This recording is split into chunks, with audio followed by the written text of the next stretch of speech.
Oh, all right.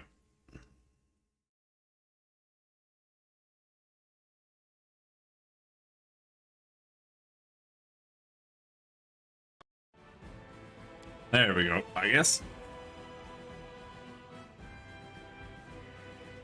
Let's see where we are. We're basically just cleaning up before going into Dresden.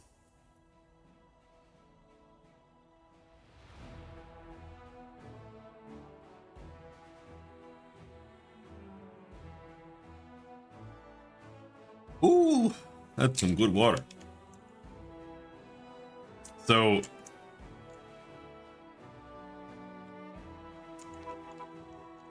I'm basically planning on waiting a week to get reinforcements and see if we can kill this guy. And if we can take this one, I guess we'll challenge this one. But this one seems easier.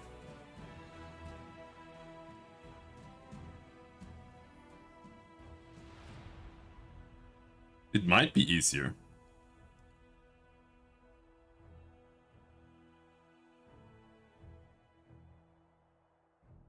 This is pretty big, so it wouldn't mind getting that.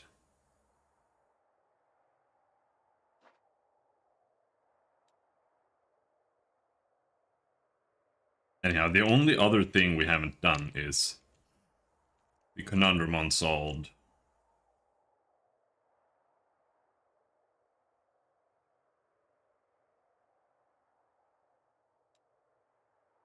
And I just can't find a pattern in there to figure it out.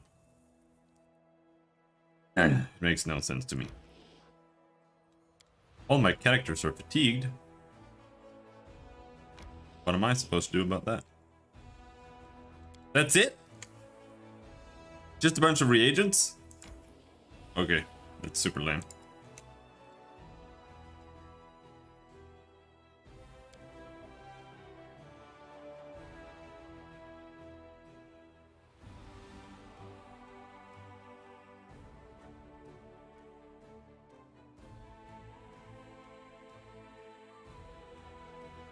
Yeah, we'll start with you.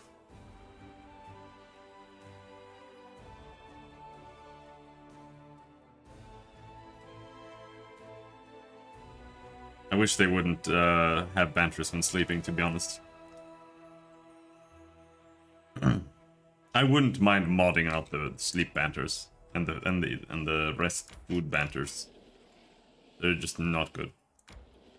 Never have been. Oh, we got new soldiers. Well,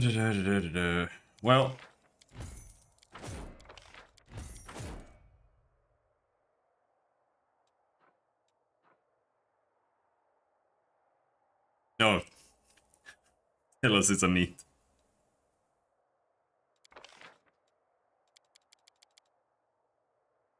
And he doesn't have any feet either.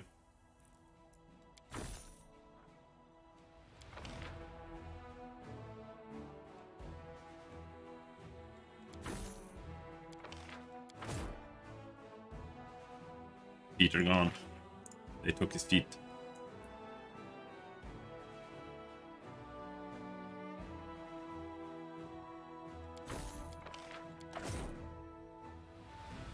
All right.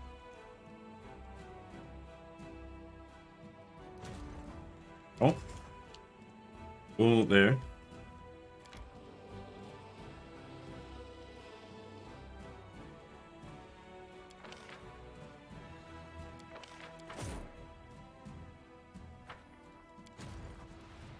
Go there.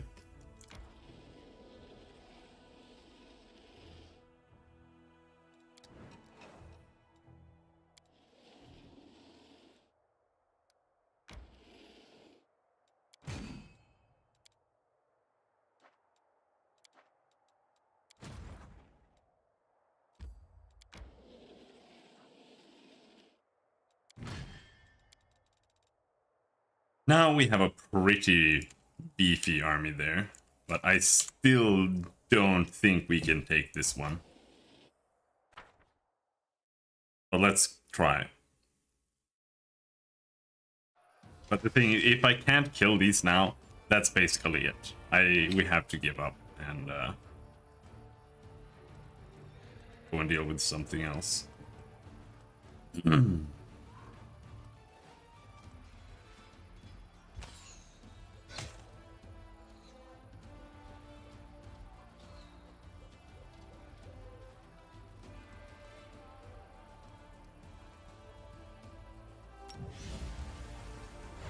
Bless.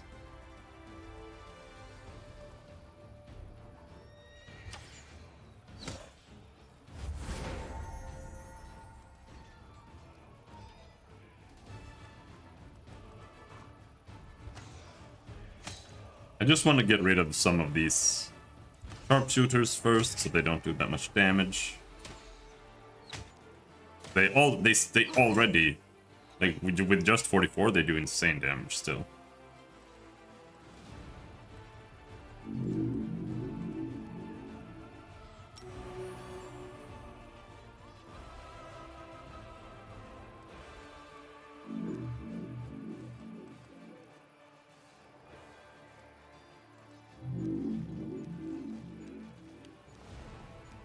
These guys, the champions, are also really crazy. Do they have damage reduction? They do.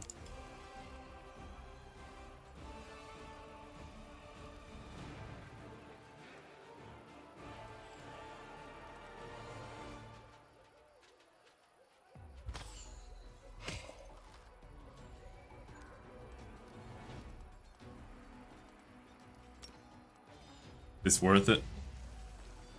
Not so sure. Barely. But we gotta get rid of some of those numbers.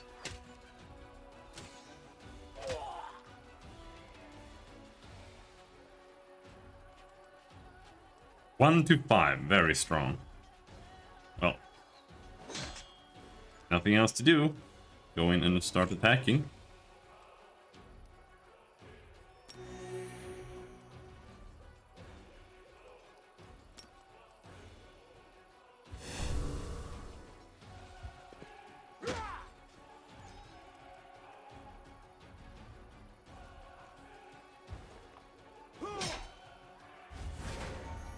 Oh, wow.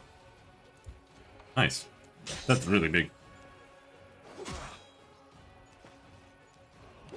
But these 250 stacks, they're still insane.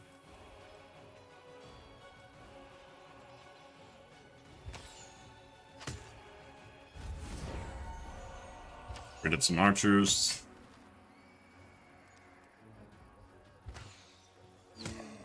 Dead.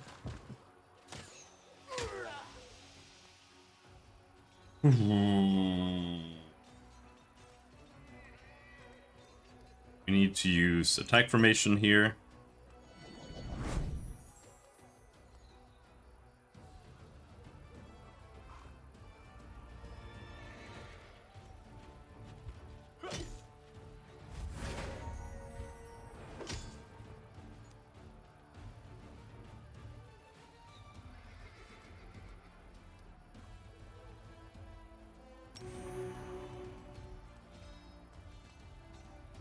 Like there's no way the champions do more damage, right? 13 to 20, 6 to 11. I mean, it's hard to really gauge, but still, there are 230 skeleton champions, or 23 skeleton champions, but 209 of these, so they'll still do like 10 times more damage.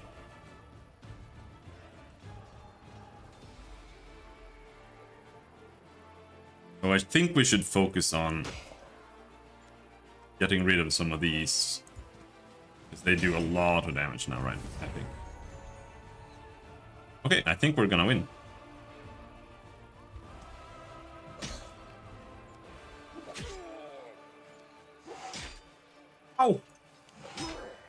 Ow!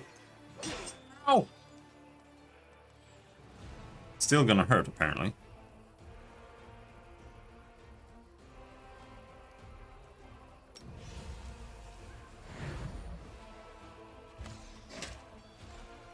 Have you taken the one general that's so much better than everyone else?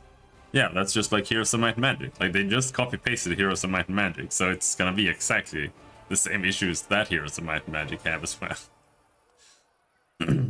It has the exact same problem.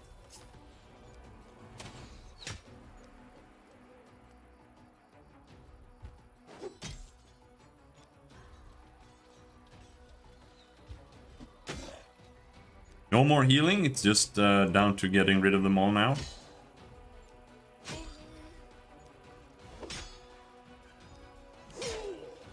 Now we're capping out. Every loss now is a real loss.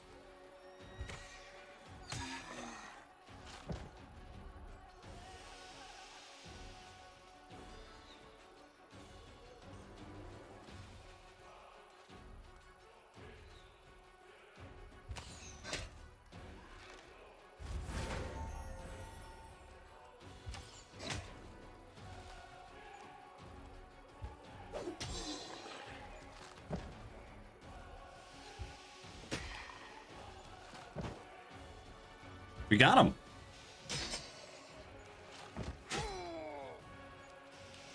Don't think we incurred that many losses, but we did take a few.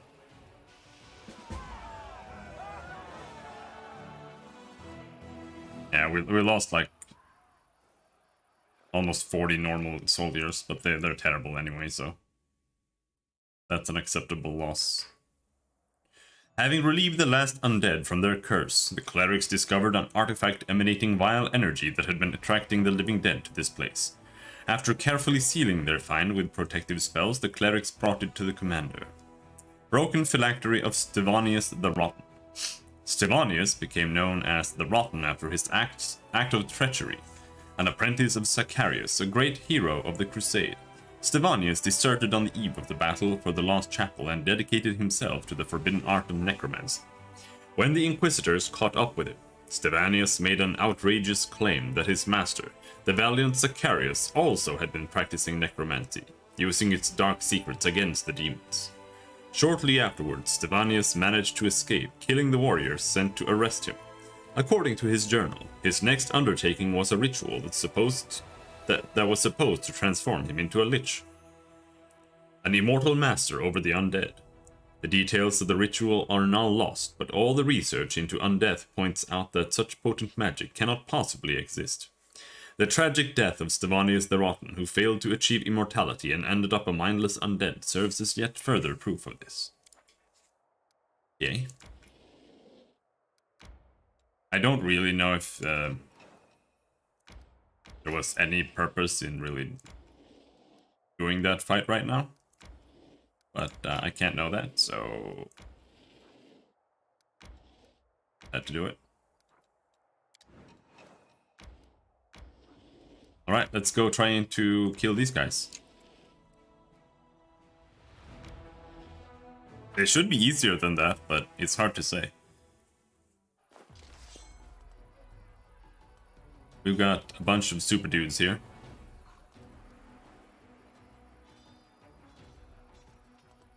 Assuming they don't have any ranged attacks, I'm just gonna go attack formation right off the bat. Almost doubles my damage.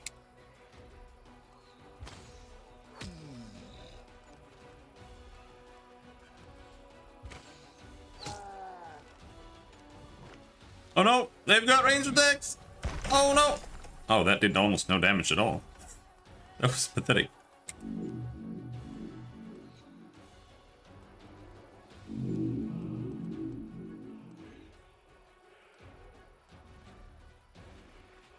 I can just bonk this guy to death. Really pathetic. To be honest.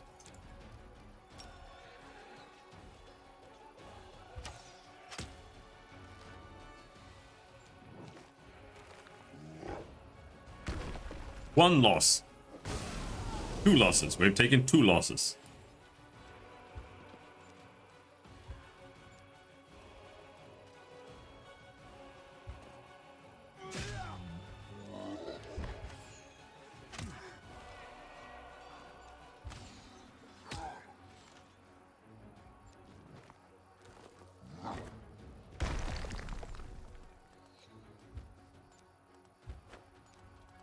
don't even have to heal.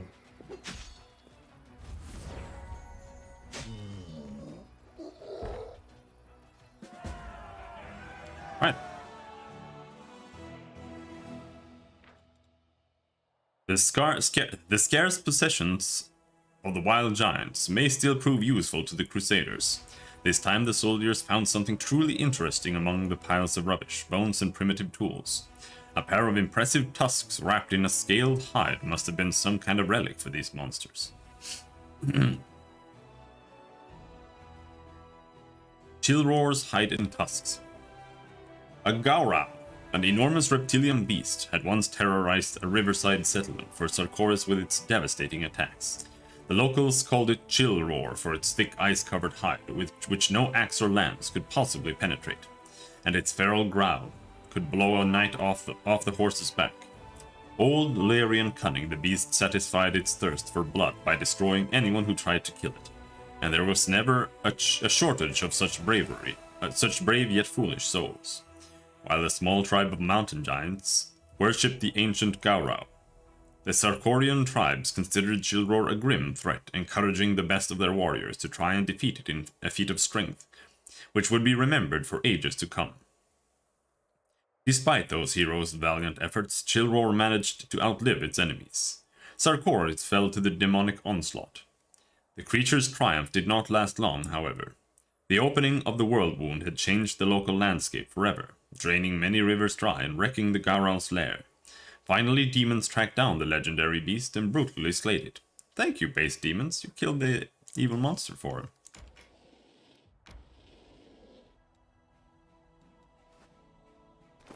Now we have a Belt of Strength. And I really have two choices here. Either I just pop it on Lan and give him even more damage, or I give it to Sela so that she might be less useless.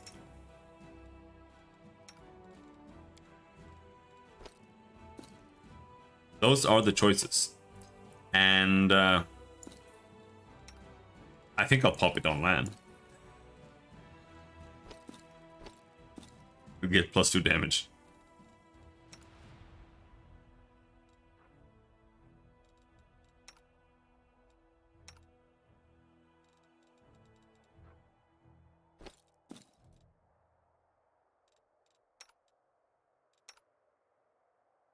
Because I don't even want Sela, and Lan is my Giga Chad DPS.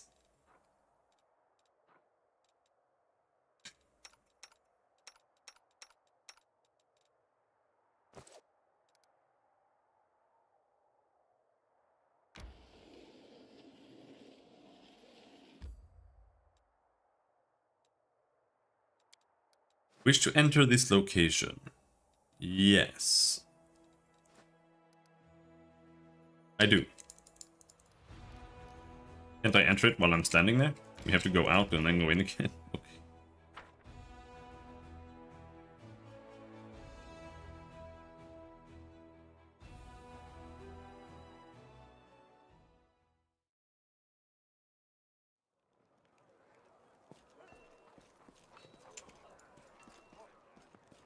Let's prepare for the final assault by getting rid of all the trash I have here, so I can carry more stuff.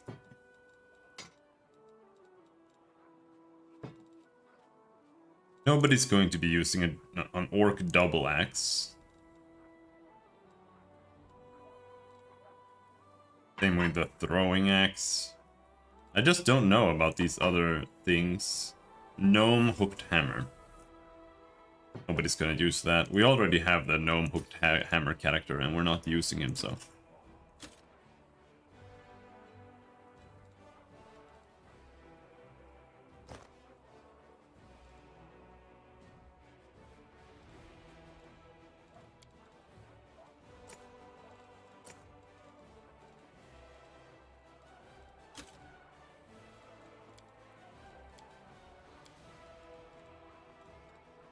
I just don't really know exactly what to keep. That's a lot more money than I thought we were going to get here?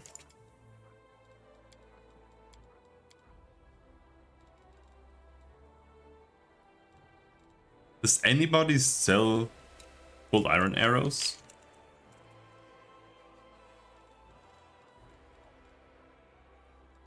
Not you. What about the blacksmith?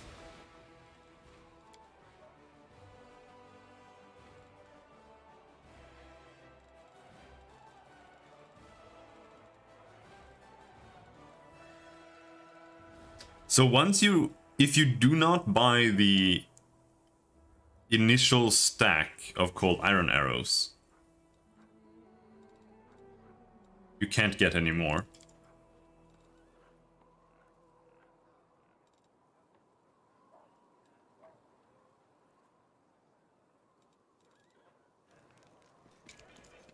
We can still check in here, but I sincerely doubt it.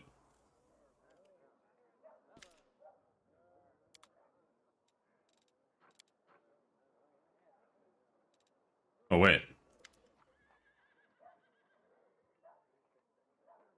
Commander, what can I do for you? I see you're tending the altar now. The young man casts a glance at the altar of Abadar and sighs.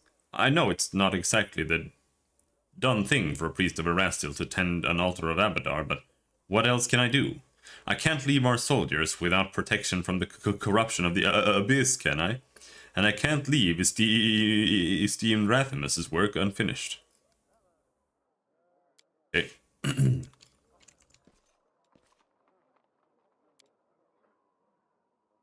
What happened to the other guy? Did he die in the attack?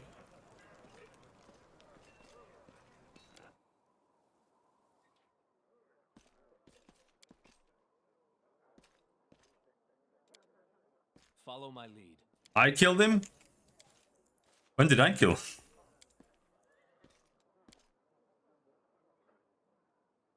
Oh, was he the guy here?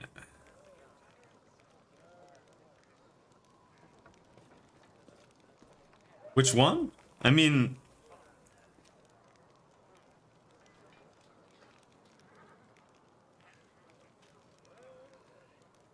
When we were in here in the attack, or when we were in whatever it's called, one at the top at the mountain. I don't even remember what it was called, but yeah, I guess we killed him. Not that we had a choice.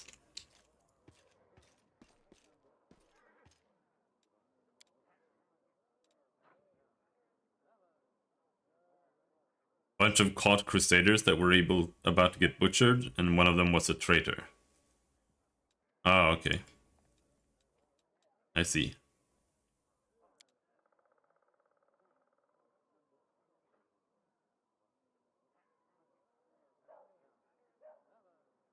Your bleaching creeps me out. I wouldn't want to live life, blah blah blah blah.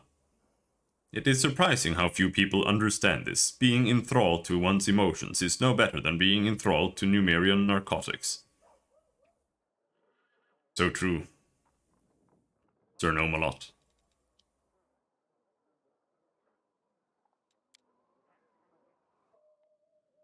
Alright. It is time. It is time, but I think my spells are actually kind of fucked up. We've got 4 restorations here. Or 3 restorations. But sure, maybe they'll come in handy.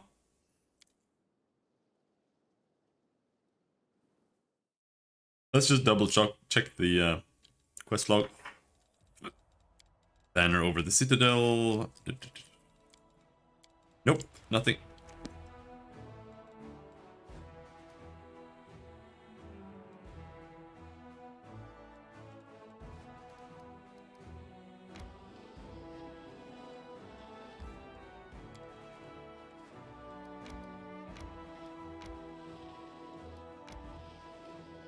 Quick save. Let them flee. Bye-bye, I guess.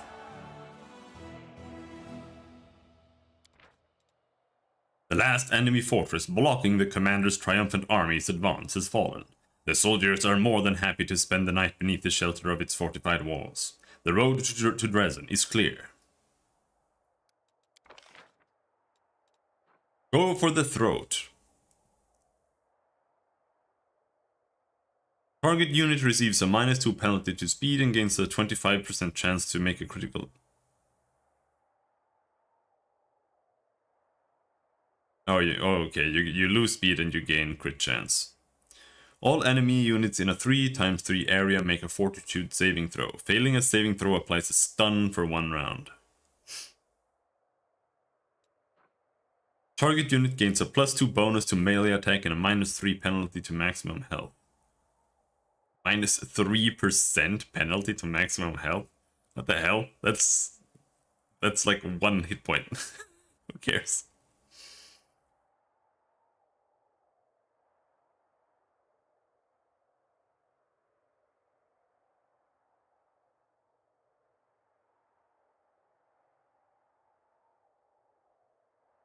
Doesn't say how long it lasts.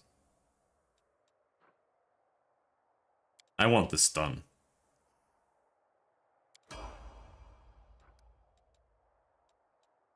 So we could go over here to Demon Army, Demon Army.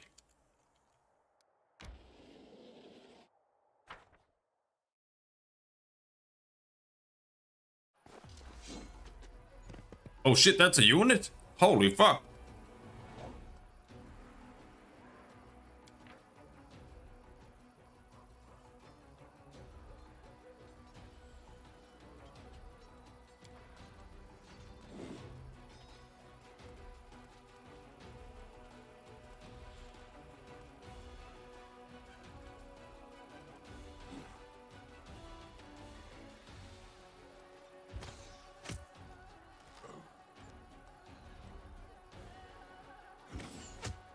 Go for that one first.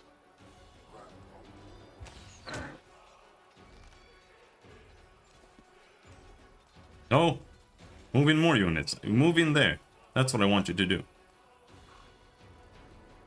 He has really large amounts of damage reduction, I see. Holy shit, that... Oh, what the fuck? That like quadrupled my damage.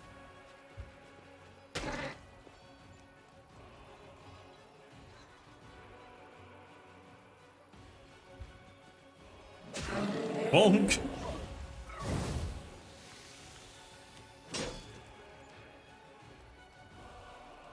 Alright. Fine. I just wanted to try my stun. It worked. Nice.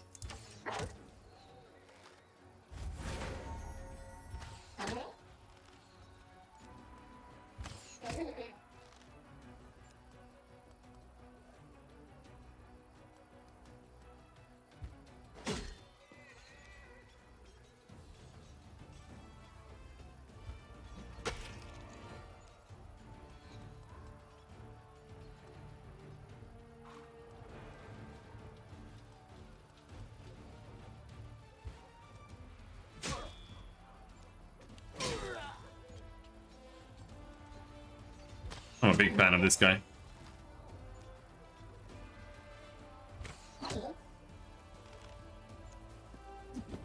He just rides in and kills everybody. Oh, you're stunned now?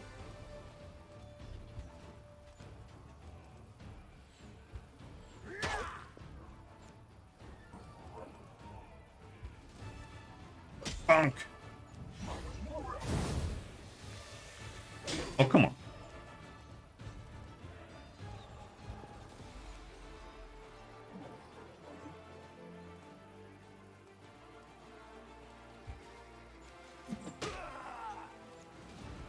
I can't really tell which squares are actually, like, occupied by this thing.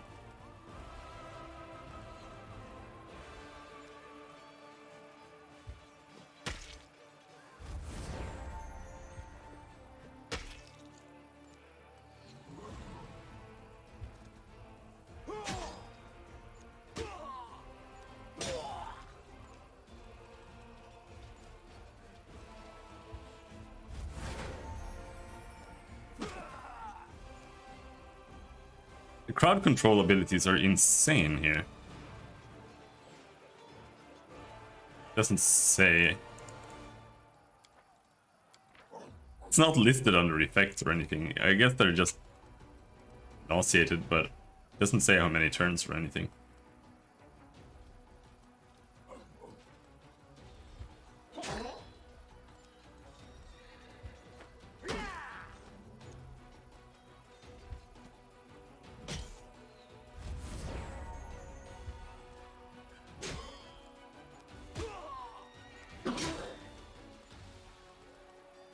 I don't really get the Ranger's mechanic either.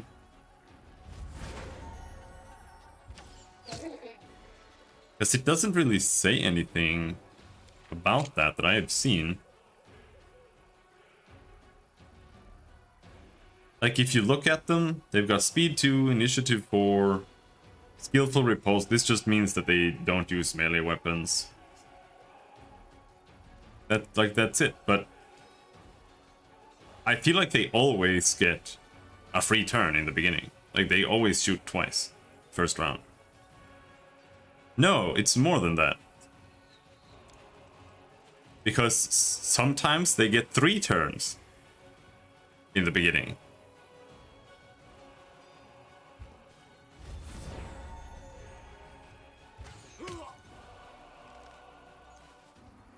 So, either they're getting like an additional like morale turn, even though they don't get the yellow icon under them, or the yellow thing, or they have some hidden trait. You see, they don't do that. We're gonna fight some more, so we'll check if they just get a double turn.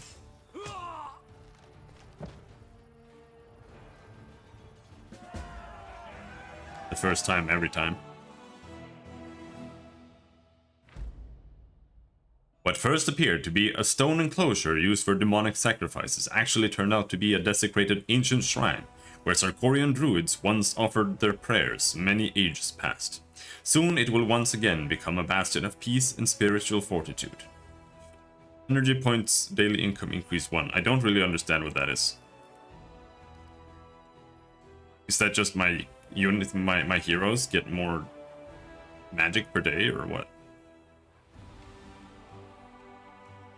See, here we've got some really spooky encounters, though.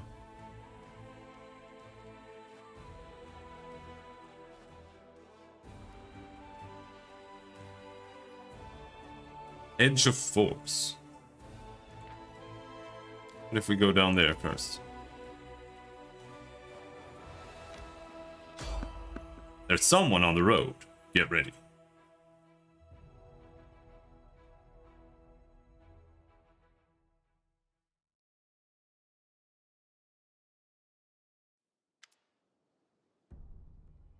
Your army halts along a hill, and in the distance you see the walls of Dresden. Smoke rises over the city. Winged figures are circling in the sky above it, but they don't look like birds. It's time to discuss strategy. It was once an unassailable fortress. Luckily for us, the demons destroyed a lot of the defenses when they stormed the city, and in 70 years they haven't gotten around to mending them. But this isn't going to be easy. Unfortunately, most of the walls are still standing. Anivia spreads an old city map on the table. The gates are old and rotten now. They can get through them with a ramp. We can get through them with a ramp, but then there will be street fights. It will be a hell of a fight in Dresden. Luckily, somewhere in the city there's a sacred banner, the Sword of Valor. Iomede's holy relic wouldn't fall to corruption, like ever. The demons just kept it as a trophy, a sign of our disgrace, and now it's going to be their downfall. If you find it and raise it again, all the demons in the city will be weakened and lose their ability to teleport. That's when we'll chop them up like blind rats. But don't forget, Staunton Vane is somewhere out there, the same traitor who gave Dresden over to the demons in the first place. He won't part with that banner easily. Hello, Mordenstein.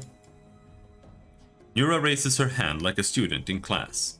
May I say something? May I? I have a plan. Reggie looks at you without speaking. It seems he has a suggestion.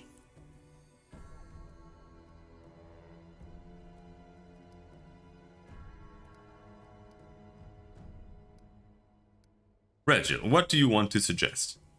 What could he suggest? An even more painful way to die? Irabeth's eyes shine feverishly in her gaunt face. Who are you lying to? Yourself? Each other? The gods? You all realize that we're going to die. We're leading our people to the slaughter. Our army was almost defeated by a swarm of gargoyles. We won't last 5 minutes in Dresden. Beth, are you nuts? Yes, it's a dangerous gig. We all knew what we were signing up for.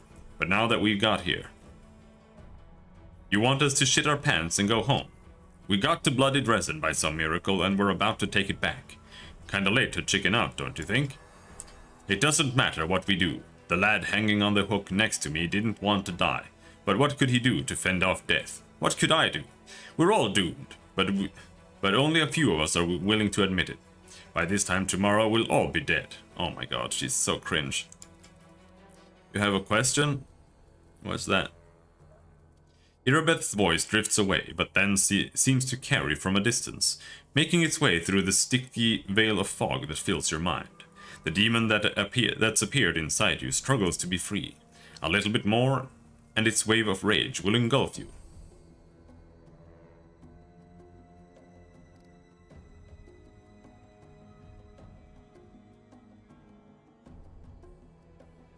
I think you still haven't recovered from what you went through in the chapel. Pull yourself together or I'll be forced to suspend you from the operation.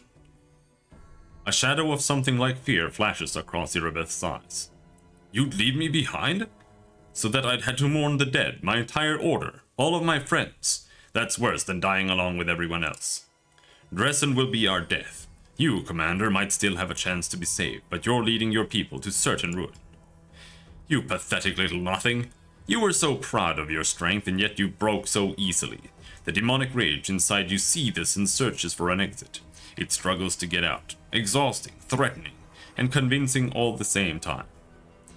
You also feel strong enough to keep it under control if you want to.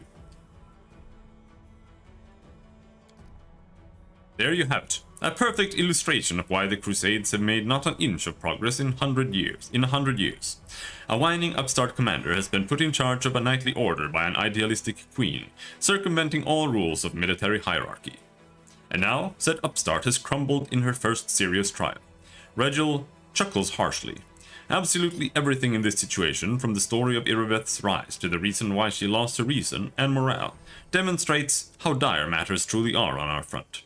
These problems can be rectified, of course, but to do that we will need to drive the black sheep from the herd. Surrender to your inner demon. What is this option?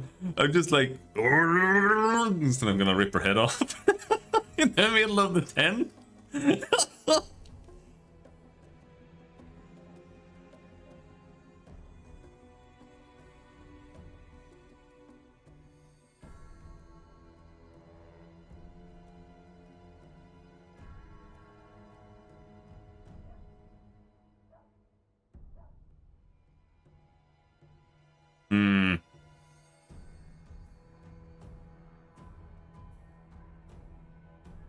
Now, here, this is kind of weird, but at the same time it isn't. And it also, it actually makes sense in my opinion. Here, the evil choice. Such behavior is unacceptable for an officer and is tantamount to treason. Arrest her and hold her until she comes to her senses. The good choice is, you leave me no choice, Irabeth. I'm suspending you from the operation. Anivia, make sure she gets some rest. Like, here, this evil is more akin to Regil's evil, where it's not evil, it's not really cruelty, it's literally just more pragmatic, because like, this is true. Like, if this was a real military operation, this is more or less the proper choice. This up here, this is like a lenient officer, if anything. I'm going to go with the evil choice here, even if I am good. Such behavior is unacceptable for an officer and is tantamount to treason. Arrest her and hold her until she comes to her senses. Also, because I get the feeling that she is about to harm herself. Soldiers take Irabeth and lead her something something. Thank you for skipping that for me. Soldiers take Irabeth and lead her from the room. She walks away, swaying like a drunkard, staring at the ground. Following Irabeth with her eyes, Anivia forces a neutral expression onto her face and turns back to the map. So, what are we going to do, Commander? What are the Eagle Watch Knights going to do? The Eagle Watch are the most experienced crusaders in the army. They must set an example for the others. We'll spread them across our other units, so each one has at least a few. Regil, what do you want to suggest? My scouts were able to approach the fortress walls, and they learned something unpleasant. The demons have giants who can shoot alchemist fire from catapults, or sometimes something even worse. They're positioned here. Regil draws crosses on the city map. Luckily, as Anivia said, the city's fortifications are in a sorry state.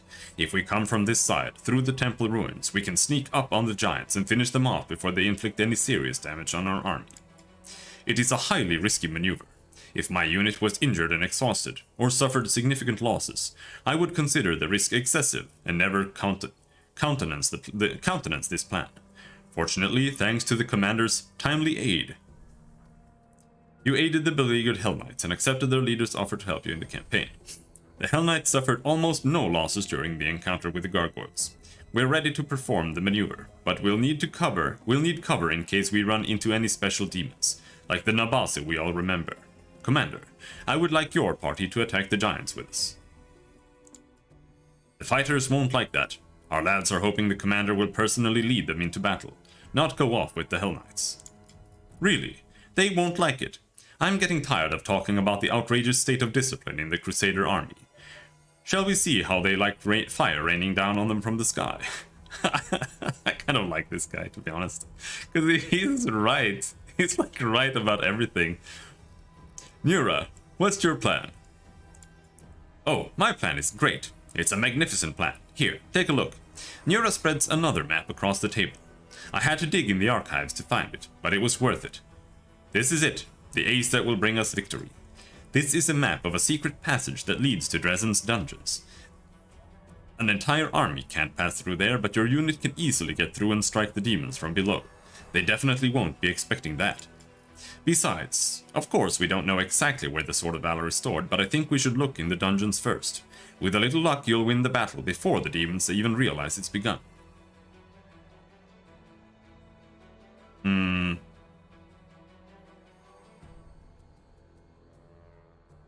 Okay, so they all have a point. Not storming with the Eagle Watch and the rest of the Crusaders will probably lower their morale. So she does have a point. Regil also has a point that morale will probably also plummet once they have fire dropping down on their heads. And Nura is also right that this might end the fight faster.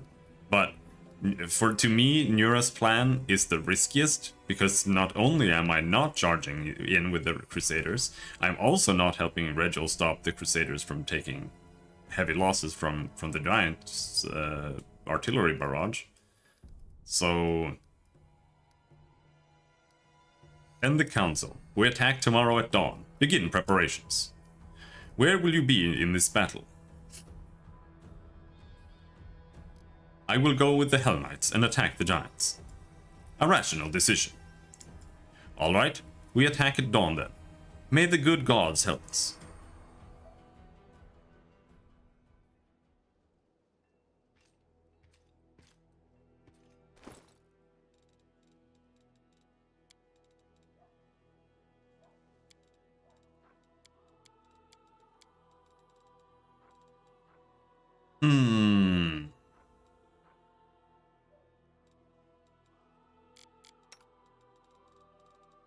Taking a peek at what we need here.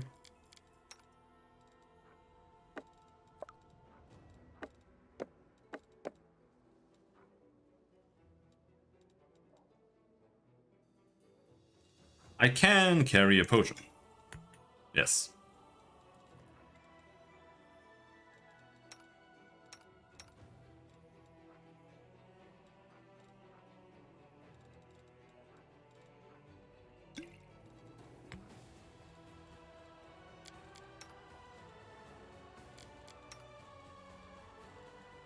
I'm gonna carry that. And what else do we have? A blur?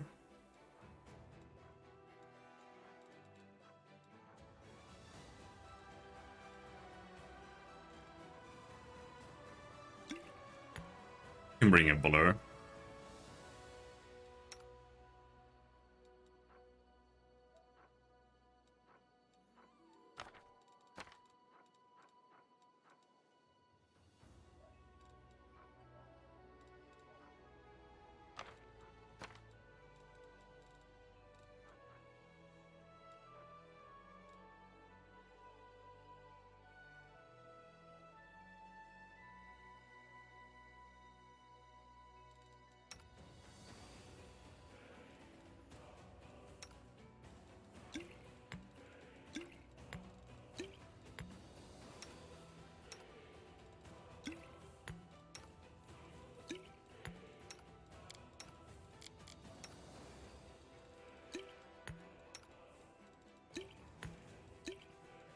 Won't hurt for them to bring some potion of haste.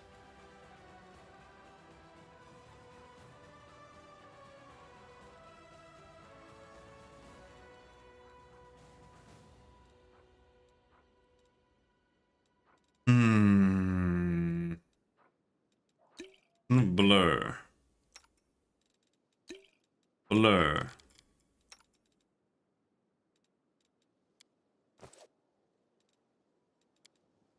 We level up this lad just because we can.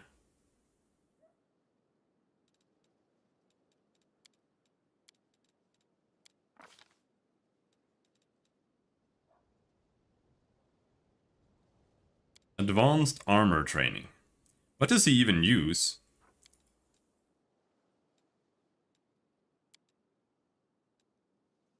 He has 12 strength. He has +4 dexterity, but he's using a full plate.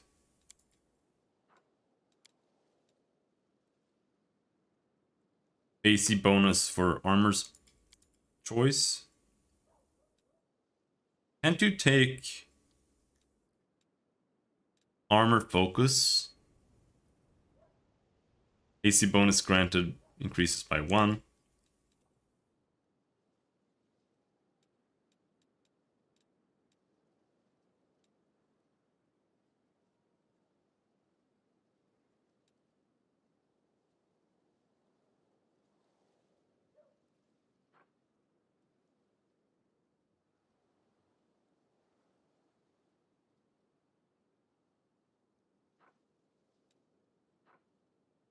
Hell Knight, yeah, okay, so he does want a full plate. He just hasn't finished his armor training.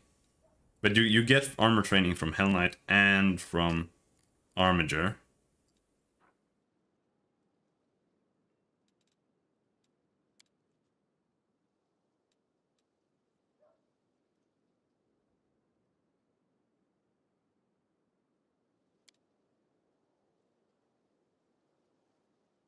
Give him armor spec.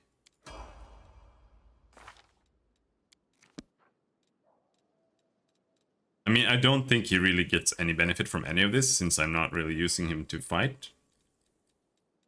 But who knows?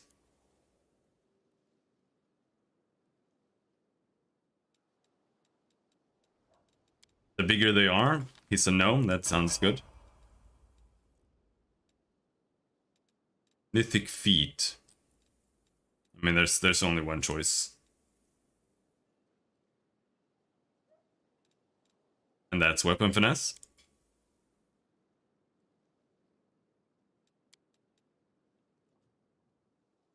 Does he have weapon finesse? Is that what he's using? I don't know how this character works really. Because he's got a gnome hook hammer, but it's exotic.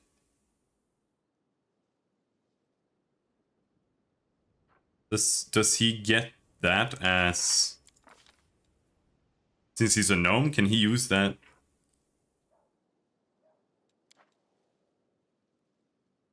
in some special way? Weapon training, double weapons. Fighter's finesse. The fighter gains the benefit of the weapon finesse feat with all melee weapons that belong to the associated fighter weapon group. And that is weapon training. So I think fighters can get weapon finesse with non-finesse weapons with weapon training and fighters finesse.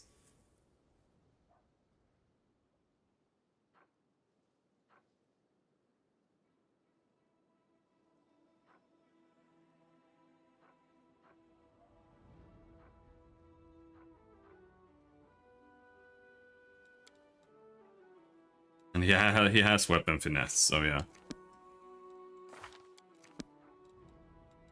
Let's give him mythic weapon finesse. I'll go ahead.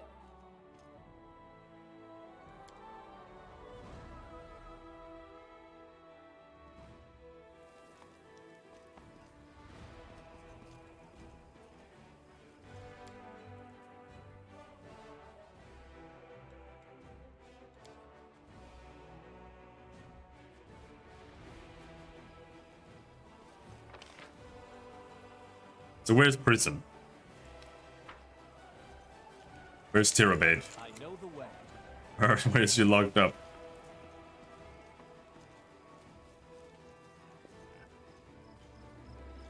Oh, whatever.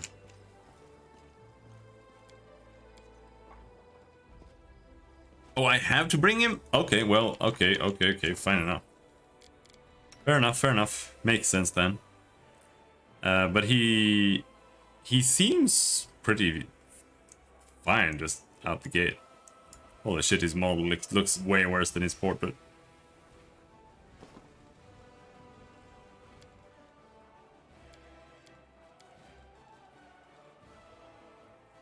But that's a light hammer, that's not old iron gnome hooked stuff. I don't want to steal this from him. Though I don't know if we'll actually have anyone who uses full plate, so... Ooh, we'll see.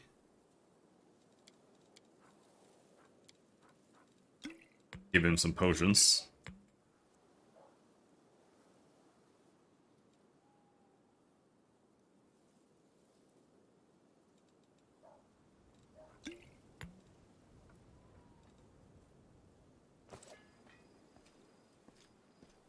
Follow my lead.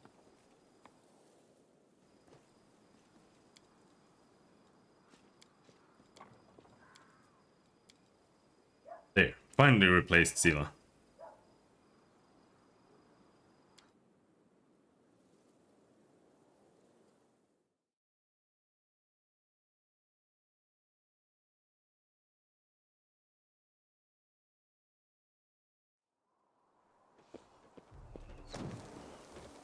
Alright. I wasn't sure if the thing would start right away. But apparently it does. Eagle Watch, onward! You recruits, try to keep up. Come on, slaughter the demons!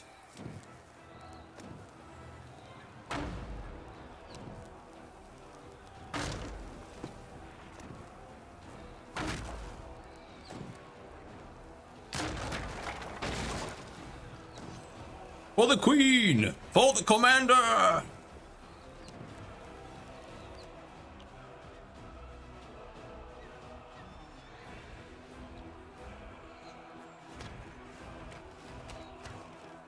Hold on. Your orders, Commander. Order of the God Claw. You gain an aura which you can use 3 times per day. Lasts 1 minute and grants all allies in a 30-foot radius +1 morale bonus to AC, attack, and damage rolls against chaotic enemies. Alright.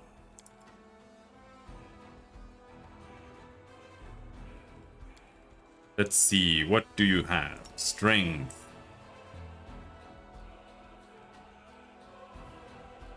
Give strength to Lan. Always be ready for the worst. Do you even need...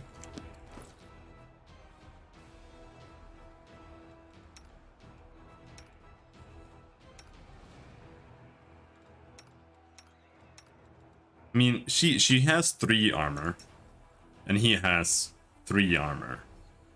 No. 3 armor and 2 armor. So like they barely need mage armor. Let's not waste the casts. Popsy invisibility right away. Bless. Good weapon. Everybody.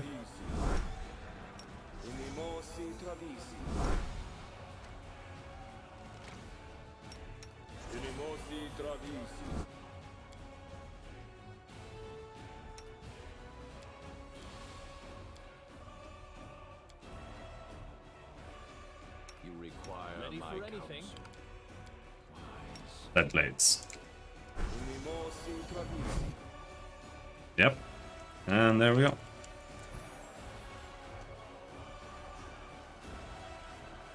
You like to rest? No.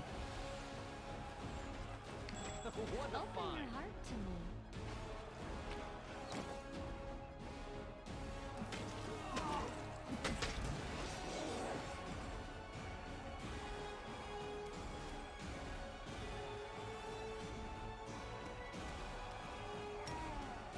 Charge!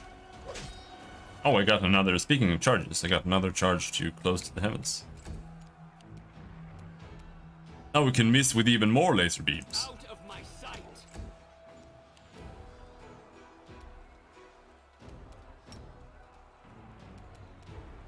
Hiccups.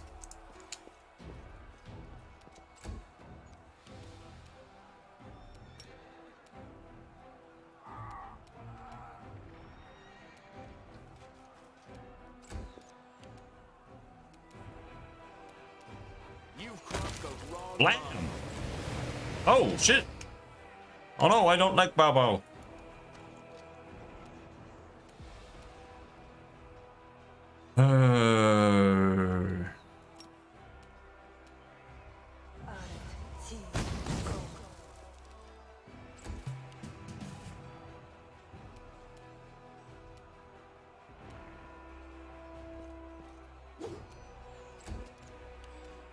Miss somehow. See to your demise.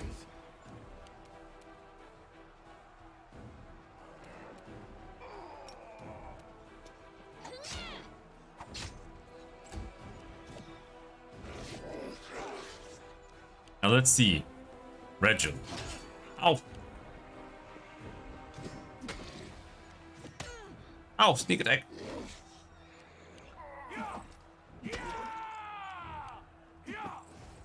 At least they can't really land hits on me anymore, it seems.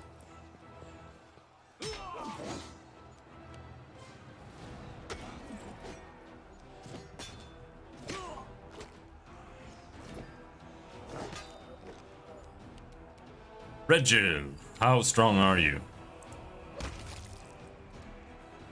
That was a quick crit.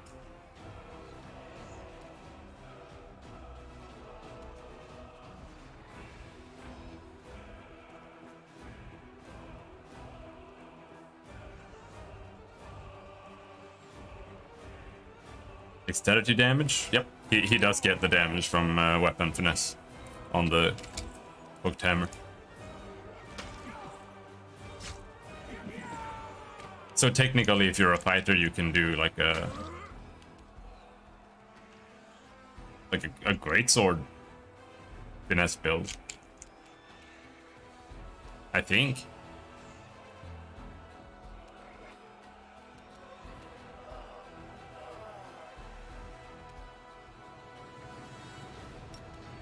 You won't survive me.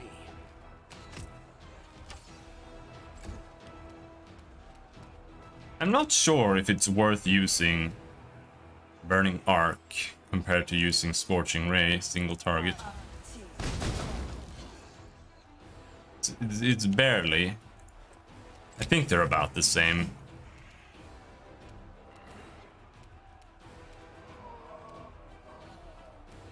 Let's try this way.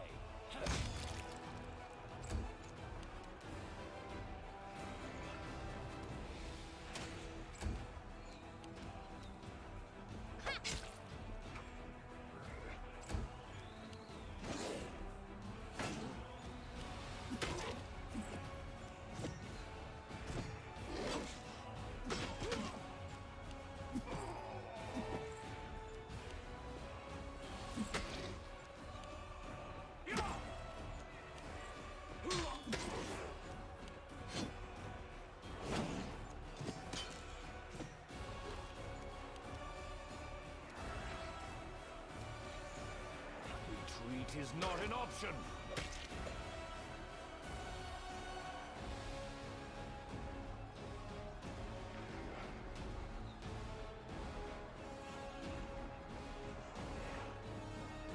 His damage is still really poor though.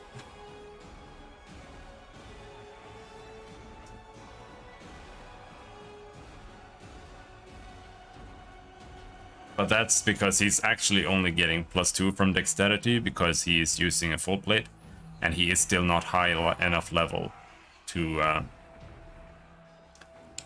really make use of it. Because he's got 14 or 18 dex, but he's using a full plate, which gives him. He gets 2 of his max dex for now. So how many more levels do you need?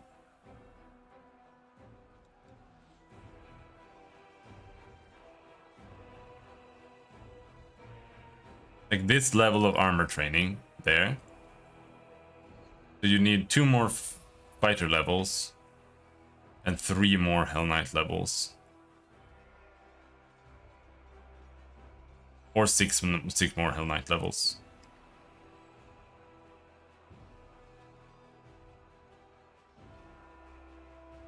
Man, fighters are amazing. And here you can have insane amounts of dexterity on a full plate. I mean, 1, 2, 3, 4, 5, 6, 7.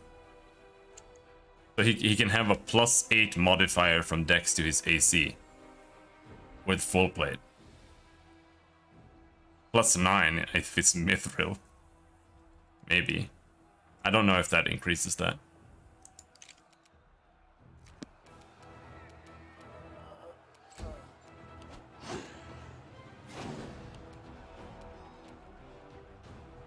Endure this.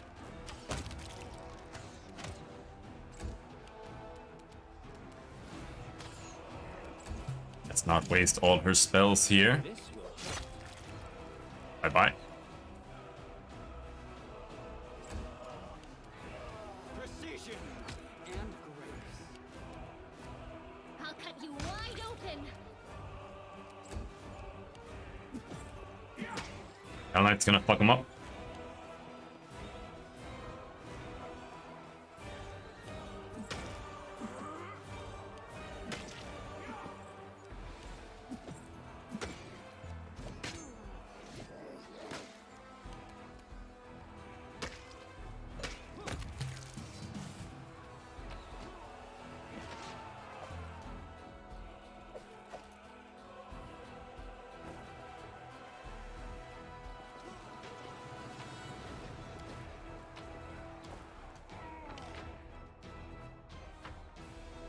To the barracks, but that's not where we're supposed to go, is it?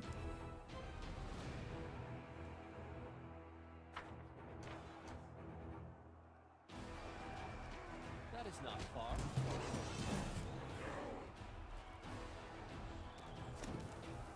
We'll go there later. So I did look this up, the hexes on the Pathfinder wiki, like the tabletop wiki, and from what I understand, the hexes actually get a DC bonus based on half of the witch's level, I think, plus her intelligence or charisma bonus, as long as that's implemented here.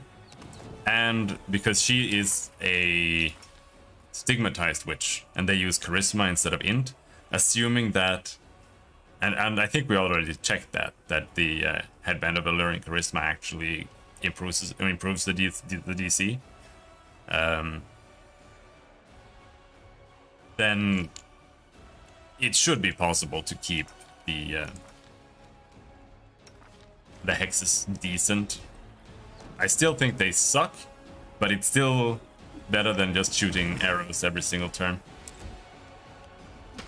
And we haven't gotten to greater hexes yet, but I really, really hate the basic hexes. They're just annoying.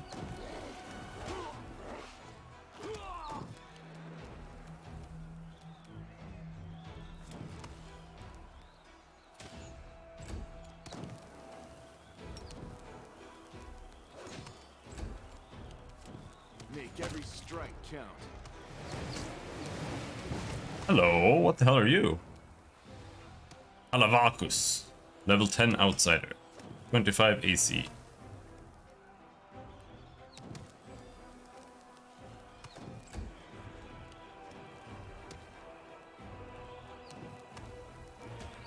Ow.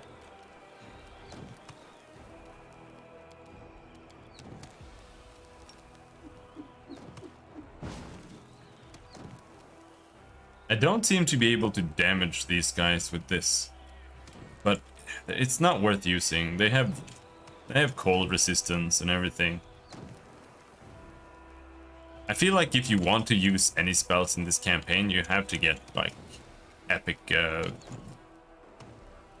resistance, ignoring stuff. Otherwise, they all just ignore it until, like, if you're not doing max damage here, your spells, like, it's barely even worth using. What we should do, though, is use protection from evil.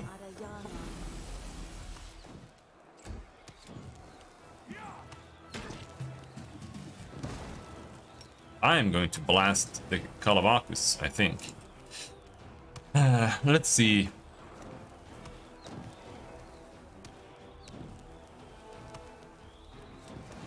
So Scorching Ray does 8d6 damage single target now. And this does 2d6 points of fire damage.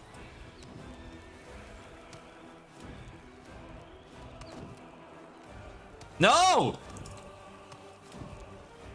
God, oh my god, this game is so stupid.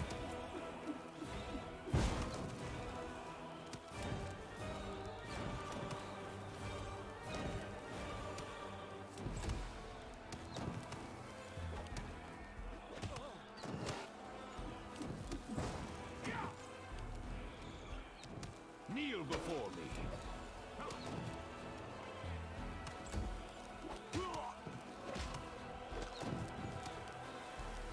I'm wounded. This was not. Oh my part of the god! plan. His AC is like 28 or something. Why do they hit every single time?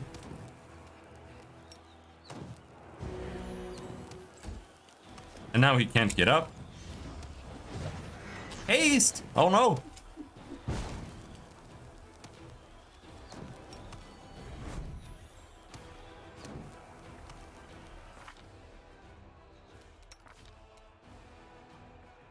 Plus 20 versus 26.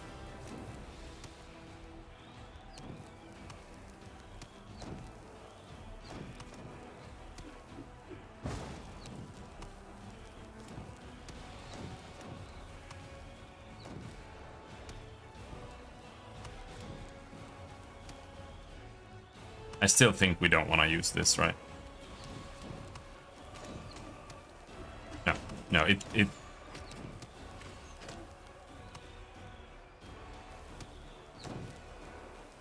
still like only 75% hit chance. The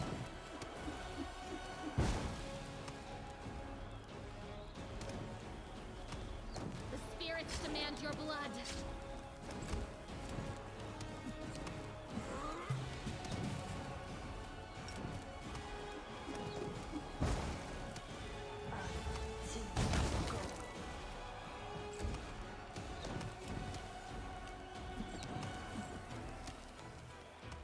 This one's mine.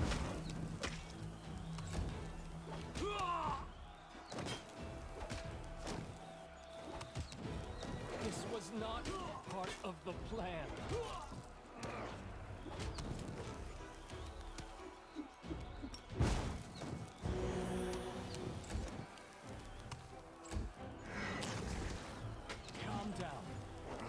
was not part of the plan. Kill me.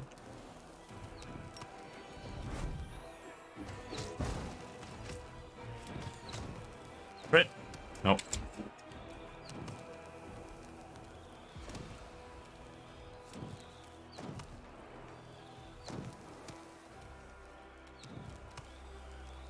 Staggered.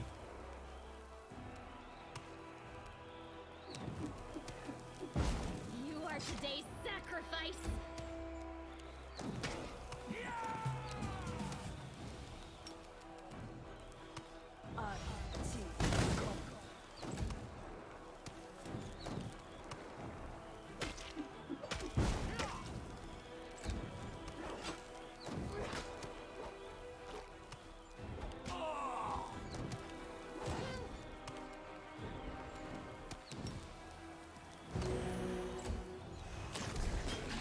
This was not part of the plan.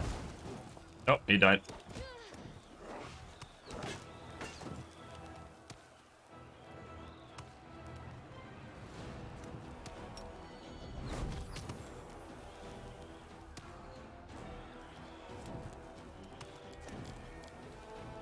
You're also staggered? Where the fuck did that come from?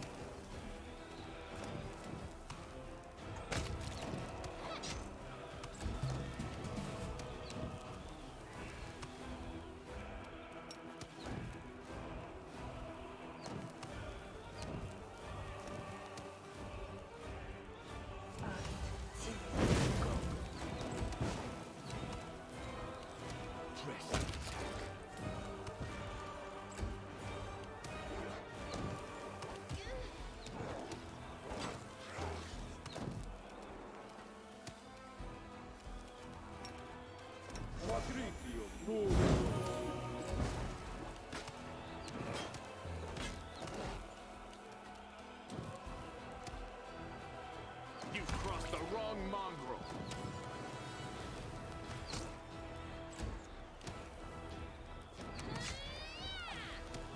Come on.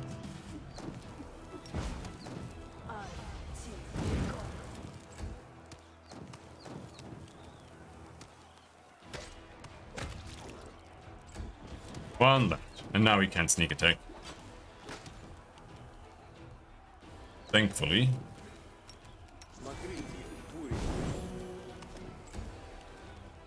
You won't survive me.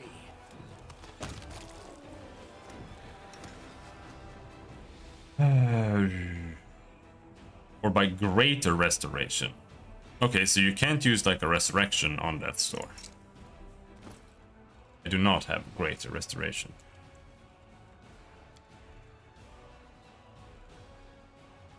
But I do have potions.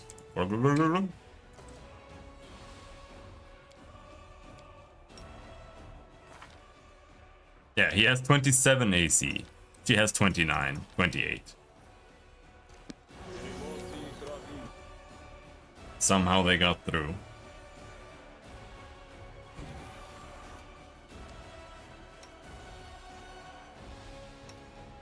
We must stop this war. There's no hope, only us. The gods have abandoned. Skip the What was I pleasantries. saying just now? Wanna play together?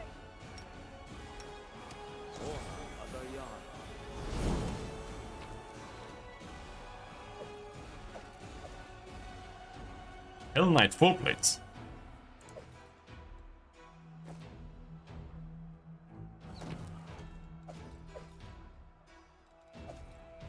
I like that the Hell Knights didn't even bother bringing cold iron weapons. You call yourselves disciplined. Yet another obstacle. Shadow Demons of Votary. Chaotic Evil Wizard. Oh shit.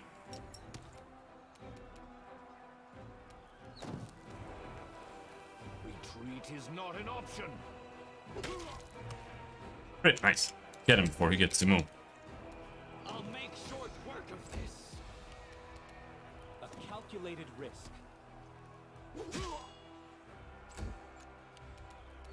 Go for their hearts!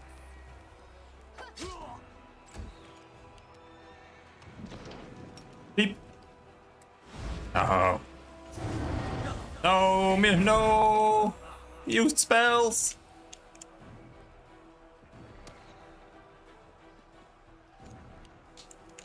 Endure this.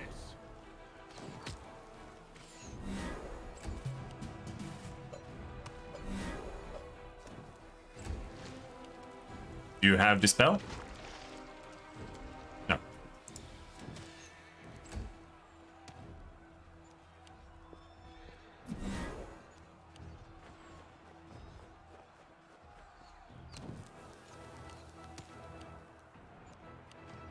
Well, Phantasmal Web, like it's full on stun?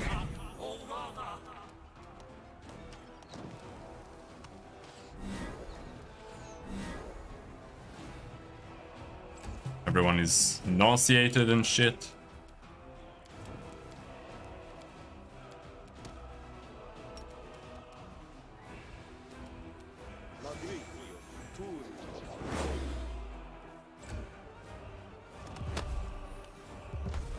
Phantasmal Putrefaction. This should do it. Eat shit and die. No. That's a double miss.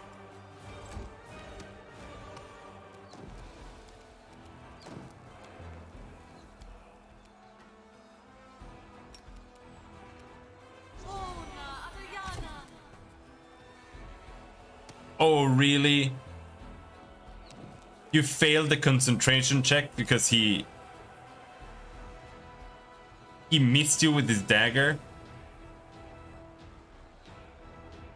Oh, you're so shit.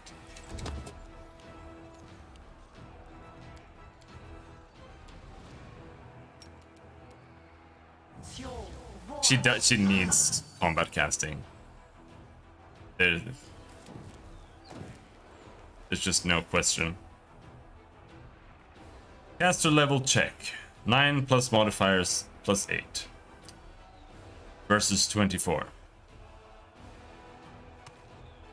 So that's a 30% chance to succeed. To dispel. Ow! Make every strike count. Kneel Come on. before me. Just stab him in the brain. He has concealment, sure, but who cares? Just hit him anyway.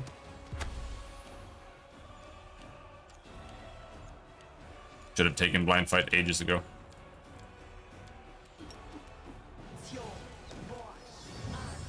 Haha! Fuck you. No! He just used another mirror image. Fuck wizards, dude. Holy shit, finally.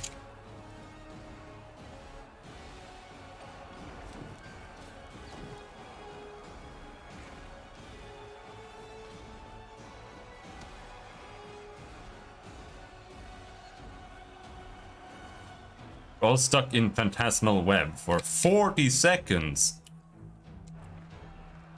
Come on.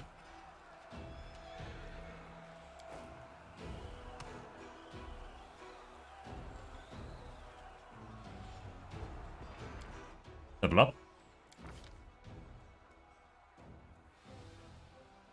This guy also, like...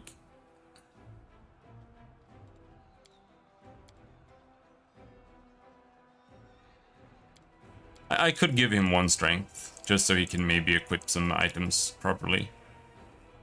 I think we'll do that.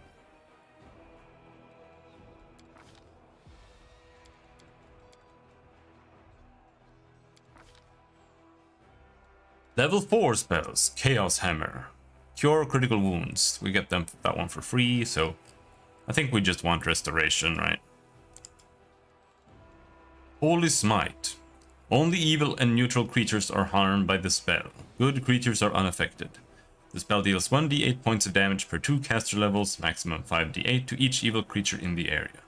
Or 1d6 points of damage per caster level, maximum 10d6 to an evil outsider. It causes it to become blinded for 1 round.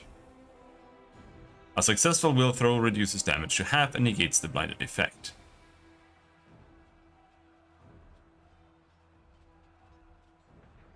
The spell deals only half damage to creatures who are neither good nor evil, so neutral. Holy Smite is a good spell though. It's a really good spell.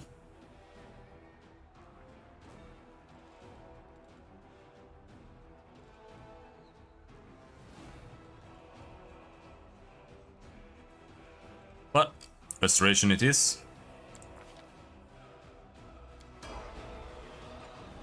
Oh, the waiting's never fun.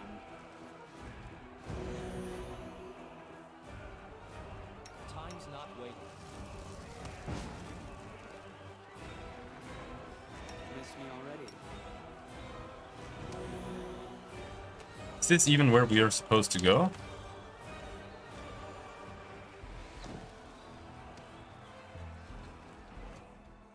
Fiendish Minotaur Assaulter to the roof. I think this is where we want to go. Did we find trouble?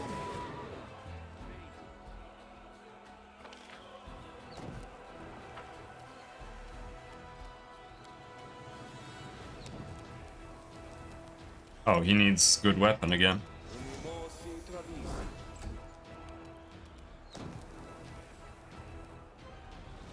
I'll cut you wide open.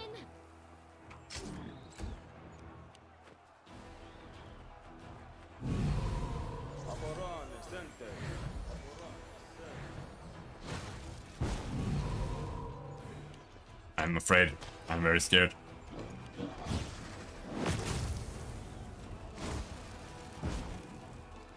We have level 9 evokers here. That's really spooky.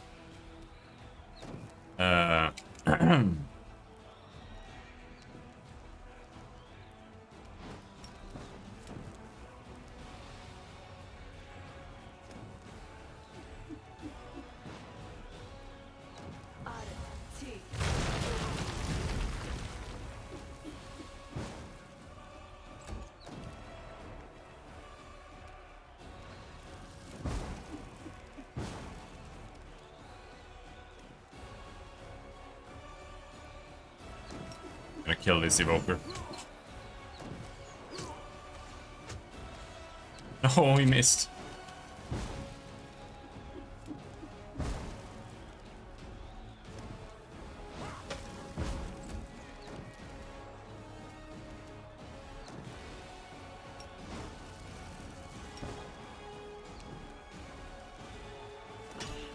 Ow!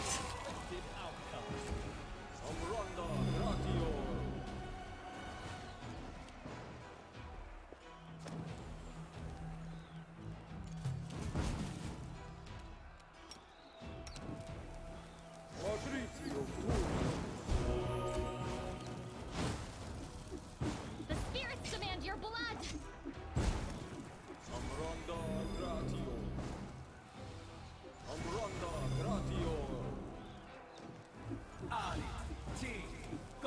Oh, icy prison.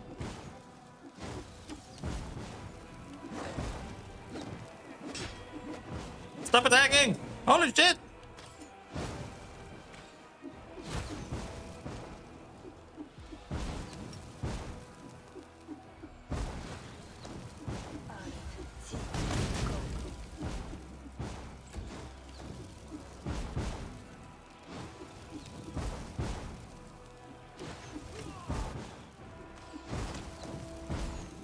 Yes, dead.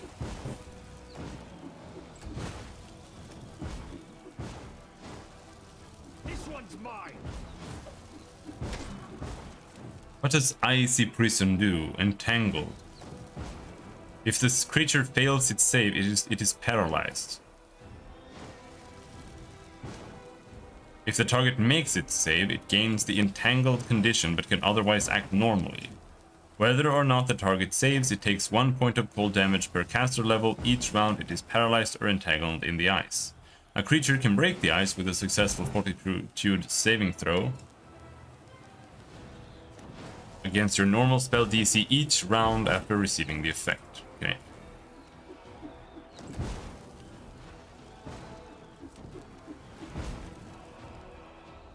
Let's try this way.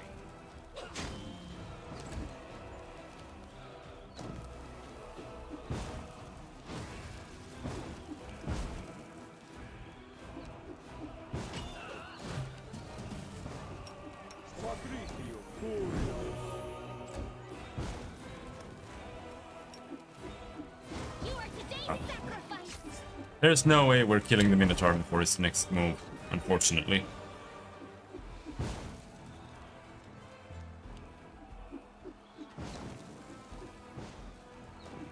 Its slow effect was totally great. Oh no, he's got sneak attack. Sneak attack Minotaur. I don't know why they insisted on putting sneak attack on everything when they couldn't be asked to implement sneak attack properly in the first place.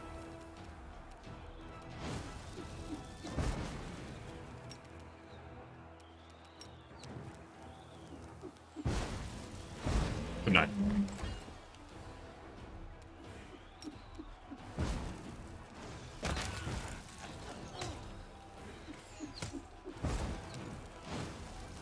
This will hurt.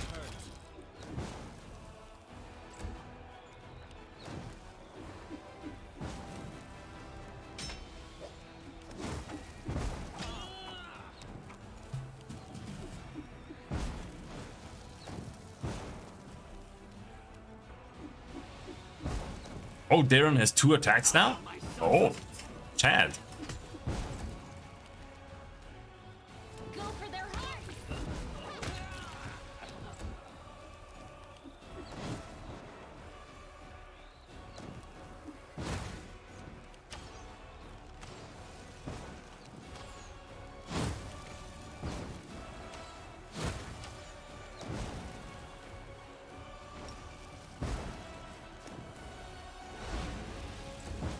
At night.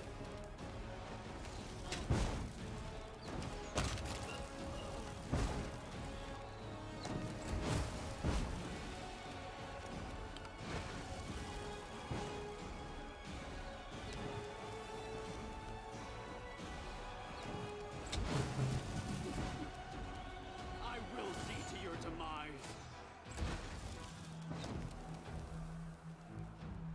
She ignore? No.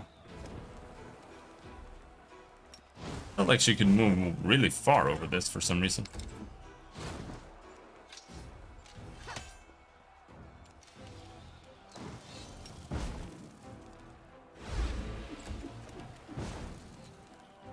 You won't survive me.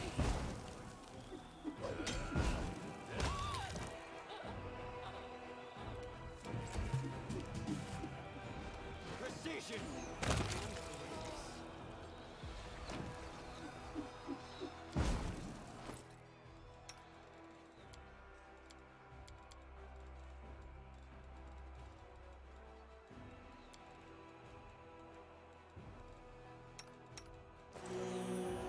There. Now, I welcome your company. he needs a new less weapon.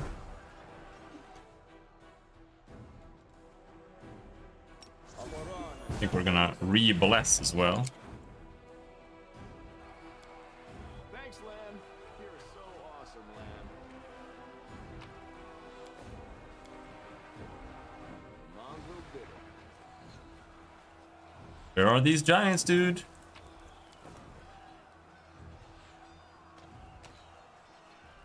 Wait, what? I know the way.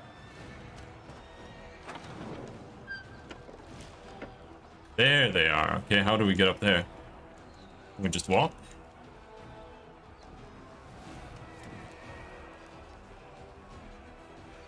Let's have some fun. A calculated risk. Rock.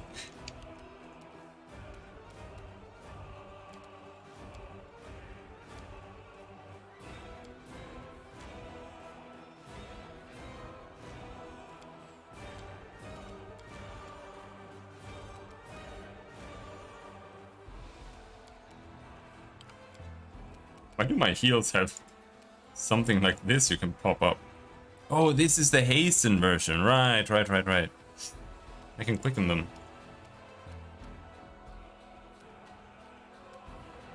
I'll make short work of this. Not really that useful, but it means I can cast like a quick and cure light wounds, which might heal like 15 or something, at the very least. I'll cut you wide open.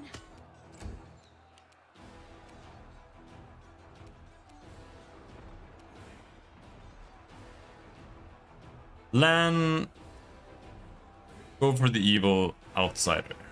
Endure this.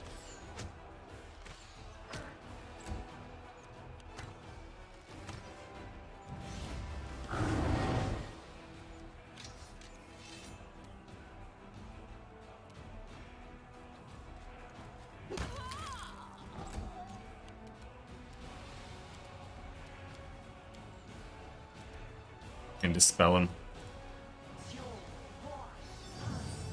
Nope.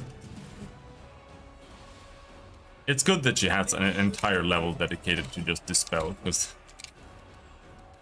it's needed. Out of my sight. The spirits demand your blood. Make every skill count.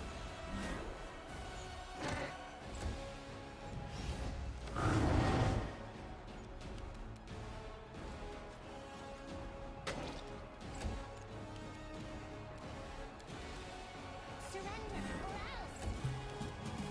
Let's just attack it.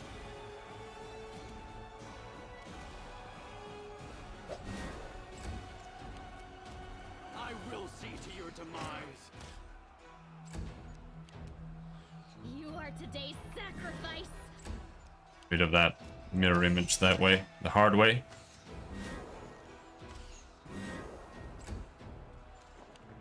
Again? Oh no! Stunning screech! Oh no!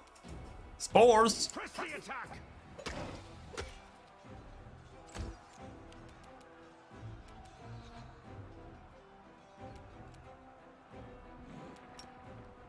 Sleep him. Good night.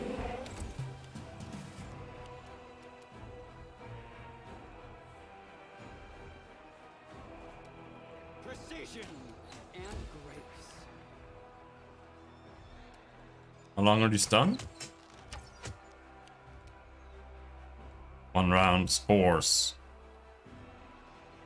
Oh, this was a poison. No, immunity to disease. Ah shit, the way I cured that was with lay on hands, but we don't have that anymore.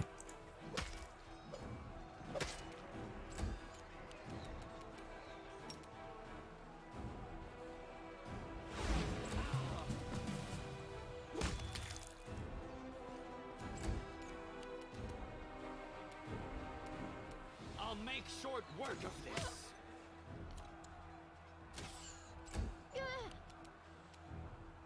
Go for their hearts.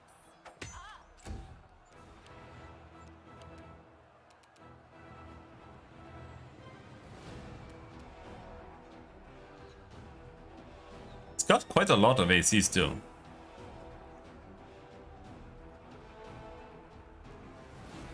$25, so still don't want to use. You've crossed the wrong mongrel.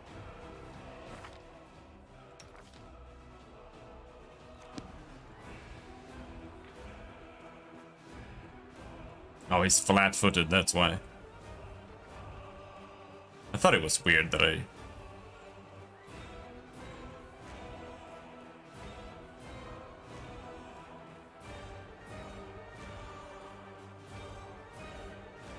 that he only had 23.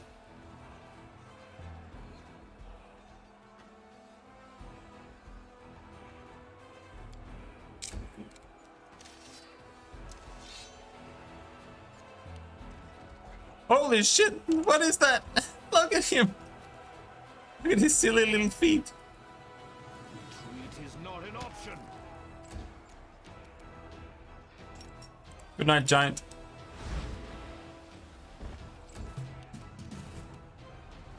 Let's try this way. Out of my sight.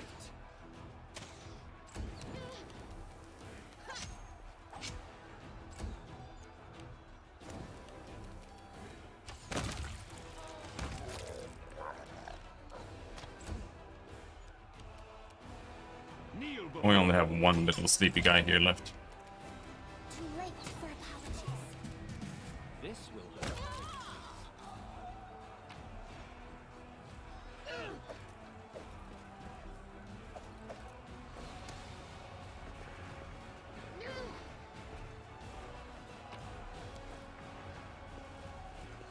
Did we step on their toes as well? Maybe they have one here too, though. We'll have to run back and check. Though I'm not sure we can get up there, but...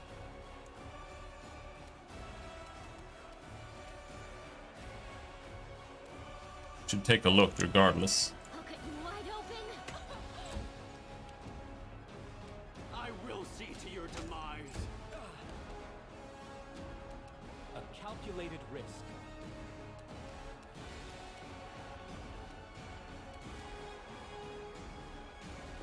Can't reach? This should do it.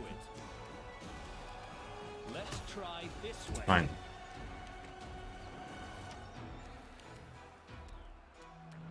You won't survive me. This one's not. It seems I've made a mistake. I'll hit you. Good job, Ember.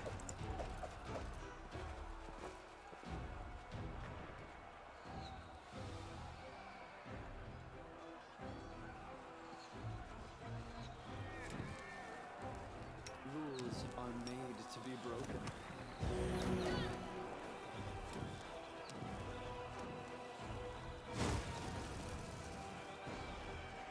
Oh. There was a big demon here.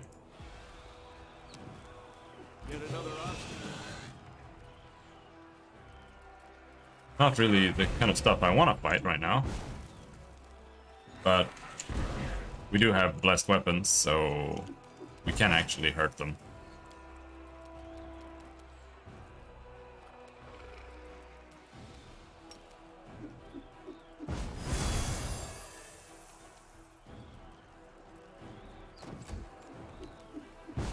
Endure this. The problem is that they have like 93 attacks and power attacks, so Spirits demand your blood. it's a little spooky. Precision. Oh, no, no, no, no, no, no, no. Counted as being in melee. Beep.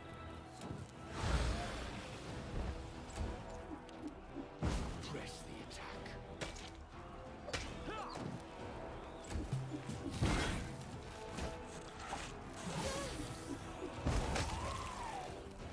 One down. This will hurt.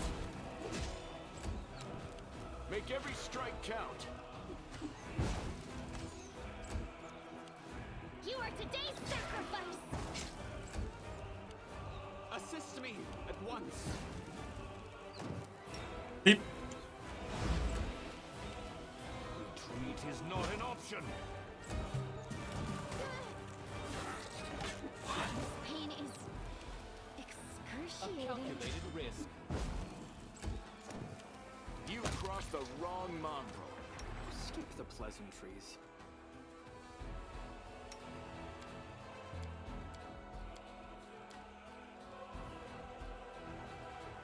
Smile. The world's not ending. Oh no. Wait, no, there.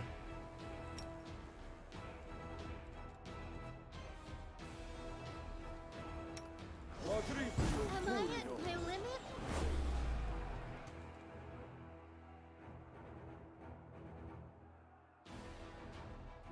What? Draconic poison deals 4 constitution damage. Camellia. What, she got killed because of that? What?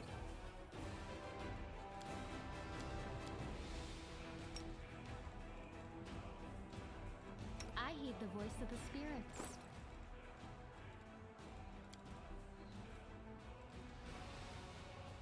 Scroll of heal. Okay, what does heal do?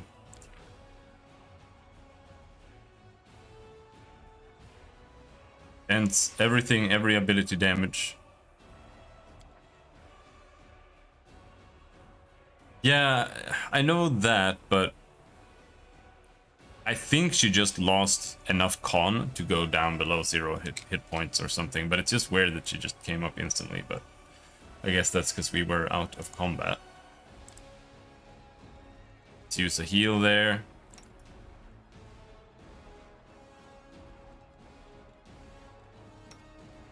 Daron also has some constitution damage. But that's all we've got. Man, I need to buy more restoration spells. Trust in yourself. So she has a bunch of restoration spells equipped right now.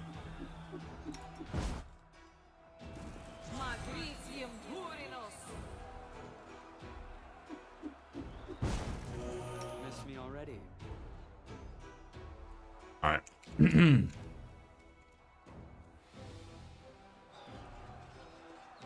So it doesn't look like we need to go up there. What is this?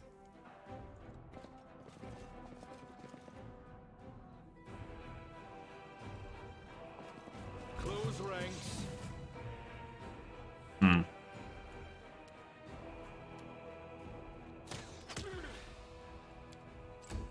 This looks like a secret dungeon, which we will have to return to.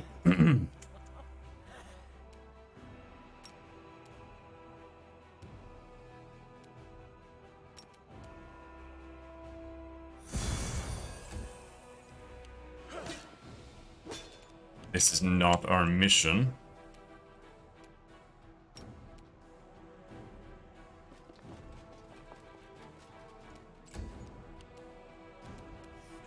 You won't survive me.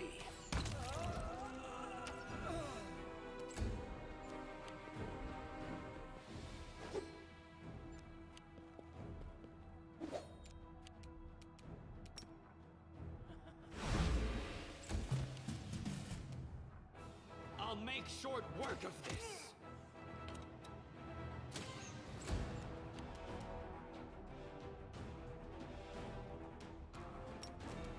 Go for their hearts!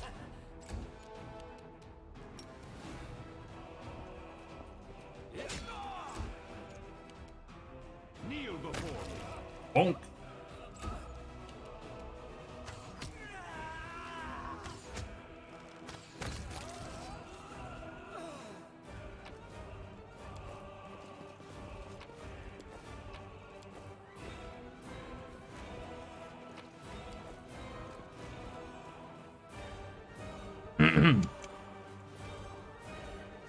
I assume it looks big.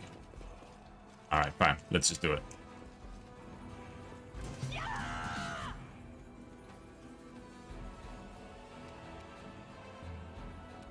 Out of my sight.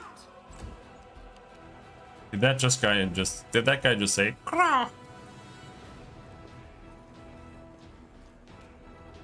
I'll cut you wide open! He did say that. No. This one's mine.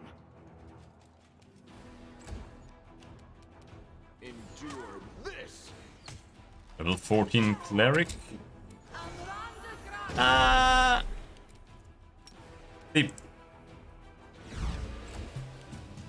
I will see to your demise.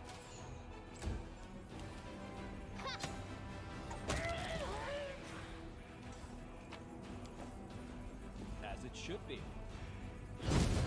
Ouch! Is that a trap? It was.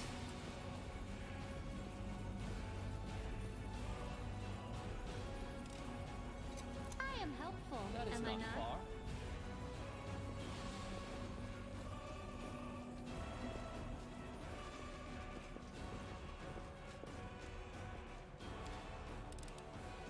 I hope you appreciate this. I'll go ahead.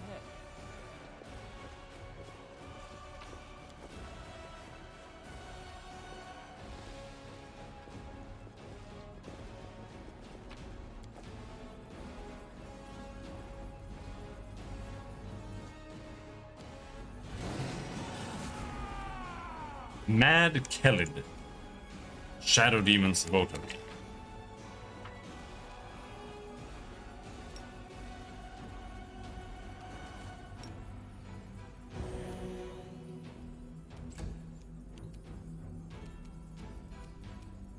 I don't like this guy. He's a wizard. This is the same as the last one. He has 18 AC. Deadly aim. Did you see that? He had 72 health, but we did 74 damage. For some reason, I had hit him twice.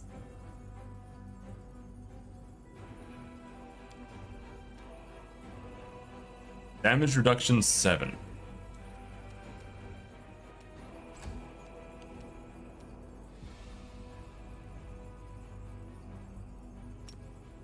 Well, he'll come to us. Ouch! Okay. Yeah, they got me back.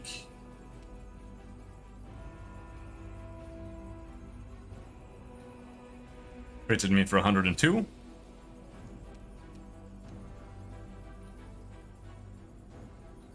This should do it. Dispel magic target? As I hit him? What are the odds that we can sleep him? I don't think high. 19 versus 8. 8? That was pretty high anyway.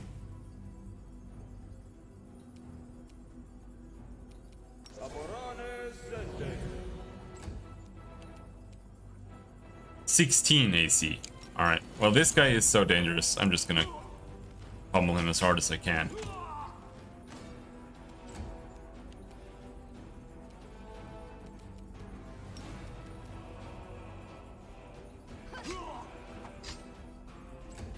Don't kill me. Don't kill me. Don't kill me. Don't kill me. Pain is excruciating. Let's try this way.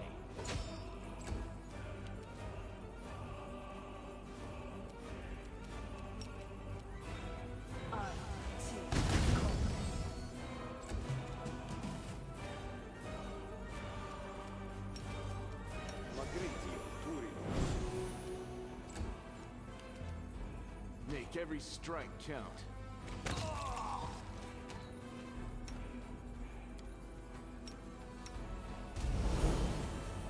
Should we proceed? It's the scales that we've had since the start of the game. Hell.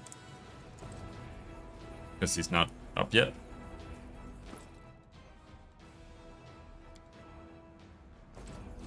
Speak with your act. Use the potions! What the fuck? Okay.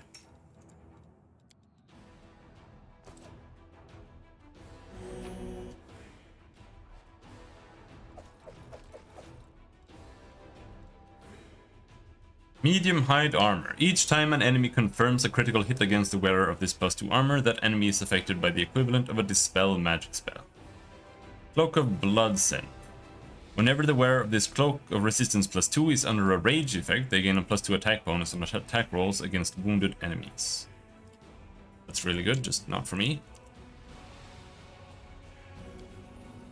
Long ago in this temple, Iomede's clerics blessed the Crusaders on their way into battle against the forces of the Abyss. Yes, please bless me. The statue of Iomede rises above the desecrated paraphernalia of the temple. Corruption of the Abyss recedes in the face of the cleansed relic's sanctified power. Don't really know what that does ever. It just kind of does something.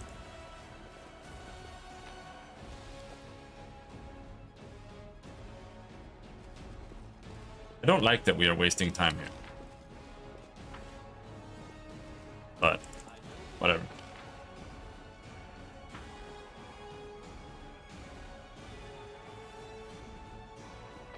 I think this is where you go in down below. There was like an entrance that we skipped by climbing up, and I think this is just where you get.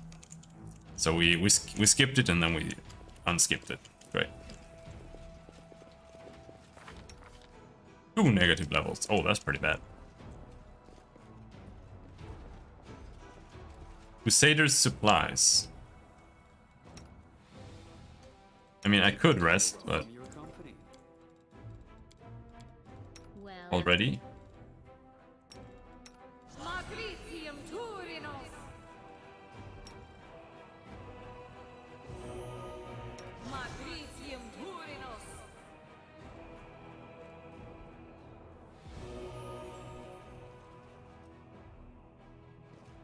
Let's go see if we can kill some more giants. I don't want to rest before they're dead. Feels bad.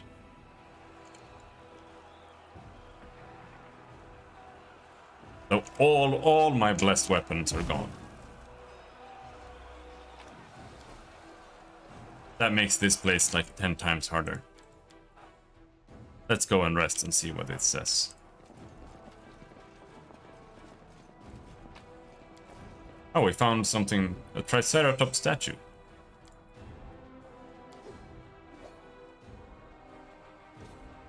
Nine hours. Yeah, it's fine. Nobody's gonna miss us. The Crusades do not need one-off feats of heroism. What they need are regular, reliable victories. I wouldn't say no to regular, reliable victuals. The cooking pot's been standing empty all day, not so much as the fly has gone it. Ah.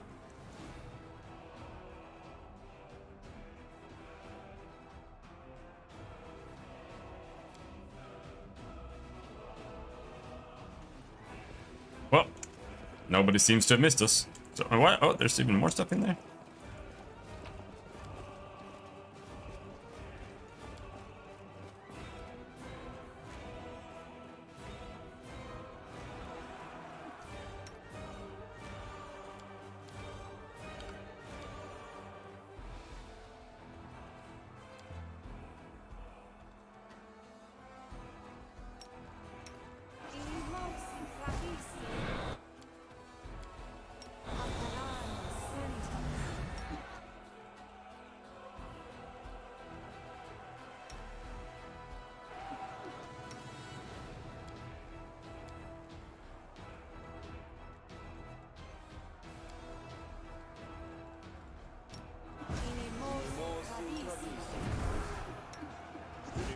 I know what to do.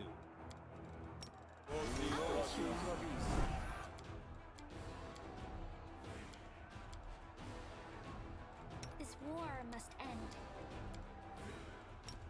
Invisible. To be broken.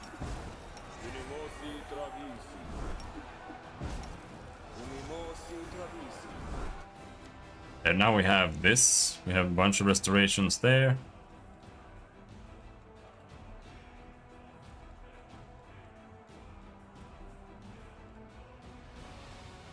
I'm all ears. I am prepared. Tell me, and I'll do it.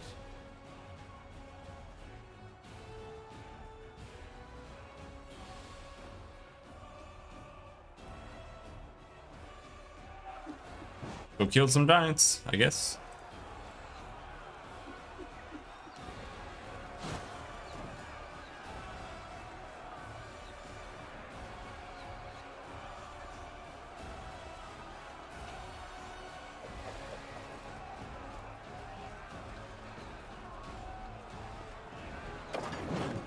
Yep, there's one over there. Are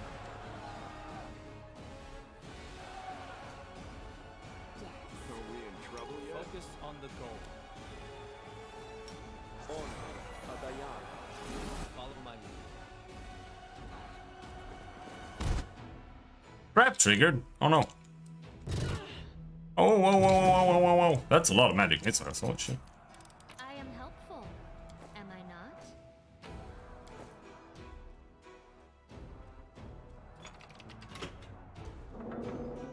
Open the gates for someone.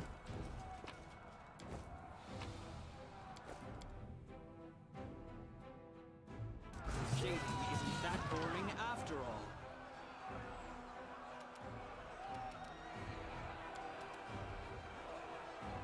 This will hurt.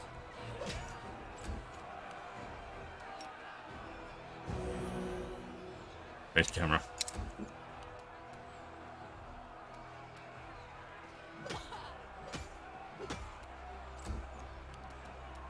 You crossed the wrong mongrel. There's still a giant. The giant is still not even in combat here. Precision! You won't survive me. Apparently I'm in combat with that guy down there.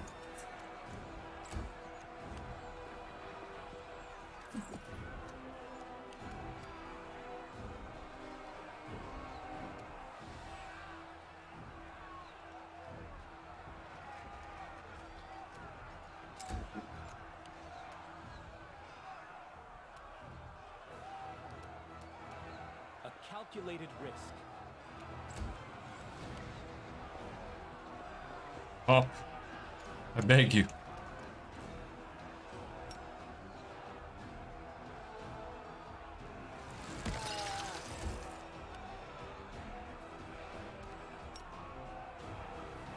Night night.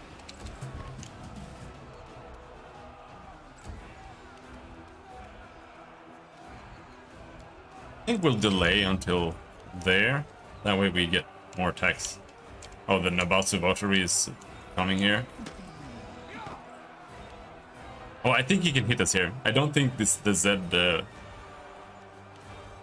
differences work right. Oh no, you got up? Ow. Press the attack.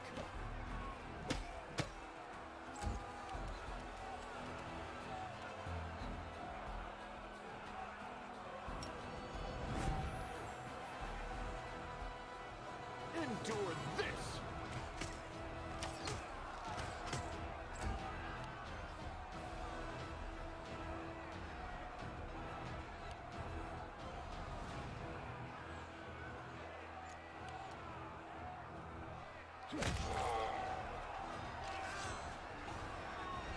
We can catch a break here, but don't let your guard down. The siege is not over.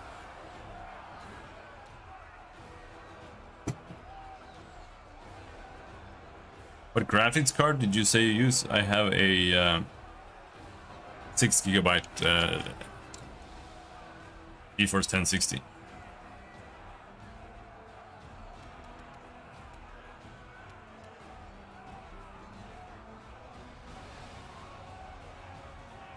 For 1080p gaming, I still think it's fine.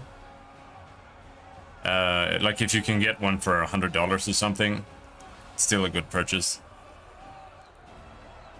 But otherwise, probably want to get something a little bit newer at this point. But I don't know. I have no complaints, at least. And I'm gaming while streaming.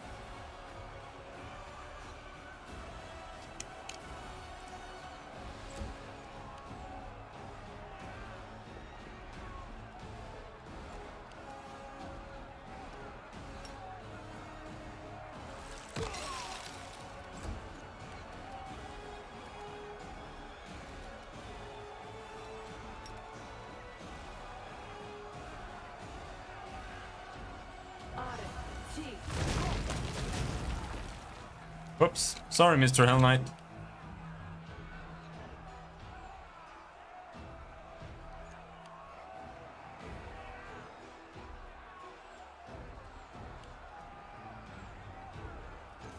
This is so bugged. I'm gonna heal this guy if I can. Deserves it. Ow!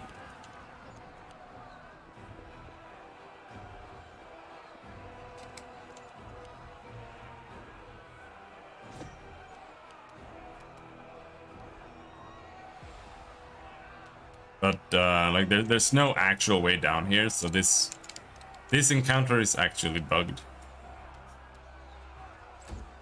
The only real thing we can do here is just shoot this guy with land, pretty much. Why does land still have 4 attacks? He still has key power extra attack for another 8 seconds? Wait, what?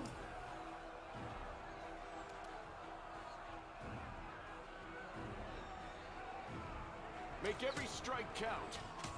We'll take it, I guess. He died up there.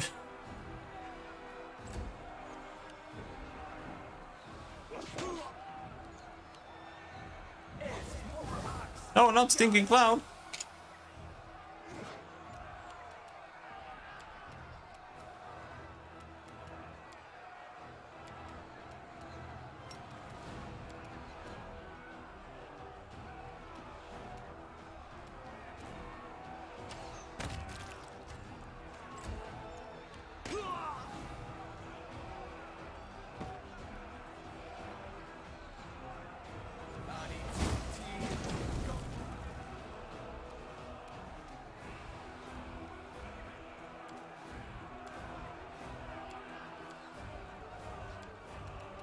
Fire resistance.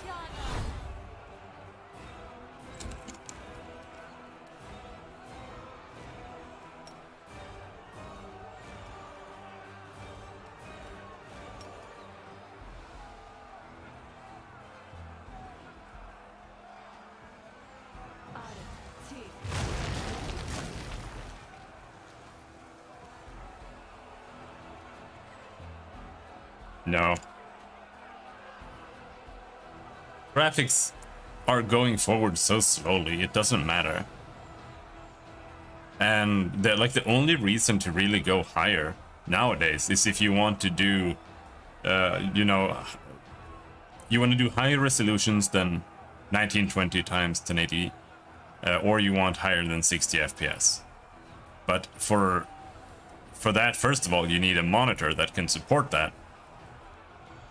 So you need to buy a new monitor just to be able to buy a new graphics card as well. So if you don't care about like 4K resolutions and 144 FPS, then it's not really that big of a deal what you have anymore. I would say a 6 GB 1060 Nvidia card is probably the minimum you want to buy. Like, do not buy anything less than that. But you don't want to go up to like a 3060 or anything like that either. So, because they're just gonna be a waste of money as well.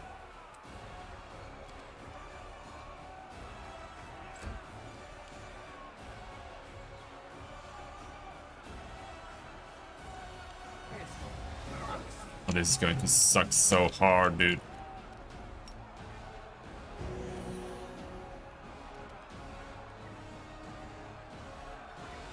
What's your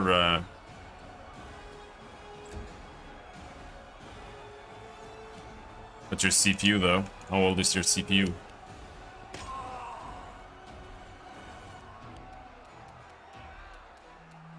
You do need to have a relatively modern CPU.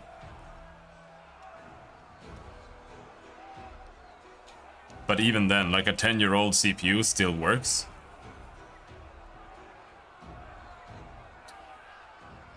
R5, I don't know.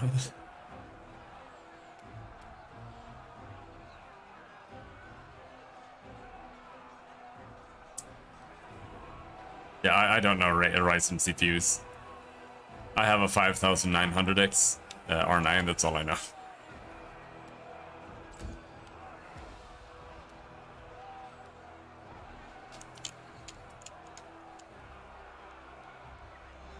Yeah, I don't really know what the better purchase is there, Charles. $400 for a 3060 or $300 for a 2060. I'm not sure. As long as you don't go and buy like something called a 2040 or something, or a 3040, because you think it's better to buy a 3040 than a 2060. So then you'll probably be very sad. He still has key power.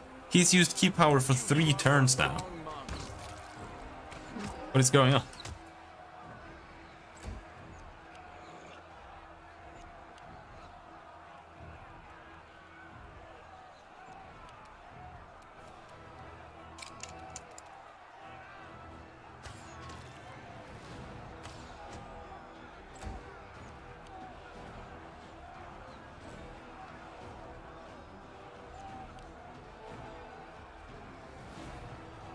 But if you've got the money, why not buy a 3060 if you can get it for 400? 400 is a good GPU price.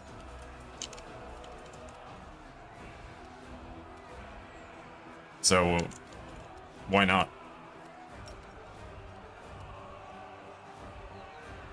That's what I bought this card for.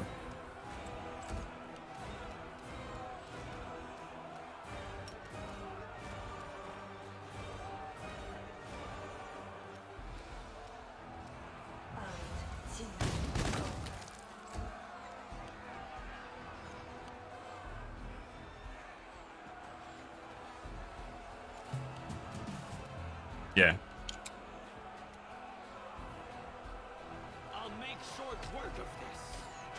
3060 for 400 is good. I mean, why drop 250 on something older? Yeah.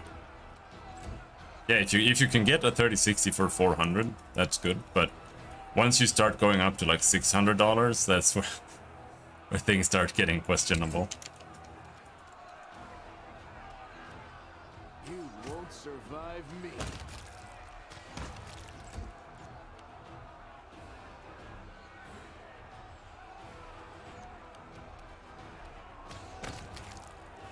Glad I have 2 archers at least. Why are there so many? Holy shit! So annoying.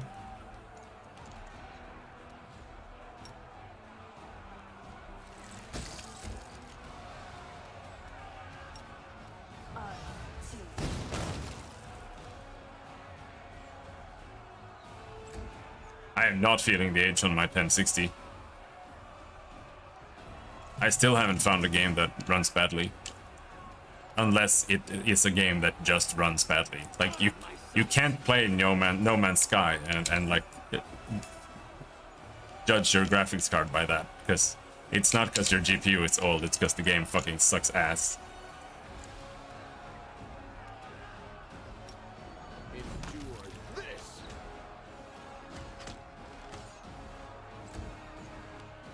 Like you can play BattleTech on a 2060 and it'll still lag. Doesn't matter. This should do it.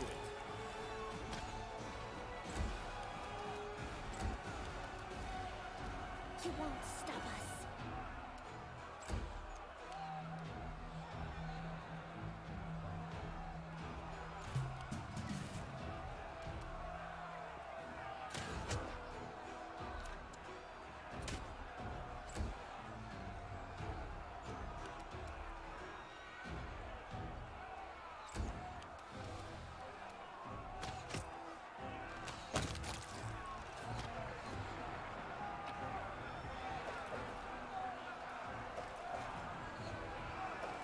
No Man's Sky is one of the worst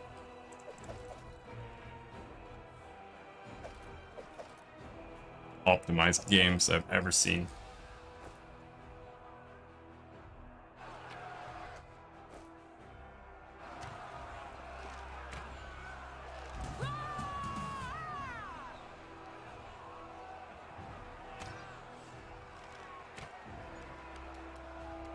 Retreat is not an option. Yeah, and Cyberpunk was also absolute dog shit when it comes to optimization. It's like the worst game optimizations ever. That's what we're comparing right now. BattleTech optimization also horrendous. This game also horrendous.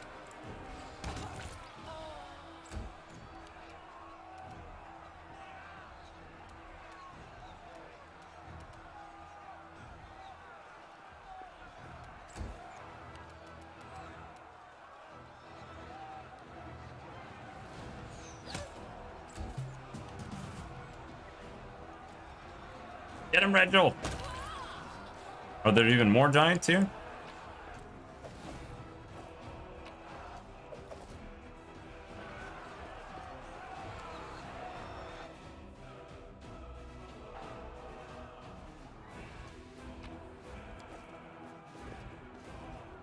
Can it handle Crisis? The question is, can it handle the garbage Crisis remaster?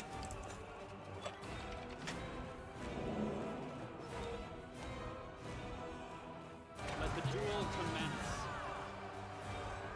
I have ability drain?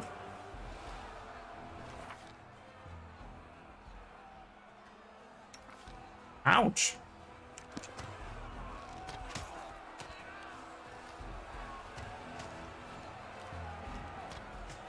Ouch, stop hitting! What the fuck?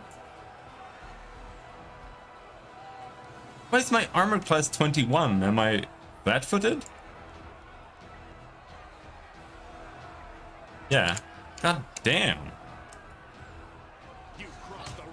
Flat-footed rules are oh, I hate the rule implementations. They're so ass.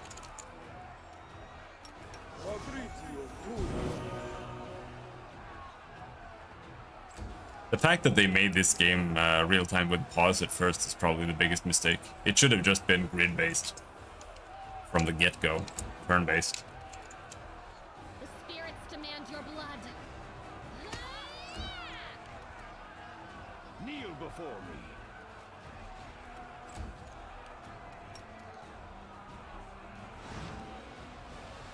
Real-time with pause is such a meme. You won't survive me. I won't let you hurt my friends.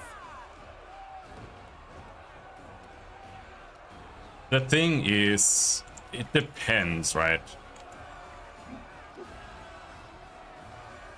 I haven't played it in a while, but Pillars of Eternity, they don't use D&D, so they just constructed a system from the ground up to be played in real time. But both Baldur's Gate and this and other pretty much every other D&D game, they've just like bastardized the rules of a turn-based system and put it in a real-time system, and it just has never worked, not once.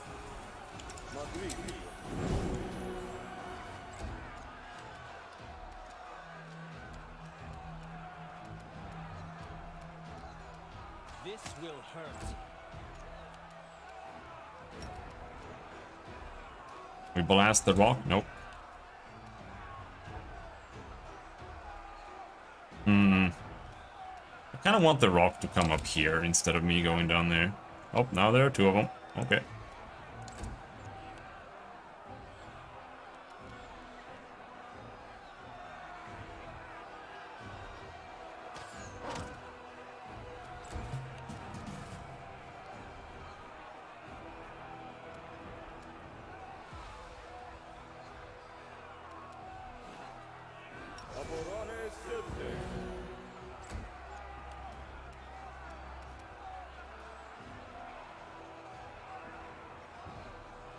Calculated risks. Oh. I kind of for a second thought that this counted as good aligned, because I had that buff. But no, that's just my sword, because that's the one I had equipped.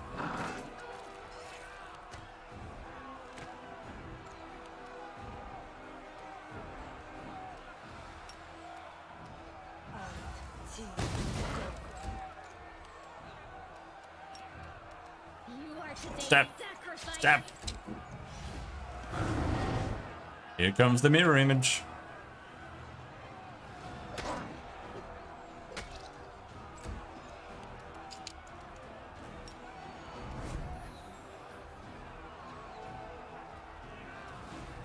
Yeah, this time the key attack only lasts for 6 seconds. I don't know why. Last time it lasted for 12.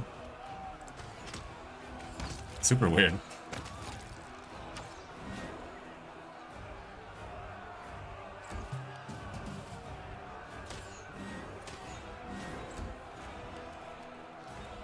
This should do it. Come on, big guy. Can we sleep him? Nope.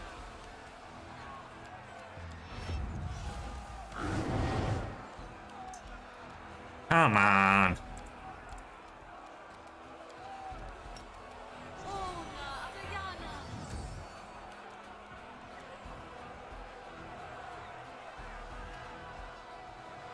Yeah, Reginald's going in.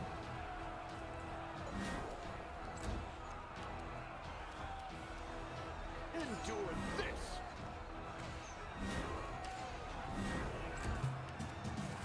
Precision and grace.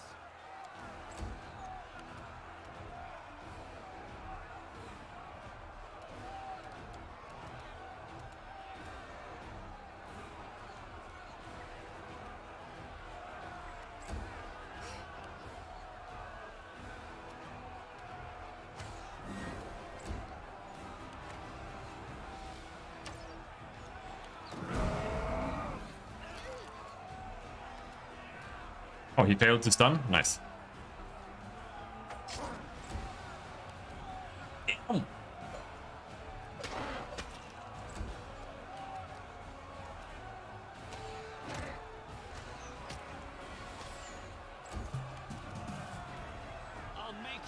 work of this.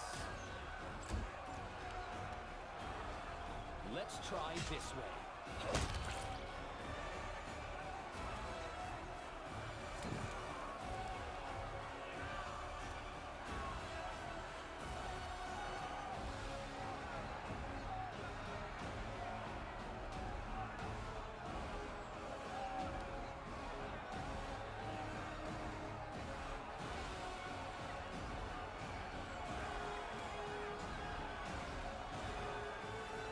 What?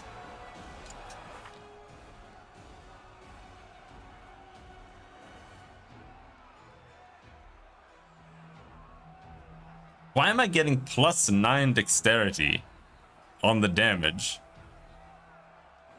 I don't understand anything in this game. What are the rules, dude? Why would I get +9 dexterity? I have 6 dexterity. The only way this would make sense is if it's multiplying my damage.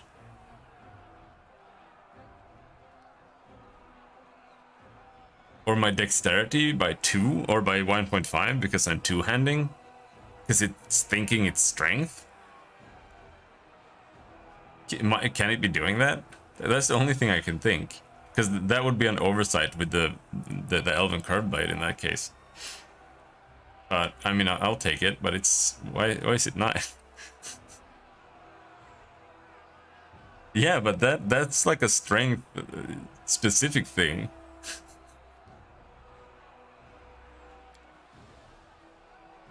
It's weird.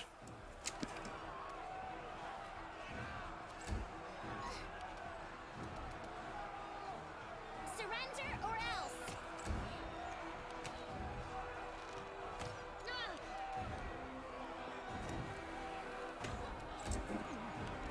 This one's mine.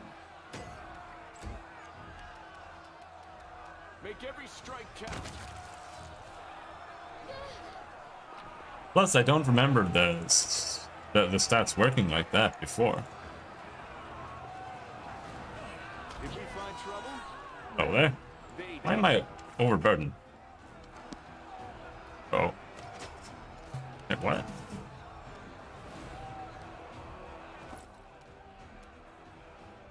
Okay.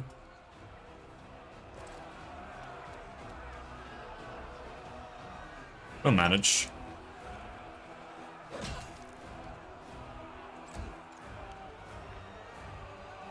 It still does +9. Alright. I guess. But...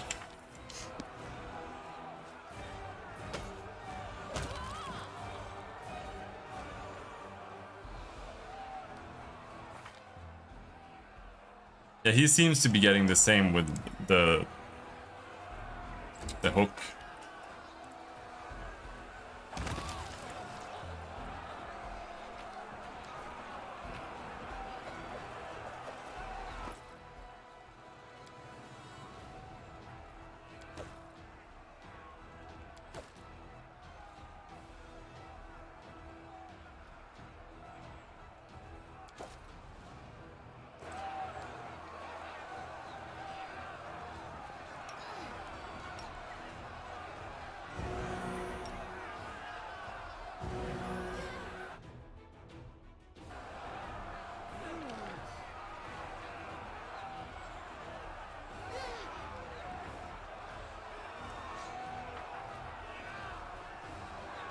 Well, now what? I could finesse down there, but is there like any reason to?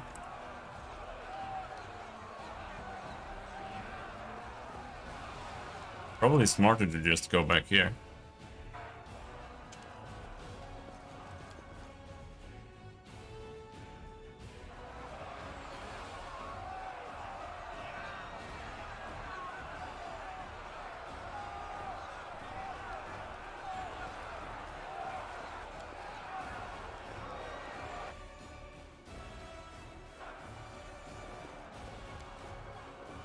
Because that looks like a way up here, rather than a way down to somewhere. So if we just go back here,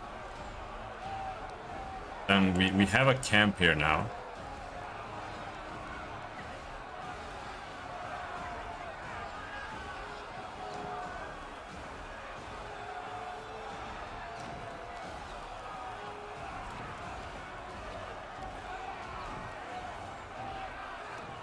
Could rest. But we're still good, kind of.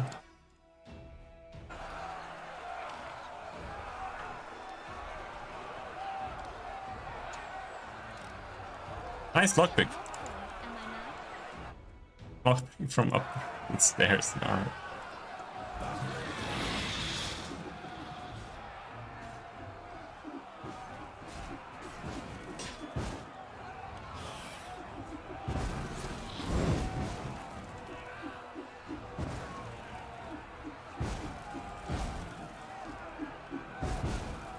Alright, let's focus the big guy first.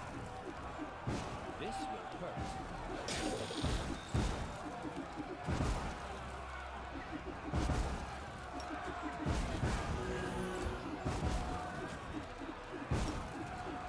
Go for their hearts!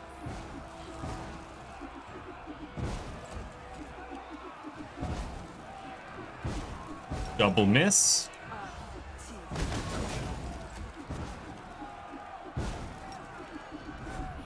You've crossed the wrong mark.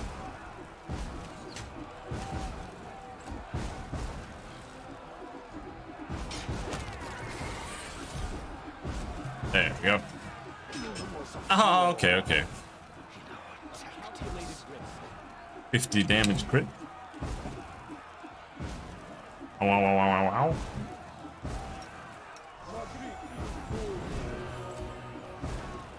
Pocket wide open! Sleep. Good night.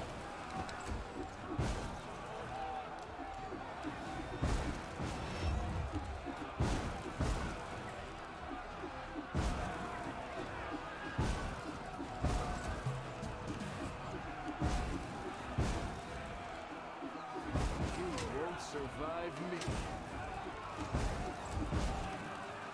This should do it.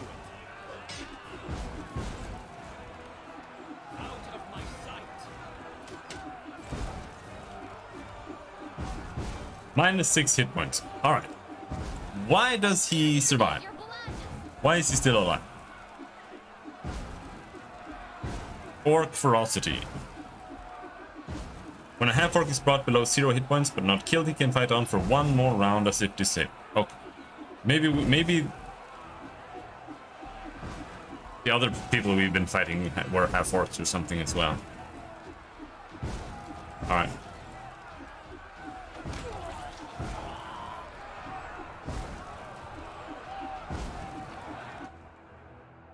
Dueling sword. Herald of Pain. Cold iron finesse wielding dueling sword. The target becomes sickened for 1d4 rounds on a critical hit. They didn't put Die Hard. I've looked before for Die Hard and I didn't see, so I think it's sometimes because it's really, really random.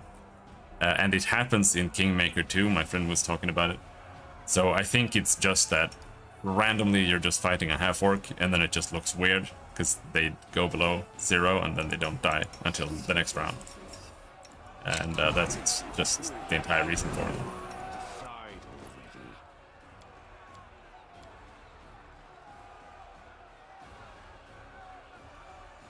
Cloak of Resistance +2. Well, we can put that on someone instead of a Cloak of Resistance +1, right?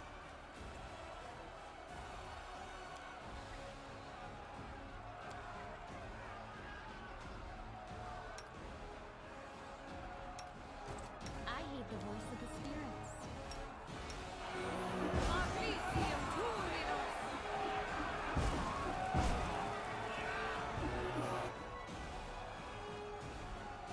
We also have Ash Leprosy, who has Cure Disease. You.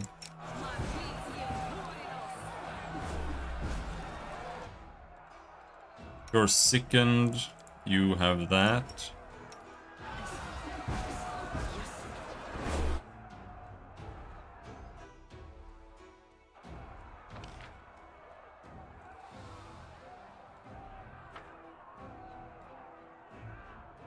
Commence the assault. I guess.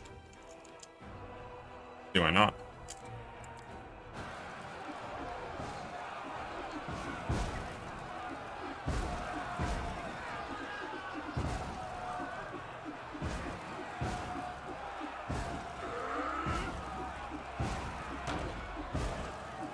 Oh my god, come on. My buffs are wasting here, guys.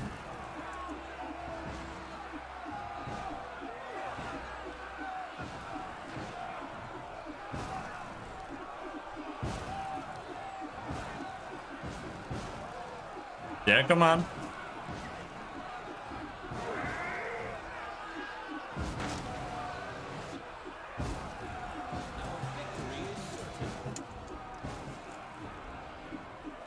Okay. Weird.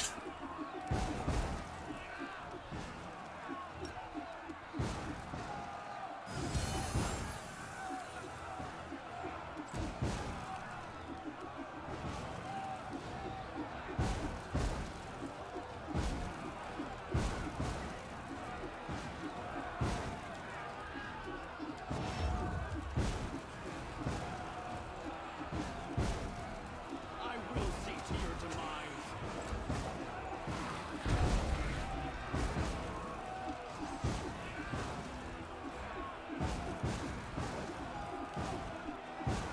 You are today's sacrifice. Beep.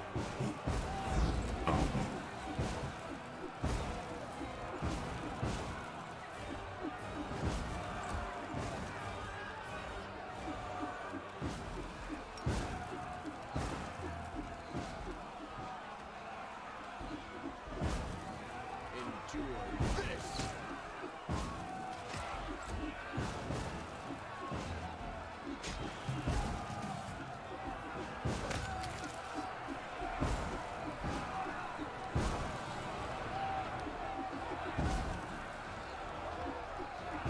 Come on, guys, chop chop.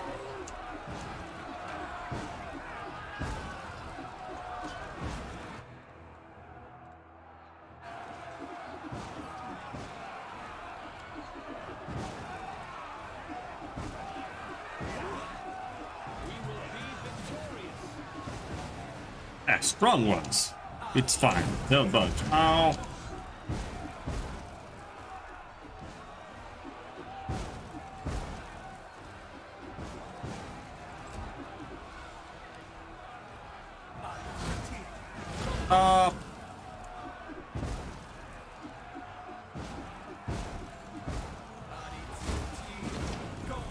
Luckily, we still have it up.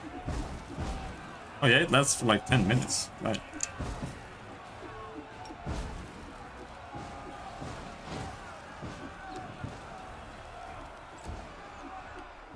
I wish these guys would just finish bonking the door instead of running and fighting these guys with me.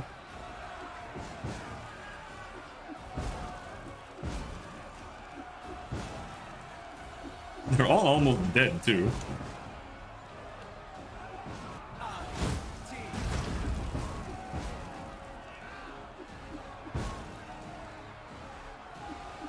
Precision and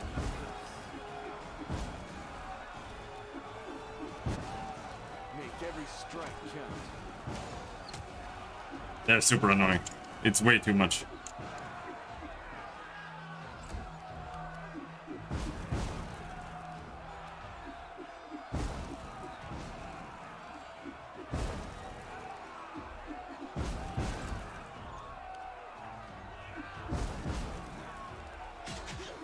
It doesn't even do anything if you get hit by it.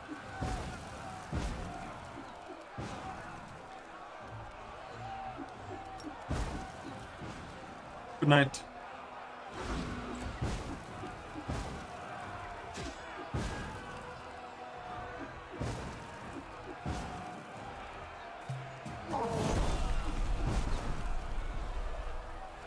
I think these guys are immortal.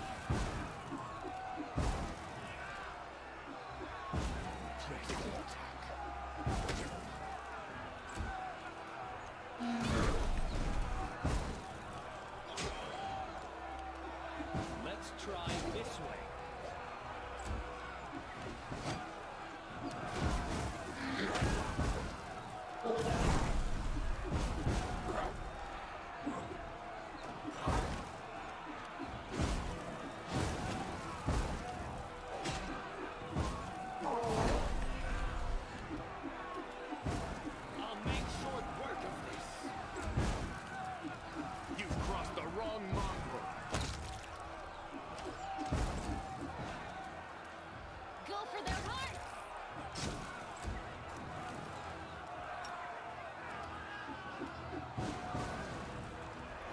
Right on you.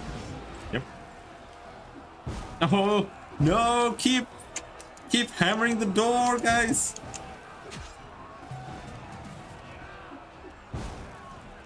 Retreat is not an option.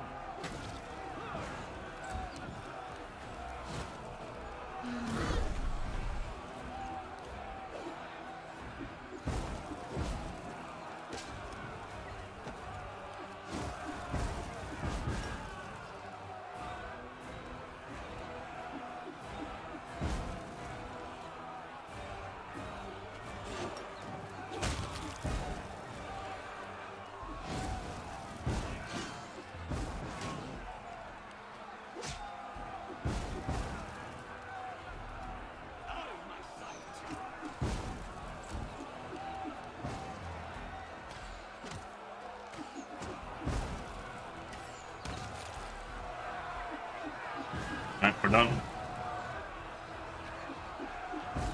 I'm gonna have them stand there, that way maybe they can charge.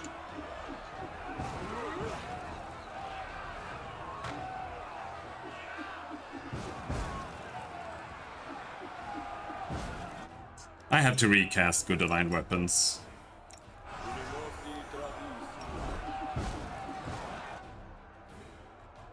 You get one, and Lan gets one. Now, that means I am out, so...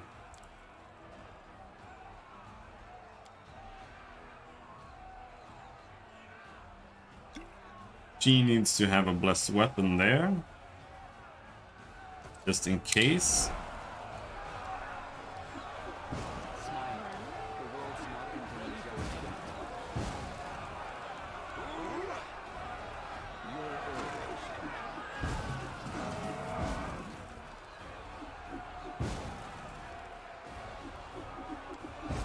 Should recast protection from evil.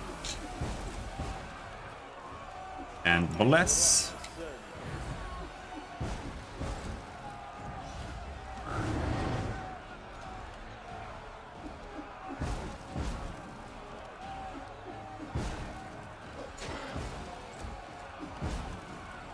You won't survive me.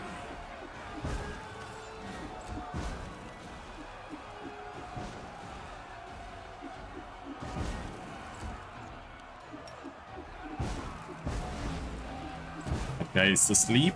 Nice. Then everybody can go over here. Fight that guy.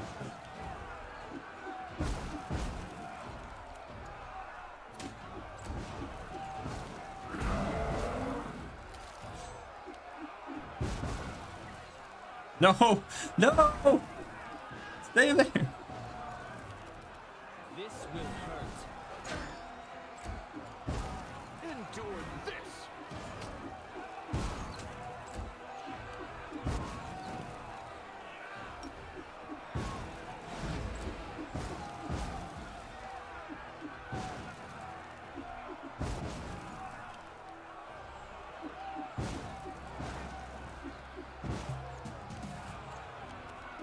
I'll cut you wide open.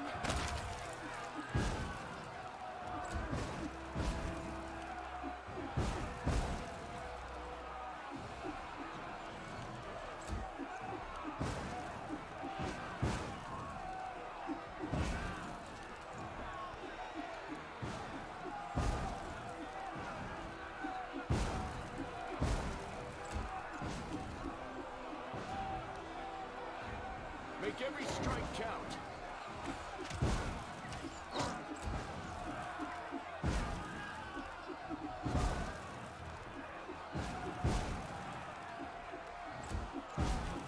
Too late for apologies.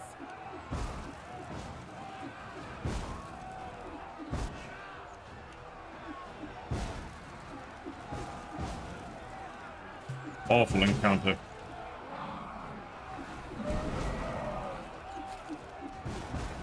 spirits demand your blood.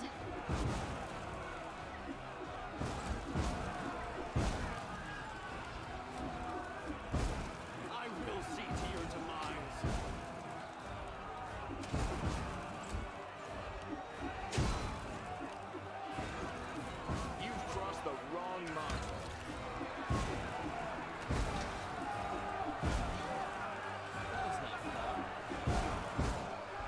Oh my god, stop.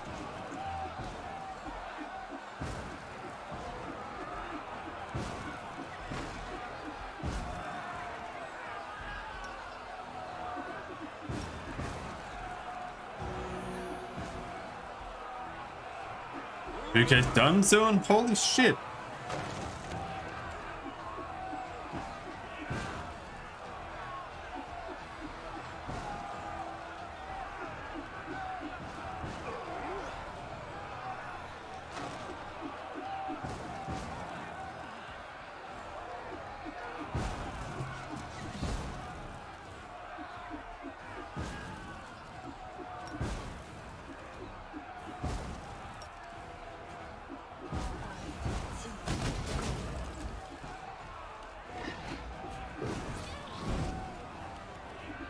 You are today's sacrifice. If someone gets petrified, I'm not sure I know how to get rid of that. Kneel before me.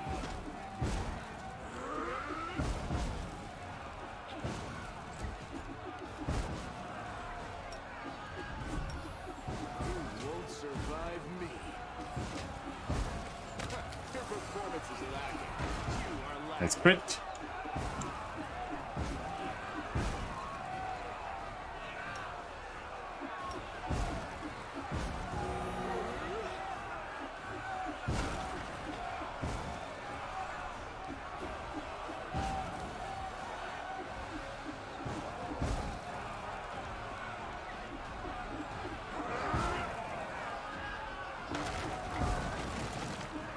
Finally, holy shit.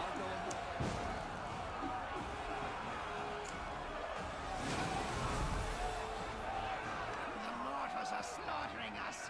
How can this be? Stop talking. Fight. One blow of a monstrous fist turns the head of the demon into a bloody pulp. There! That's what happens to cowards! Get it together, you maggots, and we'll destroy them! Okay. Quiet. Don't make me mad. There they are! There they are! They're coming!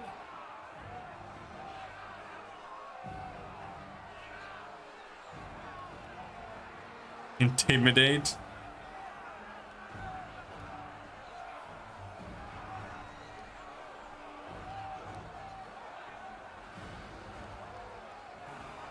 Nah, we've come to free dress, and you can't stop us. Believe that? Funny. Death to the mortals.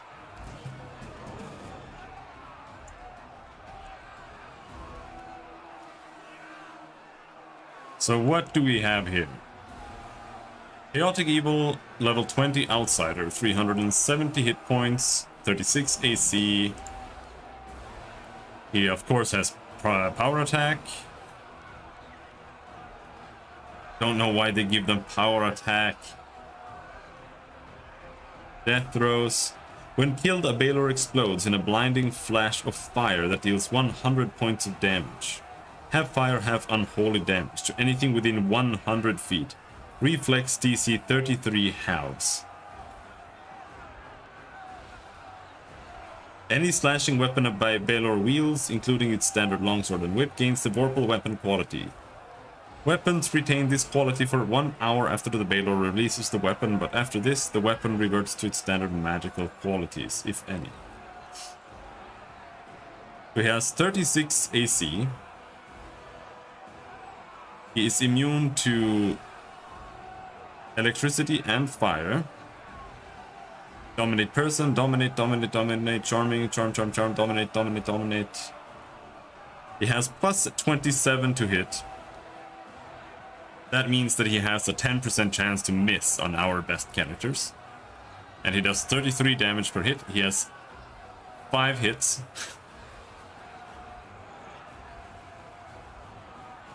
He's gonna cast Firestorm. He has Dispel Magic Greater.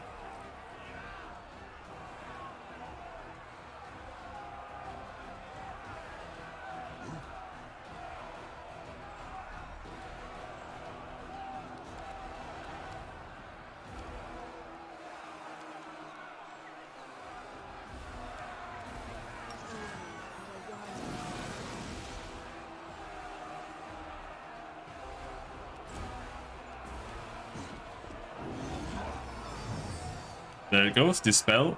He dispels fire resist, fire resist, fire resist.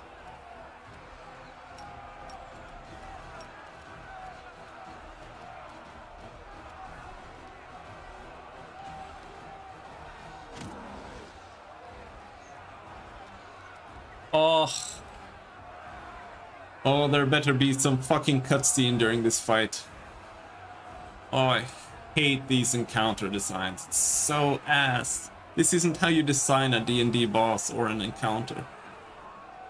Holy shit. You don't pit level 8 parties against level 20 monsters. That's not how the game works. It's not how anything in D&D works. Nobody does this. This is so retarded.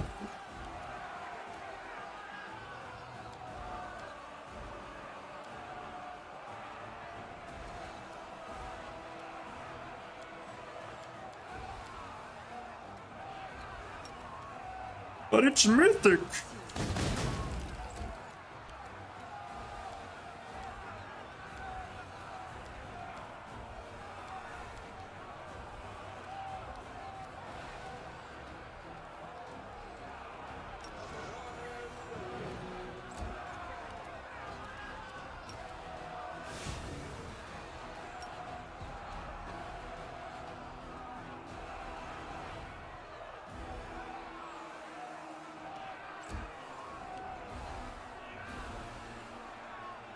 Because there are no strategies anymore. Like, the only thing you can do is just have one really good character who gets to attack, while everybody else gets slaughtered in one turn each. That's the only approach to fighting something like this. You can't use defensive fighting. You can't use defensive spells, really. You can't heal. You can't do anything. All you can do is just go all out DPS and hope that you come first. Now, he dispelled everyone's resistances, which means we need to cast that again. Hopefully we're not in reach yet. Dominate monster. Regil is immune to dominate monster. He might be a gnome, but I don't think they count as monsters here.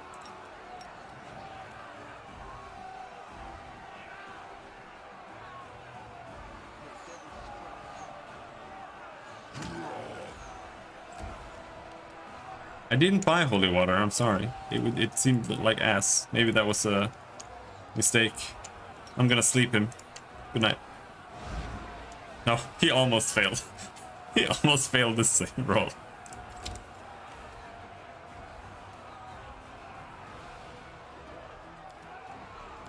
I know you're being sarcastic, but yes, it is a real item.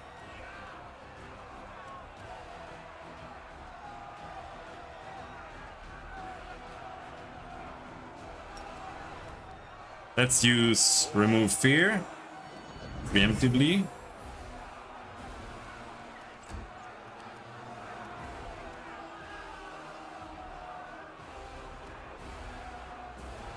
This one's mine.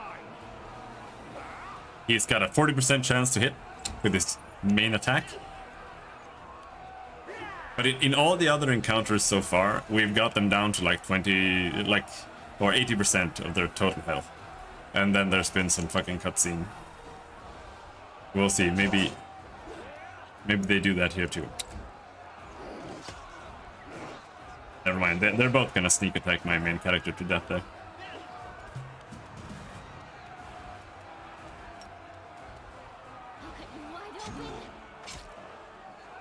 Oh, double hit. Nice.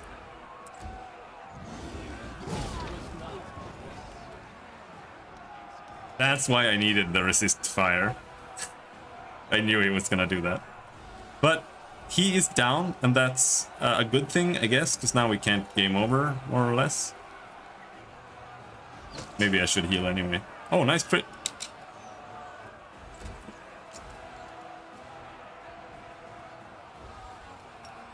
Let's sleep the Baobaos. Oh. Oh, their one is down. That's bad. Press the attack.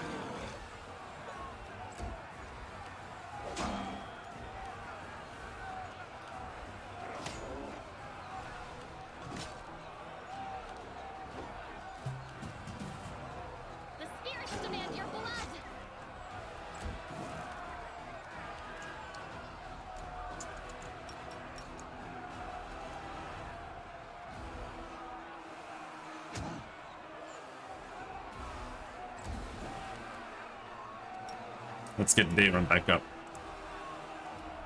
Oh no, he's killed. Oh, never mind then.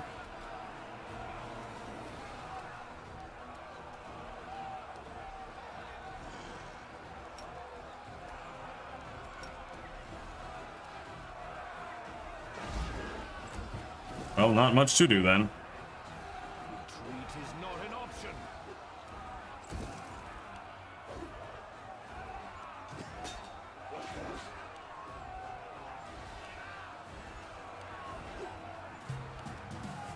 You are today's sacrifice!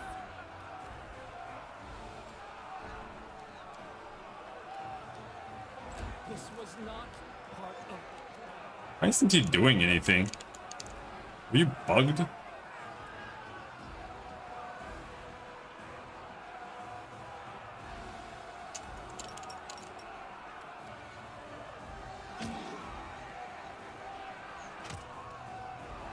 If we get him down to 50 health, we can kill him.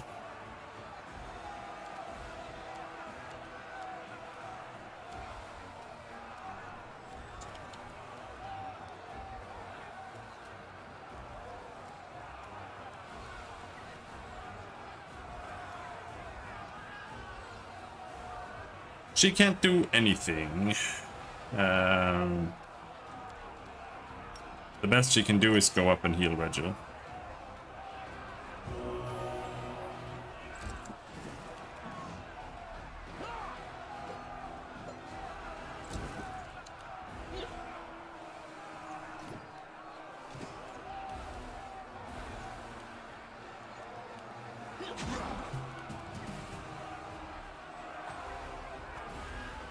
This was not part of the. He's just standing there. I don't get it.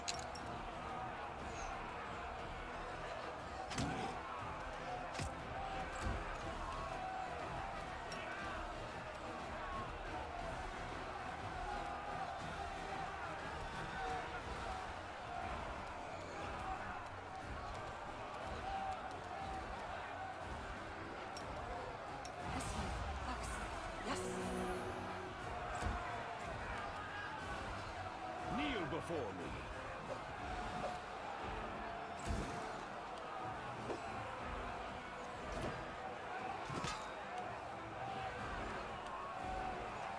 Is it because my main character is down and there's supposed to be like a mythic cutscene or something? Go for their heart!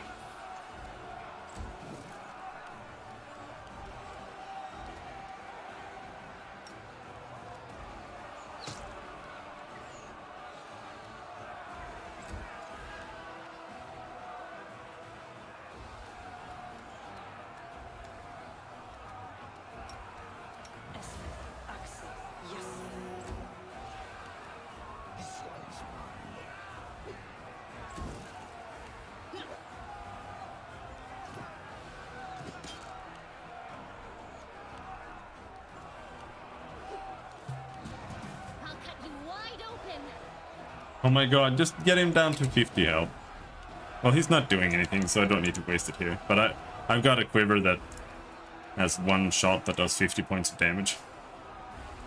But it looks like we just need to kill him, I guess. He's just kind of standing there. Press the attack.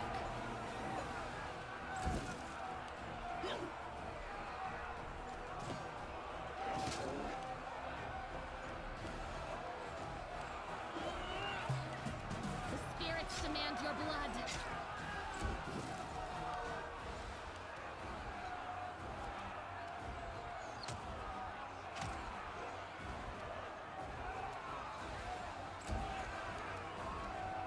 Is it actually bugged? Is this game that bad?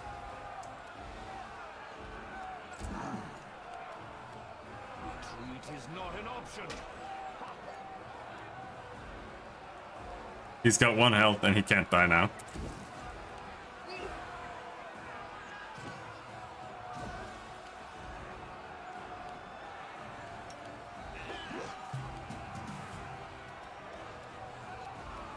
Alright.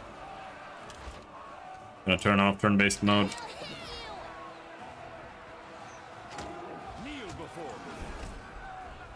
The world again. This one's mine.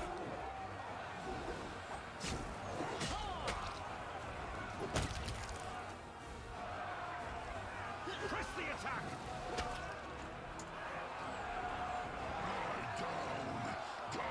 That was fucking trash. This game is so ass. Dreams, demon. You and Willdust will regret this. I'll find you and shove your entrails down your throat. Damn it. The dagger was supposed to kill him on the spot.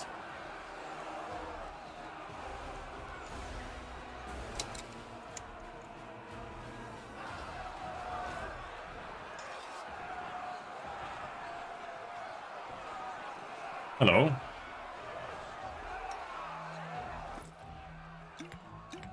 Got some guy here. Is there a new party member?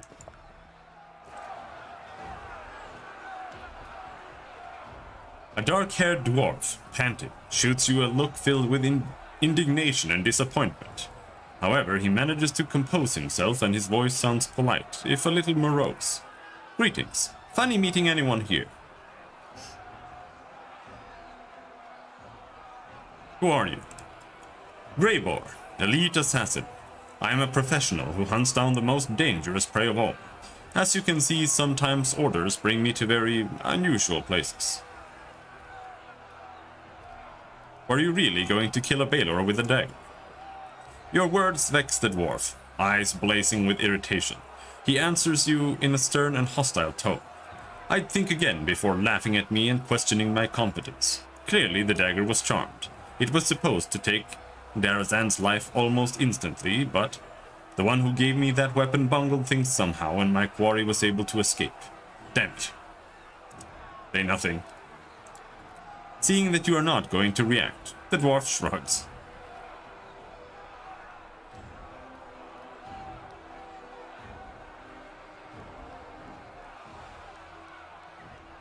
Fight for me.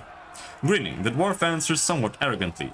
I am not sure you can afford my services, and right now you should be better off with a unit of infantry than an expensive loner like me. No time for chatting.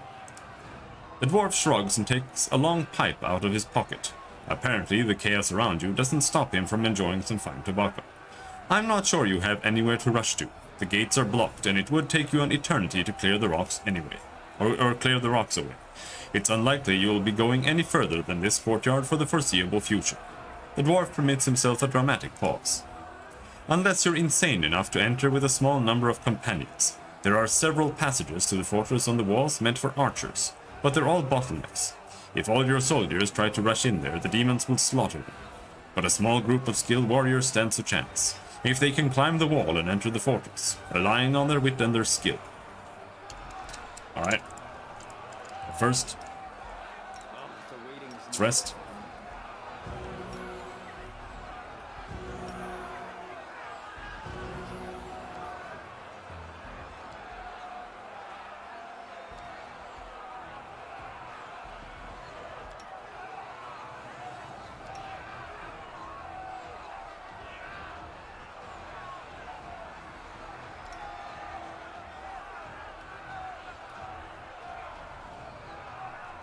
We don't need to camouflage here.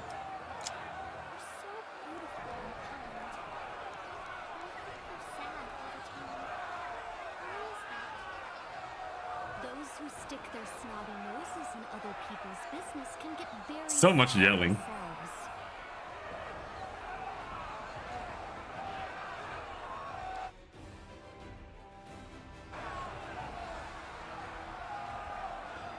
Oh, that cured our death store too? Alright, I'll take that. So what is he talking about?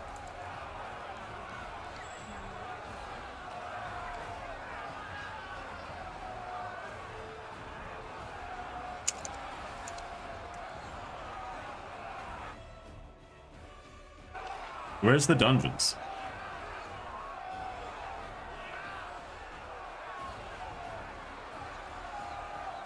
Can you go out here?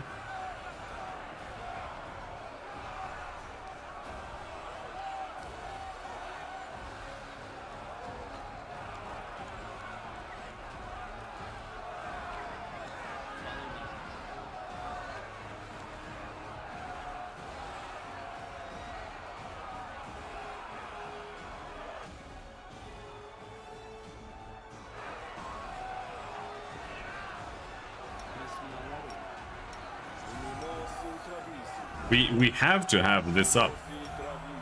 Otherwise, I can't fight them. Not properly, at least.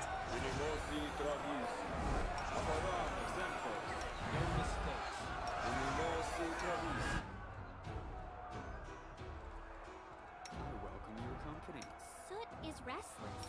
I will fight.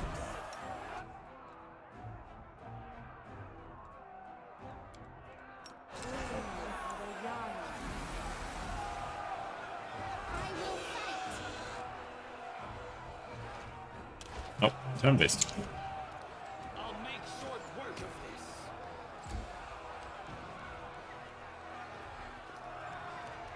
Retreat is not an option.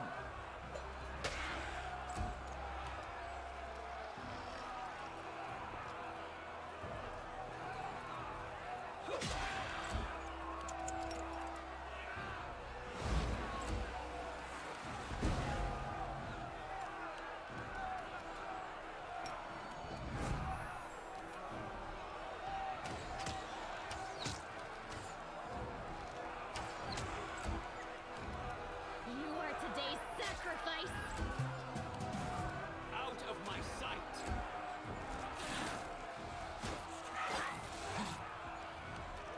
Kneel before me. A calculated risk.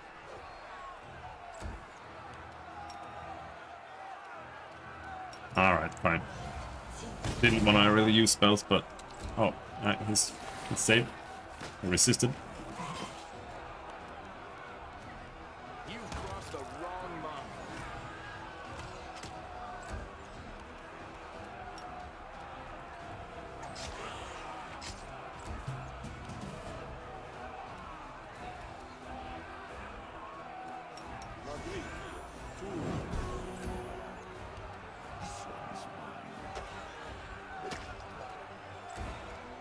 This should do it.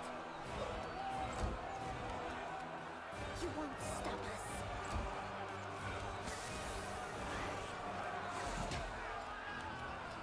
You won't survive me. Should we proceed? Okay, so he has poison. Have neutralized poison.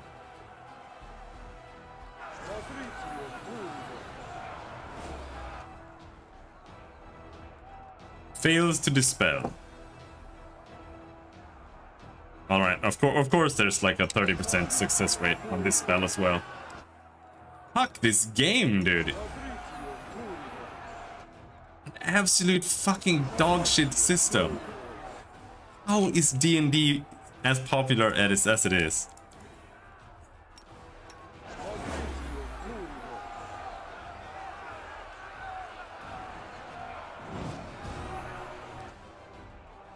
Oh my god.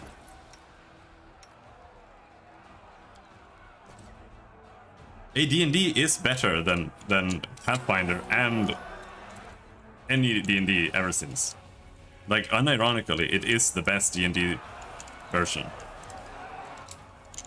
It's so weird.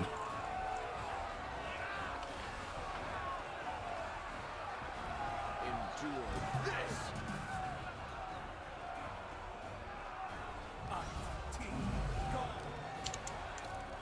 Because their removal spells work.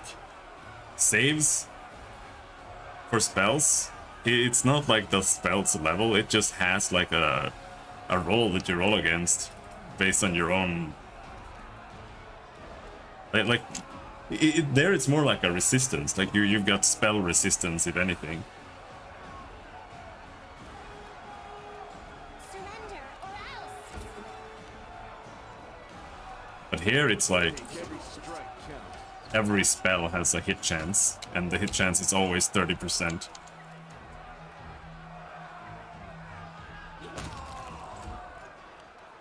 I will see to your demise.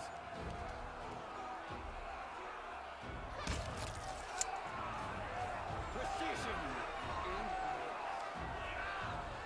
There are 3 little keyholes in the wall, barely noticeable among the stones. Okay. Very useful. Is that a trap? It might be a trap. Scimitar of Wind.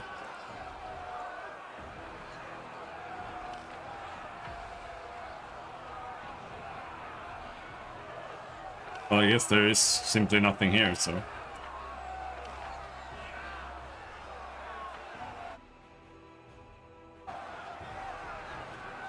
Just go in, I guess.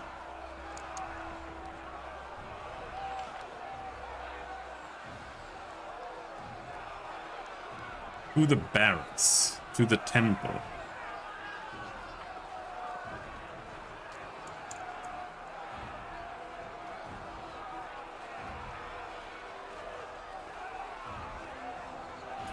Wait. What was I supposed to do?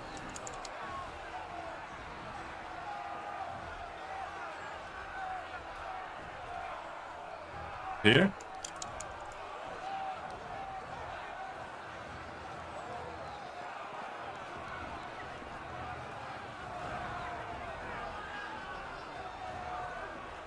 Citadel's dungeons.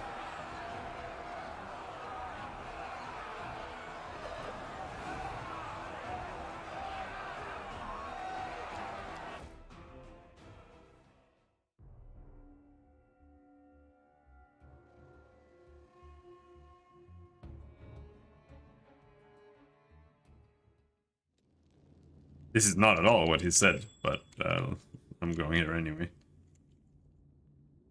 What's a trap? Oh, all the way over there?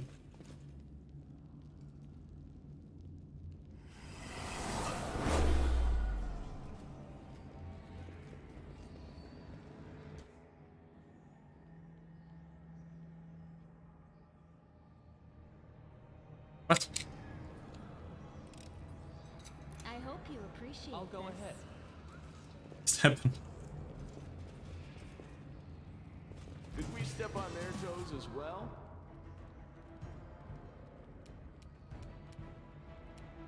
I'll make short work of this.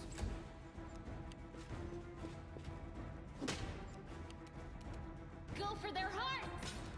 Was it like a magical thing to force you to bow when you walk in or something? You've crossed the wrong mongrel.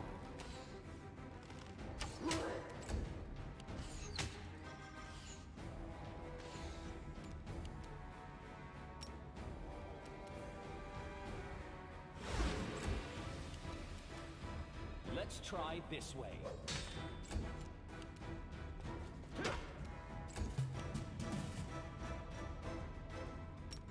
Смотрите, Тури. Everybody bullies the gnome.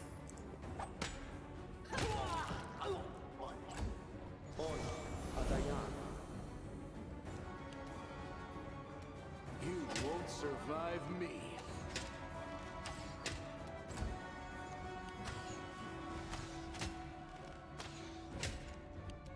I reach that guy.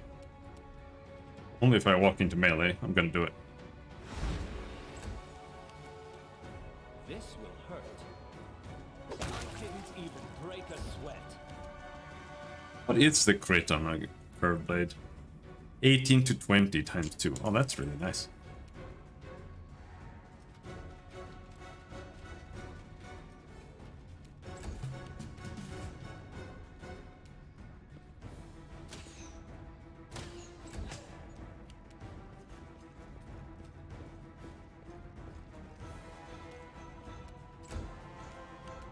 Endure this.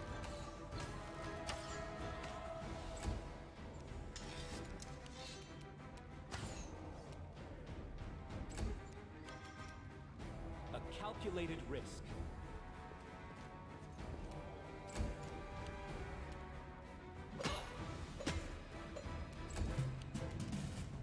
Out of my sight!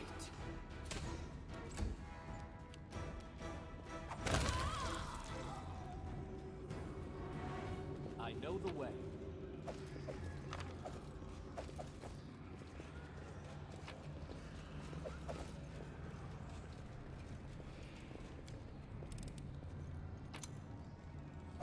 Trash, trash, trash, trash, trash, trash, trash. So much trash.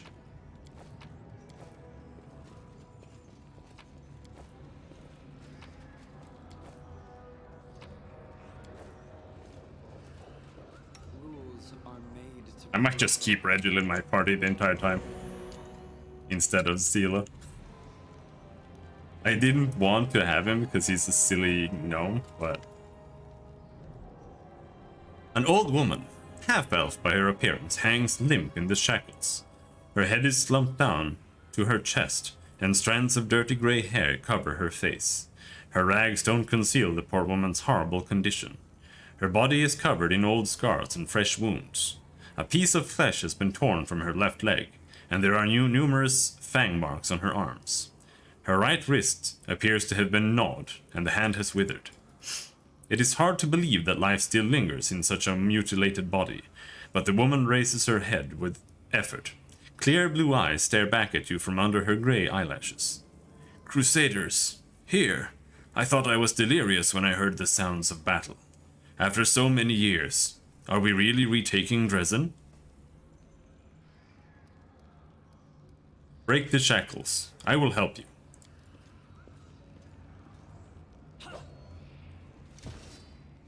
The freed woman leans heavily against the wall. Thank you. After so many years, finally. Who are you? How did you end up here?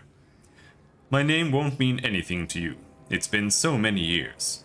My name is Yaniel. In Mendev, Yaniel's name always comes up when they speak of the Crusade's fallen heroes. The passionate young warrior won the hearts of all with her courage, boundless faith in Iomedae, and cheerful nature. When Dresden fell to demon treachery and carnage flooded the streets, Yaniel covered the escape of the refugees and saved the lives for many of her friends and civilians at the cost of her own. I used to be a knight of the Citadel when Dresden was still a proud Crusader stronghold. On the day Dresden fell, I was covering the refugee retreat. Alas, I was taken alive by the spawn of the Abyss as they flooded the city. Ever since then, I've been locked up here, within these walls that were once my home, now a prison and a torture chamber. The woman drops her head heavily to her chest. Yaniel? Why, that name is remembered throughout Mendev to this day. Friends, we are in the presence of a living legend, or rather a half-living one. Yaniel? Oh, I know that name. They used to have marches in the river city in her honor, but that was a very long time ago. It must be so strange to feel alive when you've been dead to the world for so long. I'm impressed by your resilience, knight. I wonder if I would keep my mind and self-control after so many years of torture. It's a serious question. Are you feeling quite well, Paralictor? That's an awfully bold confession for you. The gnome pays no attention to the Asimar's barbed comment.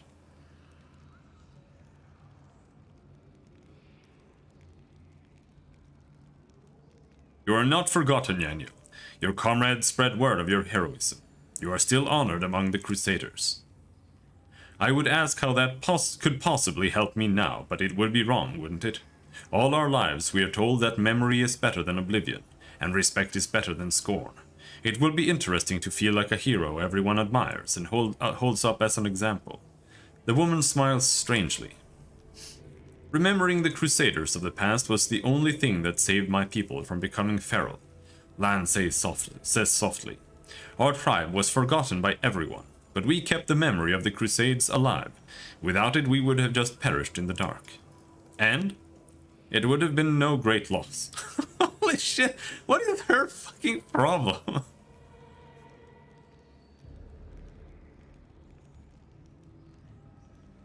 Do you know where the Sword of Valor is? The woman closes her eyes. I feel its presence. Even now, when the sword is weak and dormant, it is near, in this very citadel. There is a passage from my prison to it. Keep going through the dungeon and you'll find the banner.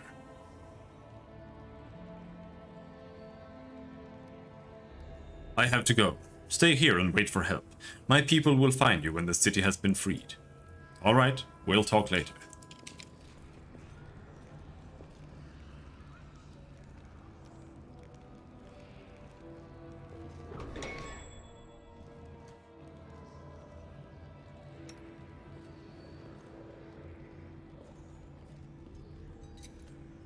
I am helpful, am I not? Kind of like what they did with the traps. It's no big deal, but it's still kind of nice.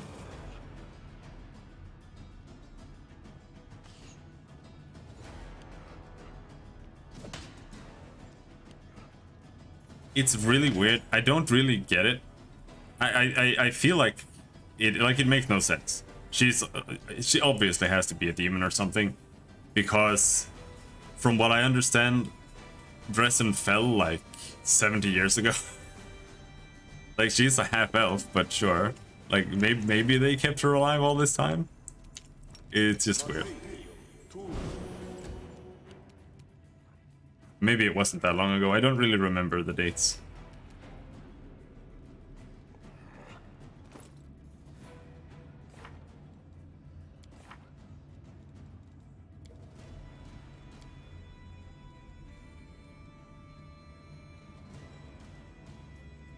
I don't want basics and stuff. I want to know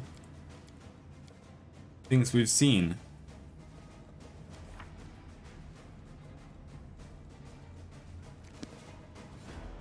I'll cut you wide open.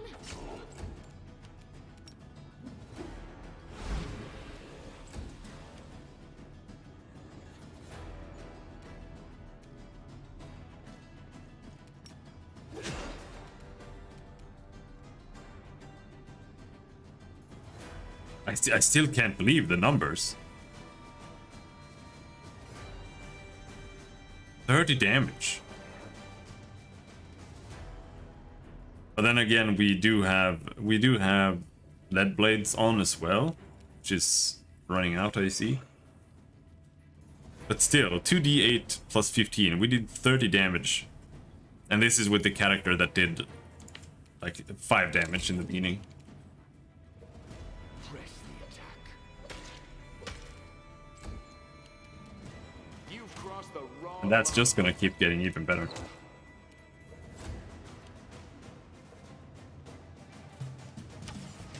The main problem for him is going to be maintaining AC, but I think in the long run we won't have a problem either.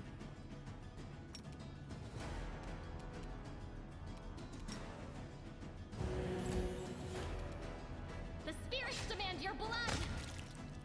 Not that the AC matters, except for trash mobs, because all the bosses have plus 40 to hit anyway, so it doesn't matter.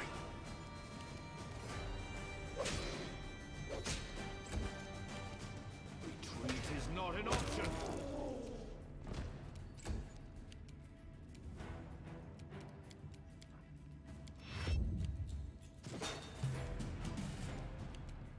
Oh, you were invisible or something? Survive me.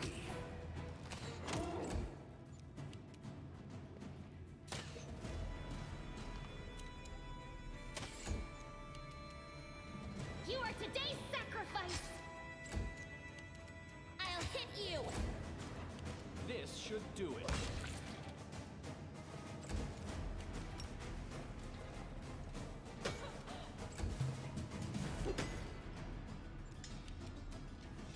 Endure this.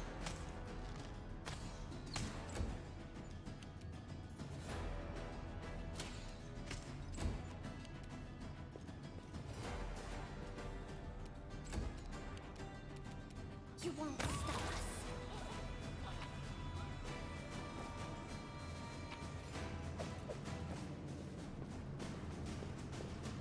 Follow my.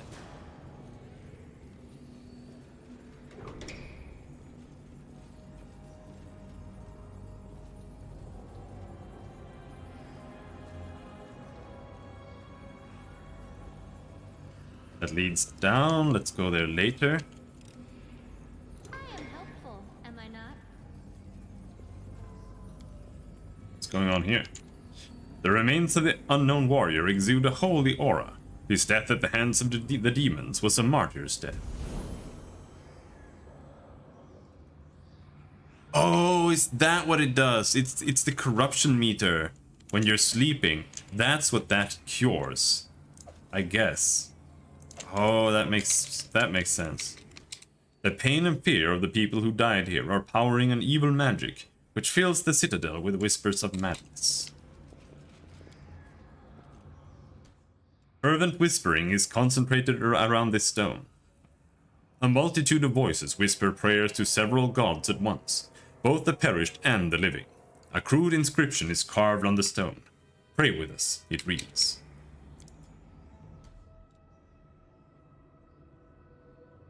A crude inscription is carved on the stone. Talk to us, it reads. Multitude of voices whisper spells of dispel and banishment magic, pronouncing them erratically, halting, then trying again. A crude inscription is carved on the stone. Repeat after us.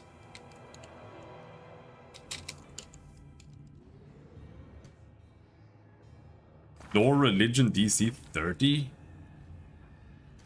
That's, I can barely succeed on that at all.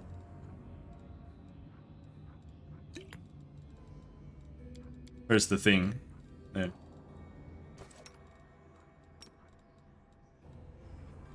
No, no, no, no, no!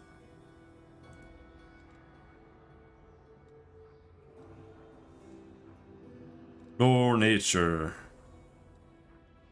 Lore religion. There, now we might have a chance. Success!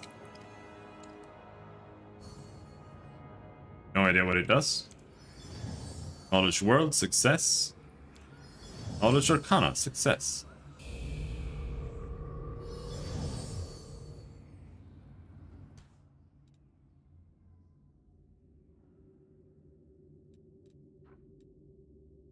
I have no idea what just happened.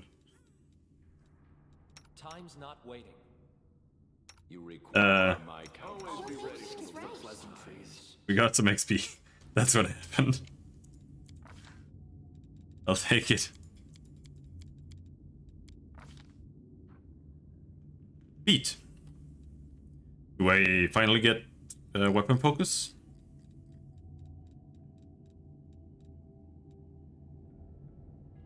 I think we'll take weapon focus. We could take improved critical as well.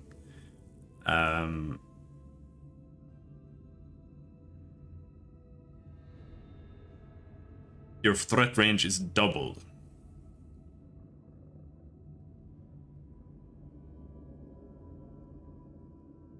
That's quite a big... That's gonna be quite a big threat range. What does improved critical? What the fuck is that?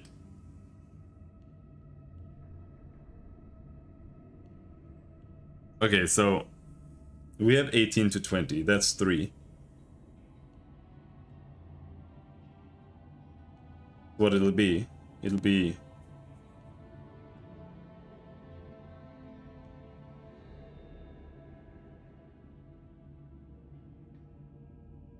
15 to 20? Is that what it'll be? Or is it 14 to 20?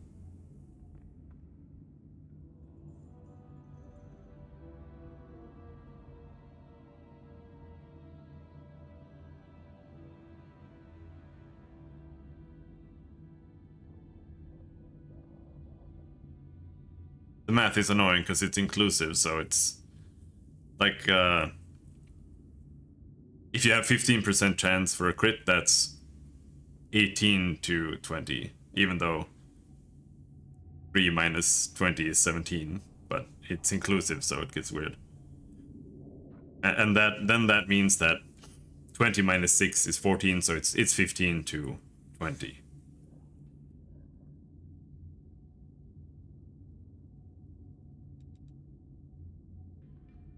I think we'll take that, right?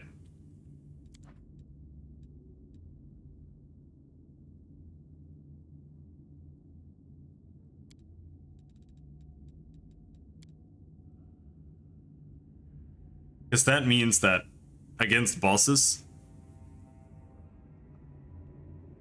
how do you confirm a crit? That's rolling within the crit range and then rolling a hit. That's how you confirm a crit. So that means that when we're fighting a boss with high AC, we won't be able to hit unless we crit. Or no, because you can hit on the original one, but then fail on the confirm. Right. So, but we'll still have really high crit chance. Let's go with that.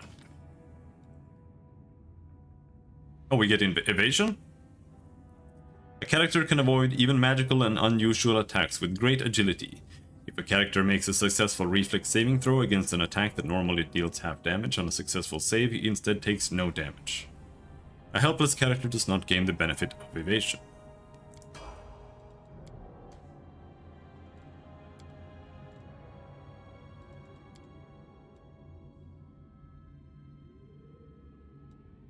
I think we'll level up Fighter here.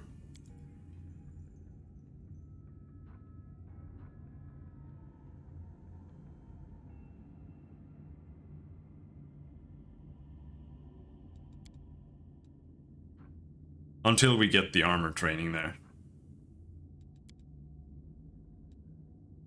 And then we can just spam Hell Knight.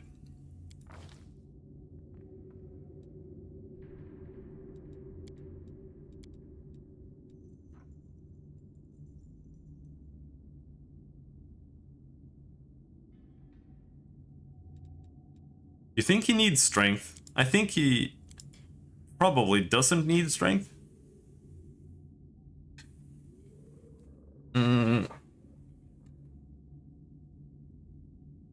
What does he want?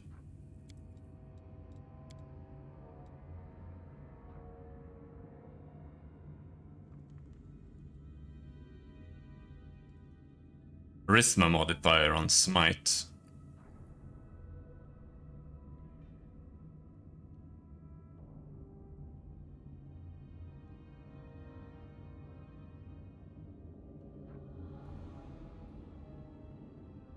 And here we have the charisma as well.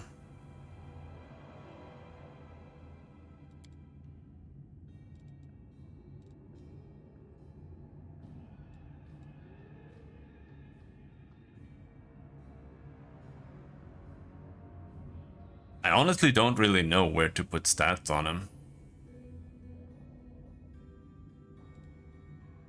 Like, let's assume we get a +8 dexterity belt. That's +4, right? At that point, he has +8.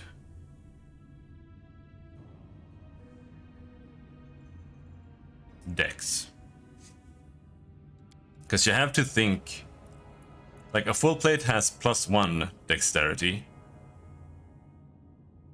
And then, like we like we counted earlier, here we get 1, 2, 3, 4, 5, 6, 7. +7. So he can have +8. And that means that if we do get a +8 dex belt and we put it on him, then any dex we put in it now will just be wasted unless we downgrade what armor he's using.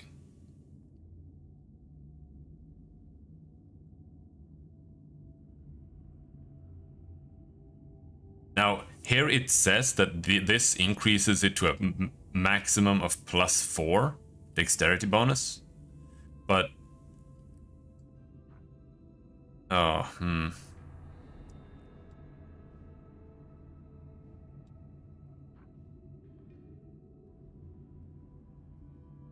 but the question is, does that actually mean a maximum of +4, like a hard cap, or does it just mean that you get like that's all they give you?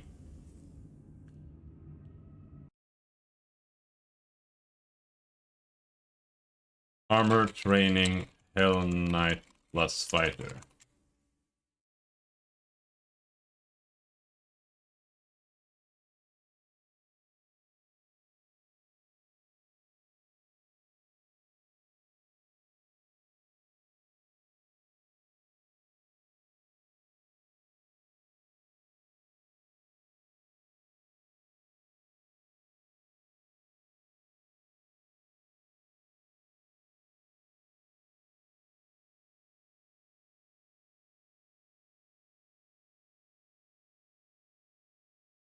I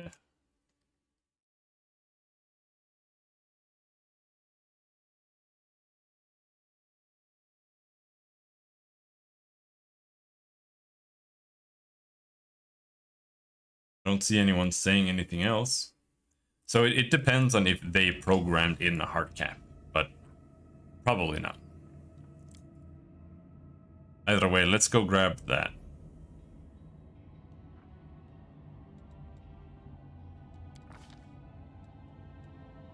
Now, what do we do with this stat point?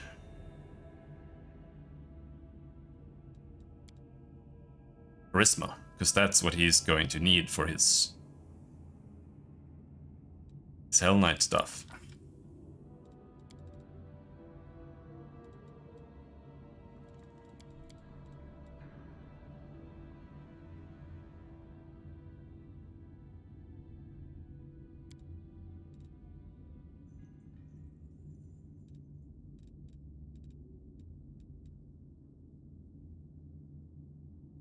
With double slice? I don't know. I don't think so. I don't even know what double slice does. Your offhand weapon while dual wielding strikes with greater power. Add your strength bonus to damage rolls made with offhand. Does that work with weapon finesse? However?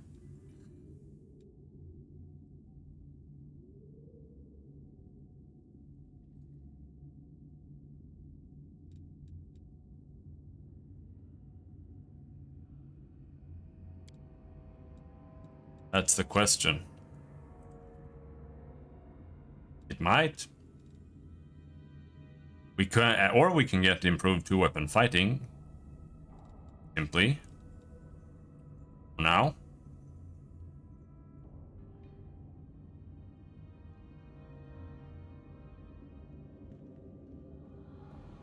Oh, that's what you were thinking.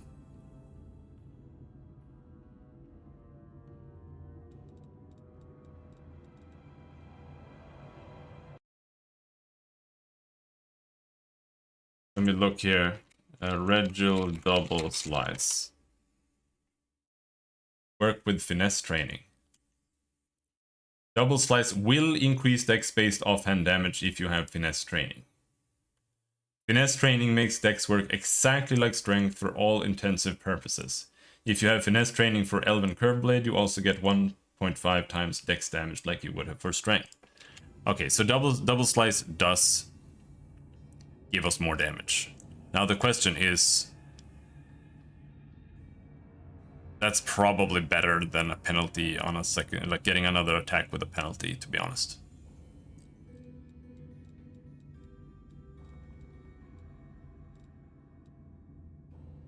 Because his damage is lacking a little bit.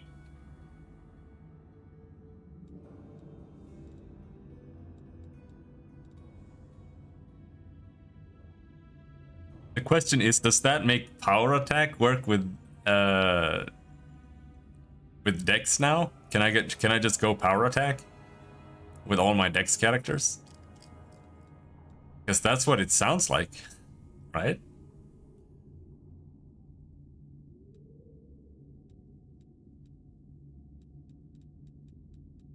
But let's go with double slice for now.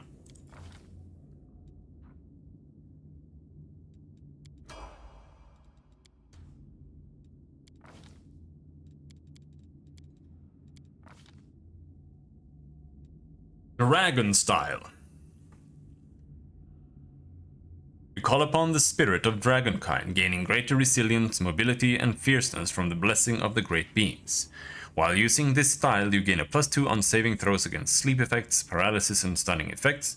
Further, you can add 1.5 times your strength bonus on the damage rolls of your first unarmed strike on a given round.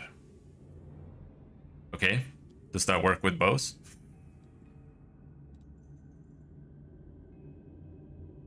Clustered shots. I think I want to take clustered shots. Because this clustered shots means that we don't really have to use what is it called? A deadly aim to overcome damage resistance. So we won't lose any to hit against enemies with damage resistance. But it's either that or improved critical, and I think we'll just take improved critical. This improved critical is really really crazy.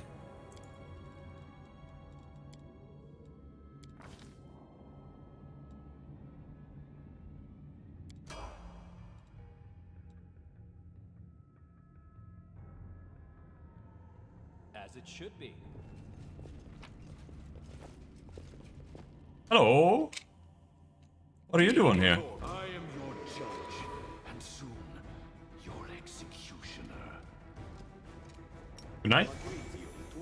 Oh, wrong character. I healed him.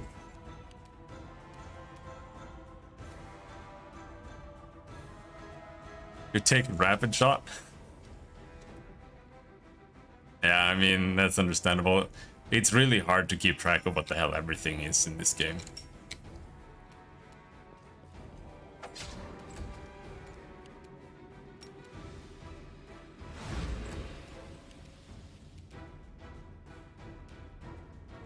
Make every strike count.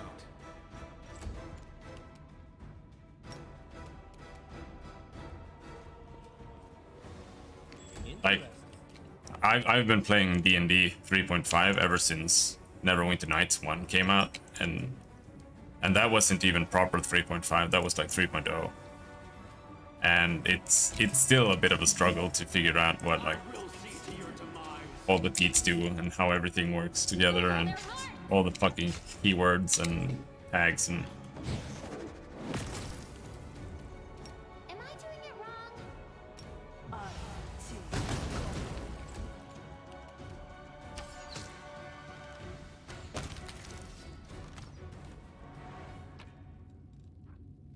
magical hand axe +1. Nice. I hope you appreciate this. I don't think we checked everywhere here. That also goes down.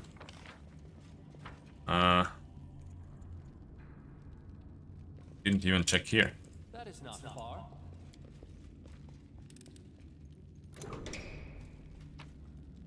Potions.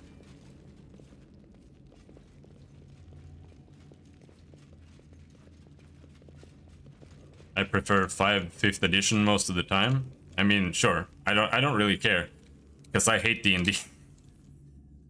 I think D&D is the worst RPG system that's ever been made. It is awful.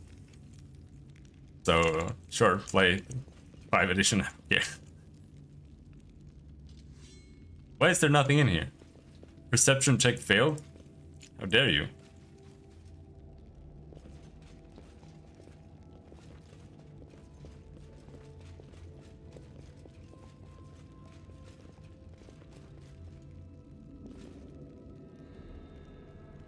.5 is terrible.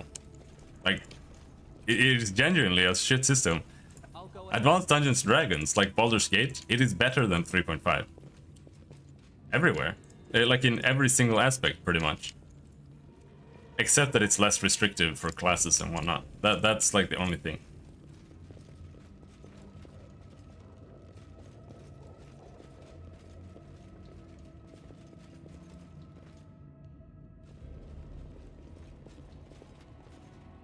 .5 is just a fucking RNG party. Everything has like a 30% chance to succeed against everything all the time.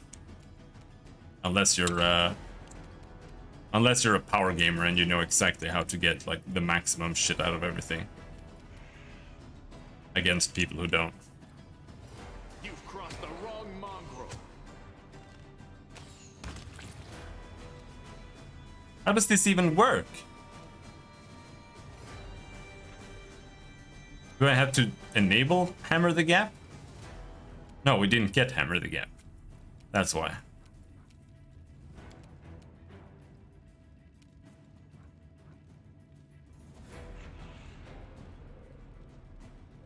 Still, why are they...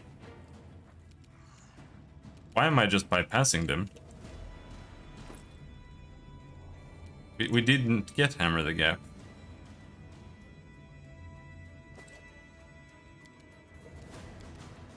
Right?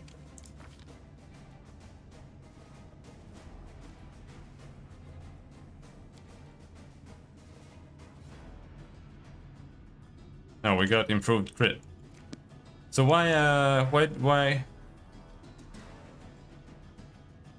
is my weapon still blessed? Oh.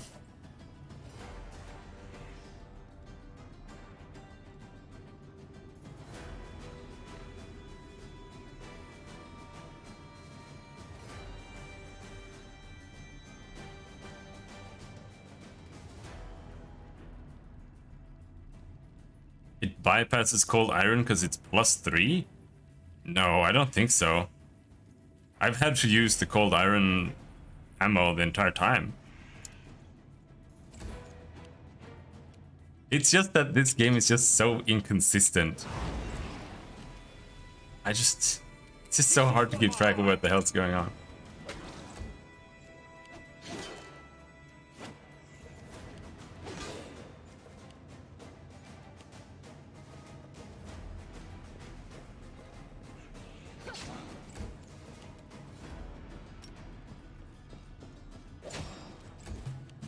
There it got reduced. 5 damage reduction.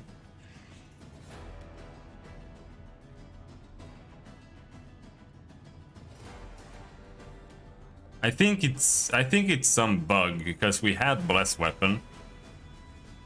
And I think it's just like a leftover of that still being active or something. It's weird. Because she as well? Her weapon? No, never mind. She has a cold iron weapon, but he definitely does not. No. Well, whatever. Let's see if they have damage reduction now. Oh, oh.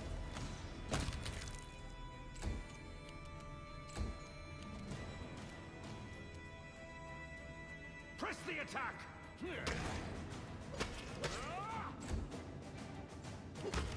Oh. They did.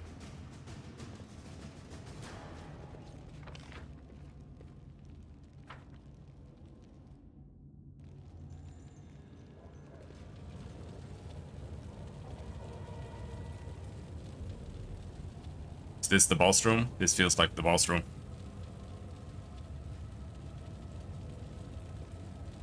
Got new shoes. Compared to the deplorable state the city is in, the room is remarkably clean and orderly. Its simple furnishings look solid and made to last. A man you met in Canobras is standing by the anvil. Blacksmith Joran Vane. On seeing you, he raises his bushy grey brows in surprise. So this is who's been making all the noise around here. Well, come on in. Have a seat. What are you doing here? What I do everywhere. I forge metal. Everyone can fight, right? Breaking, destroying. Anyone you ask, they're ready to do it. Creating things, on the other hand, that takes a little extra knack. How did you get here? Well, you know, my brother is here. You know him, Staunton. Yes, I know there's a noose waiting for him in Canobras for treason. I told him not to get involved with that crazy woman, but when did he ever listen to me? Yeah, Staunton Vane. The horned wench promised him heaps of gold and he believed her, so he came here with her. He's some sort of military leader here, but there's no one to lead except all sorts of vermin. And to everyone he's a traitor, worse than Arilu, but to me he's still my brother. I couldn't leave him. Bad lot that he is. I followed him, tried to talk him out of it, but it didn't work. He wouldn't listen. Now I've taken up here, working like I do. I understand. Family's family.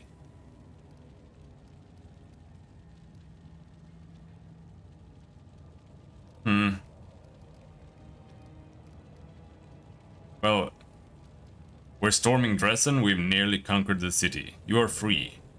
Well, he is pretty much free, it seems. Anyway, is Staunton here? Where else could he be? Not in Canobras, that's for sure. The dwarf gives you a reproachful look. Of course, he's done things in the past, but the Crusaders just never cut him any slack.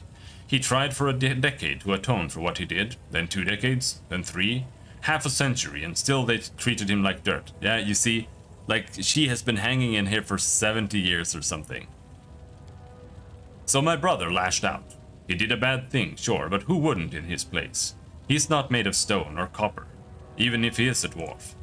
The crazy eyeless hag with horns, she got into his head. Demons are like that, you know. They can tempt. Among the Crusaders, my brother was the lowest of the low. But here he commands power and respect, and he doesn't think of the cost. Ha! Joran waves his hand, clearly vexed. Every betrayer has their own sob story to excuse their actions, and each one thinks they are different from the rest, that they alone should be understood and shown mercy. I am sick of hearing it. No, I am not making excuses for him. My brother is a dum-dum, and he'll get his. I am not talking about mercy either. It's just sad it ended up this way. If everything turned out differently, maybe he'd be storming Dresden with you. Until today, Yaniel was kept and tortured here. She was the hero of the First Crusades and your friend. How could Staunton stand by and let that happen? What? The dwarf seemed stunned. We thought Yaniel was dead. My brother mourned her death as much as the fall of Dresden. She couldn't be here. My brother would have known. He would have done something. Go and talk to Yaniel if you don't believe me. Joran looks at you heavily for a while. I have to choose whether I believe you or trust everything I know and love about my brother. I'll choose the latter. Staunton wouldn't allow Yaniel to be treated cruelly, and that means you're either lying or mistaken. You may have noticed lately that your brother has changed somewhat. Befriending demons leaves its mark. I fear his personal moral standards may have dropped. If I had to be more precise, I'd say they are currently hovering somewhere around the levels of the abyss. I don't believe it. Demons are bad enough, but Staunton torturing Yaniel? Listen, I know my brother. I know how low he has fallen, but that simply isn't possible. I have to go. Wait. Your cause is good, and I like you. But blood is thicker than water. Of course, Staunton is wholly to blame, and his sentence is fair. But a brother's a brother, and I won't let anyone kill him. You'll have to kill me first. I respect principles. It will be an honor for me to kill you. In Canabras, I had a rapier that was made by you. It was a fine piece, and you made the best knives in the city. Sharp, easy to clean. It would be a shame to leave Dresden without its master craftsman. But if you wish to die alongside your useless brother, we will respect your wishes.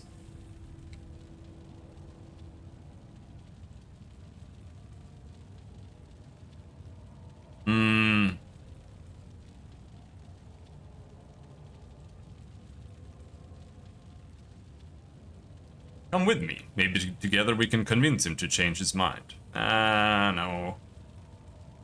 I understand. That means I'll have to kill you. Of course, it's regrettable. But what's the point in being sorry after all is said and done? But why do we have to fight, Mr. Joran? You're so good. In the River City, I love going to your forge in winter to warm myself. I would sit and listen to your anvil sing its song. Ting, ting, ting. And you never chased me away. You even gave me bread sometimes, or candy. And now you want us to kill you.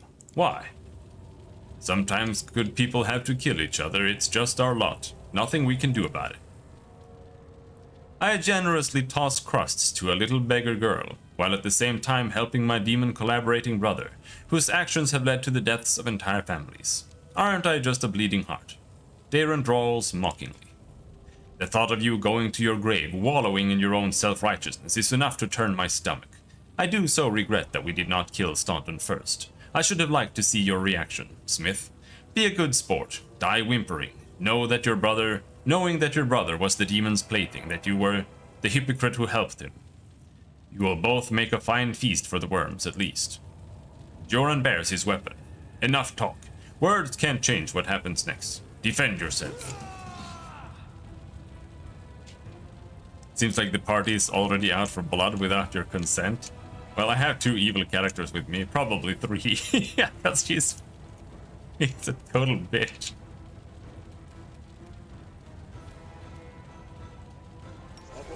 Off the prayer.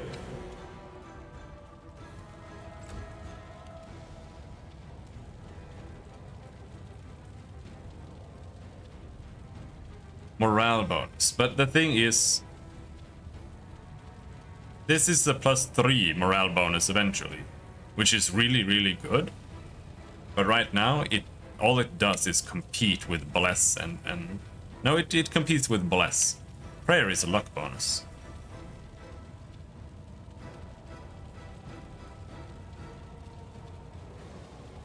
33 AC.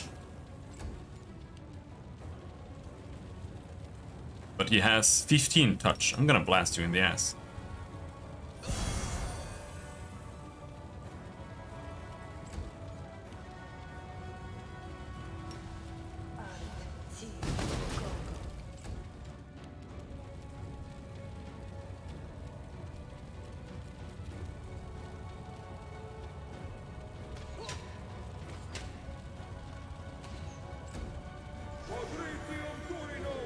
Eagle Soul. Call forth a surge of holy power which grants you the following benefits. A +2 sacred bonus to AC, +4 sacred bonus to strength, resistance to acid, fire, 5 sacred bonus to all persuasion when used to intimidate, checks made against evil creatures. A +2 bonus on initiative and fast healing 2. Any critical threat roll made against an evil creature with a weapon you wield is automatically confirmed. That is insane, by the way. Like, in the beginning, it feels useless when you have... Like, you crit on a 20, but when you crit on 15 to 20, an automatic crit confirm is absolutely giga bonkers. It doesn't get more crazy than that.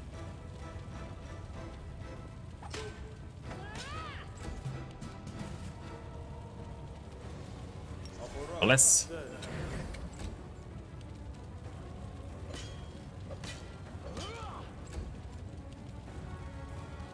Let's try this way.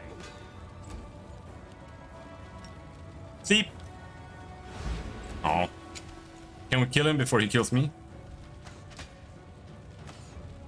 Oh. No, never mind. He's just gonna do a prayer. I'll cut you wide open. He doesn't know that he's playing a D&D game and that you can't cast spells in combat because it's a waste of time. Retreat is not an option. This will hurt. Alright, you're dead now.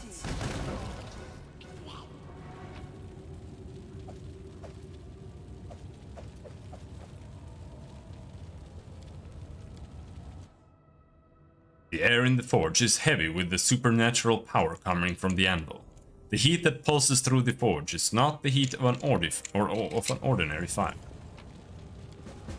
I am helpful. Give Irobeth her family sword, which bears the name Solemn Hour. Okay, we found Solemn Hour here.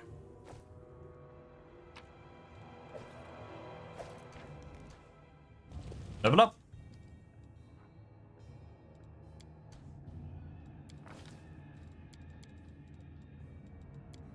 Now what will we get on you, little lady? Are you at improved crit as well? She is not at improved crit yet.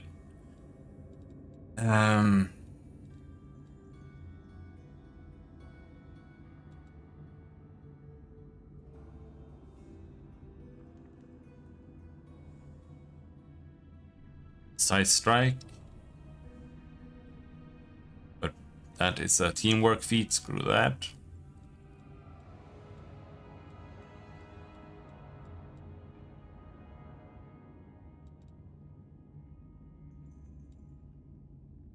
Piranha Strike. -1 penalty on all melee attack rolls and combat maneuver checks to gain +2 bonus on all melee damage.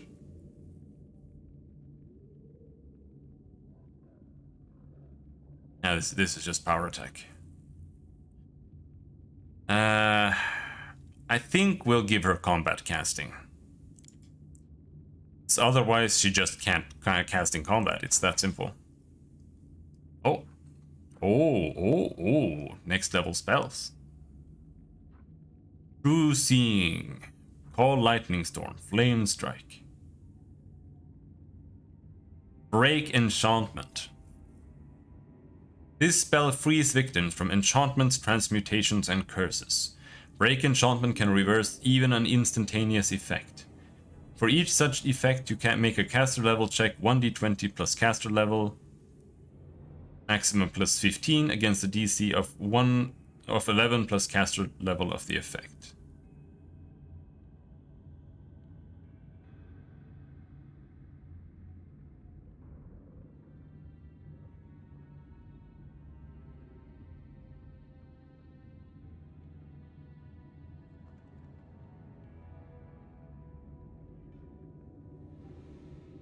But this is AoE. Okay, that's kind of cool, I guess. But it's still like a 20% chance to get someone out of. Righteous Might. Your height immediately doubles and your weight increases by a factor of 8. This increase changes your size category. You gain +4 size bonus to strength and constitution. Take a -2 penalty to dex. +2 form bonus to natural armor. DR 5/evil.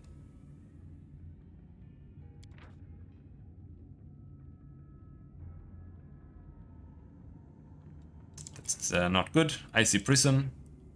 You trap the target in solid ice. If the creature fails its save, it is paralyzed. I guess we'll take Icy Prison. We don't really have a choice there. Righteous Might. This is good for, like, if you're playing a strength shaman, this would be good. But for us, it just sucks.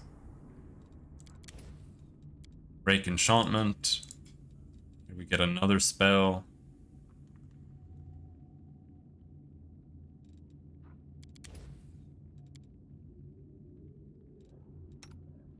I get another spell. More lead blades.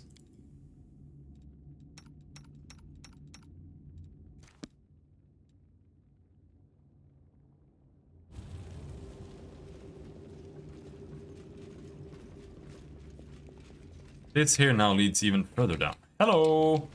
Yet another obstacle.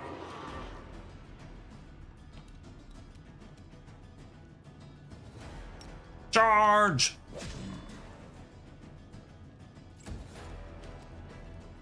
Oh no. You won't survive me.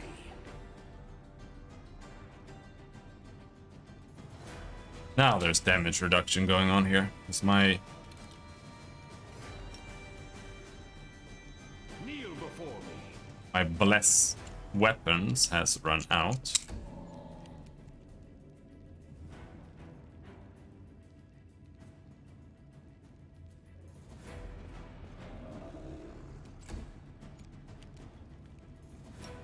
Sleep.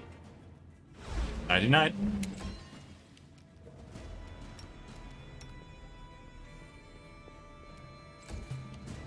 A calculated risk. Left yourself open. Double crit.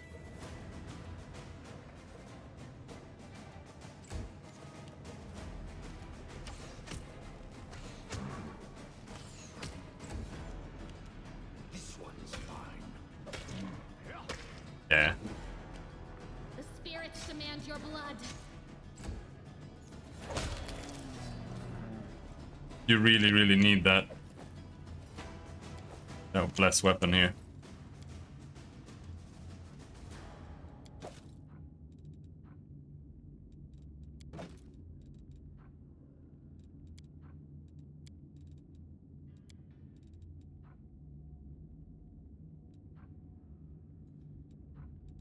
The weapons are all worthwhile to carry. We're just very overweight. I don't know what it is that takes up all the weight though. Books and shit. Triceratops statues.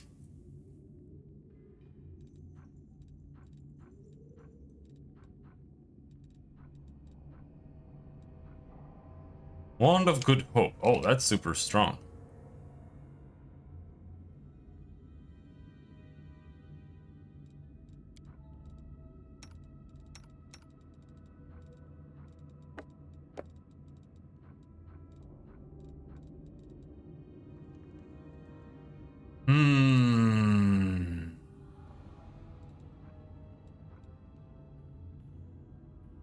Well, we got rid of a lot of armors. That's gonna be a lot before we catch up to that. A simple straw bed made to last, built with dwarven solidity.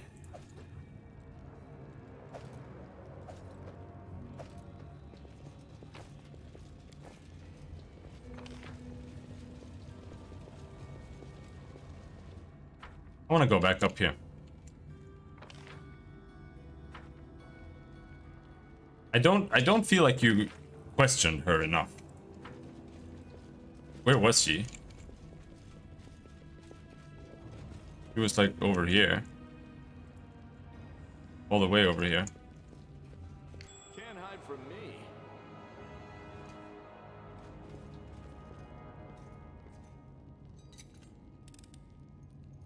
I am helpful, am I not? I hope you appreciate this. Oh! What is that? Mental flow. +2 enhancement bonus to int and charisma. Nice. But who even needs that? Who uses that? Who uses both int and charisma? I do. Maybe.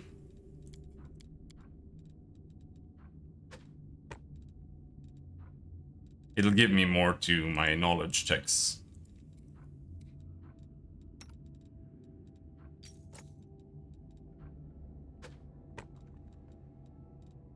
And the gnome actually uses charisma.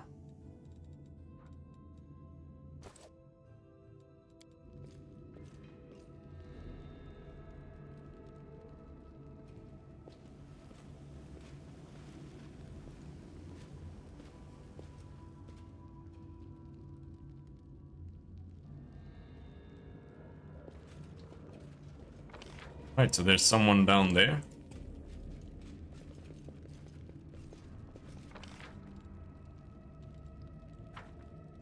Follow my lead. There she is. Don't worry about me. I'll catch my breath and then find something to protect myself. Alright, so we need to go here.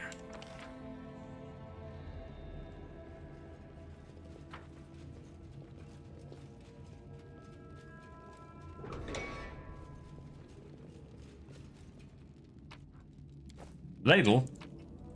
Horseshoe? Hello, Therapinull.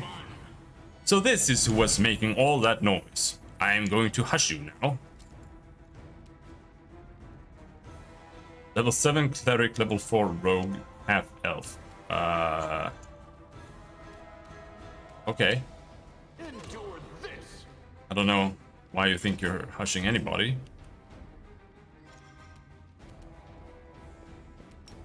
Good night. Oh no, he's an elf. They're immune to good night. Oh, hello. We got more friends there. You are today's sacrifice. I'll make short work of this. This should do it. He has damage reduction?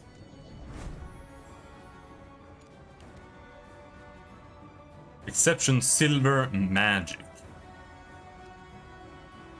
Huh.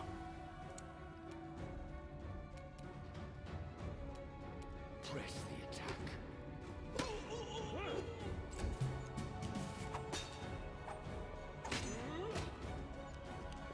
Level drain? Are you guys sure you're not undead? Undead rogue. Okay. But he is not undead.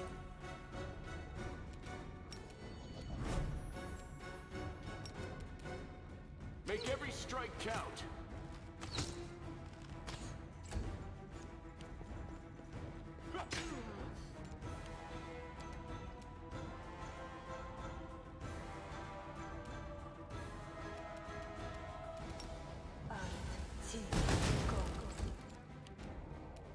Go for their heart.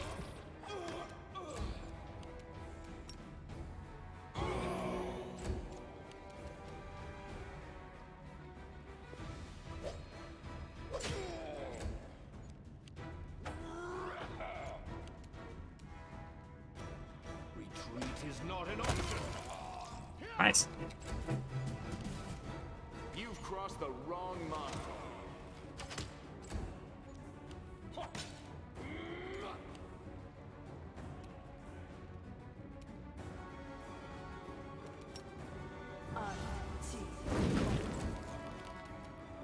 I'll cut you wide open.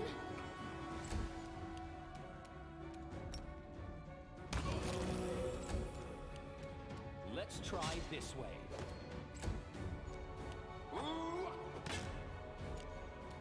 Kneel before me.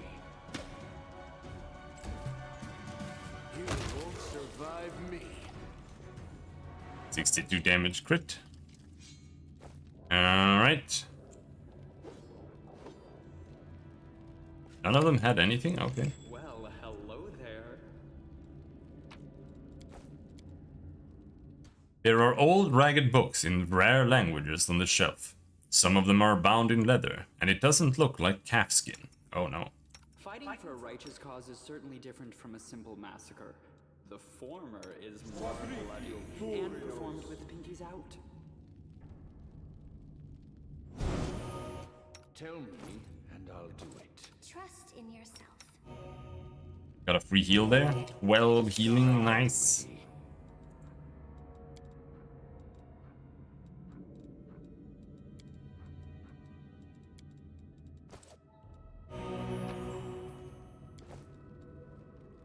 As it should be.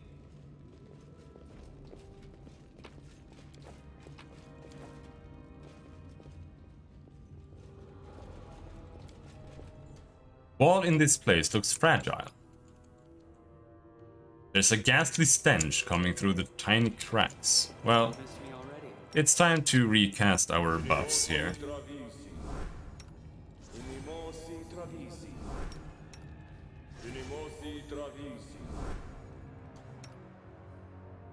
There, and lead blades. Arc skin, maybe.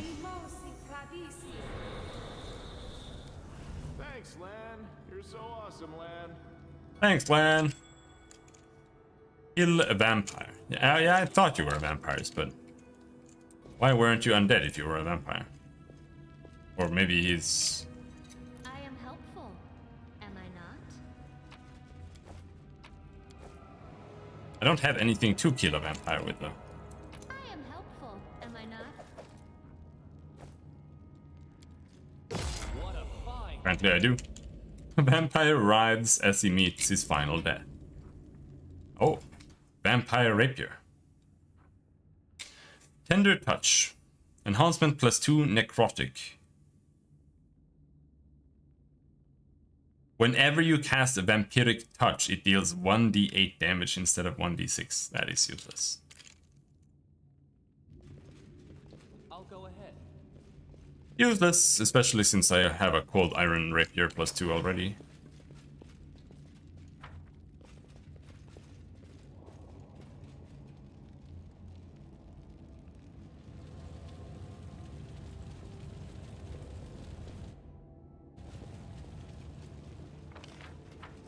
Let's go this way first. It leads the most away from the room with the guy. I hope you appreciate this. This one's mine. Enemy approaching.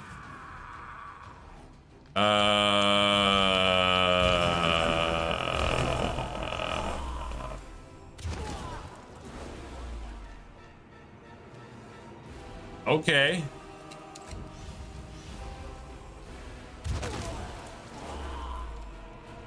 Oh, am I supposed to stop them or something?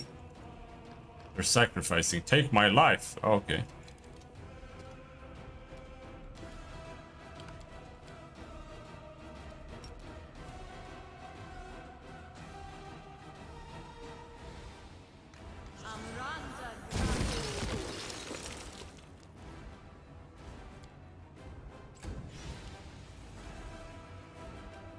Out of my sight.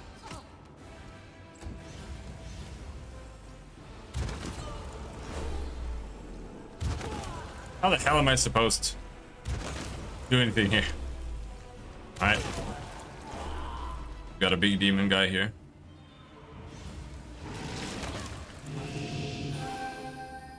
Mortals, it will be fun. It will be tasty. She's got little tiny arms.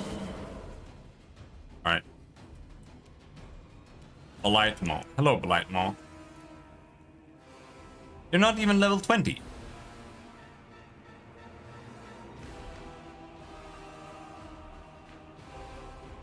Lethal stance.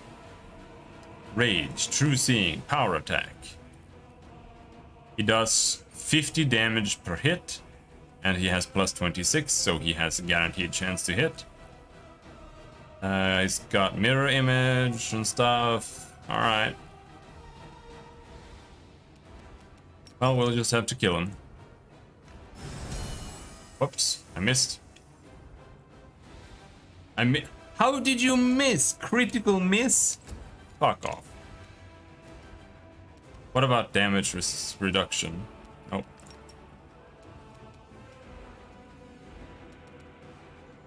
And his AC is too high to bother.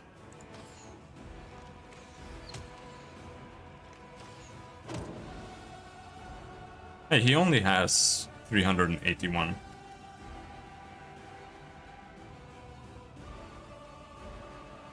Did he have temporary hit points or something? Because he's not taking damage. Good night. I will see to your demise.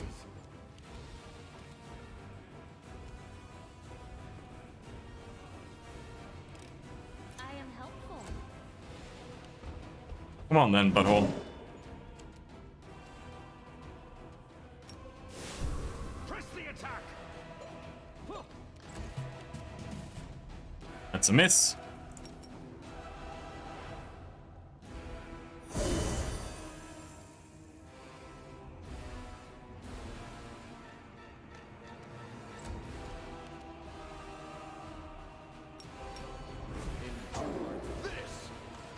Oh no, he is taking damage. We just need to crit a couple of times with land, then it's fine.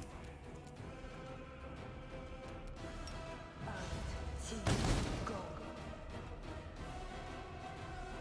31 spell rest. Yeah, we're not overcoming that anytime soon.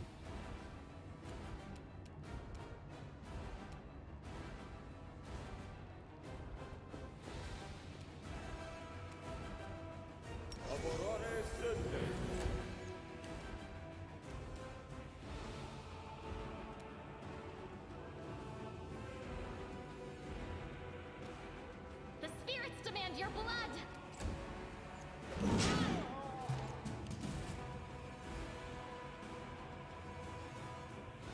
Okay.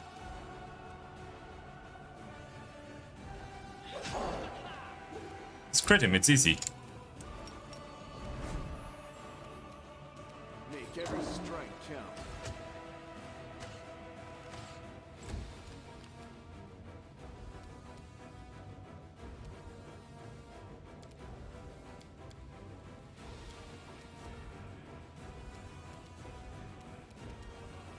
Can't do anything. Or else.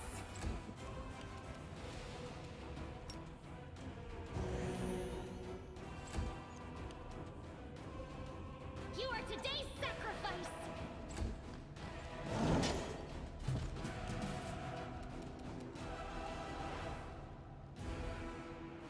In this game, the entire game is like that, but that's kind of intended because you're fighting demons.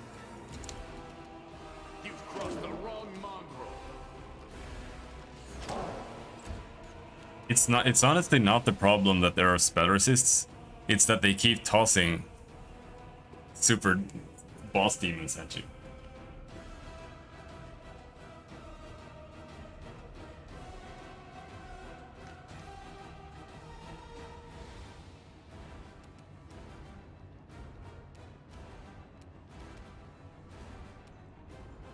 Prepare for apologies.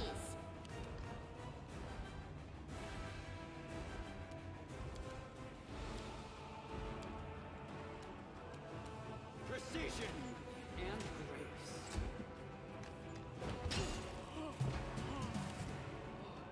All right, Lan. This is your last chance. Crit. Crit. Is this a mock fight? If he doesn't kill Lan now, I have won. I'll hit you. But it's a little bit of a gamble now. Because I can just shoot him, or I can use my auto kill thing. I think I'm just gonna shoot him. And pray that he lands it. There we go. So like I said, that's how it always goes down. Chaotic Fascination. Ring of Protection +2. Additionally, it increases the DC for all saving throws against spells from the enchantment school the wearer casts by 2. It also grants the wearer a +2 bonus on saving throws against spells from the enchantment school. We got 62,000 XP. Alright, I'll take that. At least it was worth killing.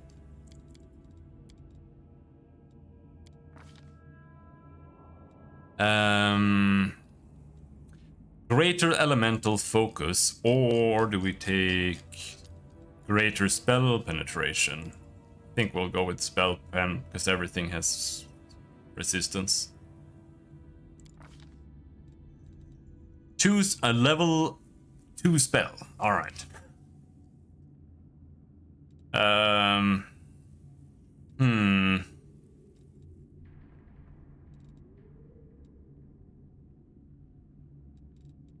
Delay Poison. A level 3 spell. Delay Poison Communal. Remove Blindness. Nobody has that. No, Camellia has, but she doesn't have it.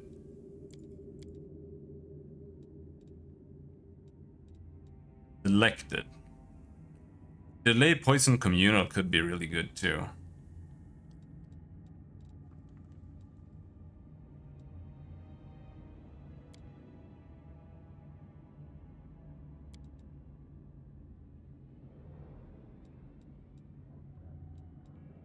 I'm gonna go for delay, remove blindness, just in case. Level 4 spells.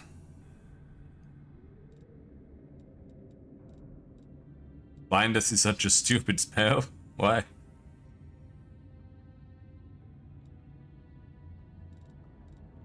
It's not Alcat's fault. That's how it works. But it's also a level 2 spell, and you just negate it with Fortitude. So it pretty much never ever works. But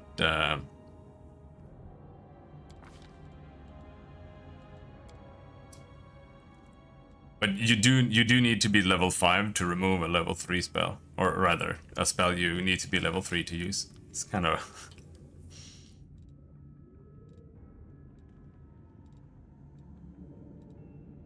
Cape of Wasps, Death Ward. Subject is immune to energy drain and any negative energy effects, including channeled negative energy. False life greater.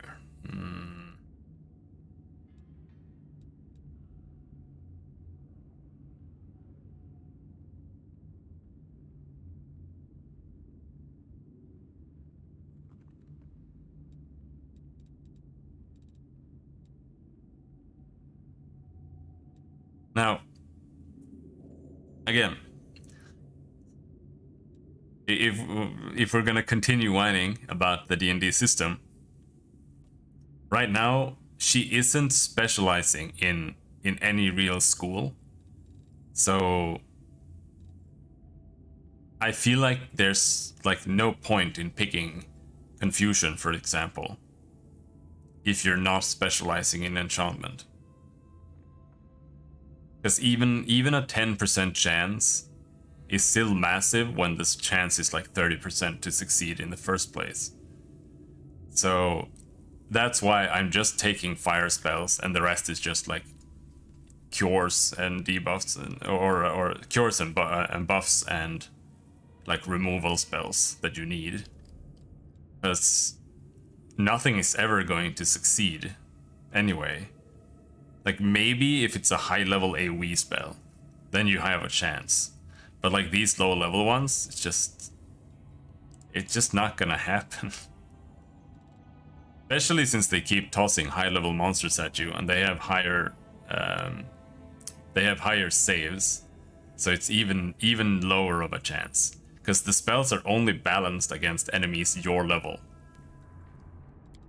That's how the entire system works. And it's always worked. That's why these encounters are so dumb.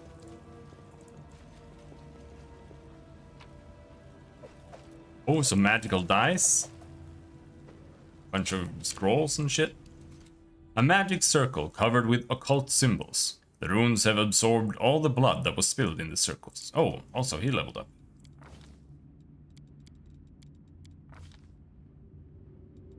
Weapon finesse, weapon focus, point blank shot. Combat casting.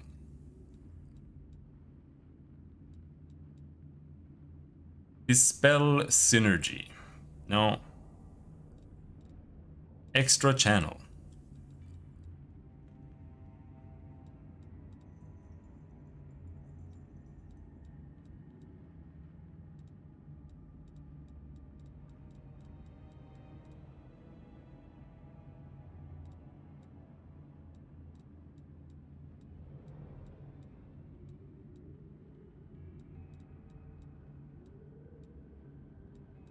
Like I can choose here. Do I want him to specialize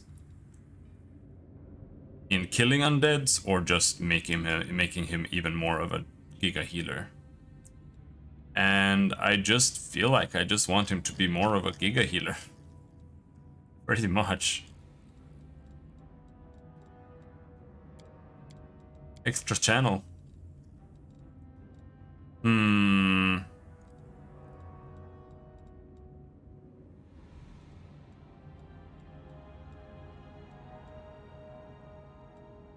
Delay poison.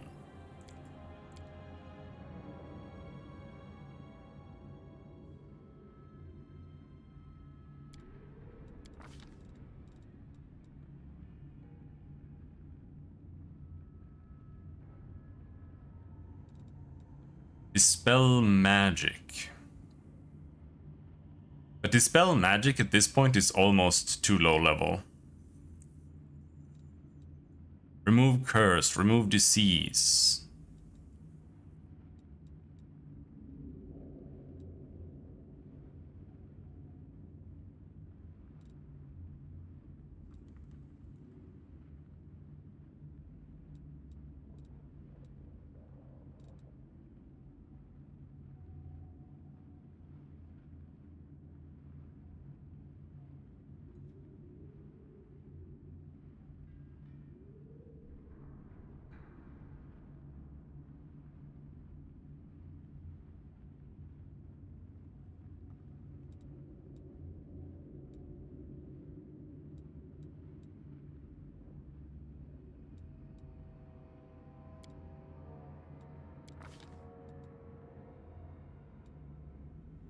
Greater magic weapon, no. Protection from energy communal.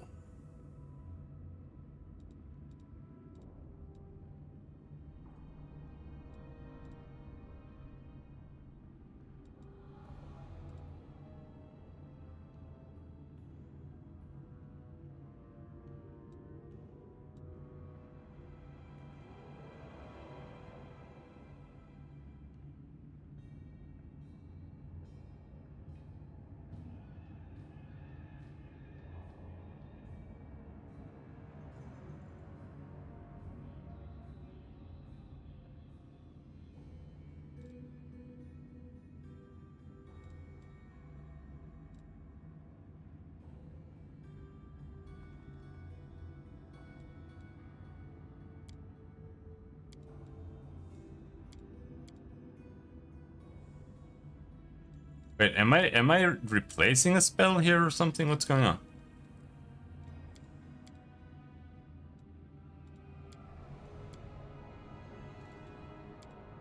No. It just got moved away.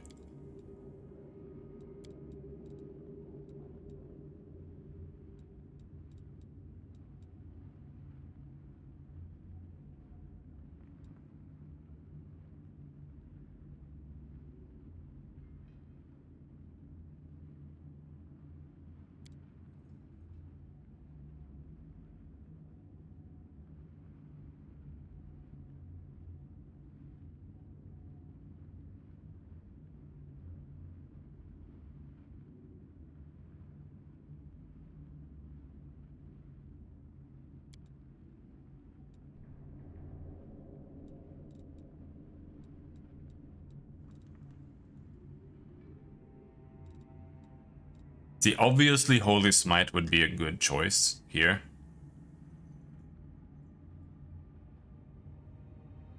It would also eat up my spell slots for restoration, but it's a really good spell. It's a big AoE nuke. Does 10d6 at level 10 to evil outsiders and also blinds all evil creatures. If he wasn't evil, or if I didn't have another evil character in my party, this would be really good to just blast on top of everyone, but it's still good. Still good. The question is if I really want to give him that, or if I just want him to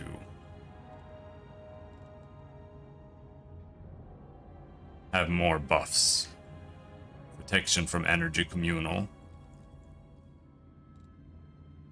But I kind of have that on her. And I think that's what I will have on her there.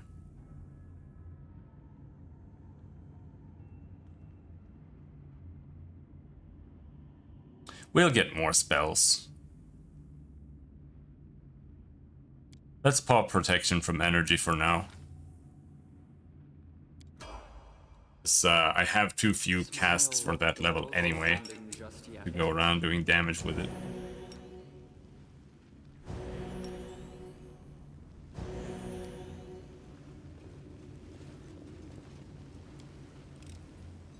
I am helpful, am I not?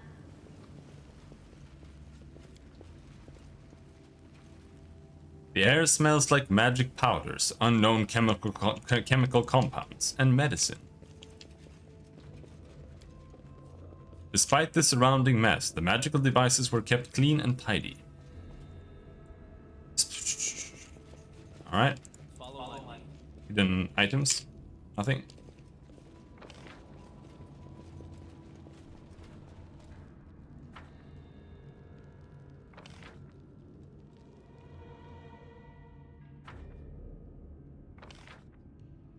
Yeah. Yeah.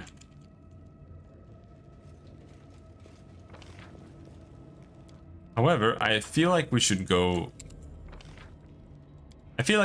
outside and rest, but we can just rest inside. But if we go out and rest, as long as the supplies still work there, then we'll get our death store back, so.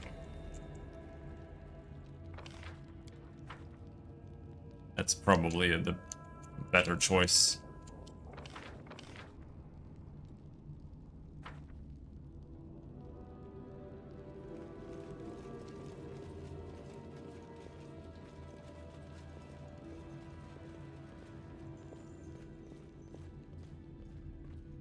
Assuming that we can leave, yeah.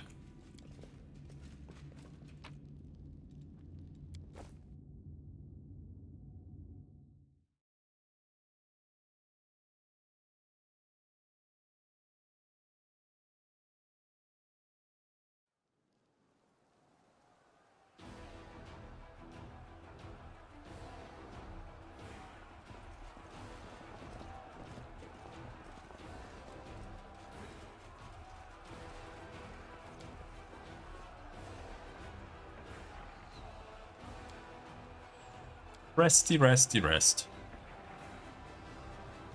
Many aristocrats possess an unfounded pride in themselves, but you are not even an aristocrat, just the illegitimate daughter of one. So how do you explain your pridefulness?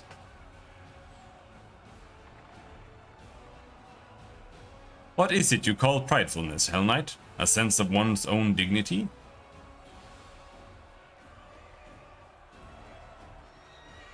Banter is so bad. Now, we can actually sell here, maybe? Yeah. Hell yeah. Hell yeah. No longer insanely overweight. Oh, and... yeah, I know.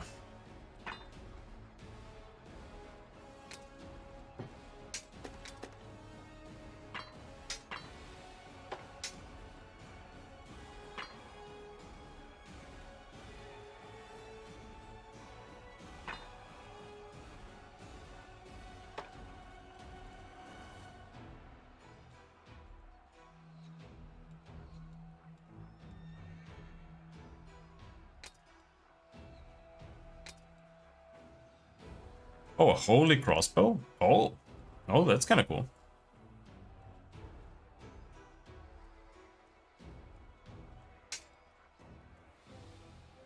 Solemn Hour is a longsword, evil outsider bane, cold iron, enhancement +2.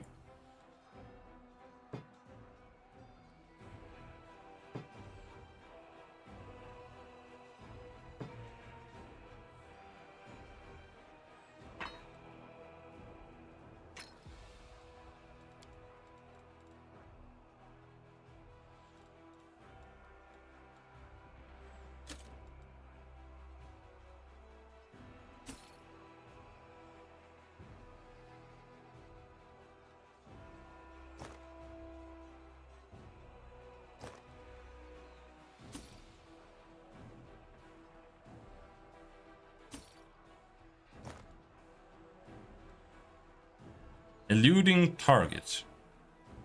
+2 buckler grants its wielder a +2 dodge bonus to AC against attacks with two-handed weapon. Alright.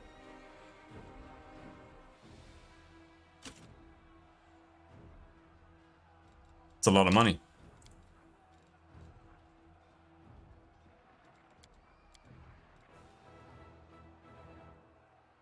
Is there anything we want to bring? Death ward, blah blah blah, head chomper, no. Is the potion salesman here? No.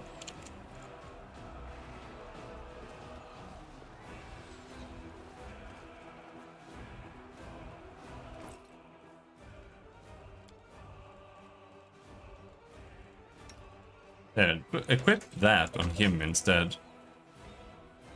At least here, because while this is +2, if this is always holy, that's kind of nice.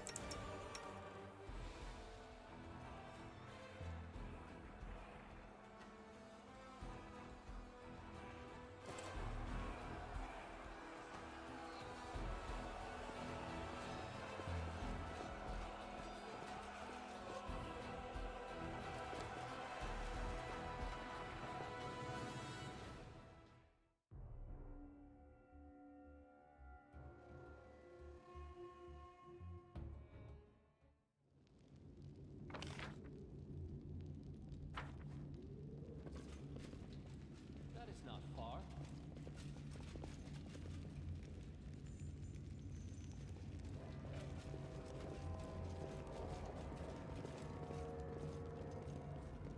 Daniel. I'll go ahead. We've been there. We've been everywhere up here. Don't think we missed anything.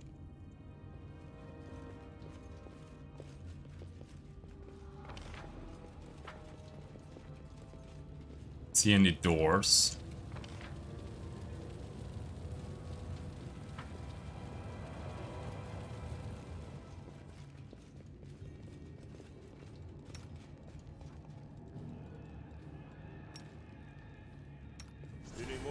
I know what to do. Welcome your company. I'll watch you back. Inimos Travis.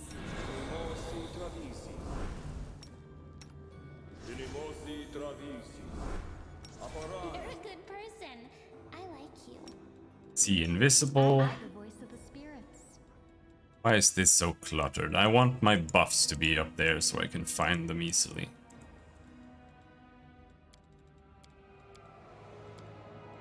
The ones that I actually want to use here. There, Ormos. Meditate on your mistakes. I am It prepared. might make you feel better. Speak with your You can actions. trust me. I'm all not your ears. words.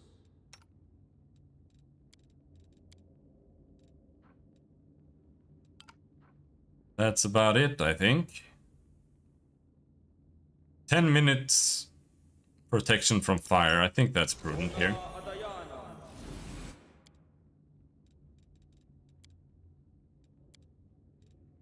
But otherwise, yeah, that's it. Remove fear as well. Adayana.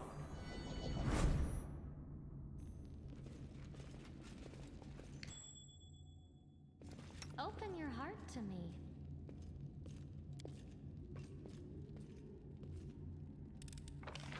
I hope you appreciate this.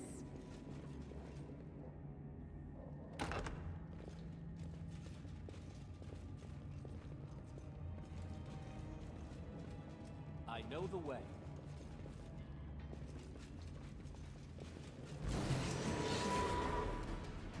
Oh, I almost thought this was going to be Staunton, but no. Oh, okay. That's the banner.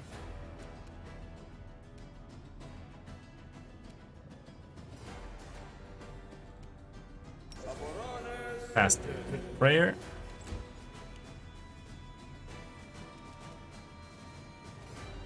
Fierce Votary, a level 9 fighter. And here we have a half-fiend furious Minotaur. Fighters are nasty, but I think a Minotaur is even nastier, so let's focus on him. 22 to hit. AC 24. You won't survive me. He's almost dead. Oh no! Evoker!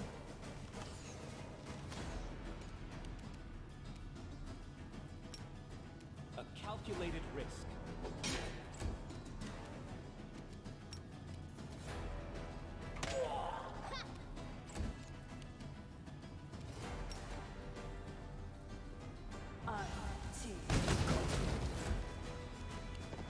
Charge!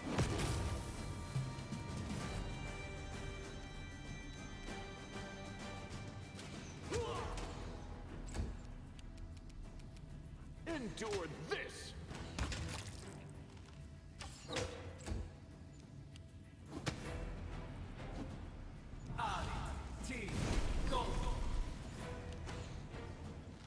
Use protection from fire. This should do it. Charge the evoker lad. Your pain is my pleasure.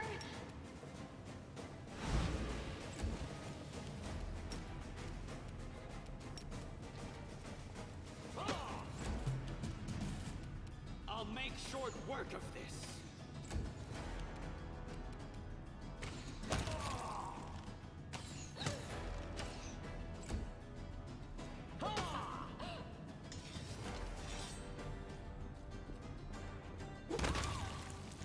Crit.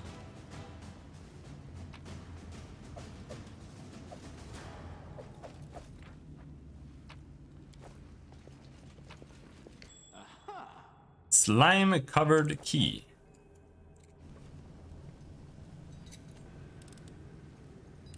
Oh, it's for that secret dungeon on the side, I am helpful. perhaps. Am I not? Lesser bracers of archery. Oh. +1 competence bonus to attack rolls. Instead of your armor. Yeah, I don't really care about your armor at all. +1 attack. Felt like he was broken enough.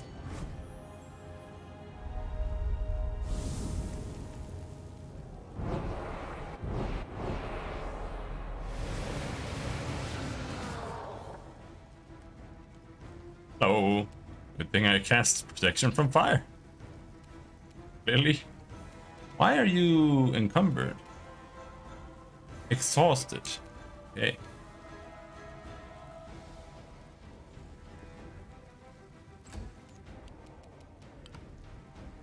Let's try this way.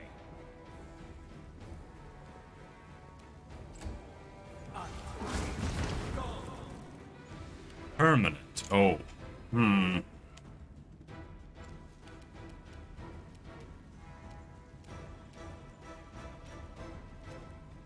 Retreat is not an option.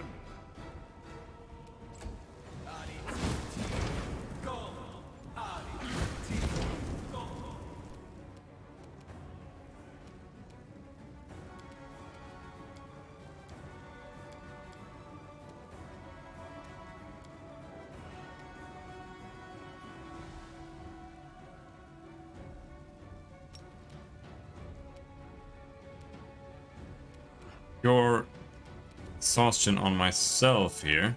Matricium Turinos.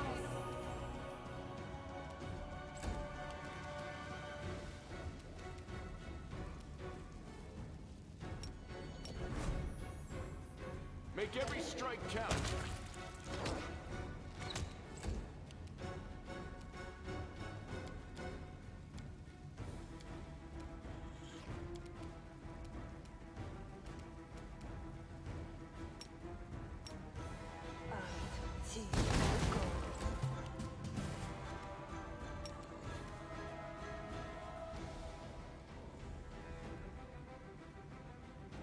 See if we can cure him. Lightly encumbered. Expected outcome.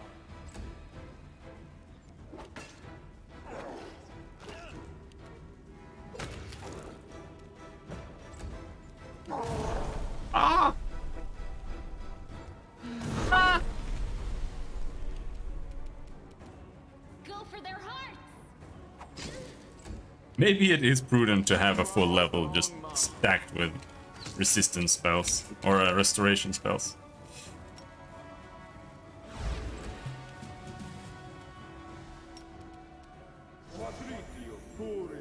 There are so many things that happen to you that it cures.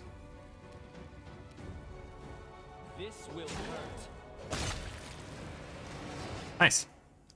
I just did 30, 60, 110 damage in one turn. Very nice. Oh, there are even more? Oh, hello there.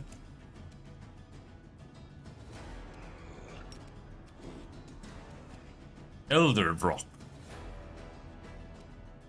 I'm gonna save the laser beams, I think.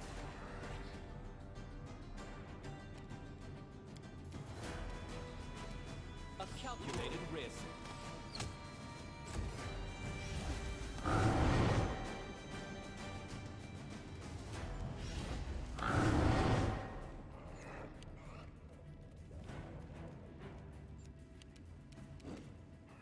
Kneel before me.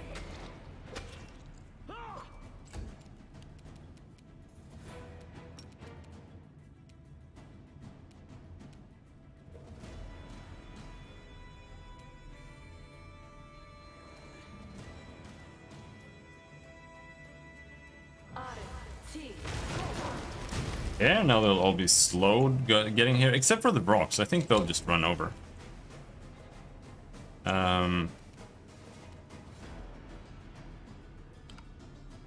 Why can't I cast? Oh, it needs a full round, and we are staggered. That is why.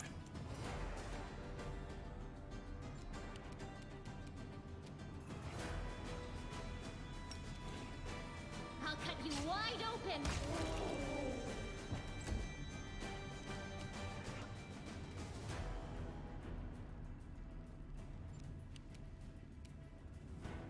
I think we'll kill off the small guys first here. You won't survive me.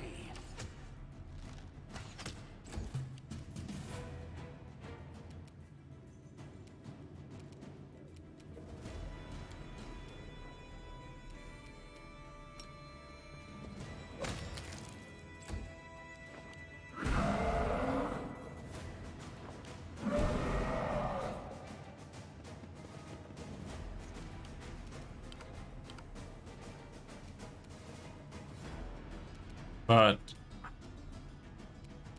Regil needs to be restored.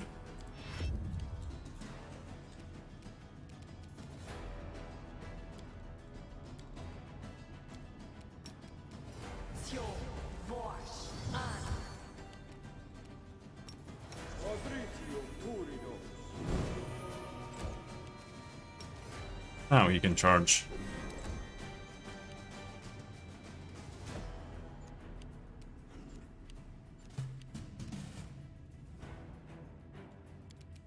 This should do it.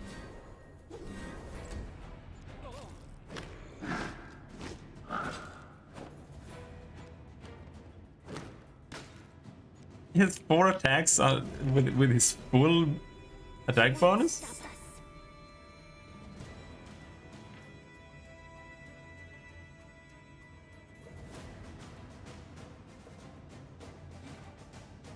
Five attacks with his full attack bonus. Never mind.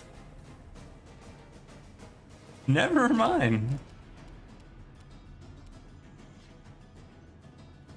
But I think we're just gonna try sleeping them. Good night. Is there anyone else who is still exhausted? Lan.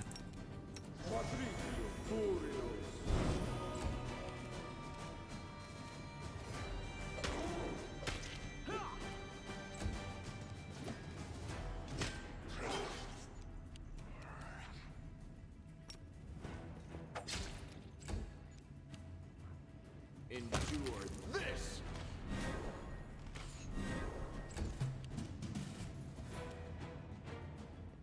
Yeah. Deal with the one that's still standing. Probably a good idea.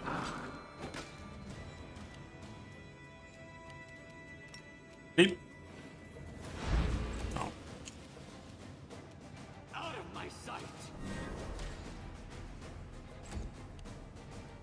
This one's mine.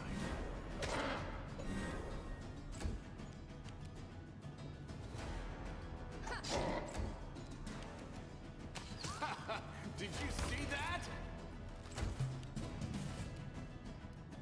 Now if we delay until he finishes his wake up round. Let's try this way. Surrender or else.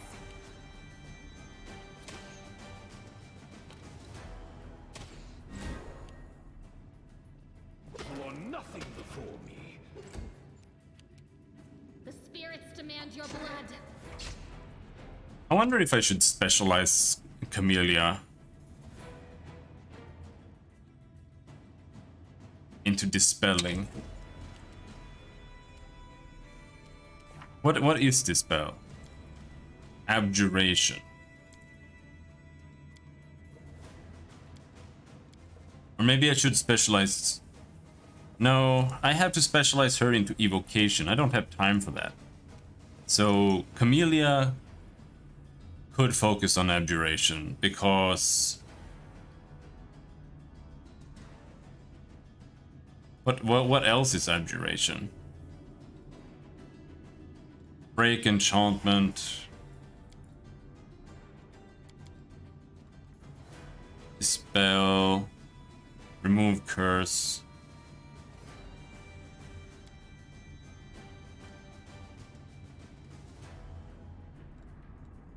And also the protection spells are abjuration, right? So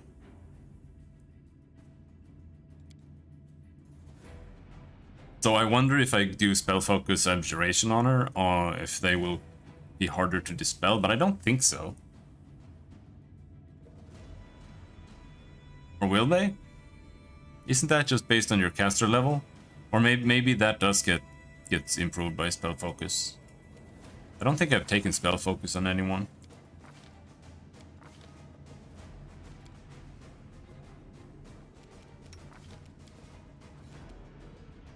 No.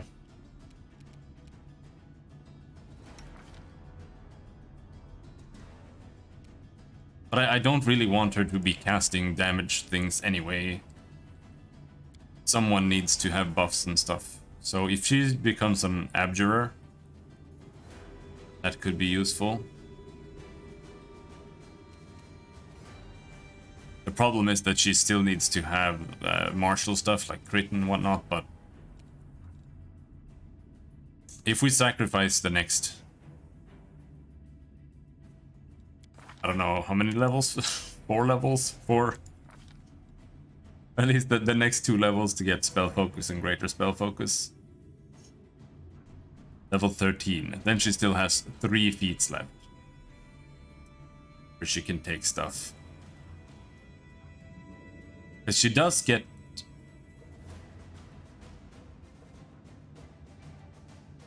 I wonder if that was a waste.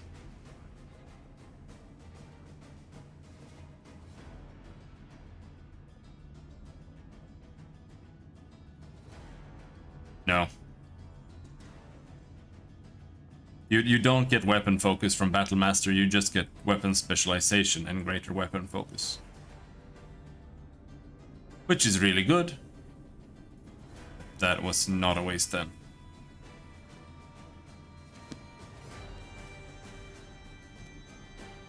Make every strike count. Bonk.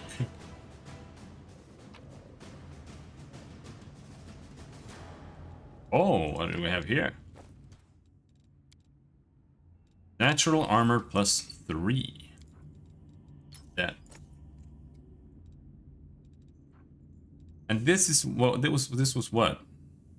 Enchantment. That's not really anything anyone wants. I'm just gonna equip that.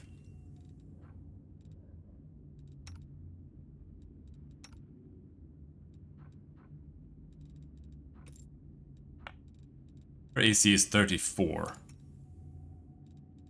Pointing that out.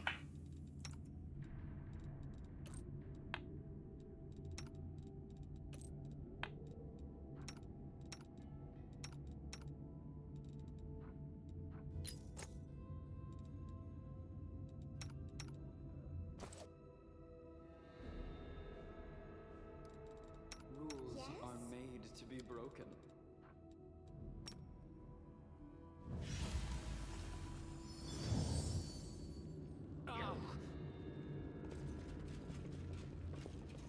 Oh, door? Follow my lead. Well,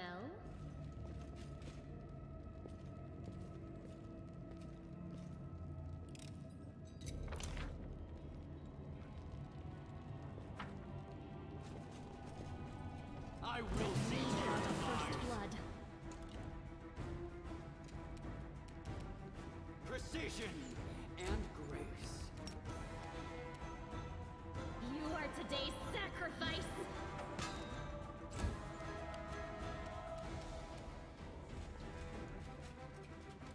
Press the attack.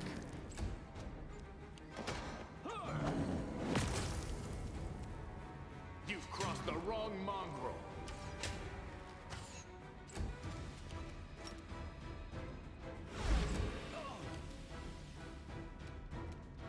This will hurt, What? Bye-bye. as it should be.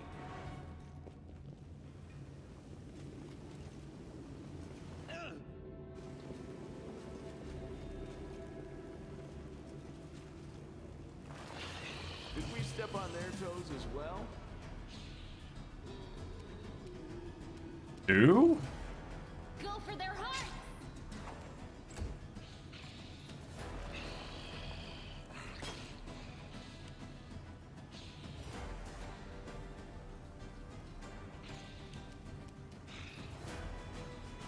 A calculated risk.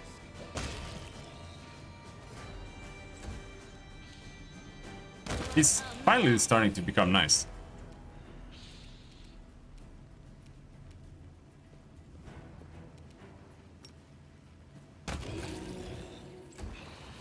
Oh shit, oh shit.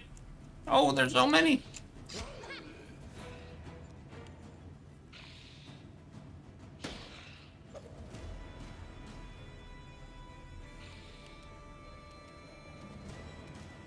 Retreat is not an option.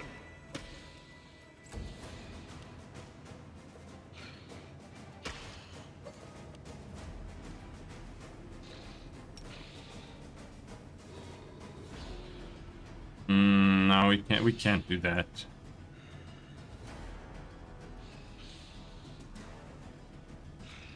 Oh, she is still exhausted. We'll have to deal with that after. You won't survive me.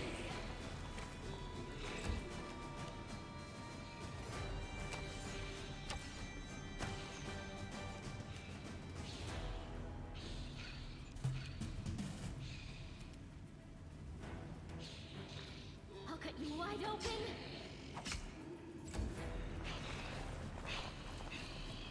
So many ghouls!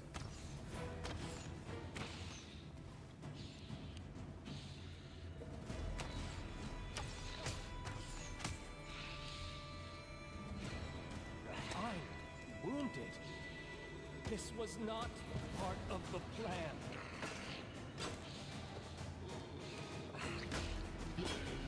They all have sneak attack.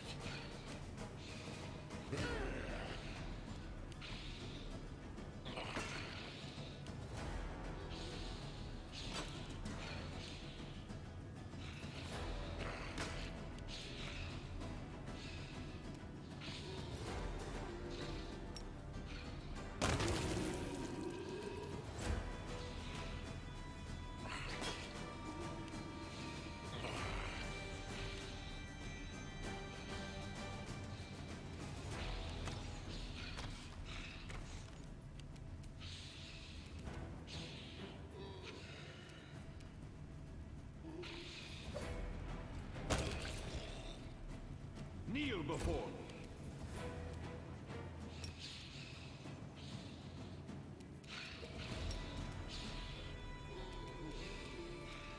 Too late for apologies. Oh yeah, she can't hit anything. We have to kill these guys first.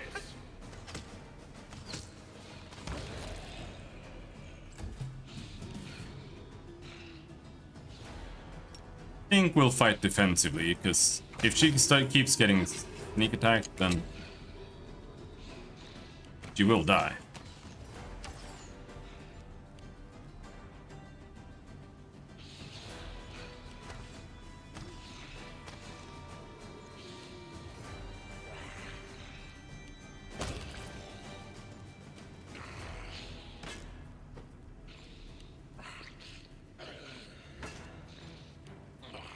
They can still hit if they crit, but... No! I used the wrong one!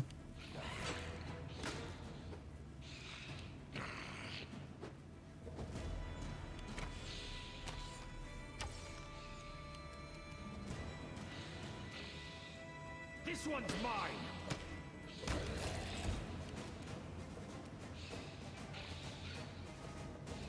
Oops, indeed.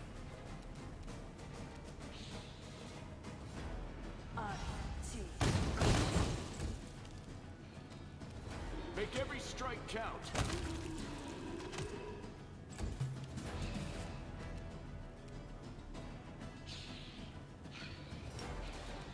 The spirits demand your blood!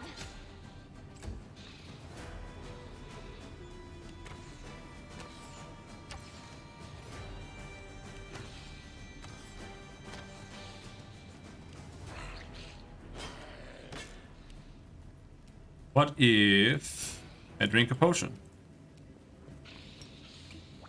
Glug, glug, glug, glug.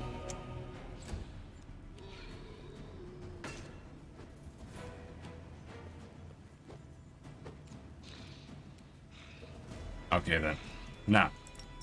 Turn undead. Oh no, Onabasu! Stop!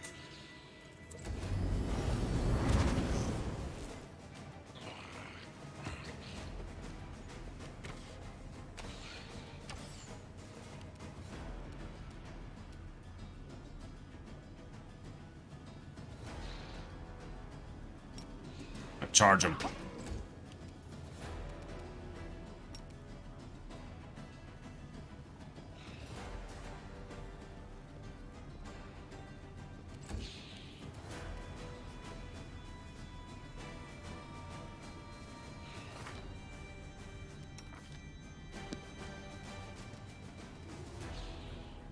You've crossed the wrong mongrel.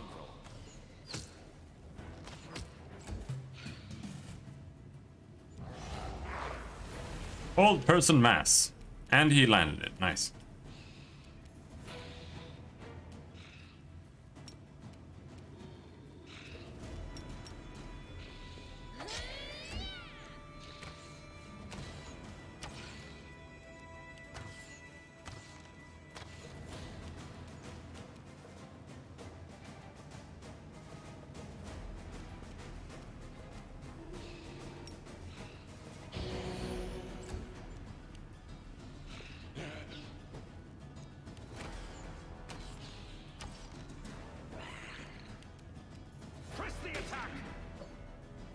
have so few smites, so also known as one smite, so I don't really want to use it. You won't survive me.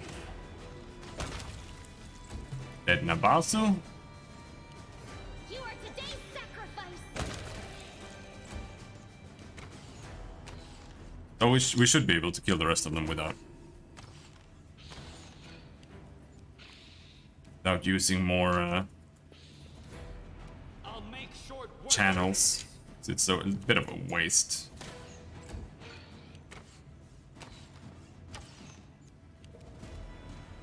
Retreat is not an option.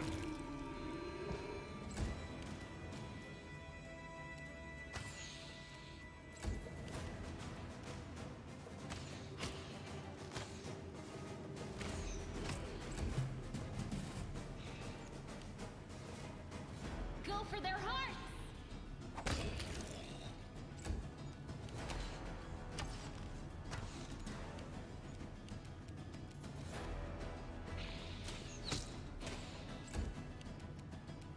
Kneel before me.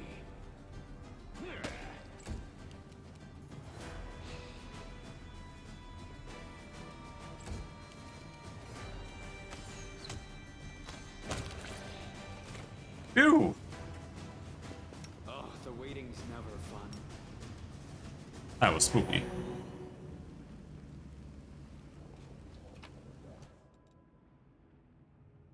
Alright, who has restoration? You? Yes.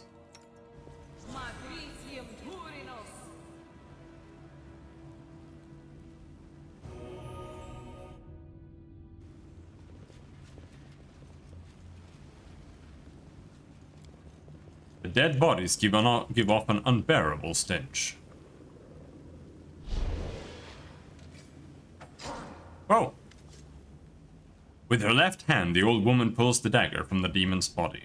Exhausted by the effort, she wipes her brow. Time did not bend me, it seems. I will show you one of the secret old passages that were used when Citadel Dresden belonged to us, says Daniel. The woman walks up to the wall and begins examining it. You'll get to the Sword of Valor more easily this way. Perhaps the demons don't know about this passage.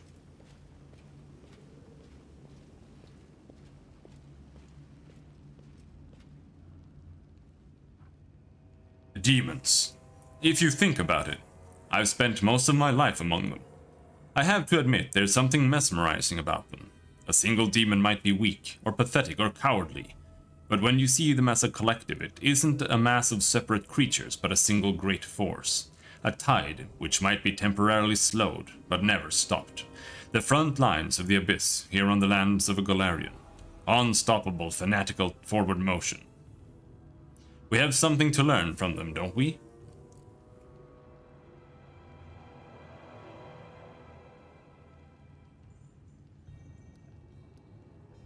It is always wise to learn new things, including studying the enemy's strengths. The woman's face is still, but there is approval in her blue eyes. Right. Knowledge is the greatest weapon. Armed with it, one can succeed where neither strength nor valor would. Here it is. The demons are hiding the Sword of Valor behind this door. Be wary. I heard them bragging about the traps that surround the banner. Magical, of course. The Sword of Valor is nearly impossible to destroy, and if they wish, they will drown the entire room in fire, destroying their enemies while leaving their trophy unscathed. Go now, and good luck. So the sword is an actual sword? I thought it was the banner we found. 1 second.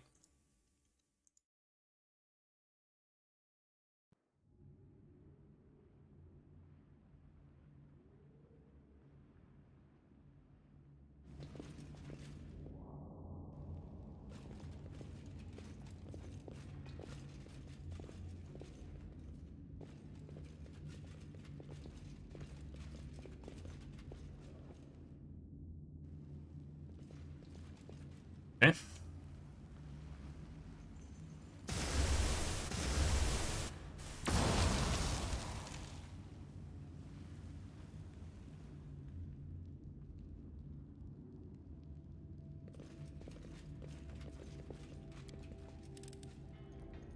am helpful, am I not?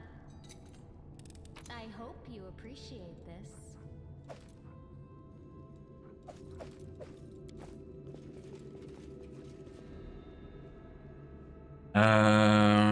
Okay. What's on your mind? I wonder.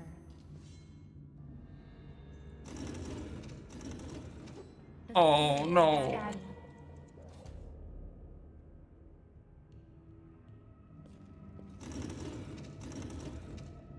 Oh no. It's like completely impossible to keep up with what's happening.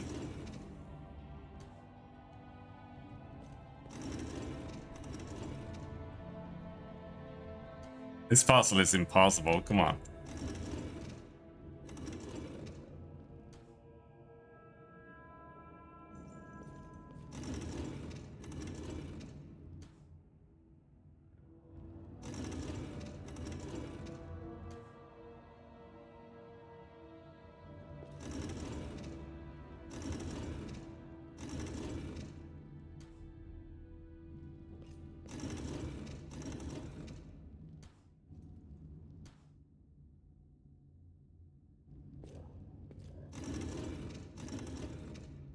Like, I honestly, I give up.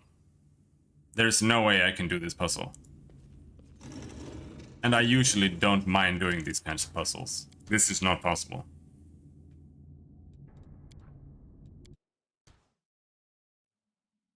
Not without just randomly spamming it.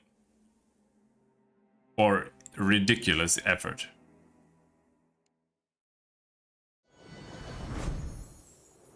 It's too hard to keep track of what's happening. The patterns are so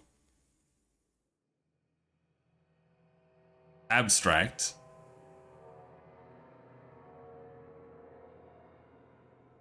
They don't even spin the same amount when you press them.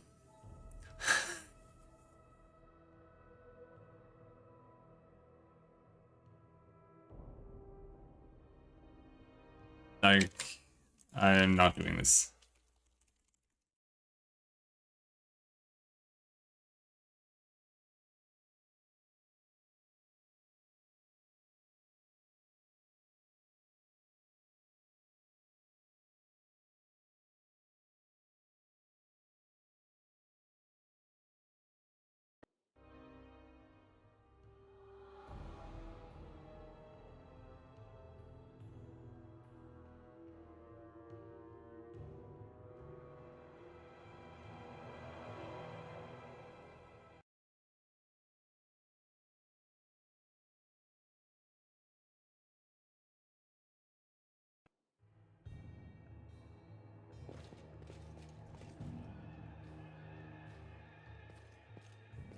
I am cheating. I'm sorry.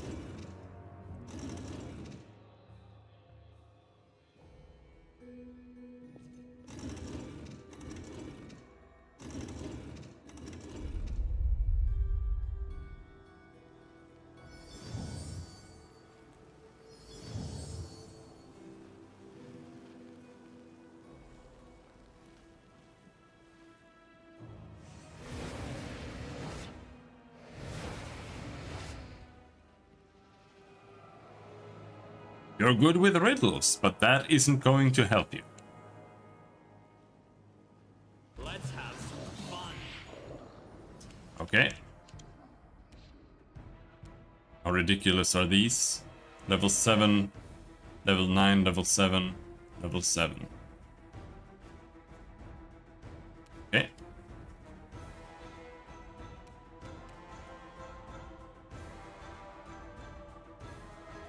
Let's try this way. Ow! The end.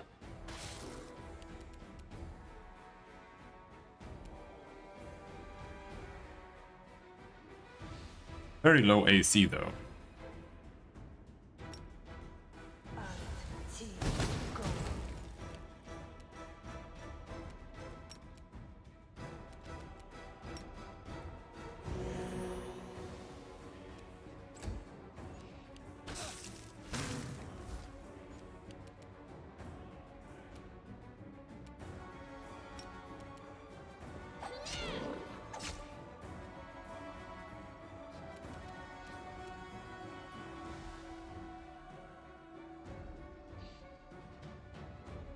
Oh, it's incorporeal. We can do Ghost Touch for that. I'm gonna smite here.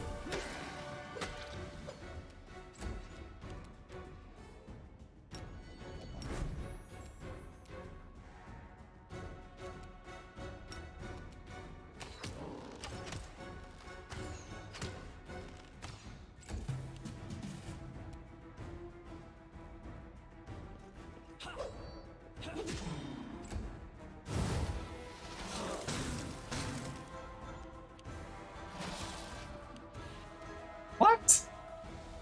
Surrender or else.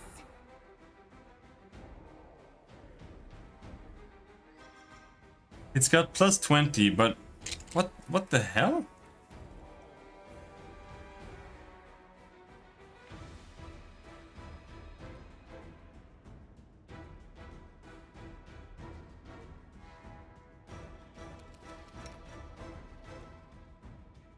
It's attacking against touch with all their attacks?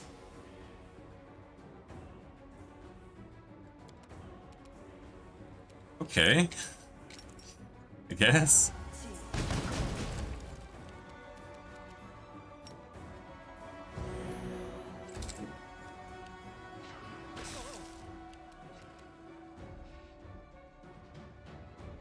I'll cut you wide open.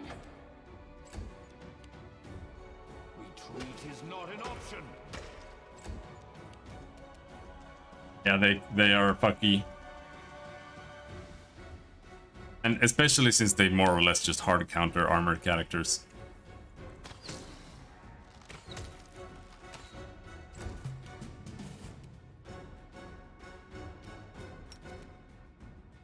Is this going to lead to attack of opportunity? Did, and I missed. Very cool, very cool, very cool. Wounded. This was not. Sneak attack, touch attacks. Very cool, very cool. I don't get, I don't understand this game. Maybe it'll make more sense after like level 10, 15 or something, but at this moment, the encounter design is just fucking garbage. To be quite frank. I don't understand at all.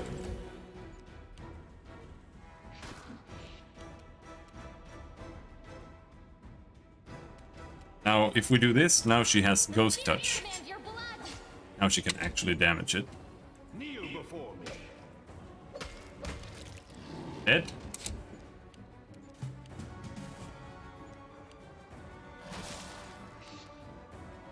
I gave Seela Mythic Shield focus because it supposedly adds your shield and enhancement to touch. It doesn't even work. Okay.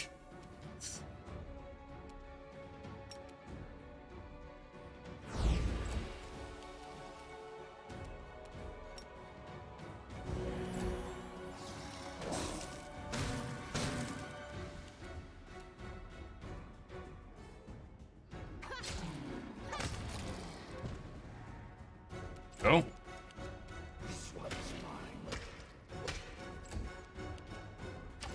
The more we play this game, the more I just want to play Tides of Numenera and Pillars of Eternity, to be honest. Oh, okay. They faked this out. Are we in trouble yet? This was... I was like, why did it turn purple when I took it? But it was because it was a fake.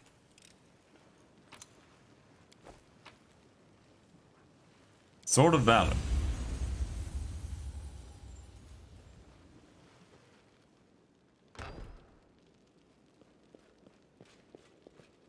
Hey, who's making that noise?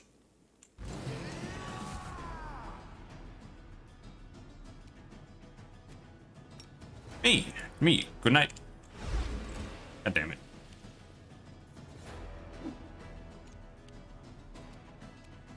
I don't think that, like, I don't really know if there is any way to specialize in hexes.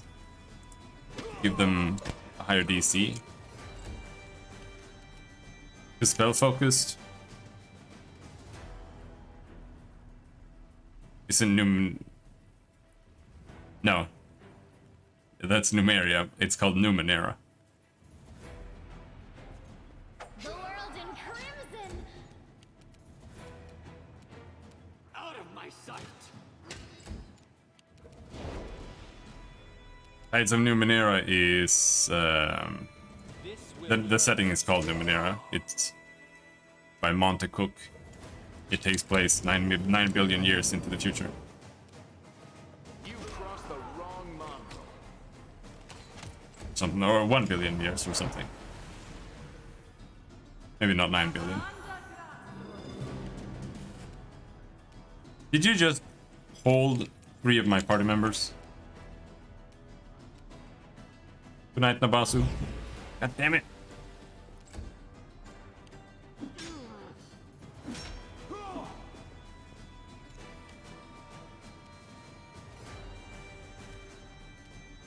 Press the attack. Such a fucking gnome. That's why you don't do any damage, dude. Come on, guys, break out of it. You can do it.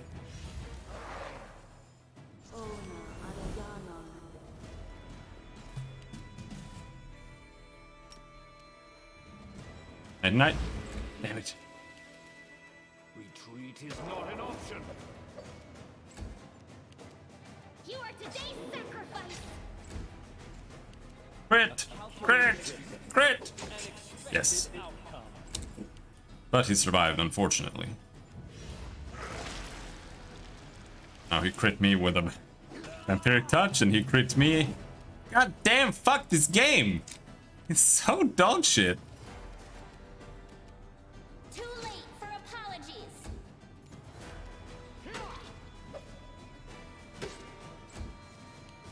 Go for their heart.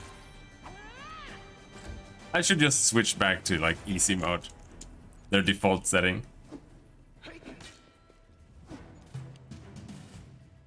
Probably more enjoyable. I'll hit you. Kneel before me. But I mean, we are making it through, so I just don't think it makes any sense.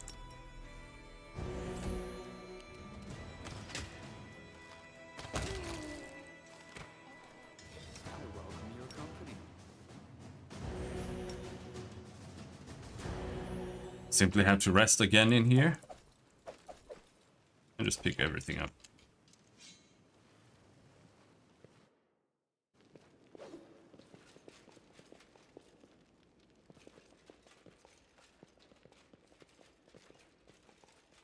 Can't hide from me.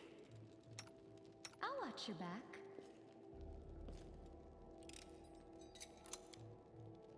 There are claw and tooth marks on the broken bones of unknown prisoners.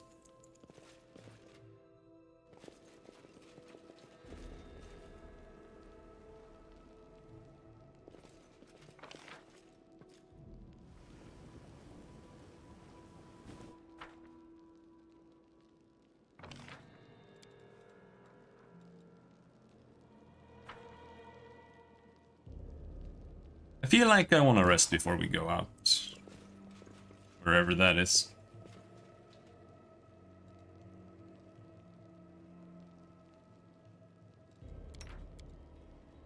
Protective rituals seem completely pointless here.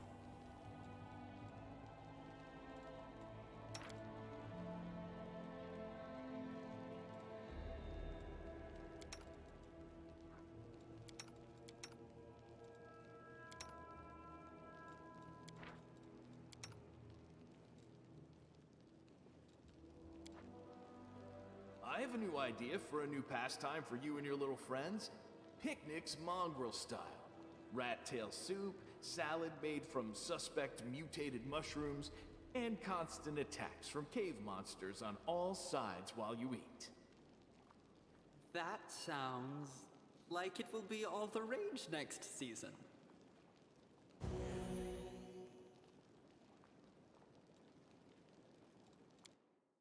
Onion soup. Should we I am proceed? prepared. Right? You can trust me. Well, one. Always be ready for the worst. One. The world's not ending just yet. The reason I want to have the buffs up there is because otherwise it takes forever to go through the list to figure out what it is you want. Put that there too. I hear the voice of the spirit. Now, I don't know if they stack. But let's use fire resist as well. Yeah. I think that makes the fire protection last longer, maybe? Either way, protection from fire only lasts for a certain amount. So we can use both.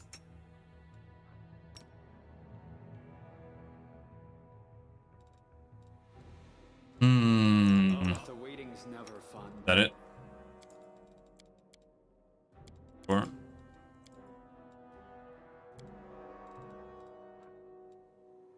oh, fear.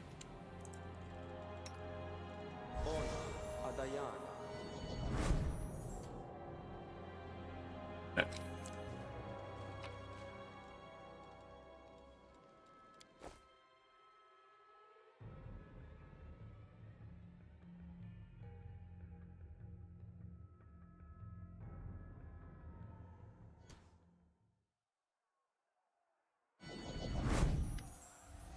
The legendary banner of the Crusaders is right in front of you. A drop of blood falls onto it. From where? The wound on your chest must have reopened, and is now bleeding again. You touch Diomede's holy banner to brush away the scarlet droplet when you freeze abruptly. All of a sudden, you are aware of your own powers. You are no longer a grain of sand resisting the countless armies of the abyss. You are something greater. Like Iomede once rejected her humanity to ascend and gain divinity, you are ready to gain the first step on the path to gaining power. To take the first step on the path to gaining power. But what will your power look like?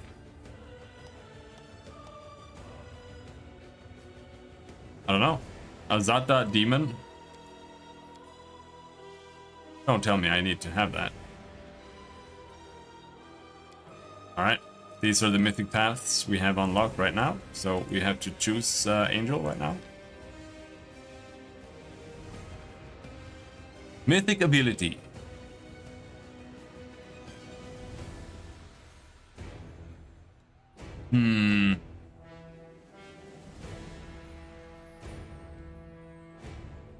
This one is actually pretty cool as a ranger. 4 more spells on all our levels.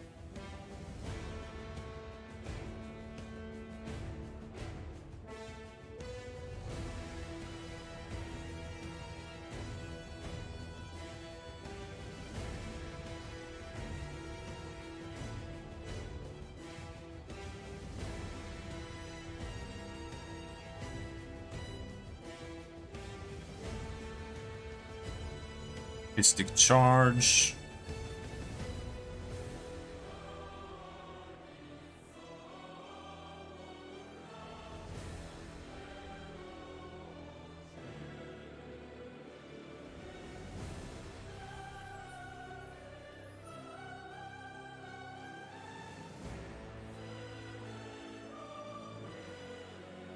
Unstoppable is pretty good.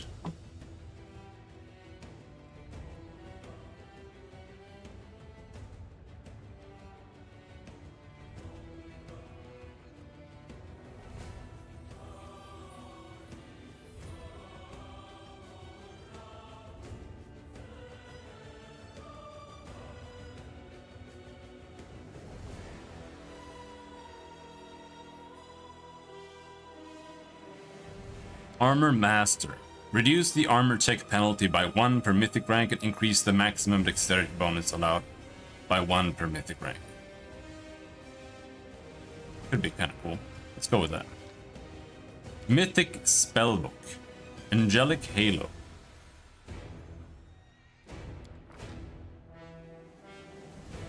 Sword of Heaven. Imbue weapon with holy power. Which one? Armor Master? I mean, who looks at armor? But yeah, that looks pretty nice.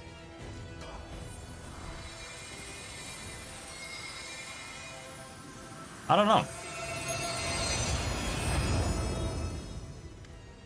Maybe it is that you need to have spellcasting. But even so, you should have seen it on Sela, because she's a paladin. But maybe it needs to be arcane, I don't know. But I'm a ranger, so it's not arcane there either. The wound on your chest closes, and the drops of blood spilled on the Sword of Valor burst into transparent flames.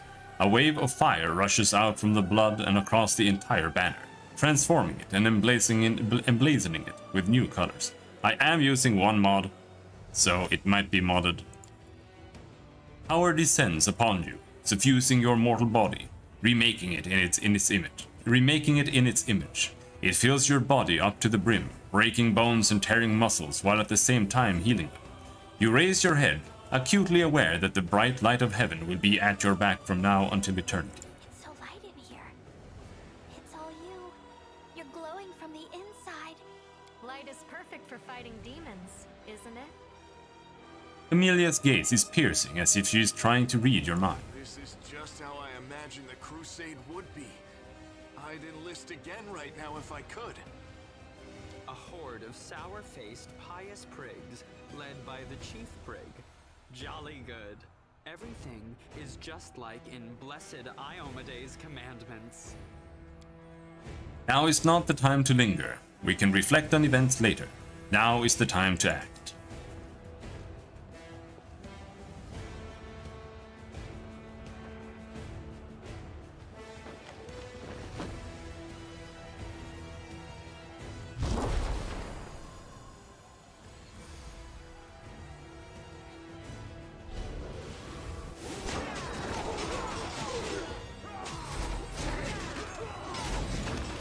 Nice, everybody gets a good weapon.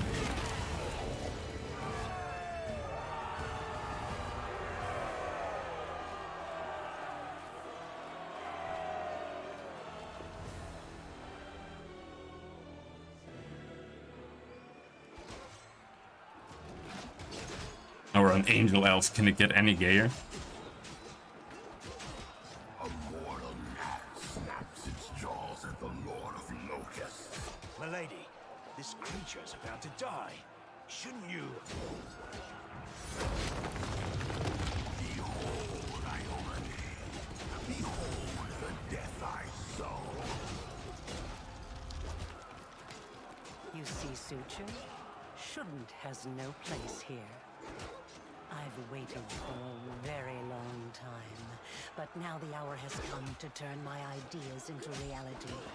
I still have things to do in Canopris, but you must leave. Go to the old laboratory. I have a special task for you. The laboratory? I hate that foul place. But I dare not disobey you, milady. Voice was so weird. This little masquerade.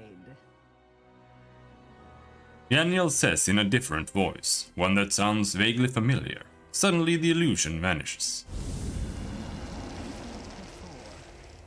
I am Arilu Vorlesh, also known as the architect of the World Wound. There is something off about the stranger's appearance, like you're seeing only half of a painting, or looking at her with one eye closed. Her silk dress and expensive jewelry are at odds with the set of unfamiliar tools and her ink-smudged hands. What are we meant to discuss with one of the key figures in our enemy's army, I wonder? You've handled the power of the Sword of Valor well. Such artifacts are almost like living creatures, and they react to their own kind, shall we say. The Sword of Valor once belonged to a mere mortal who became a goddess. It seems to see something kindred in you. Touching you has left the sword irreversibly changed. Now it is your banner, not Iomede's. Although perhaps it will still stop the demons from teleporting to the city as before. Wherever you go, things change. Someone who lived dies, and someone who died is saved. Objects that were one thing become another. Why? Peter, Ember stares at you captivated. Without realizing it, this mad girl just asked a very important question. But for now, I shall let you seek the answer yourself.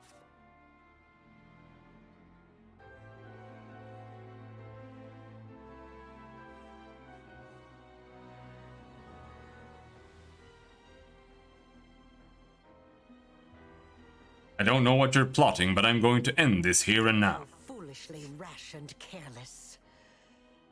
But I will not punish you. Not now. A hot, angry flame burns in Arilu's eyes. Save the last one for me. Monsters. Oh, they didn't get the mythic levels? Maybe when we're out of combat. What just happened? Just exploded. I don't know, man.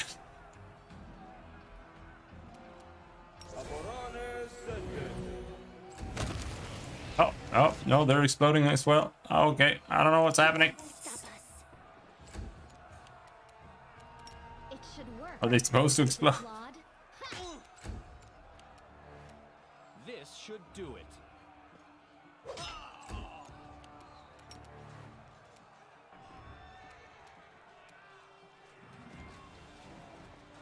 This one's mine.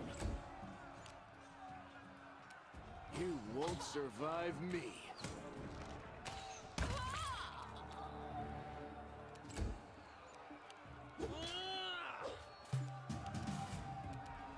How do I have so long left? 8 minutes. Hello, light. Maybe I just used it 1 millisecond ago. Yeah, I think I did. I'm back. Oh, yeah, there we go. Mythic. I see he can also get Armor Master and he doesn't have any casting. Now, maybe he should have Armored Might instead. Abundant Smite Chaos. But honestly, he's a melee character, so do we have a choice? He basically needs Unrelenting Assault. Plus 2 damage bonus every single turn, stacking up to 10. Unless there's something really cool. Like extra something from his class. No.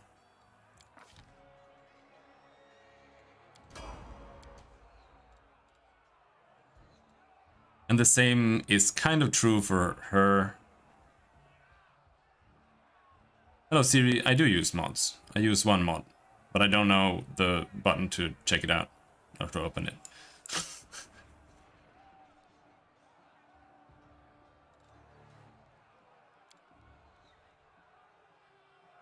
Unrelenting Assault.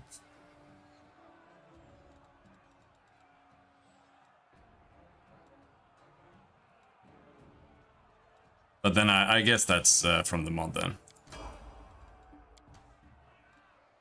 Control F10. Tabletop tweaks, that's what I use. And also Bag of Tricks, but that does nothing. Yeah, tabletop tweaks. Who are we looking at now? Ranging shots. Is this land? Yeah.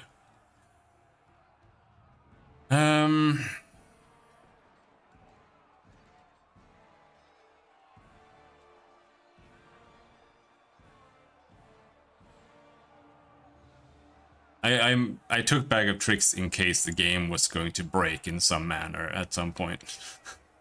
I played Pathfinder before. I know that sometimes you have to fix the game. I haven't, not this game, but Kingmaker.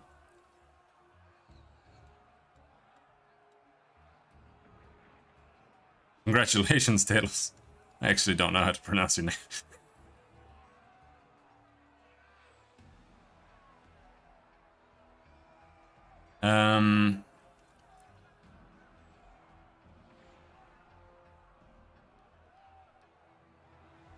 Oh no, I gave Reginald the bigger they are, and I thought that was melee as well. It's only for ranged weapons. Oh shit.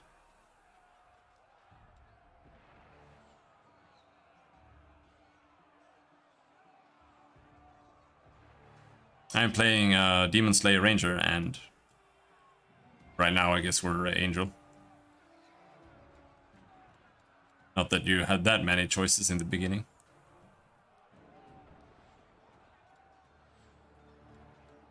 Let's go with the bigger they are. Okay, little girl. What do you need? Beneficial curse. Hellbound. Level 10, you gain immunity to fire. Oh.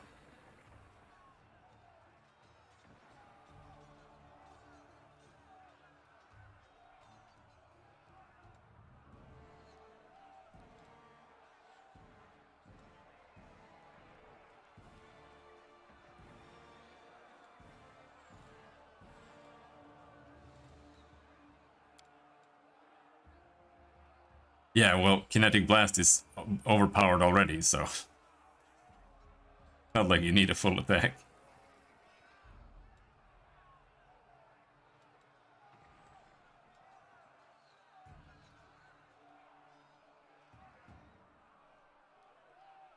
Spells that would last longer than an hour. That means... See invisible... Not that many, to be honest.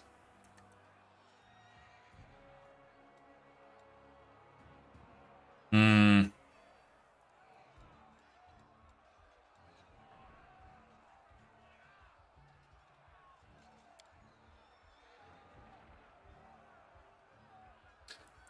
Dispels any spell effects on you. On you only, okay. But this also removes beneficial stuff, so... It's kind of a double-edged sword. Witch Wandering Hex. I don't know what this means. This ability lets you select any witch hex and grants you the ability to use the selected hex. You lose the ability to use the hex after choosing another hex with this ability. But I hate hexes, so I don't really care. That's the thing. But what about Beneficial Curse? You gain saving throw, immunity to poison. Any weapon you wield is treated as chaotic and evil. Plagued.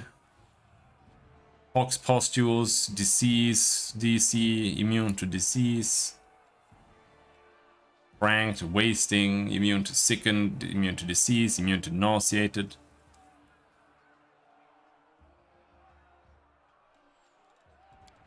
And I don't like these.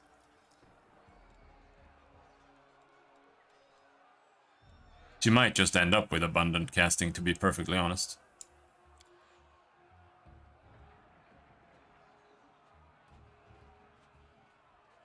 We already have Ascendant Element.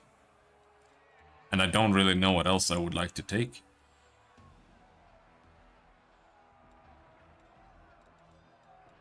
There aren't really that many interesting... Well, it depends, right?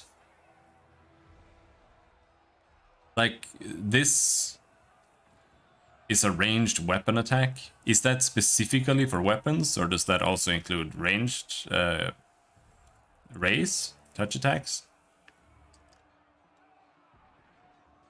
I guess since it says weapon attack, it doesn't count raise.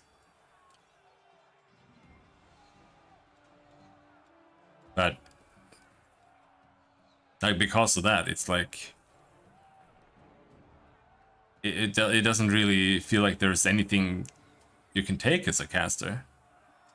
Except, like...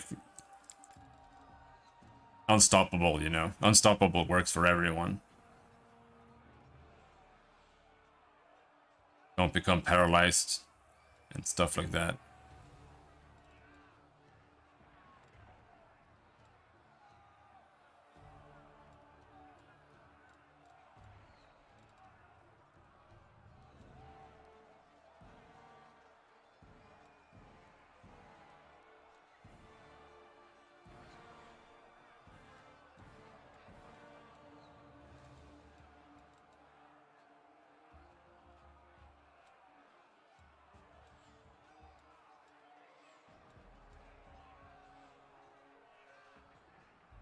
Archmage armor, this could work, but honestly, enemies just never attack the casters anyway, which is weird. They should. Like, that should be their first targets, but they always ignore all the casters. I don't get it.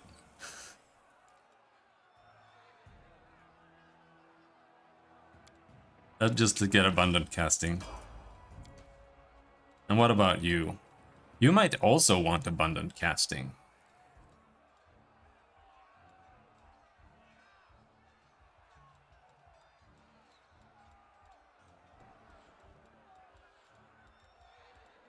Second mystery.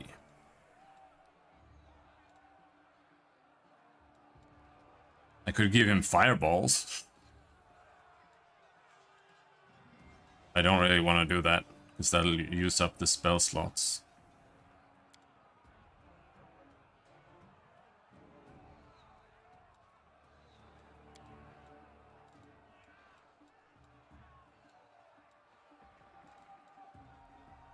And I see that you get improved abundant casting as well. So you get 4 more spells per day on 4th, 5th, and 6th. So yeah.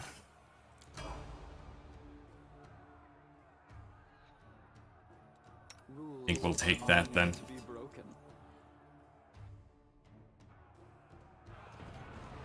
Crusading isn't that boring after all.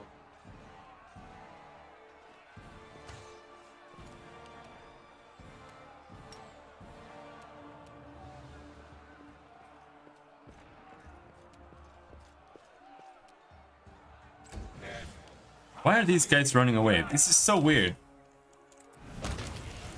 It's like they're all just meant to explode here.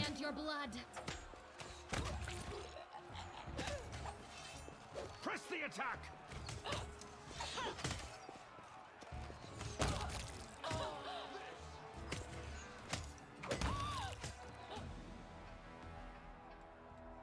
Wow, the turn-based system is just not good either.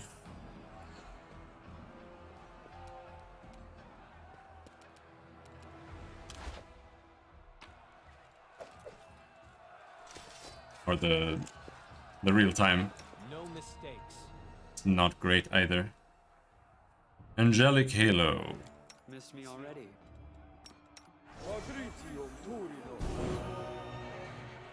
Oh no, no, no.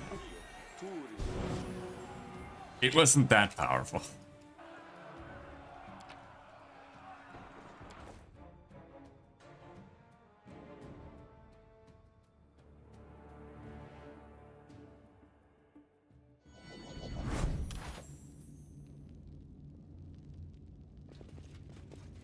Right?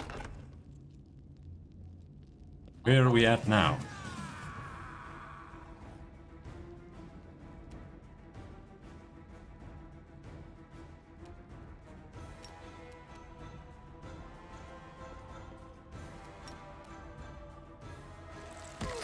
Oh. Why did I get that skill? It's so ass. I mean, she did get some spells, I guess.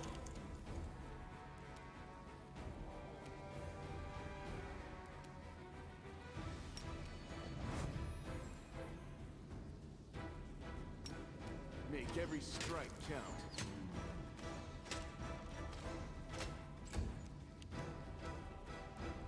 I will see to your demise.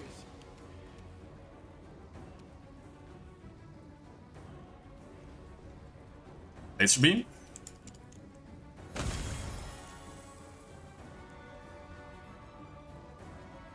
Okay. Cat's so mad. Yeah, get up, lazy bones.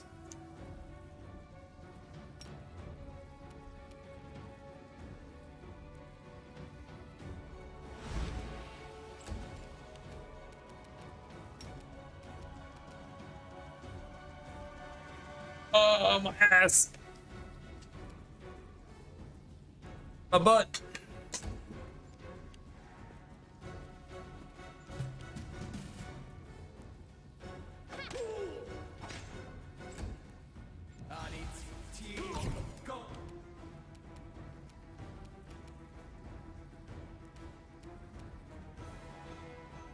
You've crossed the wrong mongrel.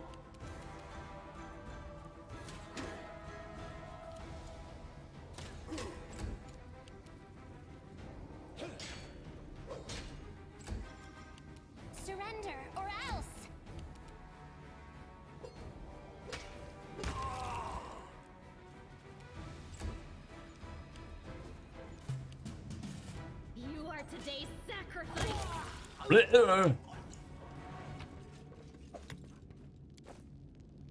Sure, pick up all their stuff.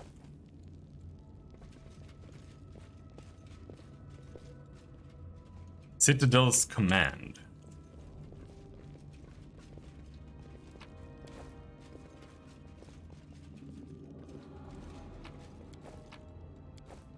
Careful now. What's on your mind? I wonder. The heartbeat quickens.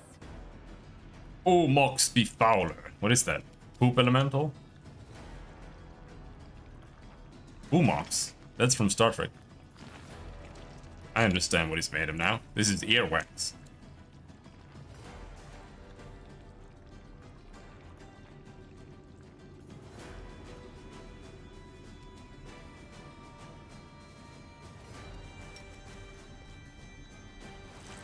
Oh, there's another one?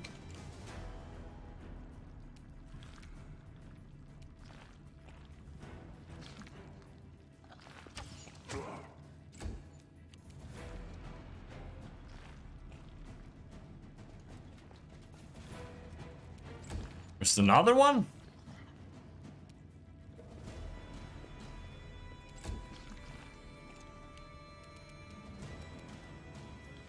Demonic sludge? Demonic earwax.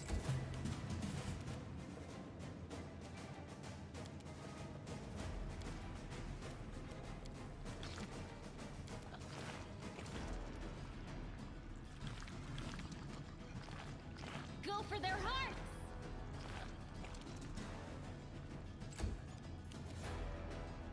First hour is totally manageable. Yeah.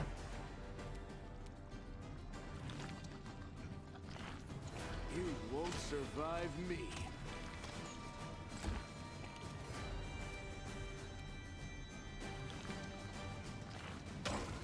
You just had to get good Precision this entire time. and grace.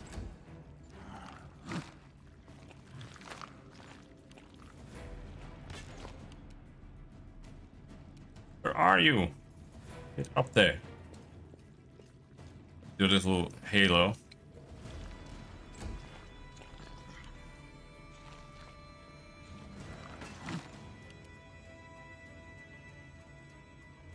Understandable. I'll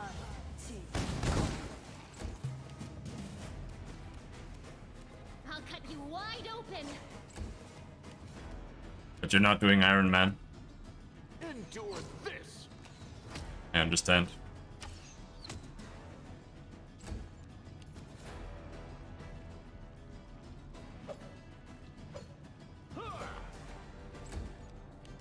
Game too buggy, yep. I'll make short work of this.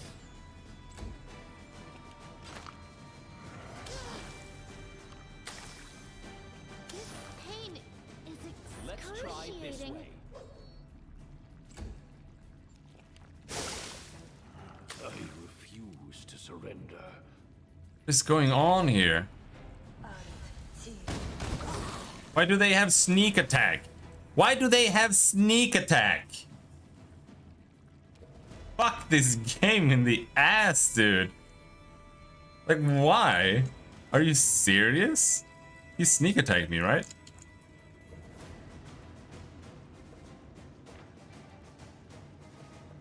Or maybe he didn't. No, I guess not. It was just acid attack bonus. Oh, Rams. The spirits demand your blood.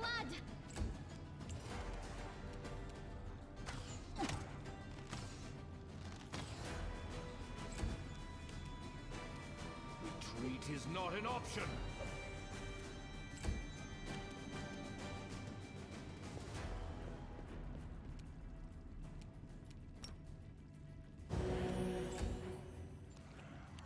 Am I at my limit?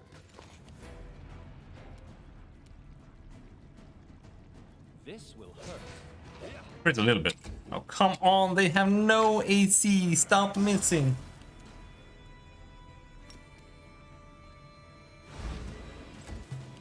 Demonic earwax cannot sleep. vaccine. Sacrifice.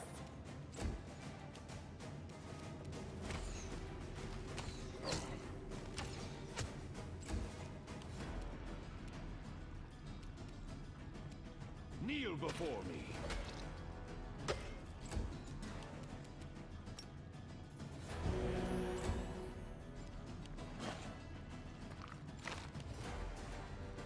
A calculated risk.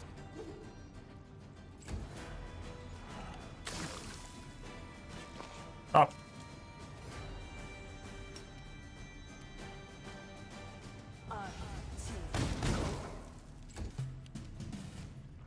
Go for their hearts.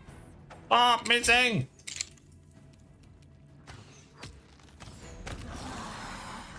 I don't know why this was like the hardest enemy in the game.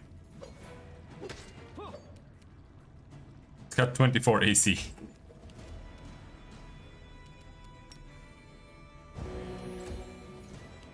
This should do it.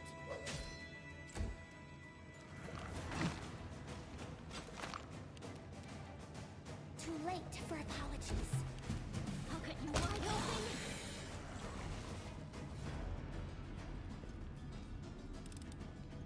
I hope you appreciate this.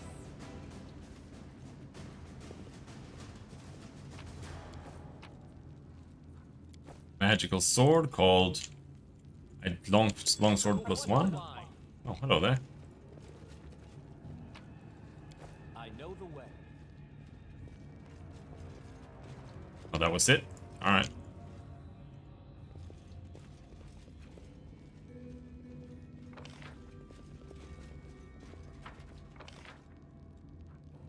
Dresden, Citadel's command. Follow my lead.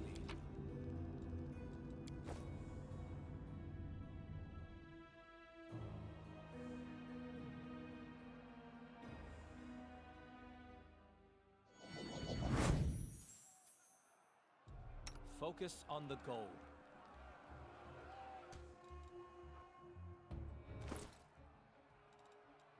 Oh. I picked up that many armors. Bad idea.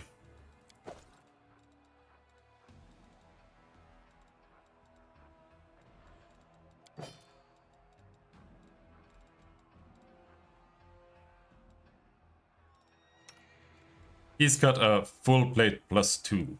That's pretty damn good.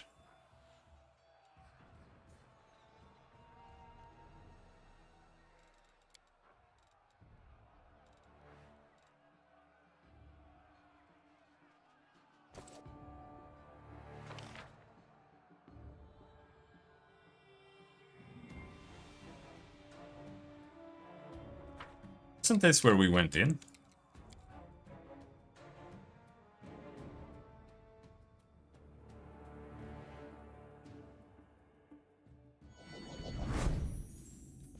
Maybe it was. What's in the tower?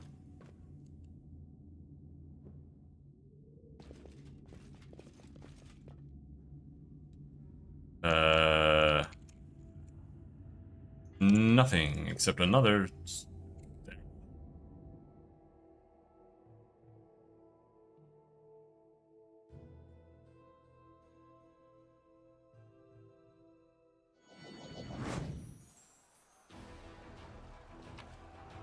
Let the duel commence.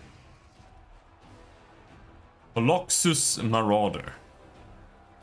Okay. Whatever that is. Oh, he's like an insect boy.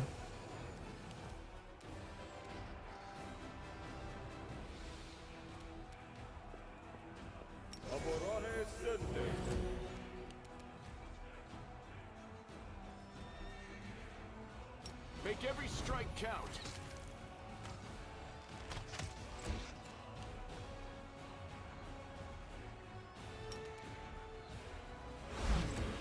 Night night.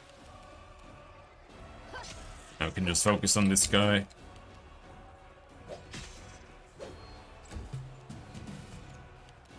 Press the attack. The bubonic plague? Oh no! That's not good. Did I get it?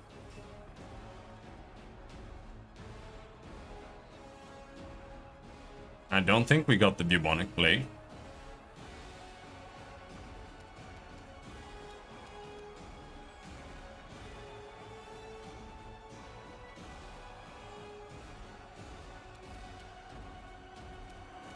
For some reason, only I have the Sword of Valor buff. The Sword of Valor creates an aura with a 10-mile radius that afflicts demons and demon worshippers. Oh, okay. It doesn't affect me. Okay, okay. I understand. You've crossed the wrong mongrel. It just debuffs all the demons.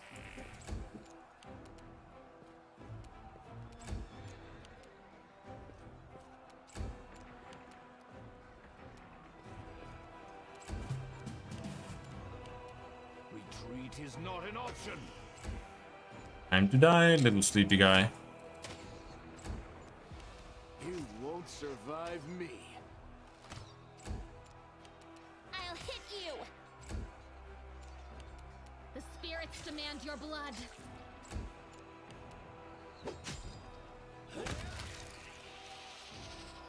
You are today's sacrifice. Alright, let's just hope he didn't have any loot in there.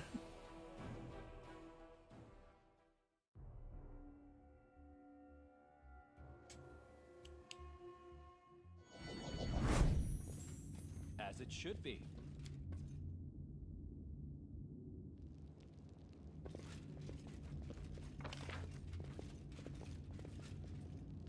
Alright. Not much else to do then. And head up to this Citadel command.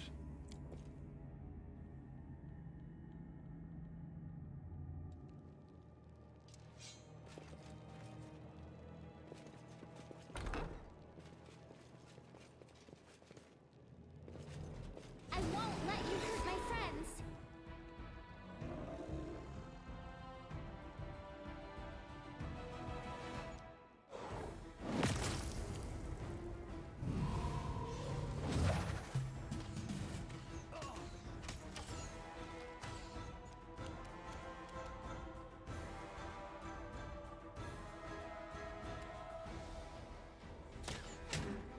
That's a hasted Minotaur. I'm very scared. Oh, oh, hello. There's some more demons, apparently.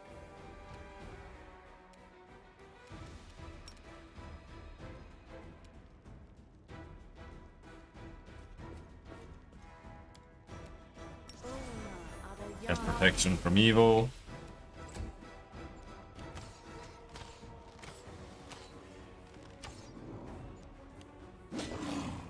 Ow, ow, ow, ow, ow.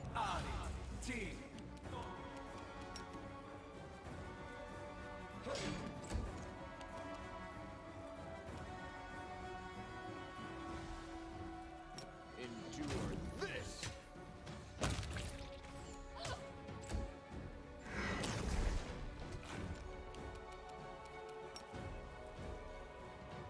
Very low will save.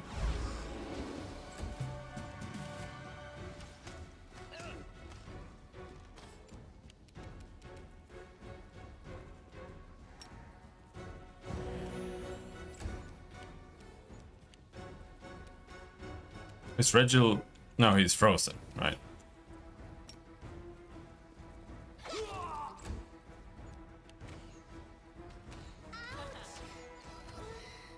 Whoa! You killed one of my bastards? I've never seen that before. What a fucker. No actions left? I didn't do anything. Let's try this way.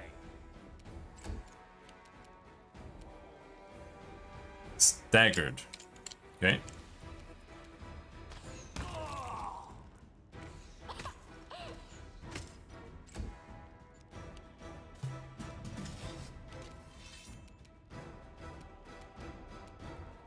Out of my sight.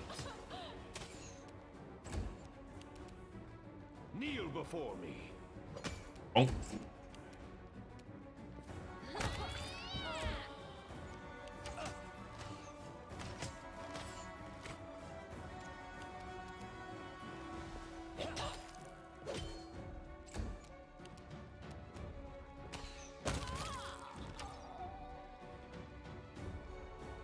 Oh, that guy is asleep. Right, I forgot about him.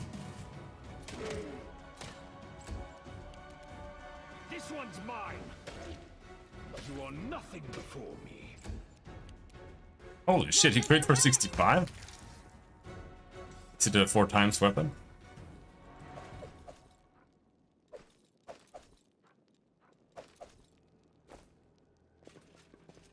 Soot is restless. Meditate on your I wonder mistakes. why. Pleasantries might make you feel better.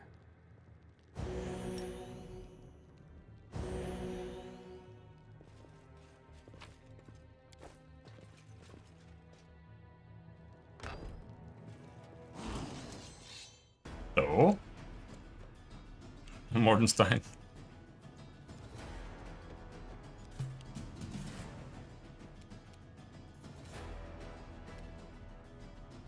Press the attack.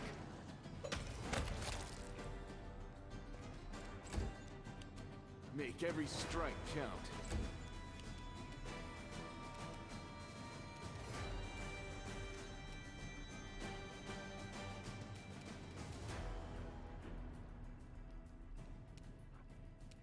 Alright, the game doesn't work. There. I'll Move cut there. them wide open.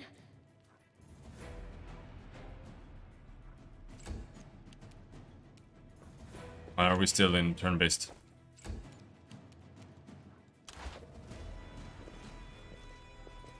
There's another invisible guy there! This is why I'm better.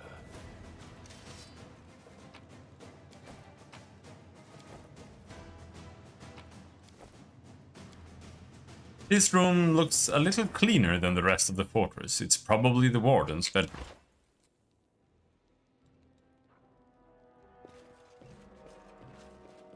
Huh?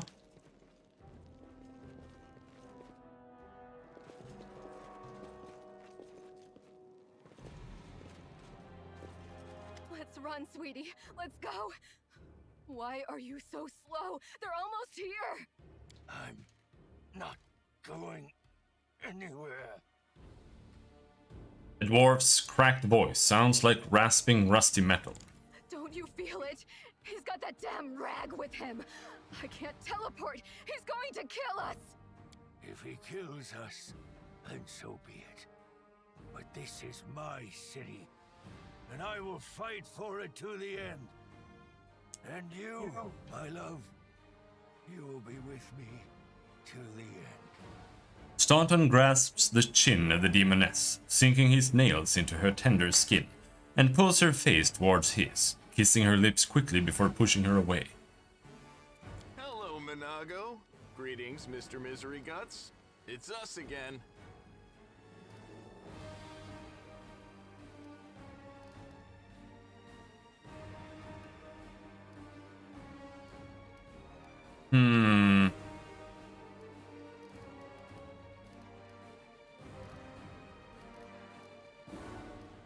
I don't understand why the gnome is there, but I also didn't really ask. It's time to decide the fate of Dresden. No point in wasting time talking. To arms! Staunton, darling. Stop whining! Didn't you swear your eternal love to me? Promised we'd rule Dresden together? Now shut your lying mouth and fight! Whatever end fate has in store for me, you will share it! Let me draw the first blood. What an abusive husband. Why is she there? So weird. What did you just cast? Fatigue? Everyone has fatigue permanently? Alright, I guess. What am I supposed to do about that?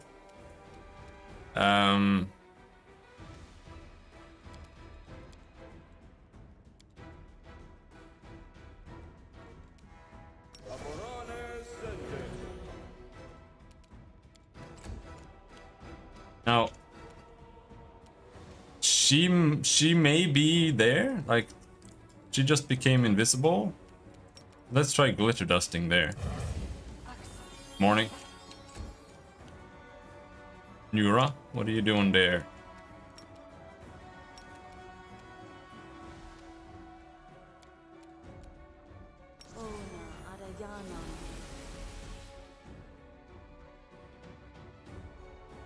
You're a chaotic neutral.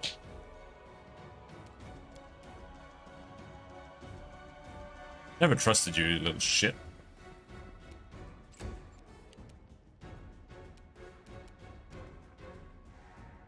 Level 16 War Priest.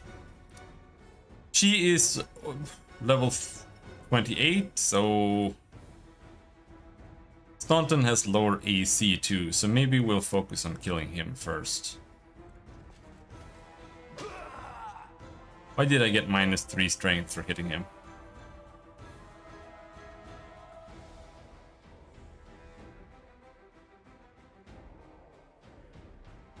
Kneel before me.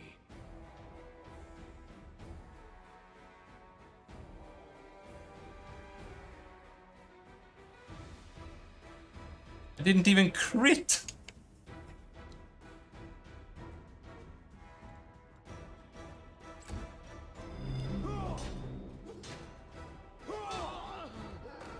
Ah, he's down. Fuck this game. 56 damage on her instantly. This is the first round. This is the first round.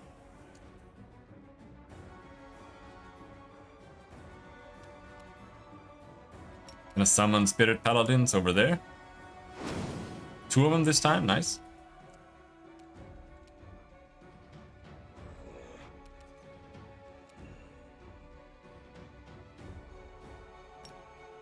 Now everybody is good against demons. Even my paladins.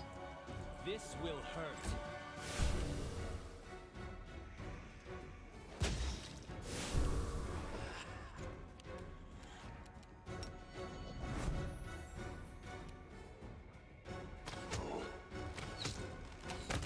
Get rid of that asshole.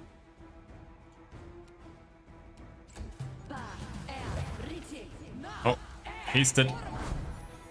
Now everyone got even more drains and shit. I don't even know what's happening.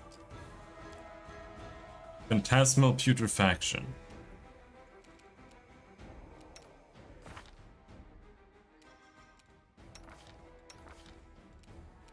And this means that we have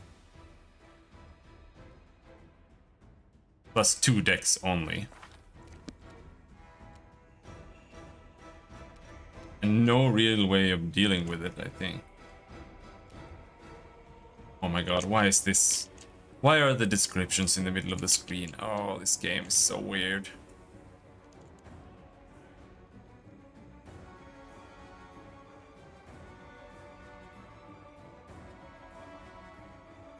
Is there really anything you can do other? You can use restoration, but if you do that, then she's dead the next turn. I think we'll use restoration on Rivern. It restored his wisdom.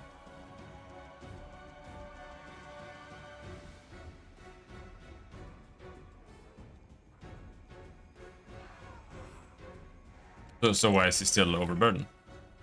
He isn't, it just hasn't updated because this game is good.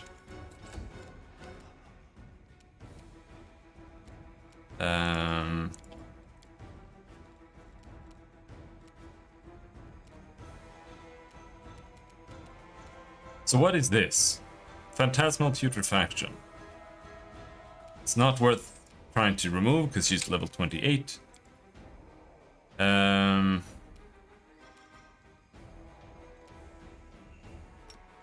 only thing we can do really is try to nuke dudes. Staunton has low touch.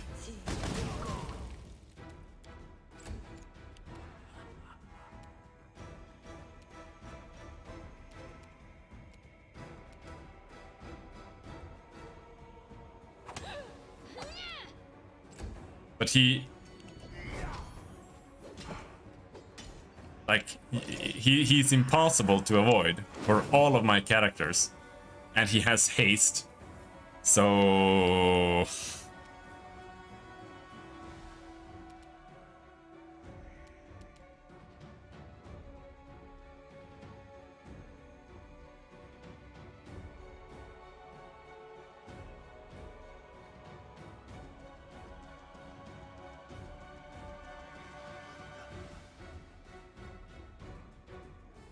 This spell is really crazy, I see.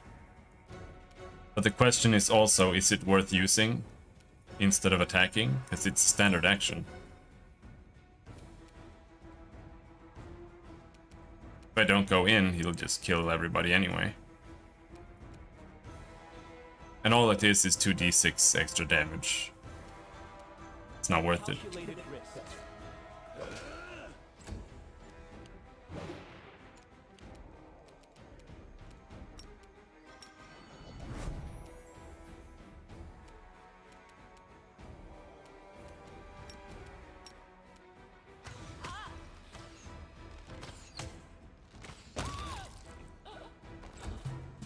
He's dead.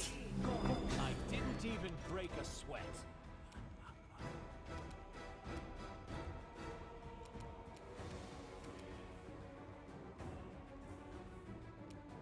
Okay.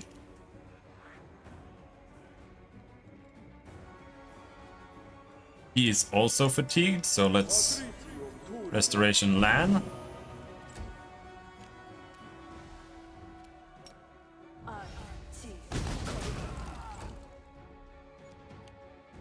Check it out. Check it out. If this is just a regular encounter and we're supposed to die here, I'm just gonna lower the difficulty level.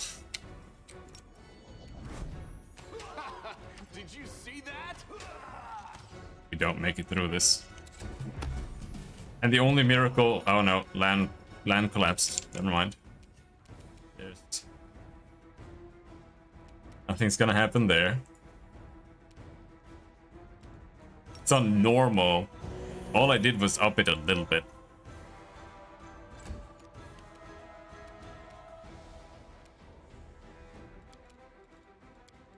This is just... It's just ridiculous, to be honest. Like, this is god-awful. This was not. Unless I'm missing something.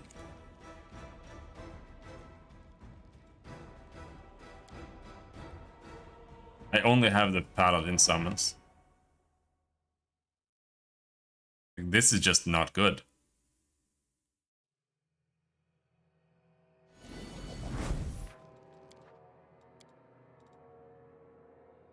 Yeah, I have critical hits on normal.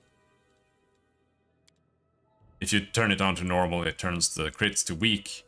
Damage to party 0.8. No, you can't dispel. You can't do that. It doesn't work. Because the buffs and stuff, they're like level 20 plus, level 28 caster.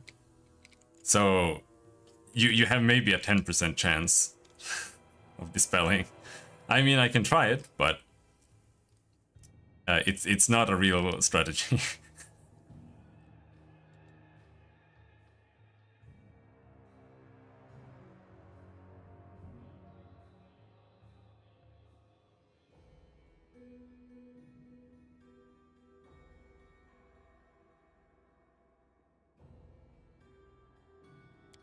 And here, this is as well. I had this on none, but the enemy stat adjustments are 2 steps up to moderately weaker. So let's see. Let's see how much that does. Now, we know he's there, so let's just abuse this and turn on as many things as we can beforehand.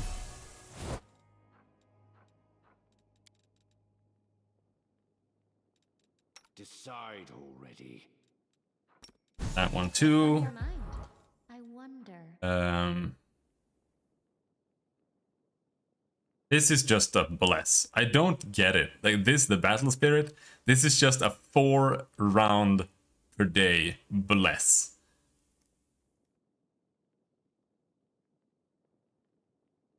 So at 8th level, it becomes a slightly better. 16th level, it's yeah. I'm all ears. This war must end. Rules are made to be broken. I heed the voice of the spirits. Well?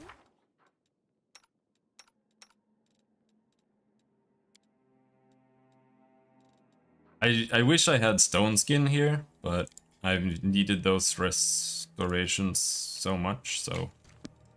Open your heart to me. Maybe we can pop more natural armor on you. I don't have it learned. I'd have to rest. We'll make things right.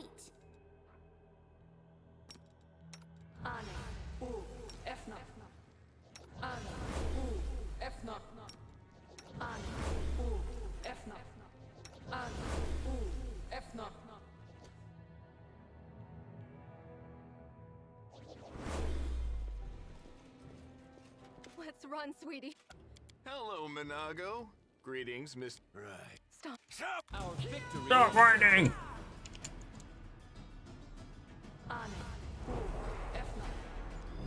Wave of fatigue.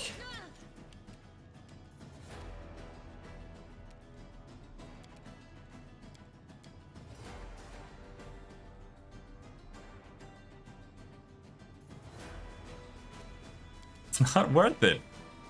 It won't work. He has plus 18 fortitude saves. Like it's not a real strategy. I'll cut you wide open.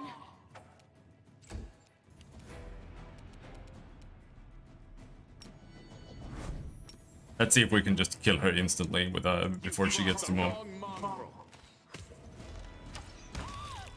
AC 19, 29, 23. Yeah, his AC went down by like 5. And her AC went down by something similar.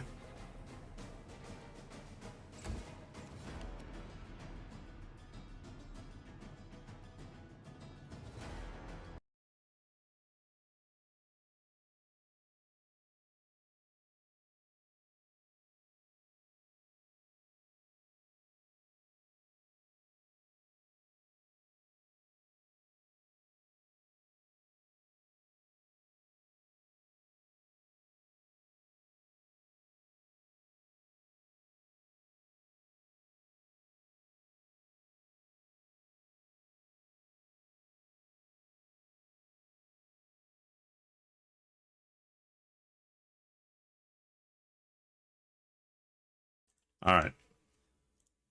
Sorry, some kids who think we do Halloween in Sweden knocked on the door.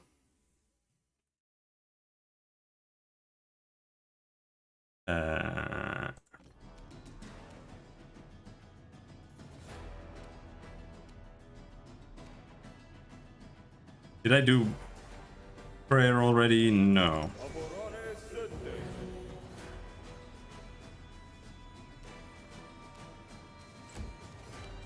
I literally went and closed my windows. Alright. Now we're gonna play the game on this difficulty for the rest of the game. Because it's clearly super tuned for this difficulty.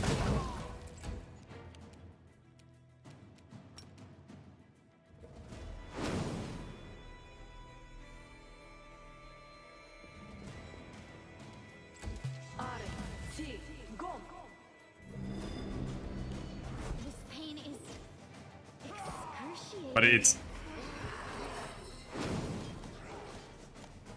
this game fucking sucks, dude.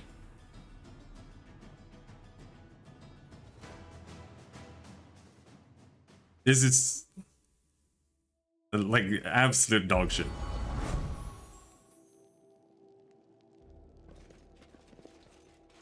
I'll go ahead. Hello, Minago. Right. Staunton. Stop what? Our victory is certain.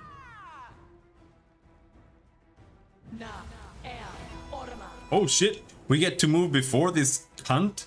Alright, in that case, we're gonna move over there.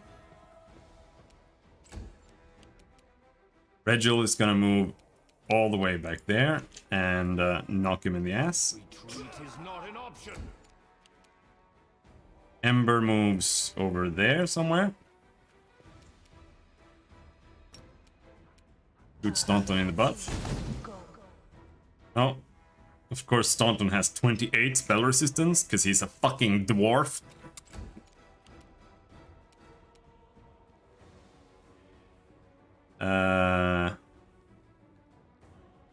You move over there.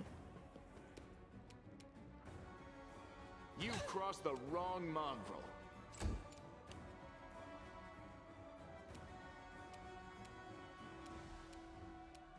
You move over there.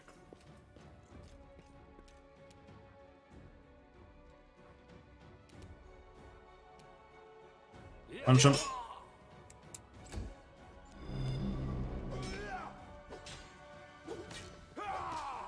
Why does he get to use divine power as a fucking swift action? Did he just meta magic his divine power? Maybe he did. It's genuinely not a bad strategy. And you move over there, maybe.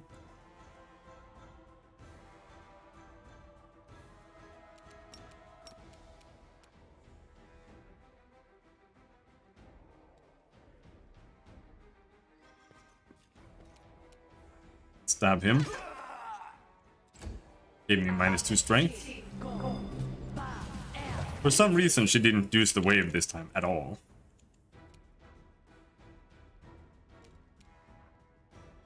$48. I think channel positive energy just heals more. Almost. Kneel before me.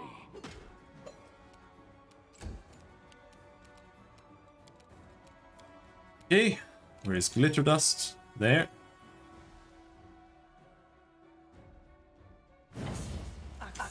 Yes.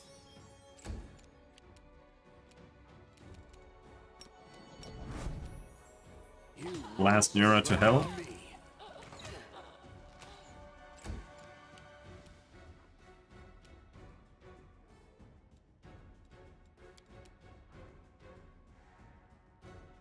Now let's just hope that we crit. We didn't crit. Now it's gonna kill our entire team.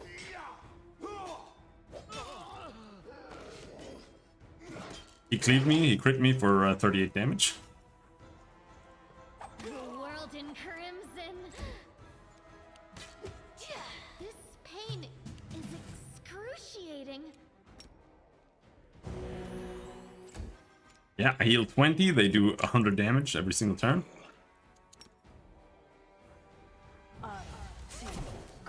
Oh, no, sorry, we were too close.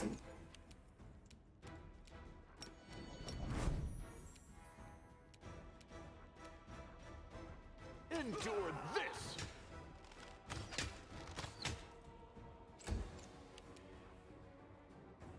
Like, the only way to win this is by just critting and Staunton dying. And like, if that didn't end there, You stubborn ass! You want to die for a heap of rocks? Go ahead. I'm not staying here. if that hadn't ended there, I would not have won that encounter, because she would have just killed everybody. There is panic on Minago's blood-splashed face. Her lips are trembling. You stubborn ass! You want to die for a heap of rocks? Go ahead, I'm not staying here. Yeah, she said that. No, my dear. You are. You will either fight to the bitter end, or I'll break your delicate little neck myself with these very hands. She's 10 levels higher than you. Are you threatening me, my mortal toy? Me? And with what? With the power I gave you. You ungrateful beast! The demon's mouth, trembling with fear, opens wide in a hysterical grin, like a wound on her face.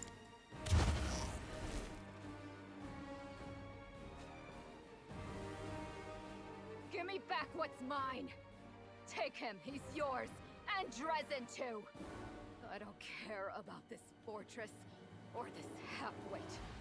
Inago stretches out her hand. A crimson spark flies out of Staunton's eyes and plants itself in her palm. Staunton freezes, stunned. He's silently moving his lips, which have turned grey in a flash, like a fish out of water. The demon turns to you. Oh, I grow so tired of you mortals. Your humdrum little passions, your constant squabbling, your incessant accusations and excuses. You treat each other like dirt.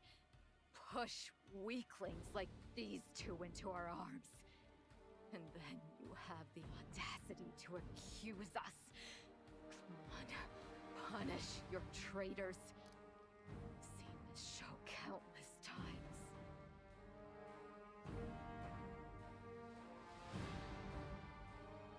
So did you decide to escape? You're a clever one. Take your filthy rag. Take your befouled ruins. You can make soup out of this moron for all I care. I've had enough war. We Lily Two were created for tenderness and love. Stay away from me with your swords and shields.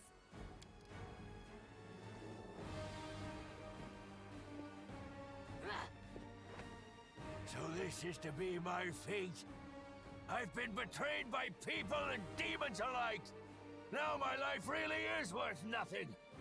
But that doesn't mean you won't pay for it dearly. Come on, you scumbag! Kill me if you can! I don't care anymore!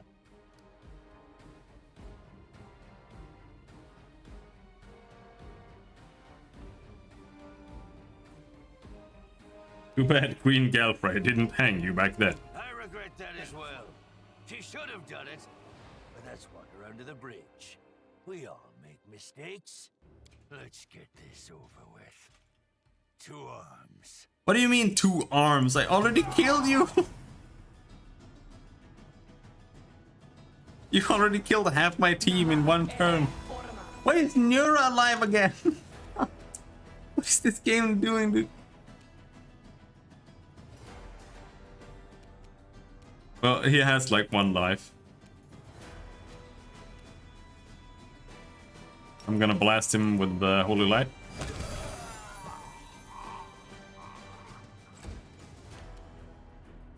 Where is she?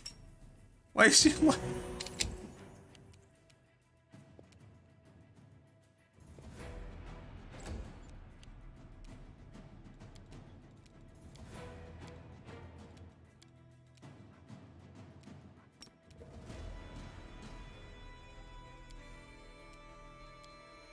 I can't target her, so we can't dispel it. Unless I can see her. I cannot.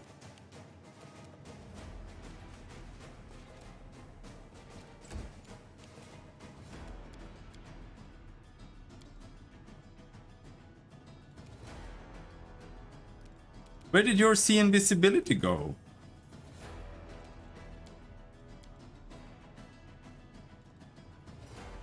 Of course I don't have anything on that tier anymore.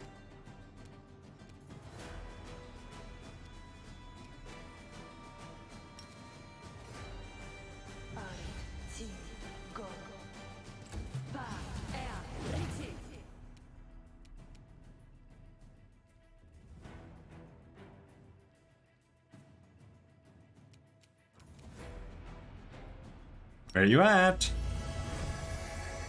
There she is. Found you.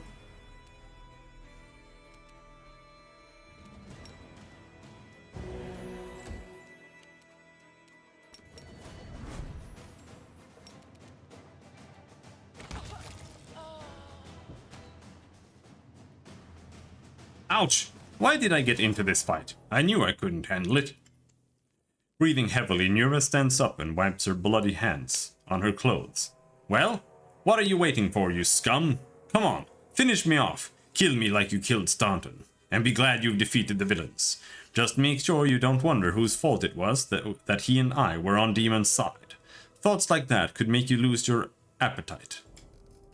Another tearful performance. Everyone is guilty but me. I've lost count of how many you innocents I've sent to the chopping block. They should have been executed just for denying their responsibility, never mind all their other crimes.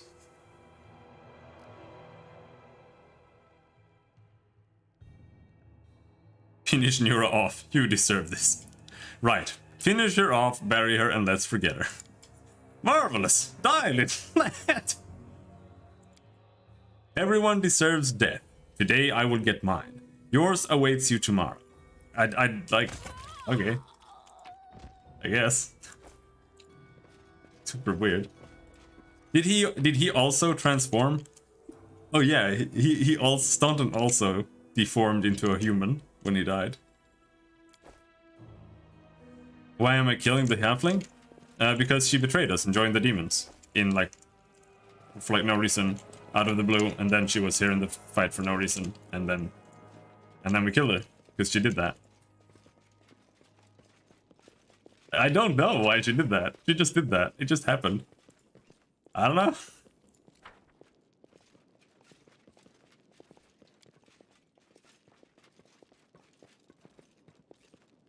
This war must end. Smile. The world's not ending just yet. Bad writing end or something, maybe. You have fairy fire, also strength damage.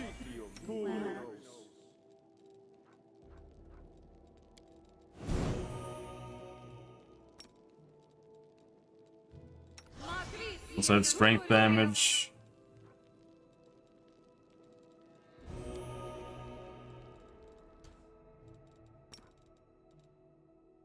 So it would seem. She didn't even play any part in anything. That's what's so weird. Like, the only time I ever interacted with her was in the beginning when they introduced her. Then I went in and I talked to her and she said nothing. And then when you send them to distract the people, or distract the demons, you can send her. And I didn't. And then there's like nothing about it. Like she's not upset or anything. It's just nothing. And then when you're supposed to assault this place, she has a plan for sneaking in some other way. And I didn't do that either. So is that the whole idea? Like if you ignore them too much, they sneak off and become evil, depending on who you ignore the most. Is that it? Either way, that was terrible. He has managed to overthrow 70 years of demonic rule in Dresden and restored the Sword of Valor to its rightful place. Will the commander be able to defend the banner he has won with such a valiant effort? How did the Staunton fight go? It was so bad I had to reduce the difficulty.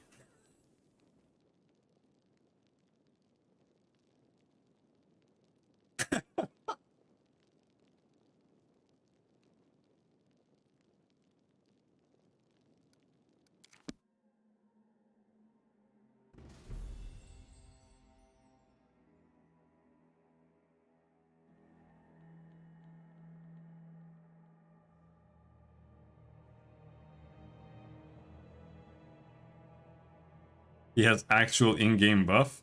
He had fucking no-name buffs? Okay.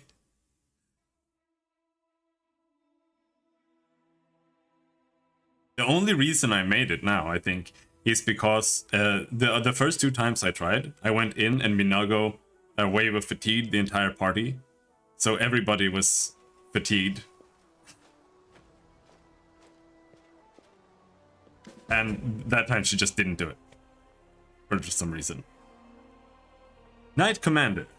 Erebeth gives you a deferential salute. I know you have not had time to sit in on any councils in recent days. You have been so busy restoring order in Dresden that you have barely found time to sleep. Did I get the succubus GF? No, I didn't find her. I even went through everything on purpose and I still didn't see her. However, there are some matters that require your attention. I am ready to report if you have a moment. This better not be more of your pathetic whining. I am listening. Please proceed. Thank you, Knight Commander. The Crusade forces liberated Dresden quickly. The demons did not have time to recover from their defeat in Conatus. Every death is an irretrievable loss, but your leadership has minimized such losses as much as possible. Morale is high among the Crusade forces. The battle for Dresden went brilliantly. Your party attacked the demon commanders, cutting off the head of the enemy forces. We suffered some losses, but nevertheless it was a triumph. Queen Galfrey has been notified already and sent her messenger with a letter for you and a royal reward. Irabeth gives you the letter. To the commander, from the Queen, Cloak of Resistance +3. In any case, we could never have won if it weren't for your amazing powers. The moment you raised the Sword of Valor over the citadel, the light of it must have been visible all the way back in Mendev. And the banner itself, it changed after coming into contact with you. Anyone else would call it sacrilege. I don't know what to make of it myself. It's surprising and strange. You have changed, Commander, and you have changed all of us as well. Our fighters now have confidence. I suppose something they didn't have before. You can see the fire in their eyes. It's been a long time since we last marched into battle feeling like all of heaven was standing behind us. Almost like we had wings ourselves. Figuratively speaking, of course, but I think you understand.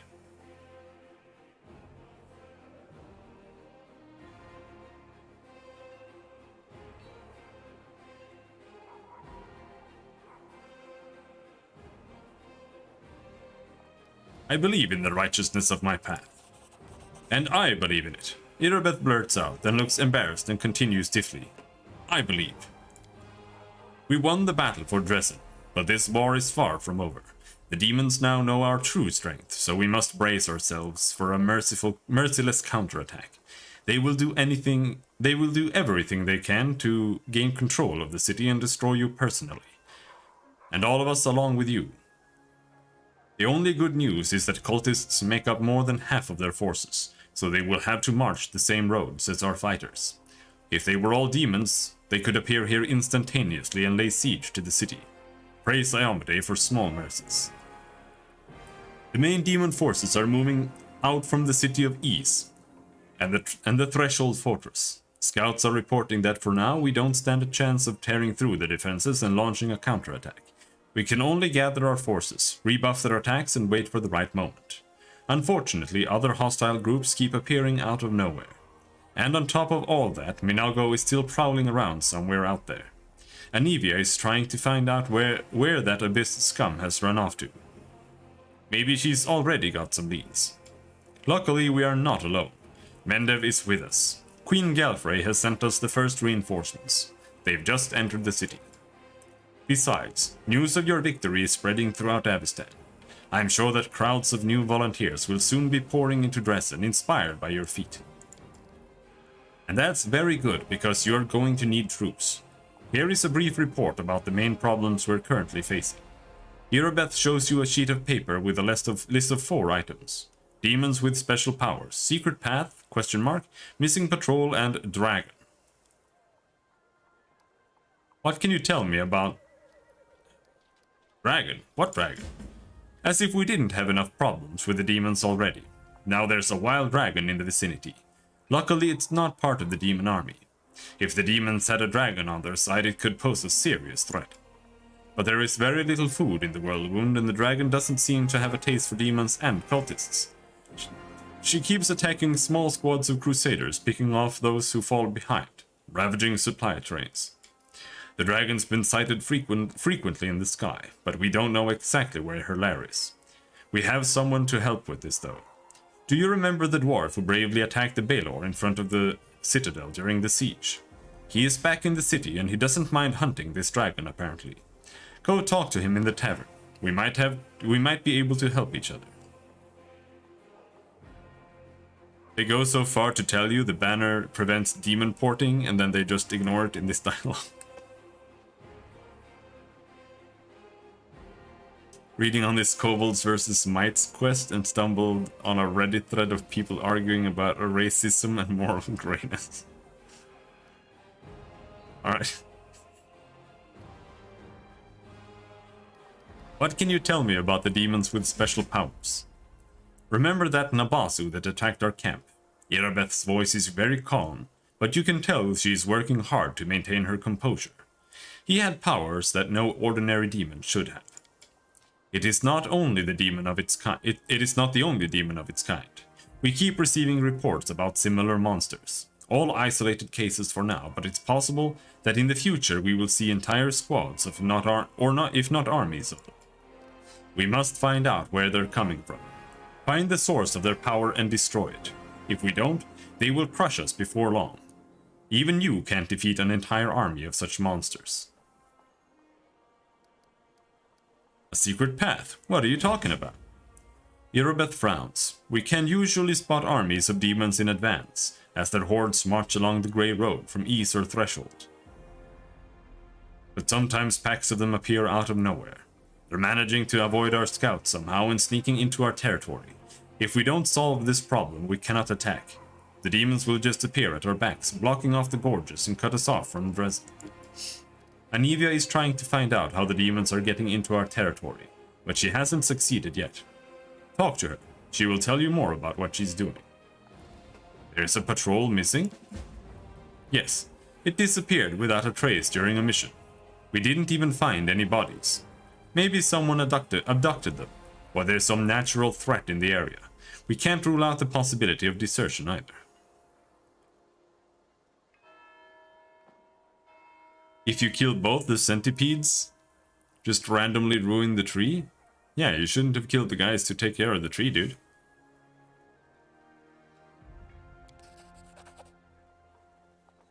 The troop was patrolling the southern road out of the city.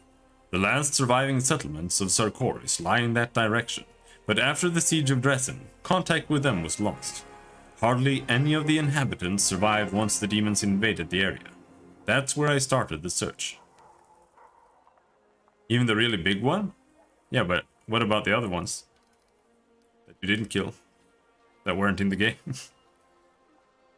Is that all for now? There are a few pleasant matters. At the Queen's command, the Crusaders who took part in the attack have had their pay doubled, and medals will be awarded to those who were particularly outstanding in battle. You know one of them, the Knight Elan from the Houndhearts. He led a troop of lost Nerosian recruits and brought them to the main forces, and later drew the demon's attention in the battle with the Baelor, allowing the wounded to be rescued. There is one more thing. As you know, there is a vast dungeon under Dresden. It's empty now.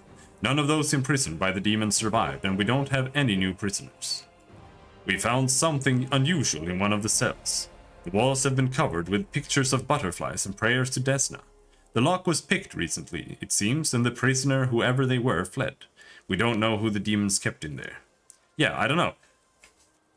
Like, I went through the entire dungeon. So was there another dungeon? We've temporarily placed the body of Staunton Main in the dungeon. You slew him. What are your orders regarding his body? Anivia thinks we should burn it quietly and forget about it. Some of us want to see his corpse displayed in the square, but I don't think we should behave like demons and barbarians. He may have been our enemy, but he deserves to be buried like a knight. However, the decision is yours, of course. Burn the body quietly. Right you are, Commander. Irobeth is hesitating.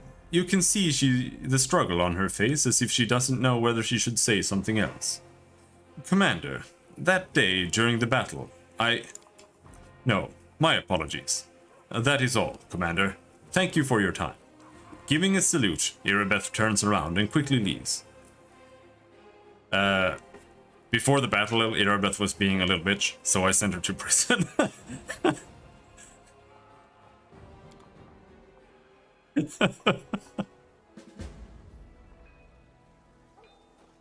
know the way. That was kind of funny.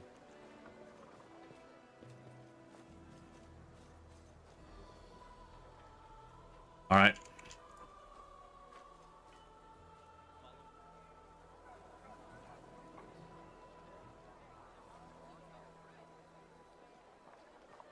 It's kind of weird though. Like, I don't really understand why this changed to this, because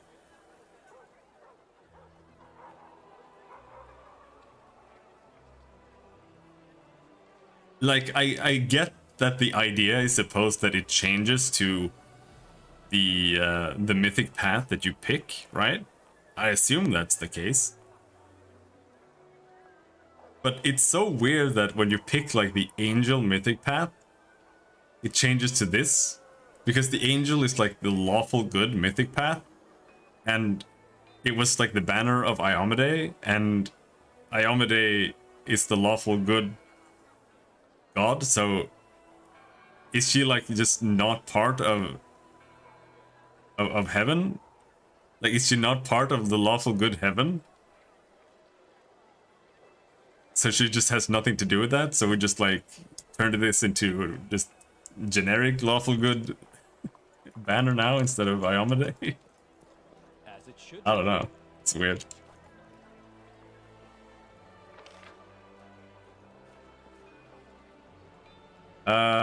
Arcane Weaver, Jewelry Trader. Exotic Weapons Provider. I want to talk to you. Elven. That's it. Okay. I guess. We still have a good weapon though, it's +2.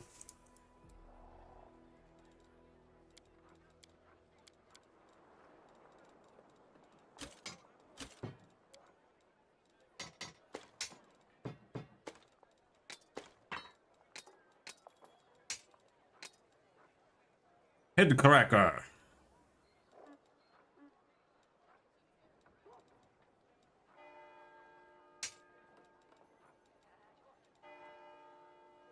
Glaive, Soul Shear. Whenever the wielder of this +3 adamantite glaive kills the target with it, it summons a demon till the end of the fight. Only one demon can be summoned per fight. If the demon was already summoned, every subsequent kill heals it for 1d8 plus 5 hit points and gives a stacking +1 something something. I'm gonna sell that. Evil Outsider Bane Spear +2.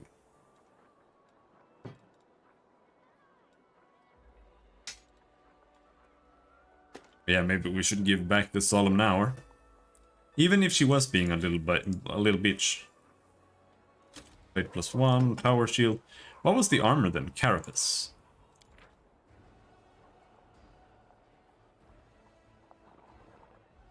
This heavy armor, adorned with the seal of Discari, was forged for one of the high priests of the Locust Lord's cult. The mere sight of it struck terror into his enemies, but not his allies. Soon after Baphomet's followers captured Dresden, cultists of Discari arrived there and demanded that the city be given over to them. The Templars happily agreed, handing over control of the city to their allies with all the proper formalities, including a feast at which every last Discarite was poisoned. After that, the armor was displayed in Dresden's citadel, as a warning to Discari worshippers, until Minago finally found a knight worthy of wearing it.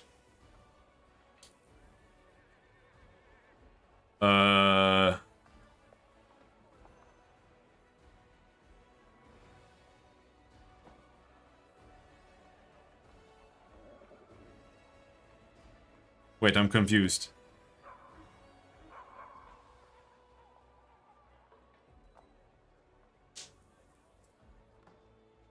So,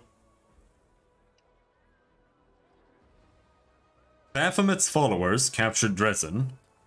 Cultists of Discari arrived there and demanded that the city be given over for them. They agreed, and then they had a feast, and then the Baphomet followers poisoned the Discarites. And then the armor was displayed in Dresden's citadel as a warning to Discari worshippers until Minago finally found a knight worthy of wearing it. Okay, so Minago is a Baphomet worshipper? I just find it... okay. I guess. Or she's part of Baphomet's army. Or is she... or is she one of this... No, it makes no sense. It's just weird to me because Minago appeared with Discari during his attack, so I just assumed that Minago was with Discari, but I guess Minago is with Baphomet. Anyway. Yeah, I don't know. It's weird. Like, I just assumed that she was playing, but I guess not. Whenever an enemy lands a melee hit on the wearer of this +2 mithril full plate mail, the attacker has to pass a reflex saving throw or suffer 1d3 damage to strength. If the attacker passes the saving throw, they suffer 1d3 piercing damage instead. Okay, that's kind of nice. Oh, I forgot to equip the buckler. Amulet of Epic Songs. Bardic Performance. Nope, we don't have that. Dexterity and Con.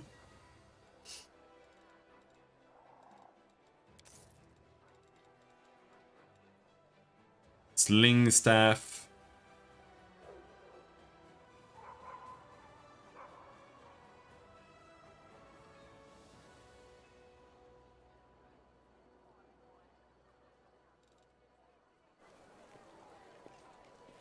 Oh, and there's Skarm. Show me your wares. Do you have anything new? Belt of Giant Strength +4.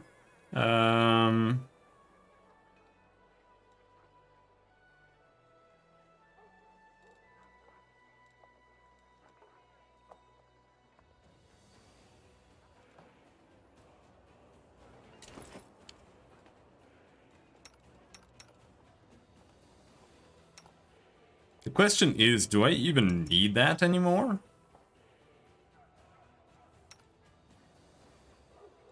Because he has that. And she uses dexterity.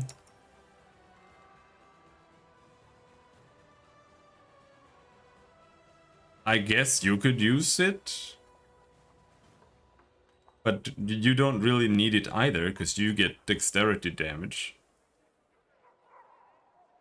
However, he doesn't really have enough strength to use all his gear. That's the problem here. So he probably needs it just because he wants to wear full plates. However, this is mithril, so it might not be really... Yeah, it's not really an issue there. Now... this armor is actually better. But for now, this one has more max dex, so it works out better.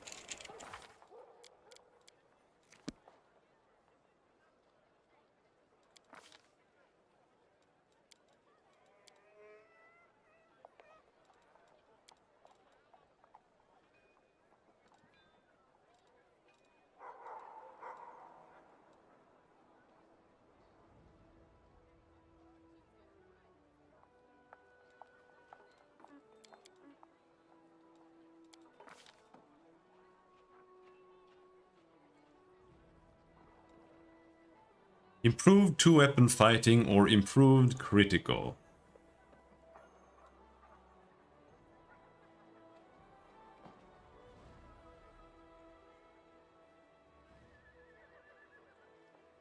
Let's get that attack. Armor training. Yes, thank you.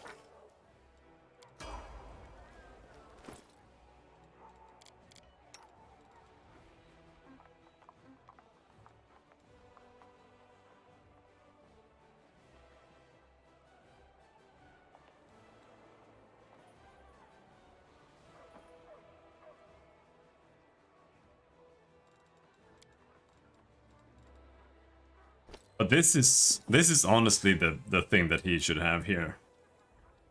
Or con more dex. Because that gives him more attack. So I don't think we need to buy that belt.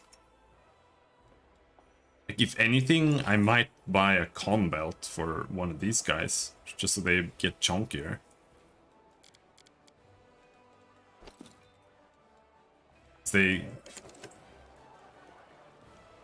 But I don't feel like I want to do that either. It's just a waste of money. Bag of Holding. Quiver of Sacred Vengeance. 38,000 gold coins to be able to shoot 30 times. I think you can keep that.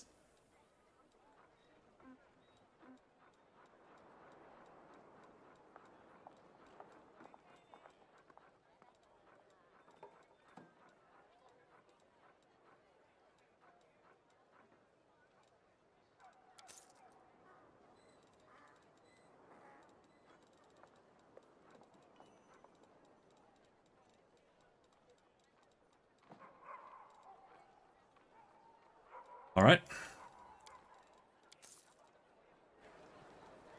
That'll be that. Blacksmith. Have anything new?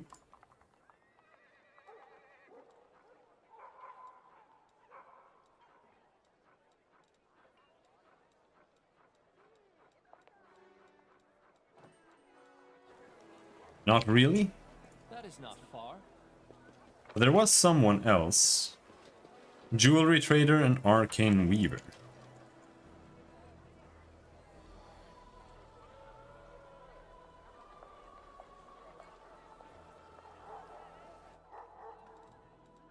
What is that?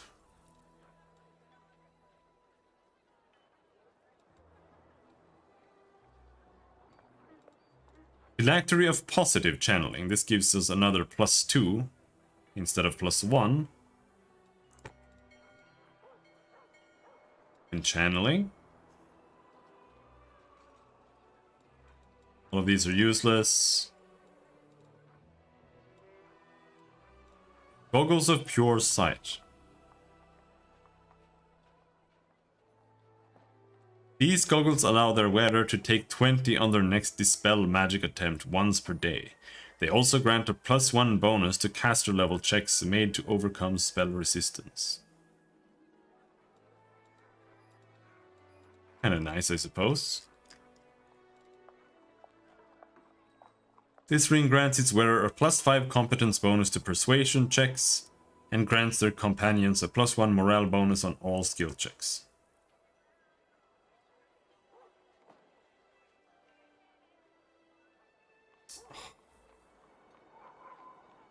Oh. Yeah, you want a ring that you have to fucking have equipped all the time? Alright, I guess.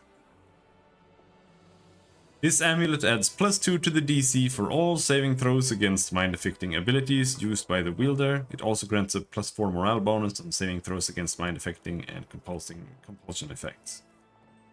Now we're not doing anything with that. So the question is just if I want to grab those. But do I really? I feel like we'll find some.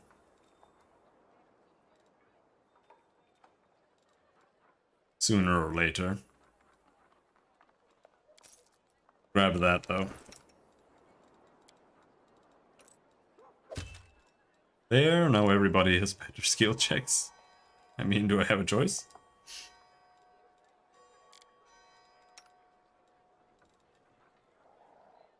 Lan gets the cloak.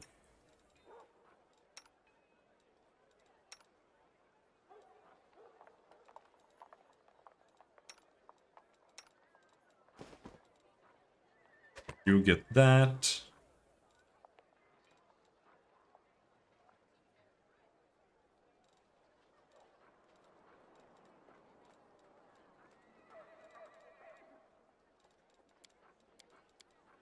Oh yeah.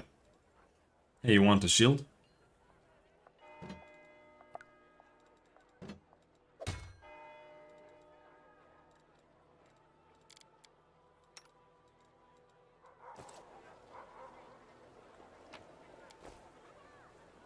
Arcane Weaver. Scrolls, I guess? No? Source of Dividing Power. Whenever the wearer of this robe uses a divine power to summon a creature, they can choose to give the creature's attacks either holy or unholy special quality. This shirt grants the wearer a +5 competence bonus to athletic skill checks and fire resistance 30. Okay. These gloves grant the wearer a +5 competence bonus to knowledge world, +5 to persuasion, and +2 enhancement to charisma.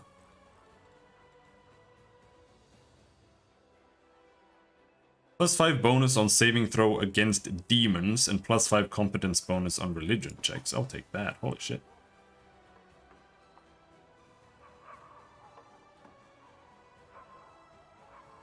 And this is for Lan, Robe of Order.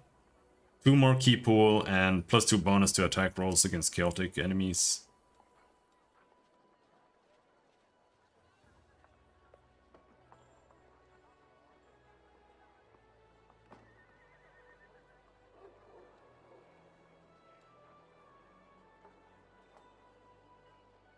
Fire immunity.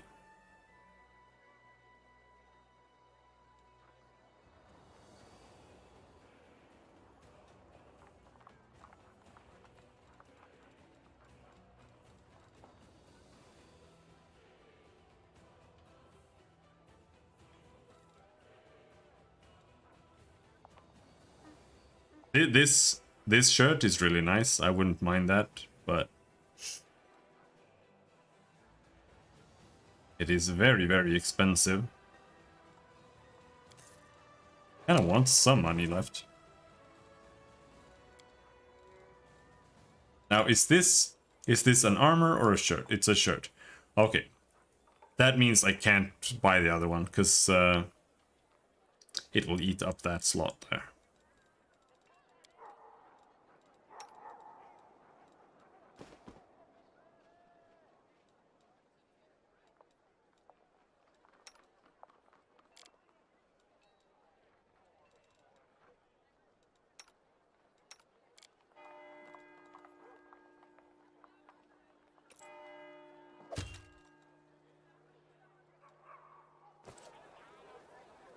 We still have a bunch of money, because we can sell a lot of those plus one items. Looking around the place, the Count seems quiet and dejected. Ah, River, hello there. I'm feeling uncharacteristically pensive right now. Or rather, I'm finding it rather difficult to put my thoughts into words today. I am trying to understand something. We've been traveling together for a while now. What is your opinion of me?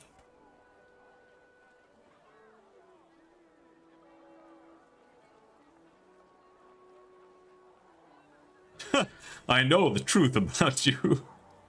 I know what really happened at Heaven's Edge 10 years ago.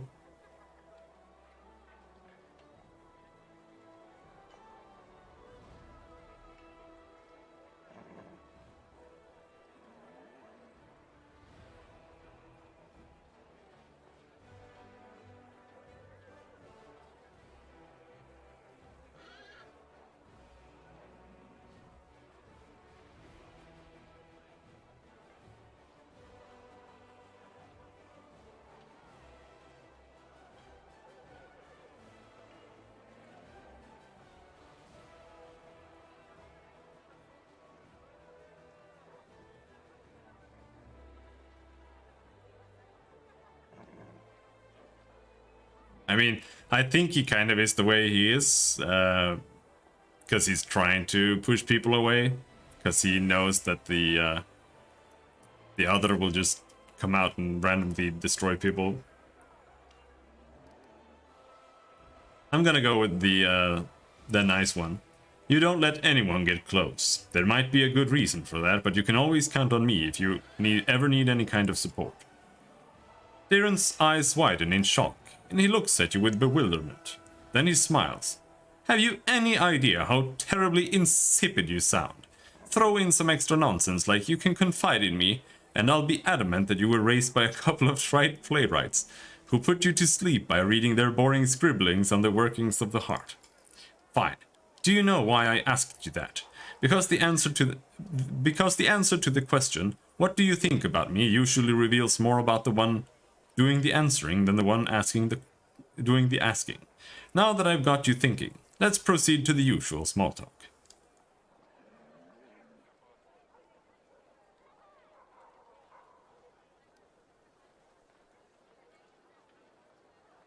I should go. Goodbye. I know the way. Guess we'll talk to everybody. Greetings. The neat smile on Camelia's lips disappears so quickly you almost wonder if you imagined it.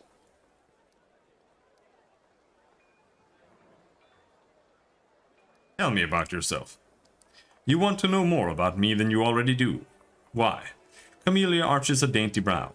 I talk to the spirits of this tormented land and they guide me in battle.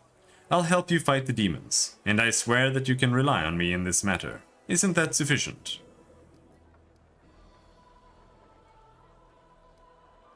Where did you learn to wield a rapier so well? I had good teachers. Although they don't get all the credit, I am a most diligent student. Camelia licks her parched lips. Anyway, as much as I enjoy our delightful conversations, the spirits are calling me, and I must respond. Please excuse me. Camellia turns away, watching you out of the corner of her eye. Oh my god.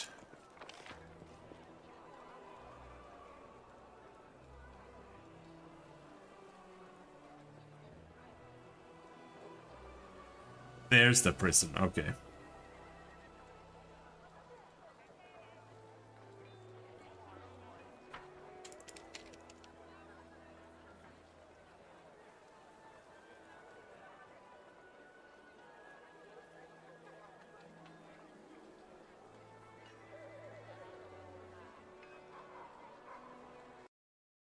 One second.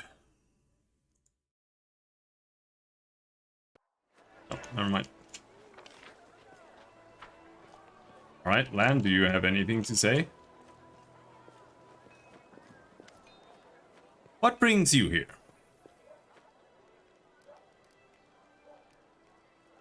I'd like to know more about you. Let me guess. Your first question is, can you wear a hat with your one horn? Am I right?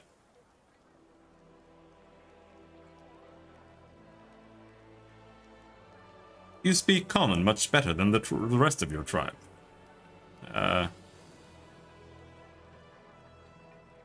Found out everything I wanted to know, thank you.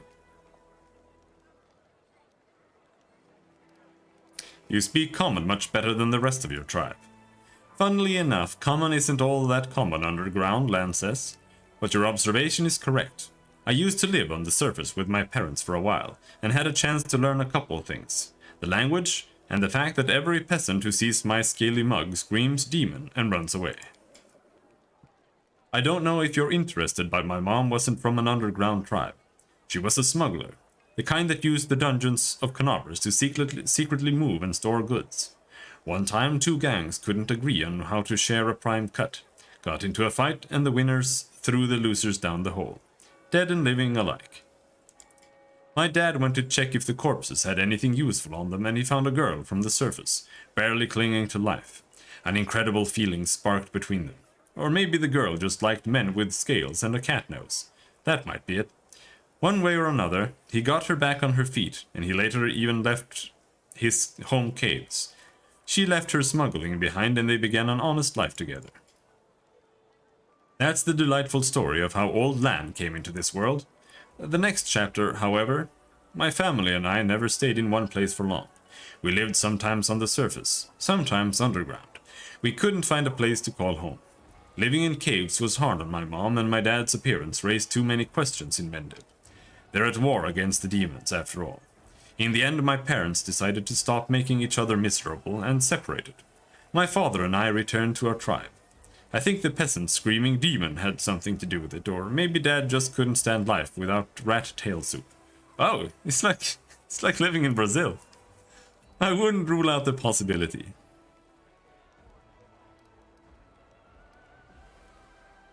Did you come with me so you could see the surface again? No, that wasn't it. I just don't have much patience for certain types of creatures. Demons, I mean. If they want to destroy Canobras, I'll be on the side of the people they're attacking.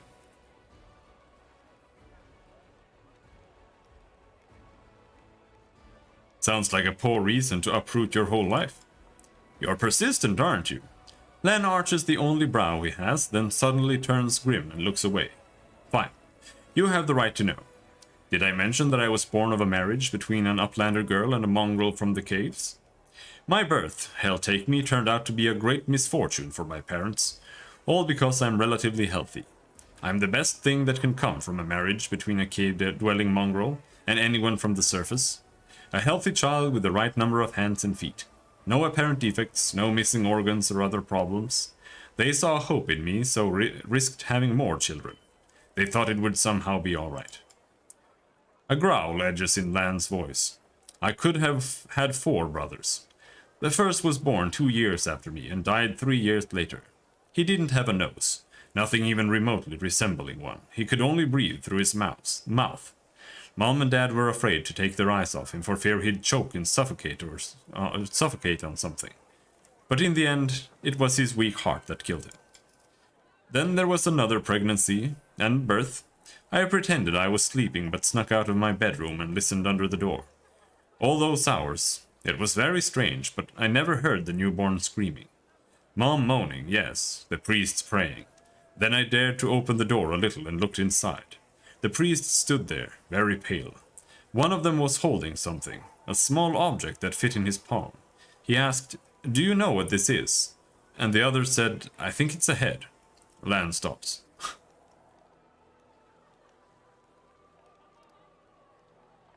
Enough, you don't have to keep going if it hurts you. Hell no, I started to tell you and I'll make it to the end. You want to know why I followed you to the surface? Well, here's the reason. Lan pauses, exhales, and continues in a steadier voice. It turned out that this time my mom was expecting triplets. The first of the babies was born in pieces, and the two others didn't live long enough to draw their first breath. About 3 weeks later, my father took me to the caves. He didn't want to leave.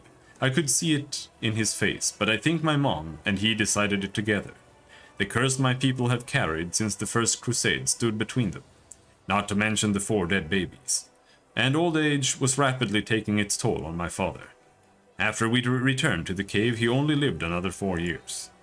So if you're asking me why I decided to go up with you to the surface and join the Crusaders, well, the answer is I've always wanted to. I was afraid to leave my tribe, but it always haunted me that I'd die in a world where 4 crusades could do nothing to stop the beasts from the abyss, and the number of victims kept growing. I want to change that, or at least try to. And if changing things is too much to ask, then at least get a little revenge. The ones who are behind the world wound owe me a great debt. The lives of 4 brothers, all of my mother's tears, my father's broken heart. It's a lot. It's so much that killing a couple of demons won't do it for me. I want to do something real, and I'm ready to pay any price. Call it my personal crusade if you like. Lan gives you a slanted grin. I used to think that things would be better if I'd never been born. But now, I think I was born for this. To settle the score.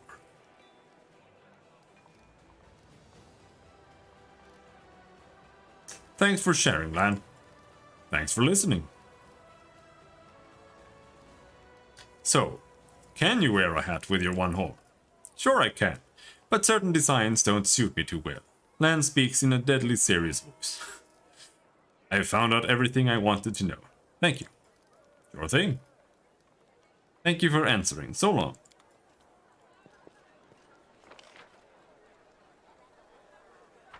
Barrack.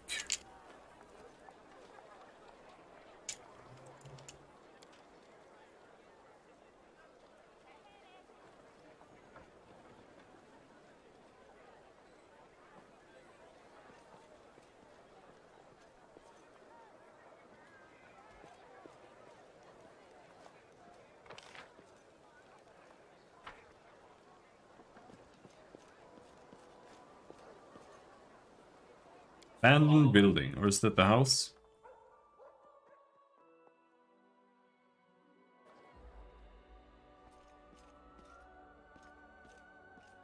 Hello. Anybody home? Is this the secret passage?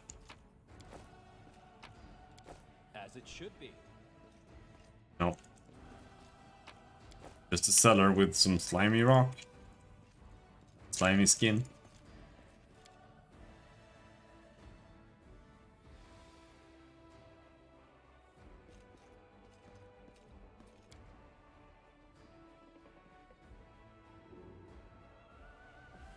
I do think Pathfinder or Kingmaker, well, I don't know. It's kind of weird.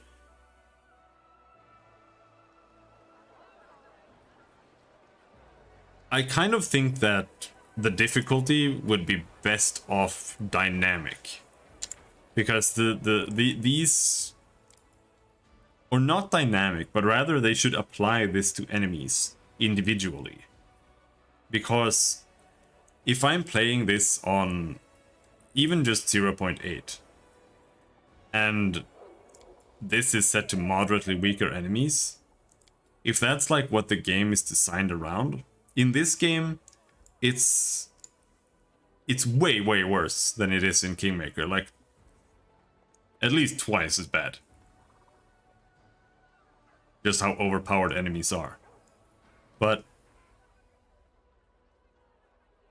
Kingmaker as well, and I'm going to assume this game also has an issue where in the beginning everything is just too hard. Again, this is just a D&D issue in general. You just cannot get away from this with the D&D system. Like in the beginning, everything is just way too hard because everything is just super RNG and everything.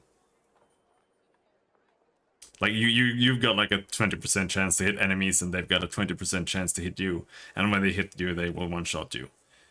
But then when you get to the bosses just insta-give you. Because they've got like 30 strength and they're raging at the same time. And they've got 4 attacks. So it's like... But then when you get past like early game and you get to mid-late game, in Kingmaker at least, even if you're playing with like normal crits and like normal enemies and normal damage to the party, the game becomes too easy. So it like scales like this. It's like super hard and it like goes down like this and it becomes too easy. So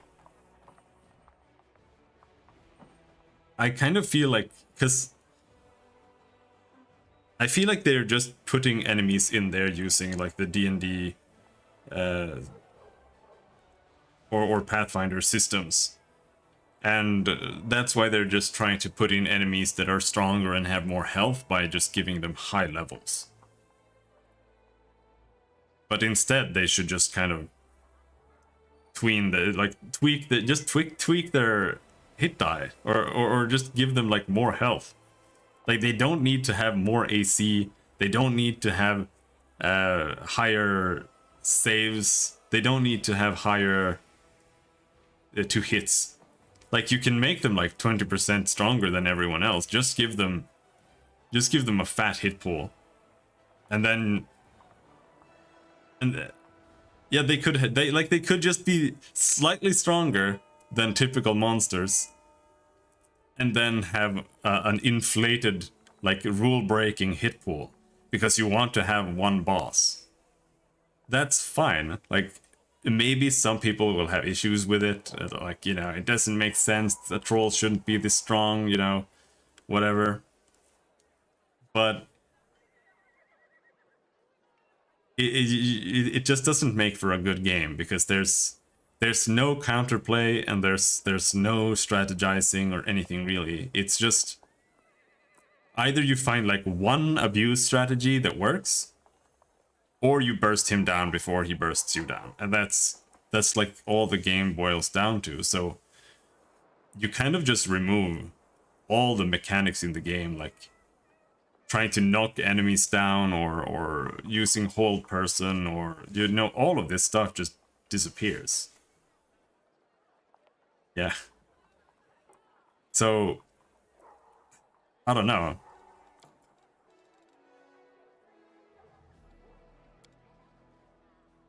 I just don't think that this works. But in Kingmaker, the problem is mainly side quests, because you outlevel the like the curve for the game, and then everything just becomes super easy because you're just overleveled for everything. If you just do side quests and just play the game. But that is an issue with side quests in every game, unless you make them mandatory. Cannot avoid that really if you have levels, unless you've got some kind of like level cap for the chapter or something. I just don't really want to talk to them about anything that there is to talk to them about. You're always so cheery. How do you stay so cheery?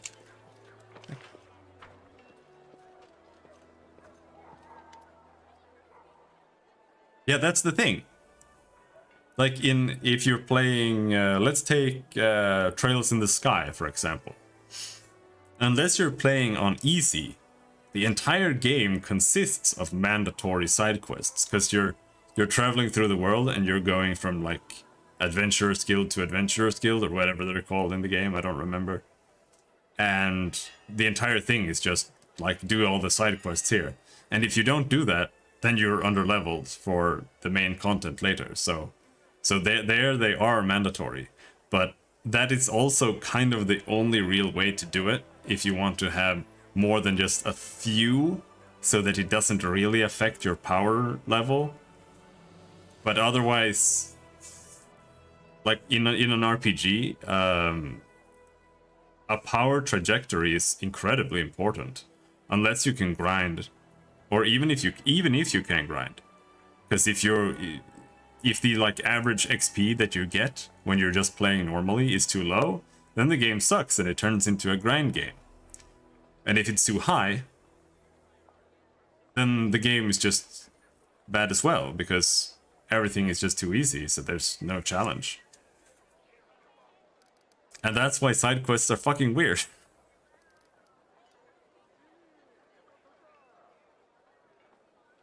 Not even do side quests, become a real estate agent.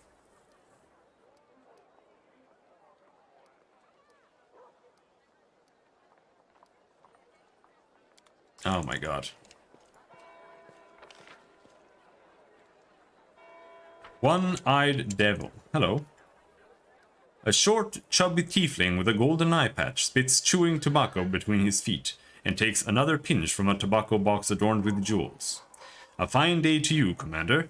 Welcome to the One-Eyed Devil's trading house. His proud manner suggests that each word begins with a capital letter, and perhaps even continues in capital letters as well. A trading house? It's just a shop. Show me your wares. He's got a headband. He's got a haramaki. I already have one haramaki though, and I won't need another one. I know I won't need another one. Hide barding, weapons. Holy rapier +2. That's pretty sweet.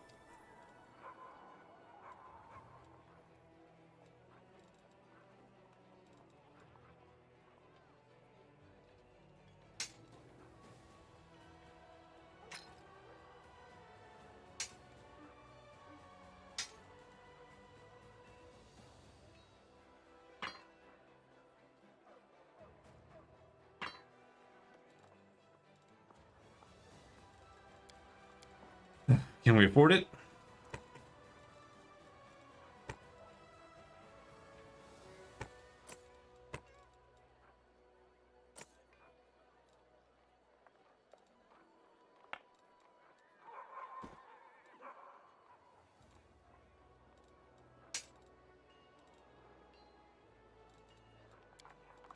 Not really.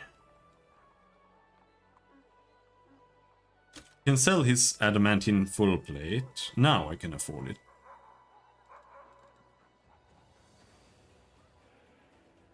Alright, go with that.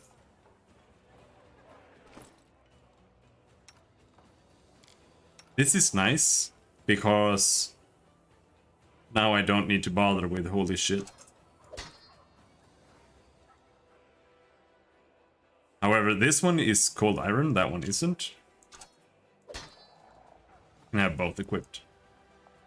And her class feature is that she can add enhancement bonuses to the rapier, so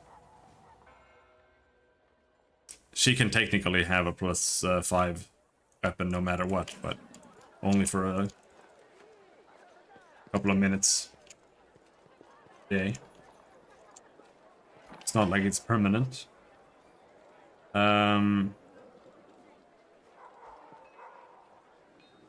Alright, so there's nothing to do in here at all whatsoever. Arsin Ho? What kind of name is Arsin Ho? Anyway, where is Irabeth?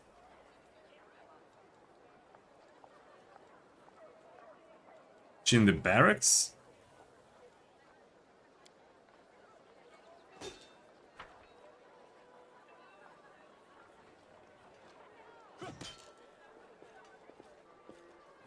It's not just Irabeth that I'm missing. Where is... silly guy? Well, maybe he's not here yet either.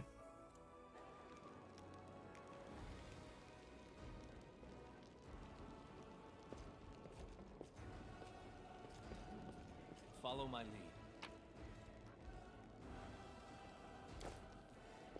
There's Elan. Commander, my regards. Okay, so you can't talk to him either. Oh my god.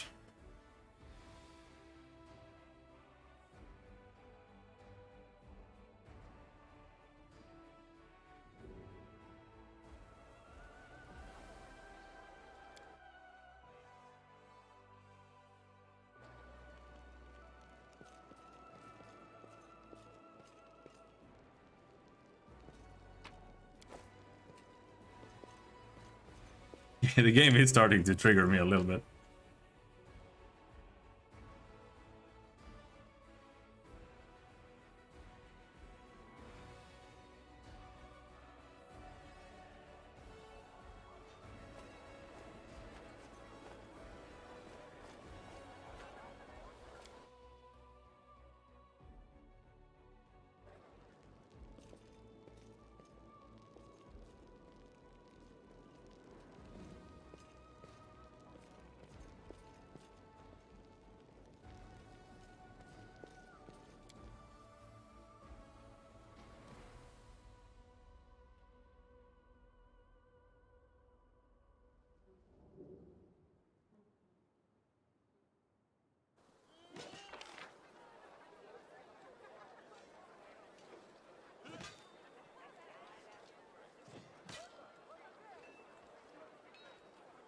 Maybe she's in the prison? I have to go there and look.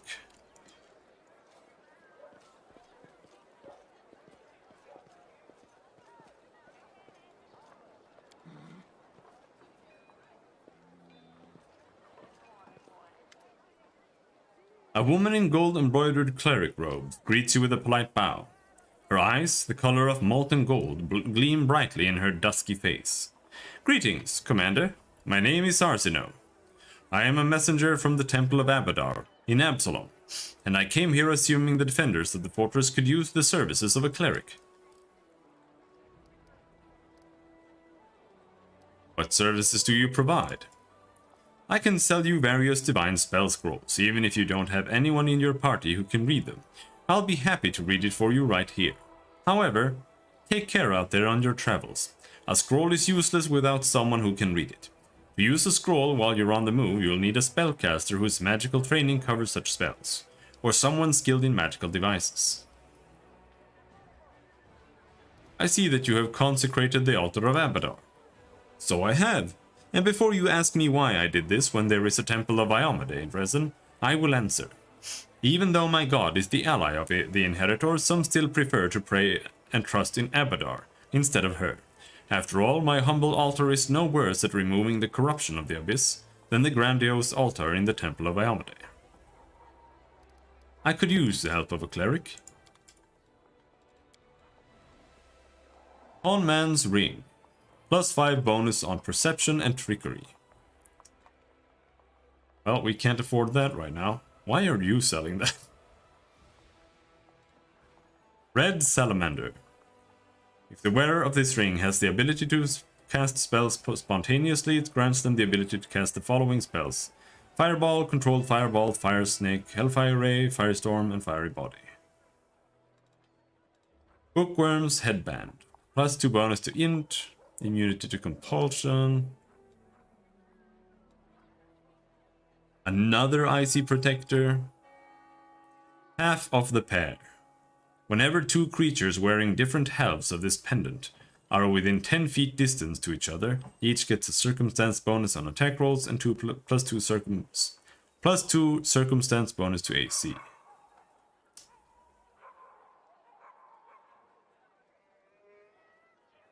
Whenever this wearer the wearer of this ring deals fire damage through a spell.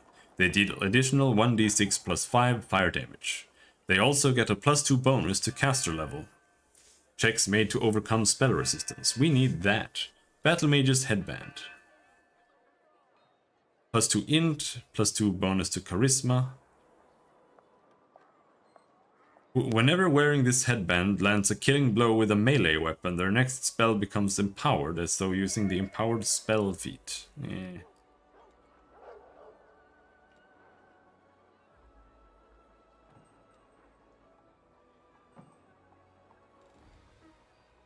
I'm looking for Irobeth. As it should be.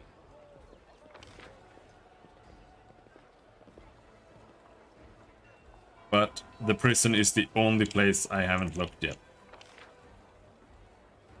Unless she's teleported into the citadel.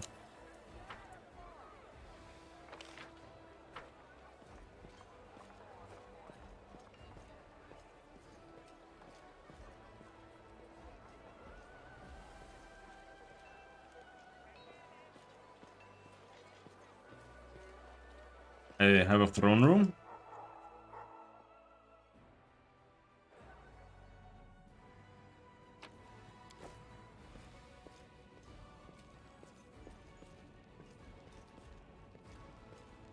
That is not far.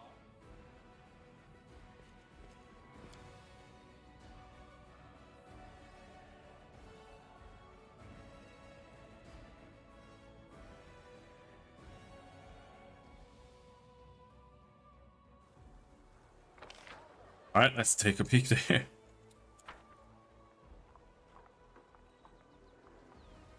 It feels weird because unless something happens in here, right now it just seems like I'm supposed to just leave. So maybe there's something in here?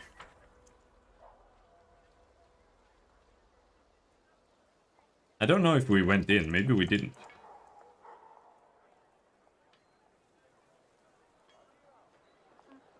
Maybe she's just standing here.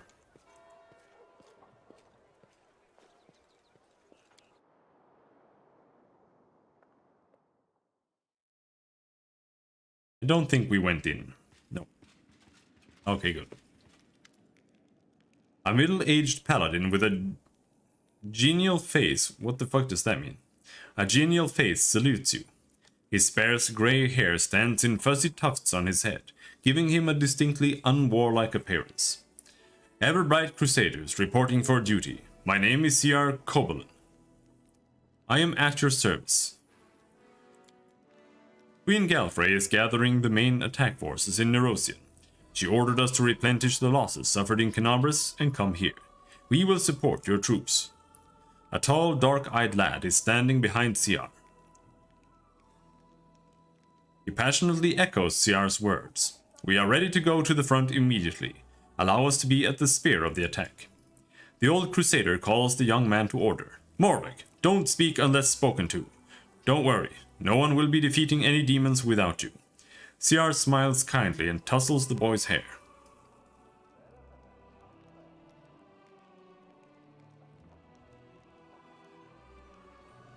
Did you fight in Canabras? How are things there? Not personally, no. The Queen summoned me and the bulk of our order to Nerosian. Almost all those who remained behind in Canabras died, and the ones that didn't were disorganized and leaderless. But the order did not perish. New volunteers have been pouring into our ranks. We are licking our wounds. Canabras is rebuilding. Life wins out. People are coming from all over Avestan to help. Many are joining up with the Crusaders, just as it happened back in the First Crusade.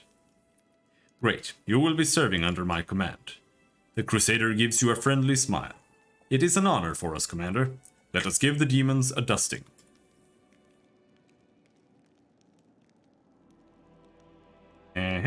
There she is. Irobeth's eyes are vacant. Her thoughts are clearly somewhere far away. Seeing you, though, she snaps to attention. Hail, Commander. We need to talk about what happened during the attack on Dresden. Irobeth lowers her head. My behavior was unworthy of a knight, even less a commander. How can I lead the soldiers when I was sitting around while the others shed their blood? Under the circumstance, leaving my position would be tantamount to desertion. Still, as your advisor, I strongly recommend you release me from my position as head of the order, strip me of my knighthood, and send me to serve in the condemned. I guess you're right.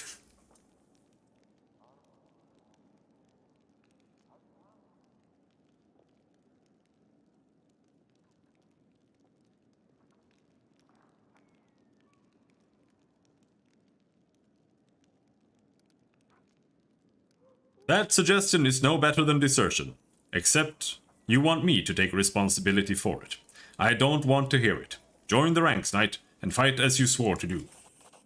Yes, I swore, to the goddess and the queen. My faith in my abilities may be weakened, but I can't turn my back on the vows I made. I will do it because I must. The half-orc salutes you sharply. For a moment you once again see the Irabeth who was ready to protect the defender's heart to her dying breath. Thank you for still trusting me. More than anyone else does in this crusade. Even more than I trust myself. Despite your words, Irabeth obviously still feels unworthy of her commander rank. Changing her mind will require more than platitudes. Perhaps you can bolster her by appointing her to a position where she can work more closely with rank-and-file soldiers. Those whose faith in their commander remains undimmed. Just lost like 30-minute progress? Oh no. Why? Give her the solemn hour. Give the solemn hour to Irabeth. I found your father's sword. Take it. Praise Iomade. Irabeth takes the sword as gently as if it were a living creature, and sheathes it in the scabbard. I don't know what to say. I am forever indebted to you. I never thought I'd get my sword back. Please, allow me to reward you, and please no objections. I could never replace this sword. I shall never part with it again, I swear. Gold coins times 50,000. Thank you. I get this one kobold alchemist who casts shield on himself. Failed roll on where there are rolls on rest scrolls? I didn't even... what? Oh, on the use device?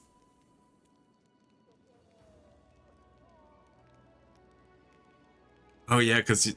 yeah. But can't you use that?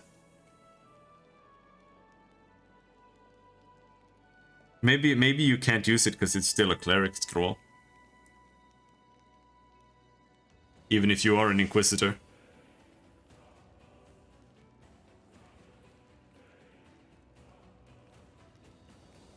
Because I think if your class matches it, you don't need to use...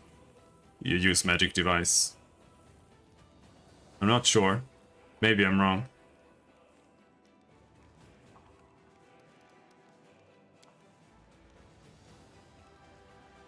Irabeth says goodbye with a short bow. I think so, at least, because if you look at the scroll... off.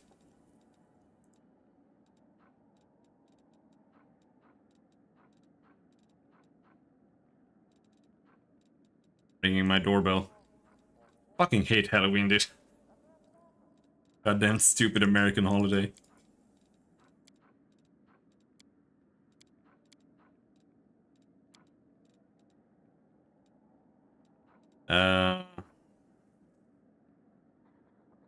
Well, yeah. Unless you could have used it on your Inquisitor. That's what I meant. But,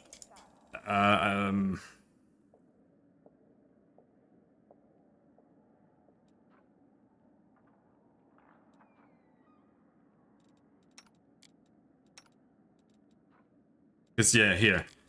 On me, if I look at this scroll here, it says can't be used. But if she looks at it...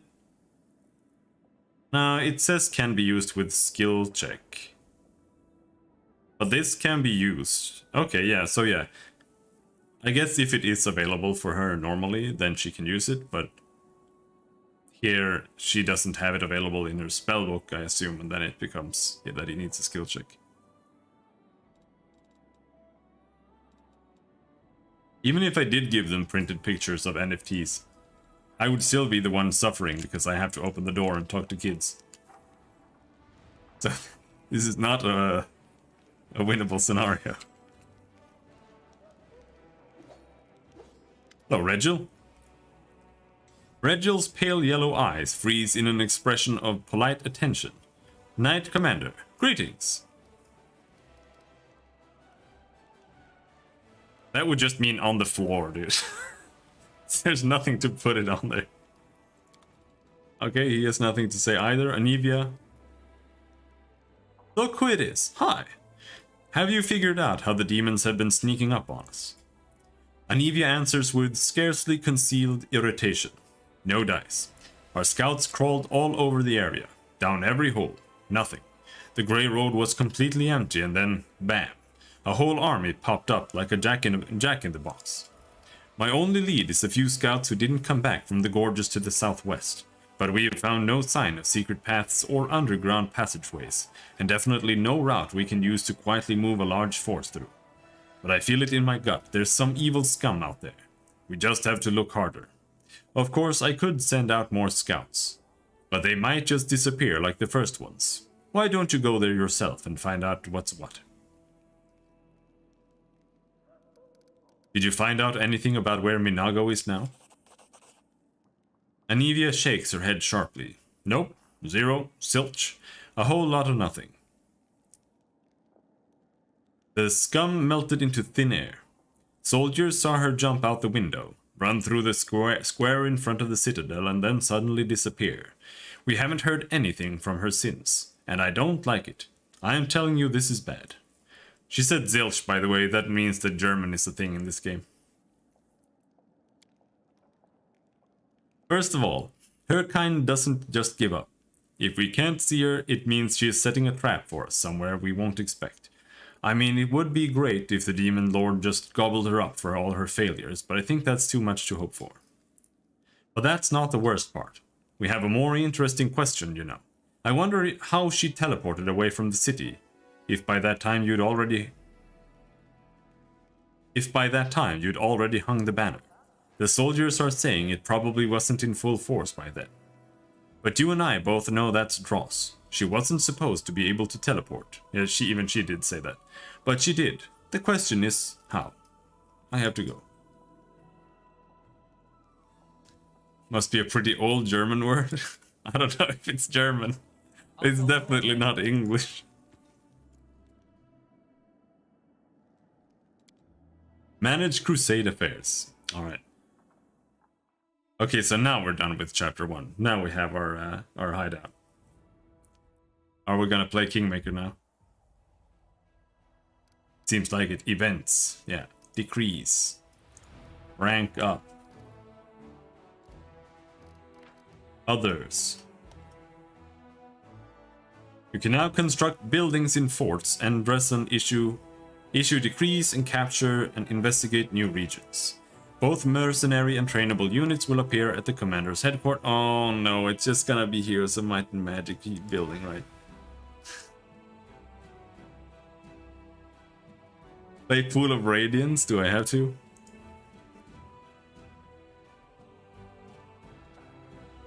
By upgrading an outpost to a bastion, the commander will expand its territory for buildings as well as allow the construction of advanced structures there. We need 500 iron ingots. Events. We have Vagrants and Intolerance.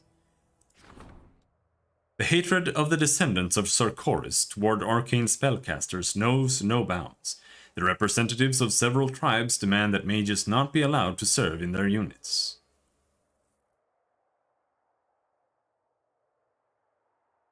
Stand up for the mages.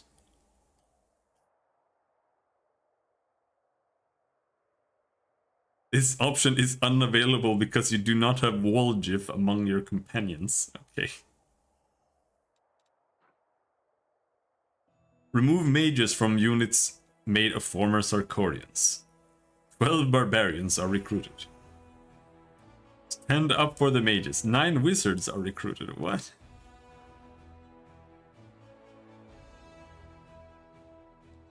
No, we'll just remove the mages. Who gives a shit? They can just fight somewhere else. The former Sarkorians have their reasons for being hateful. By acknowledging their grievances and removing mages from their units, the commander has earned the respects of the Khelids.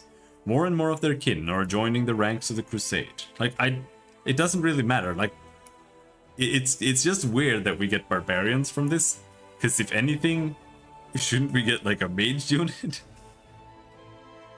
Because we pulled mages out of their units? I don't know. Because the mages could just form their own unit. Pretty much. Alright, whatever. Vagrants. A crowd of the destitute, the sick and the feeble-minded has arrived in Resin, and they are asking to be admitted. Their lives are rough, they have no place where they belong, and they wish to die as heroes at the very least. But the Crusaders do not wish to fight side by side with these vagrants either. Bless them. What? Accept them into the army. What? You can get 100 conscripts and morale is reduced by 10. Give them work on the home front. Material points income increases by 1. Crusade morale reduced by 20. Why? They can't even do busy work and stuff? That's a 20 morale point reduction? Send them to Mendev. Decision without consequences. What does that mean? Isn't Mendev the country? Or is that a city? Bless the brave pilgrims. 40 champions are recruited at the commander's headquarters. What? I don't get it. What is the... Okay, so they don't want to fight next to vagrants, and they don't want vagrants to like make their soup. That's even worse. But if I bless them, like personally go up there and like, you guys are blessed, then everything is fine and we get super units. Are the two bottom options just always the super option? That's kind of what it looks like. Alright, I will get the blessed super units. The divine light shed by the commander enveloped the bodies of the wretched folk, curing them of diseases and giving them strength. Alright, fair enough. They were deceased. They were deceased. I get it. Fine, fine. I wouldn't want to work next to the deceased anyway, especially not have them make my soup. My rat tail soup. Filled with faith, the group, seemingly reborn, joined the Holy Army. Yeah, this is the angel choice.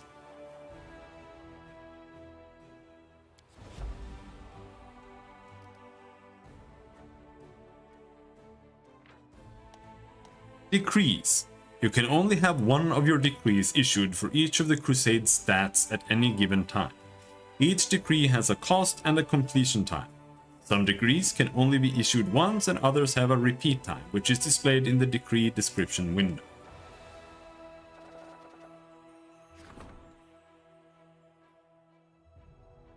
The fate of the crest of the fallen knight.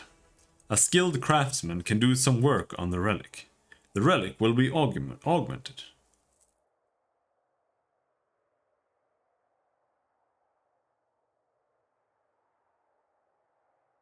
I have no idea what that is. Forming a diplomatic council. The crusade depends on the support of Nerosian and foreign countries. The diplomatic council will see to it that no political problems interfere with the regular inflow of gold and recruits to Dresden.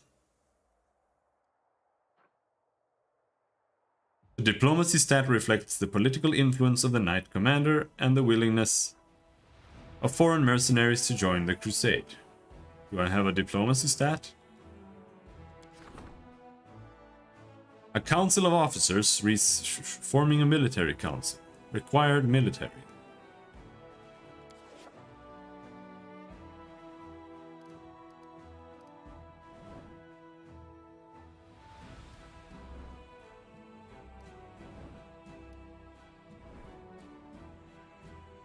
Okay.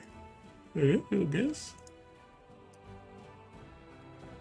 But we just have to do all of these. One can command a small unit alone, but to manage an army one needs a staff council. Surrounded by experienced advisors, the commander will be able to make decisions affecting the life and morale of the entire army.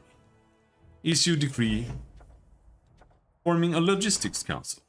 The success of military action depends on a regular supply of everything troops need and the judicious distribution of resources. The logistic council made up of experienced officers will ensure there is no chaos in the army, while the commander's attention is focused on the front line. Forming a military council. Yep, we have a council of officers seasoned in the art of war will help the commander to implement new tactics and diversify his army's ranks with more skilled units. Forming a diplomatic council. The crusade depends on the support. Yeah, we read that already. Alright. Relics, other lost scouts. Scouts cannot work out. Another decree is being enacted for this stat. Okay. And all of these are diplomacy. So now we just have to wait until tomorrow.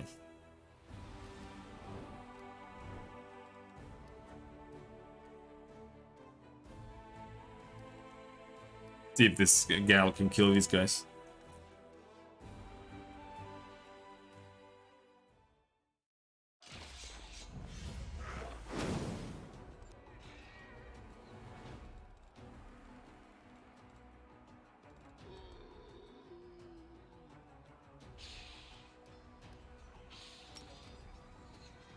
You think we can stun all of them?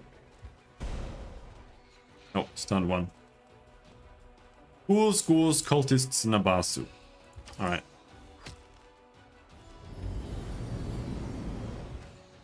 Okay.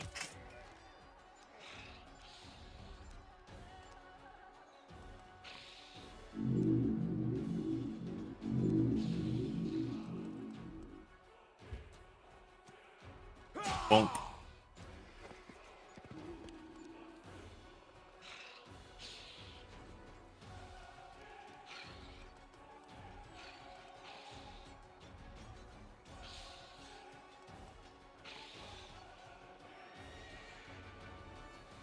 Damage reduction 5. That's quite a lot.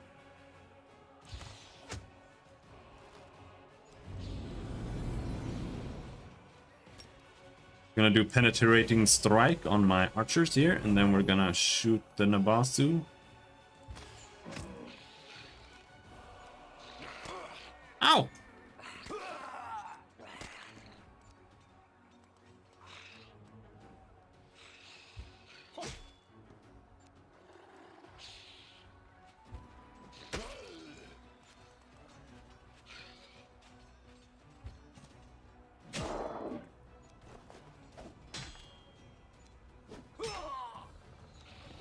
Knocking on a certain Cyclops' door with the +4 giant Bane Earthbreaker he left lying around. Yeah, they do like having things that they're weak against in their own lairs.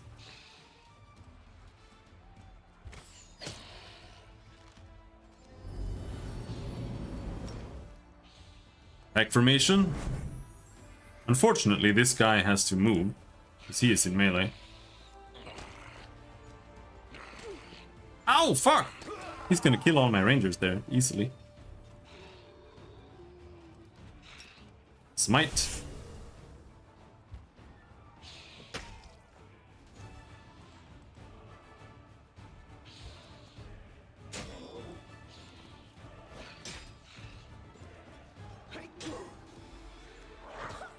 Blech. Still have no idea what he's doing.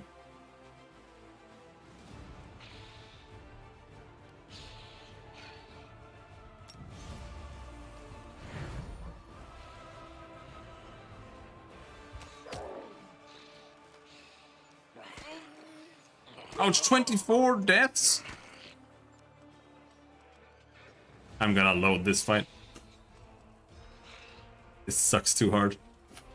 But first we kill the Nabasu.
to get rid of those.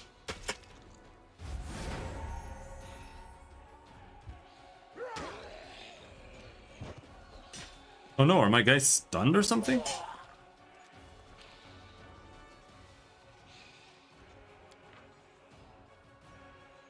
It doesn't say. Cool. He has something there. There's something green that doesn't show up on him.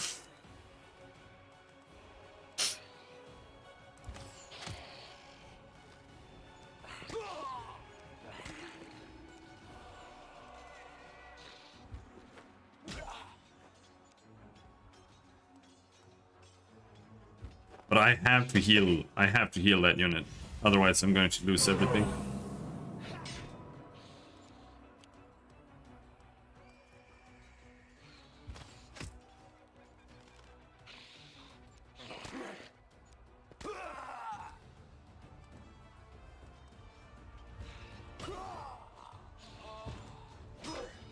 Oh, now you're stunned as well? Like, what is that? What is even doing it? Is it the ghoul? It's gotta be the ghoul. Yeah, it is the ghoul.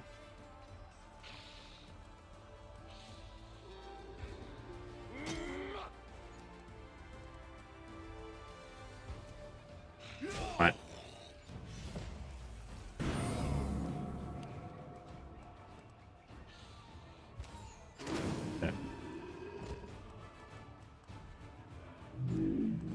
Now, can we just do some healing here?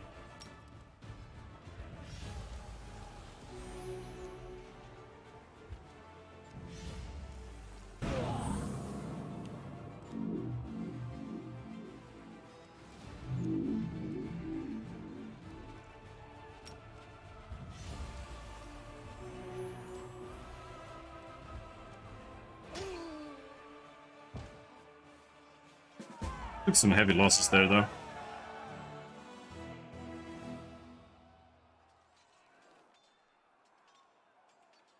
I lost a few archers, but we did confirm now that even losing a whole unit doesn't matter. You still get them back, even if all of them get wiped out. As long as you don't, you still have base left in your infirmary.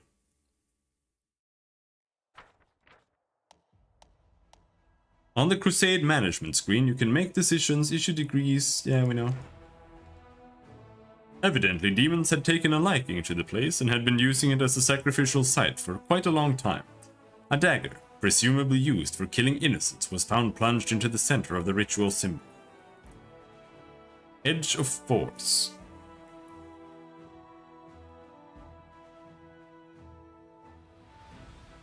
Get +2 force damage on her dice rolled on force descriptor spells. That's actually really strong. But I don't have any. Like this, for example, would make a magic missile build really insane. Because it's 2 force damage per dice roll. With magic missile, actually makes magic missiles strong.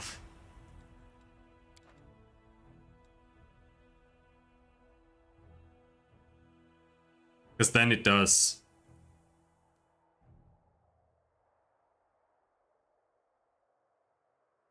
15 damage minimum. And then if you play a sorcerer, well, I don't know if it's in here, but in Kingmaker with Eldritch Arcana and Call of the Wild, you could play a sorcerer with like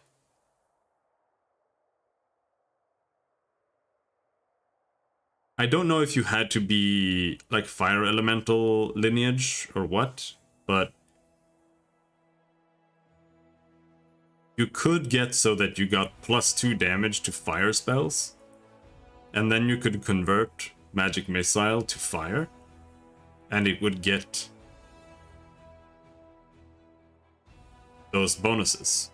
And it would probably still count as force as well. So then you would have +4 damage on magic missile. So then it would do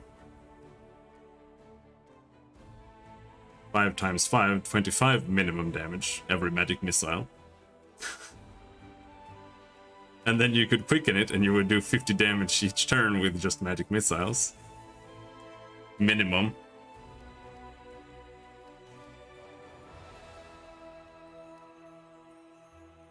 Now, I don't know if that's great, but it was fun. And apparently we got a lot of extra units here. What is this? Paladins? And champions? I mean... Oh, yeah, there. See. We have 85 champions. I should have just brought those with me.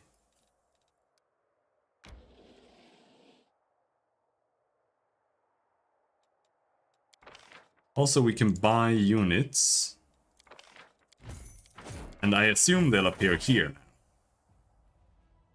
Now, I'm a little bit more pensive about buying these now, because it's gonna use up all our resources. Research for new units, 1.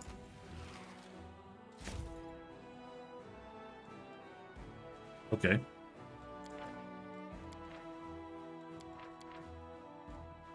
Well, barbarians.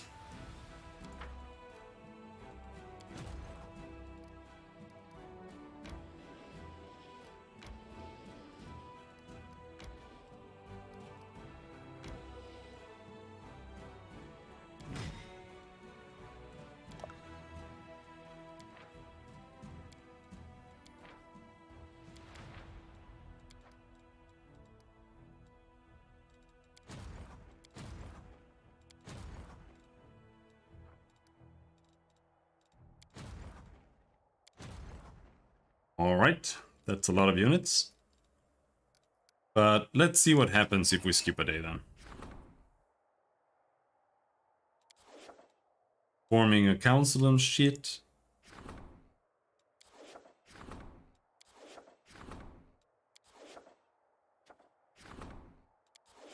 Yeah?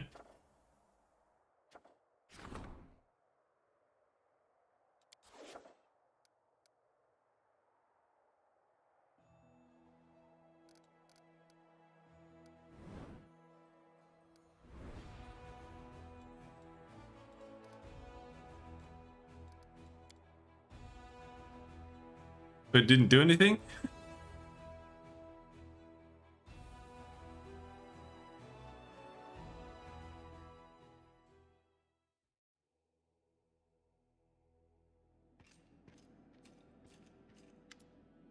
Is this it? Before you stands a tall, fit man whose dark hair is already tinged with grey. He greets you with a brisk military salute. My name is Captain Seilkind. I command the vanguard of a mercenary group called the Blackstone Company. We've come from Andoran to assist you.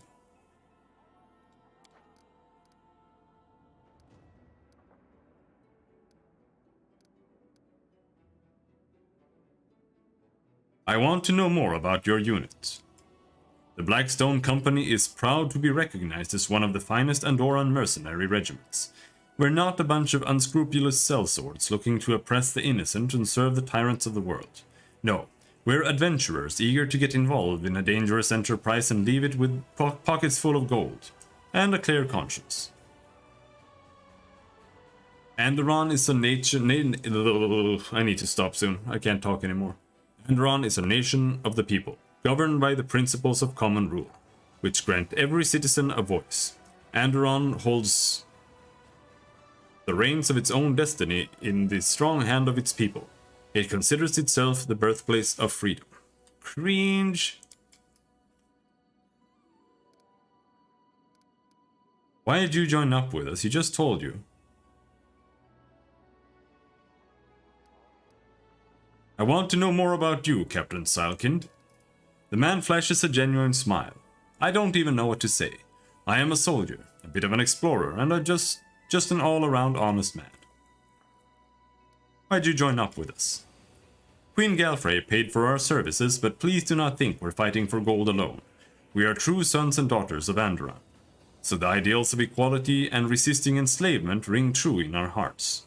We will be glad to stand in the way of demons who seek to forge mortal kind into bondage. The bulk of our company made camp in Nerosian, but the vanguard, consisting of our finest soldiers, if I may add, was put under your command.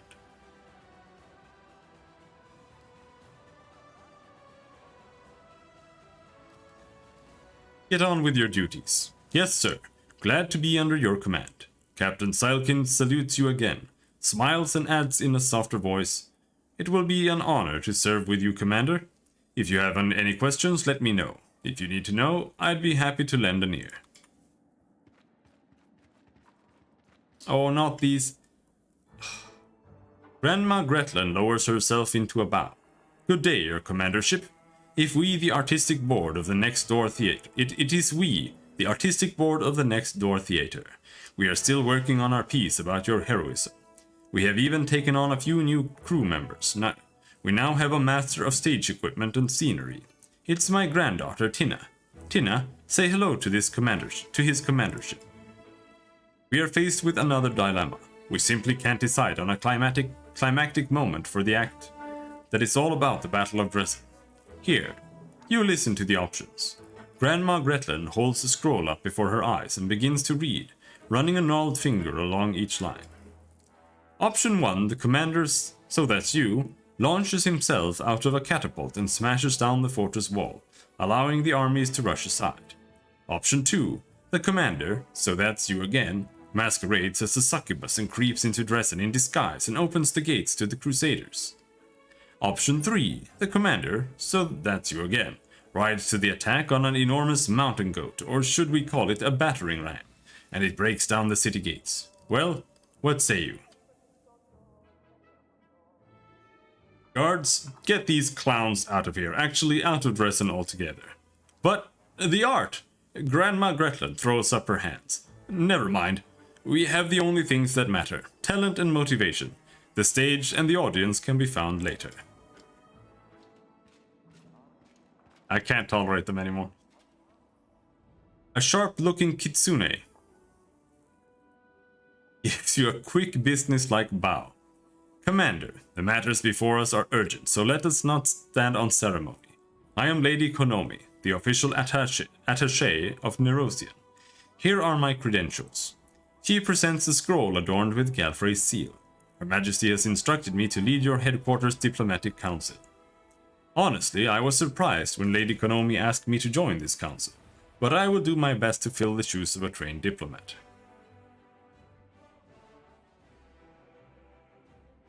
Too many Munchausen stories, I don't even know what that means. Yeah, strange. I got invited to the council too. I'm sure foreign ambassadors will be thrilled to see my face and my manners.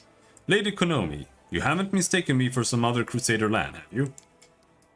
I, like many nobles, have been trained in diplomacy, and in fact, I hold the title of Royal Emissary.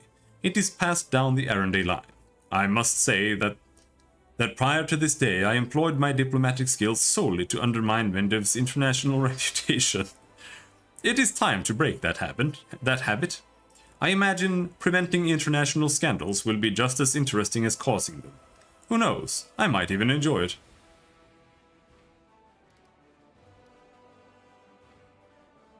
I have a question about the composition of this council. Do you find someone's presence surprising? Tell me about yourself, Lady Konomi. Who are you? Lady Konomi lowers her eyes in a show of modesty. It is unbecoming of a diplomat to talk about themselves at length, but how am I to refuse you? I come from Changxia, from the noble Kitsune. Like any Kitsune, I have always been curious and a furry, and my adventures brought me to Avistan, and here in your lands I met my first and true love, politics. I have served as a diplomat in the courts of 6 different sovereigns, but working for Her Majesty turned out to be the most interesting of all. Such riveting webs of intrigues and interests are spun around the crusade and the world wound. Everything is clear to me now. In that case, why don't we discuss our first pressing diplomatic issue? What is on the Council's agenda today? I hate to say it, Commander, but not everyone in Nerosian is pleased with your progress.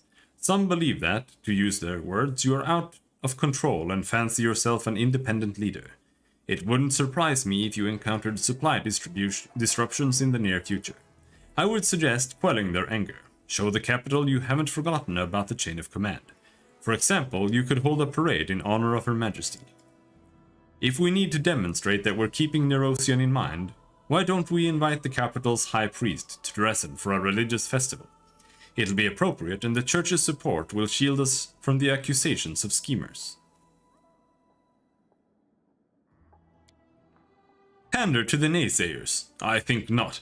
I propose we hold a parade in your honor, River. This is your victory, and if Cousin Galfrey wants to show off in front of the soldiers, she's welcome to capture something of her own. He really doesn't like his cousin. Lance's eyes open. Lance's eyes flash with anger. Are they out of their mind? We've got a whole Dresden full of soldiers who need medicine, food and weapons.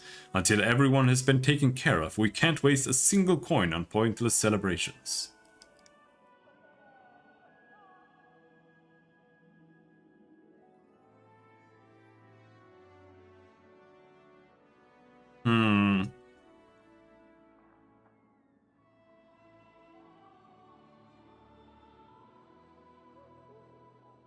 I want to hear the opinions of my advisors. I mean, they already told me.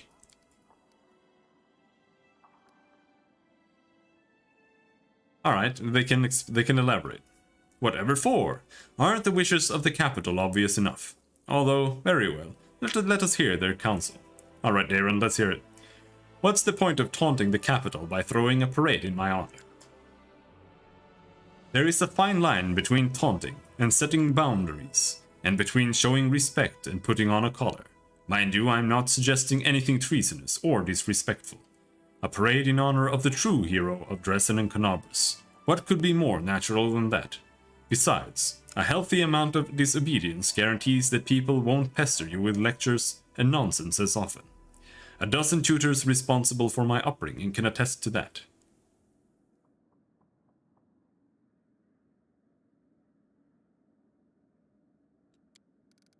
Provoking the capital would be unwise. We're trying to avoid unpleasant consequences, not expedite them. I'm sure that was merely an extravagant jest on the Count's part. Social, how does inviting the High Priest to a festival help us? Without a doubt, we should remain loyal to the Queen and respect the hierarchy. But that doesn't mean we have to kowtow to the Royal Council whenever they ask. I think we should neither do their bidding nor seek to quarrel with them. Rather, we should try to take the middle path. Isn't kowtow a Chinese word? What is the origin of that? It is that, yeah. Because I remember them saying that in Three Kingdoms. Like, he would just yell that at people. Or, like, tell them not to do that.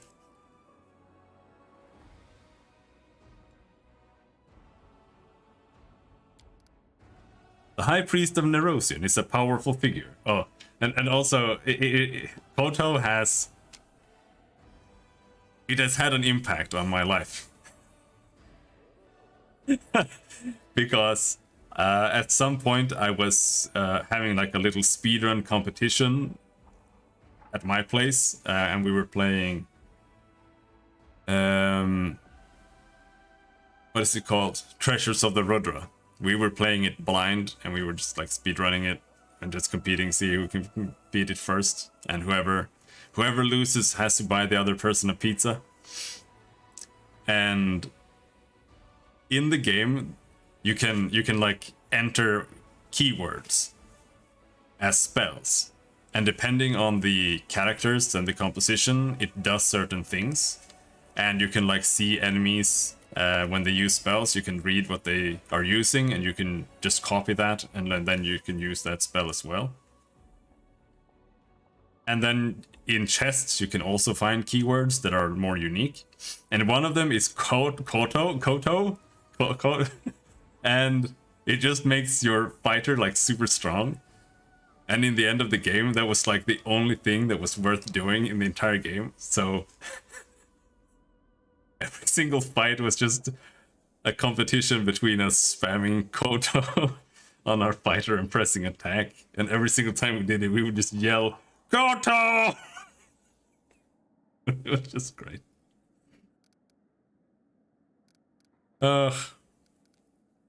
Lan, do you think ignoring the capital's worries is... No, we haven't read this part. The High Priest of Nerosian is a powerful figure, yet he's not a schemer or a politician.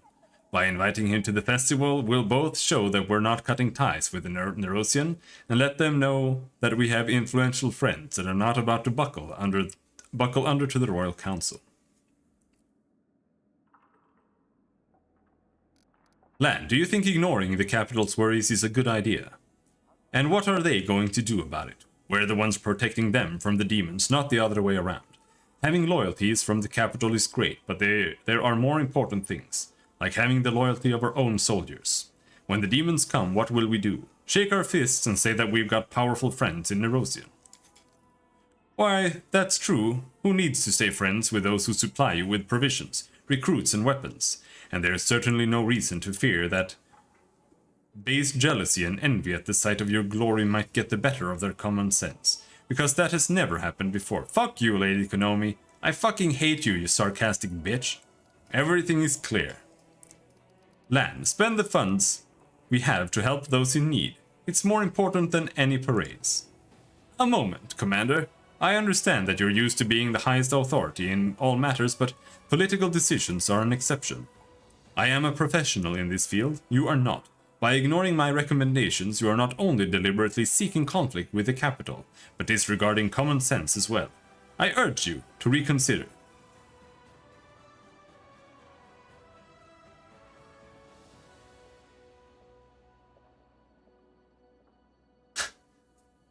You invited my companions to the diplomatic council, and now you refuse to listen to their opinions. I am simply suggesting that you give your companions time to find their feet in the council and to grasp the principles of being a diplomat. Also, if they weren't on the council, your decisions could be mistaken for the decrees of a tyrant, and that is definitely not the public image you need. Ah, now I understand the role that I've been given, Lady Konomi. I am supposed to stand in a pretty doublet and keep my mouth shut. I can promise you the former, but not the latter. He uses a mutagen that gives him +4 con and +2 AC, so he had +4 AC.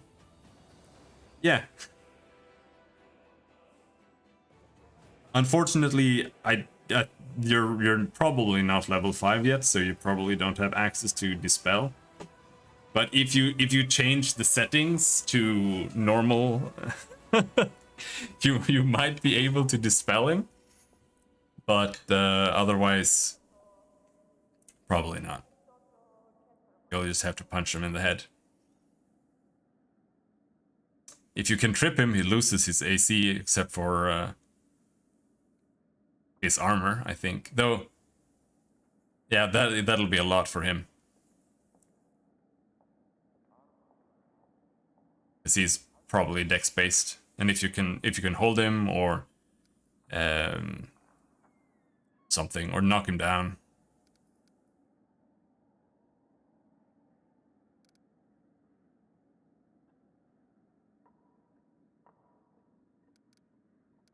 The needs of my soldiers are more important than the whims of your bureaucrats from the capital. Lady Konomi's voice hardens.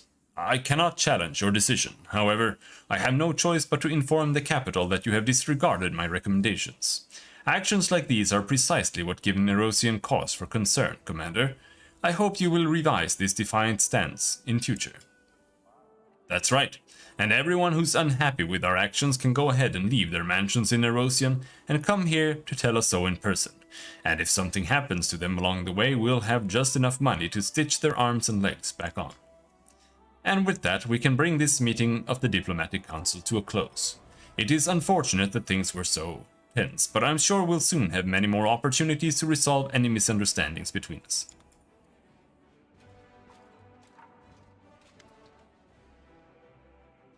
Why do you get a portrait, but the Kitsune does not? $2 million on Kickstarter, by the way. The tall, gaunt half-elf salutes you solemnly. Commander, it is an honor to call this first meeting of the Military Council to order. I am Captain Odin. and I have been serving under your command ever since the assault on the Grey Garrison. I will do my best to be of as much use to you as possible in this role. The foundation of the military is called calculation and discipline. These are the principles I will seek to impart to the Crusaders. If you are to win this war, we must forget about mercy. For our enemies, for our troops, and for ourselves. Well, Commander, your sister Sela is no renowned general, but she spent half her life tussling with evil.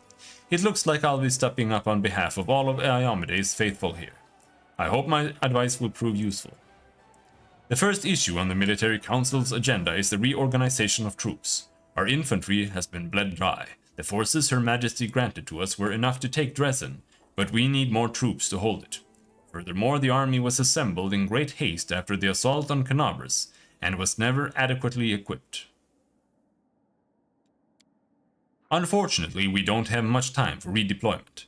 Our scouts report that a powerful Baelor, Ramdaze, is already preparing a retaliatory strike on Dresden, but we can rely on freshly conscripted Mendevian soldiers.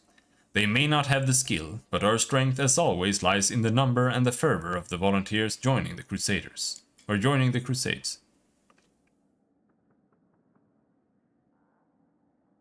No, I think it was 2 million. Like they kickstarted Kingmaker, and then they sold that, and then they also kickstarted Wrath, and I'm pretty sure that's 2 million. And that's why I have very little tolerance for all the trash in this game, because it is not warranted. They should have fixed it with all the resources that they had. It is not acceptable. Like, not a single bug that I have seen has not also been present in Kingmaker. And that is completely unacceptable, especially since this is the fucking enhanced edition of Wrath. So, and that is why I say that Owlbear, what's their name, is one of the worst developers out there. Because they are garbage. Like, they just don't know what they're doing at all. Unless what they're doing is just taking the money for themselves, of course.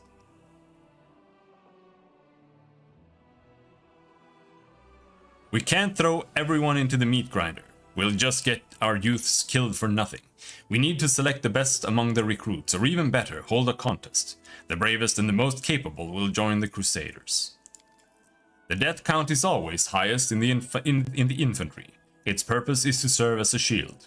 It would be wise to invest our resources in hiring and training heavy footmen with shields to ensure maximum protection, even if it limits their mobility and makes them less threatening to the enemy.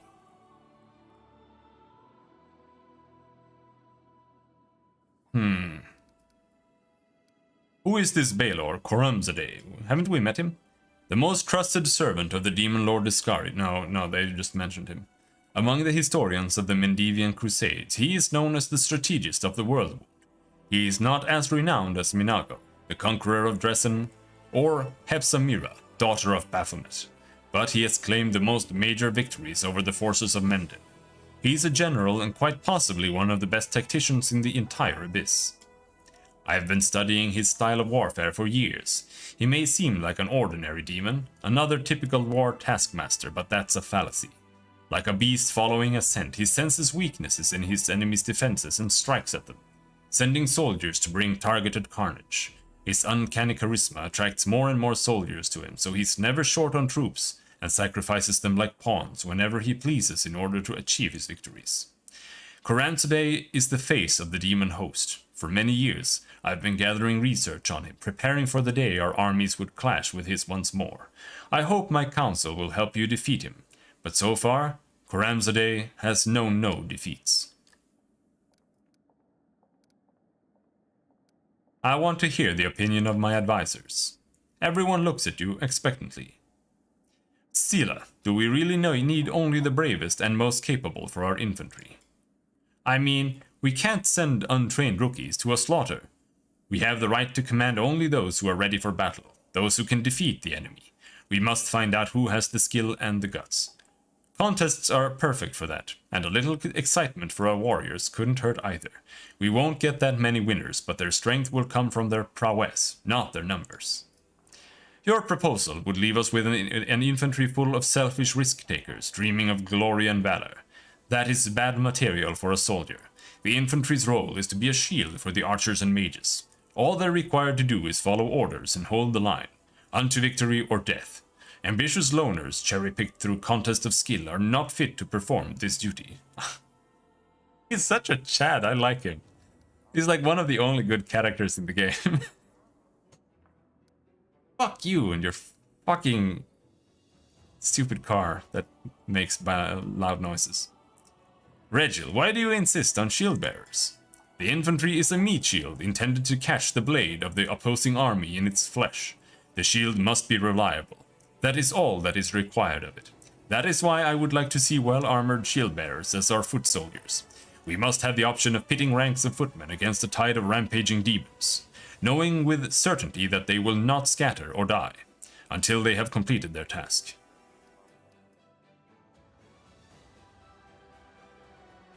Captain Odin, you just want to gather up some recruits from Mendev. Yes, institute a draft and try to amass as many new soldiers from Mendev and other lands as we can. We've always drawn our strength from our zeal and our determination to oppose evil. If we start holding contests or selections, we'll turn a holy crusade into a job for the chosen few and scare away future volunteers. If we try changing our tried and true tactics, we'll lose valuable time, and our army is in need of fresh blood right now. Everything is clear to me now. We'll put our faith in a tight formation of shield bearers. Regil's expression remains impenetrable. I will monitor the recruiters' work and the preparations of all necessary equipment. Captain Odin salutes you formally. Thank you for your time, Commander. When the reforms are finished and the ranks of our infantry are replenished, I will assemble the military council to discuss new decisions.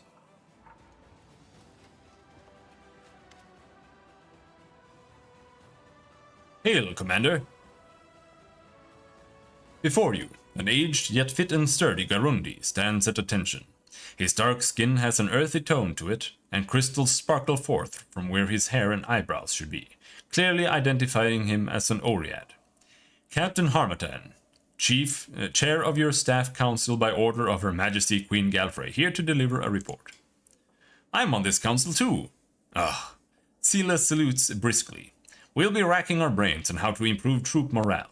I reckon the key is to back up our words with actions, lead your soldiers by example, and they'll be eager to follow. Drawing on my experience as a paralictor, my advice is to maintain calculated moderation in every regard, be it in incentive or penalty. And to be decisive. We have no need for doubts or turmoil. I am doomed to be your advisor, but do you know what that means? That you are doomed to listen to my advice. To start things off, here's an incredibly novel and deep thought for you. Loyalty, passion, and morale. All of these can easily be bought with money. Commander, permission to report. We've encountered a problem. Although we're still getting volunteers, we're now seeing cases of desertion. Many who joined the Dresden campaign believe that their duty has been fulfilled with the victory, and they are not keen on staying in the garrison. Those from Canobras wish to return home and rebuild their ruined city. Lastly, there are those who are afraid of lingering in a place where demons might show up with a retaliatory expedition at any moment. My suggestion is to improve living conditions for the privates, raise their pay, give them extra rations, and reward those who have distinguished themselves on the battlefield with commendations and gifts. Soldiers don't want to leave armies that appreciate them. I feel for those folks, but we have to convince them to stay. I think we might need some help from the servants of the gods. They'll tell the soldiers that the danger has not yet passed, and inspire them to keep up the fight against evil. As long as the wound is open, the whole world is in danger. We can't just go home and live like we used to, no matter how badly we want that to happen. Most of the Crusaders are volunteers, but they have no right to subvert military discipline. That kind of attitude is tantamount to treason, regardless of who expresses it. We have to identify the instigators, arrest them, and administer harsh punishment to make an example of them. This problem is quite simply solved with coin. but handing money out to privates is practically throwing it away. We need to pay the officers handsomely. Then they'll figure out how to raise their subordinates' morale.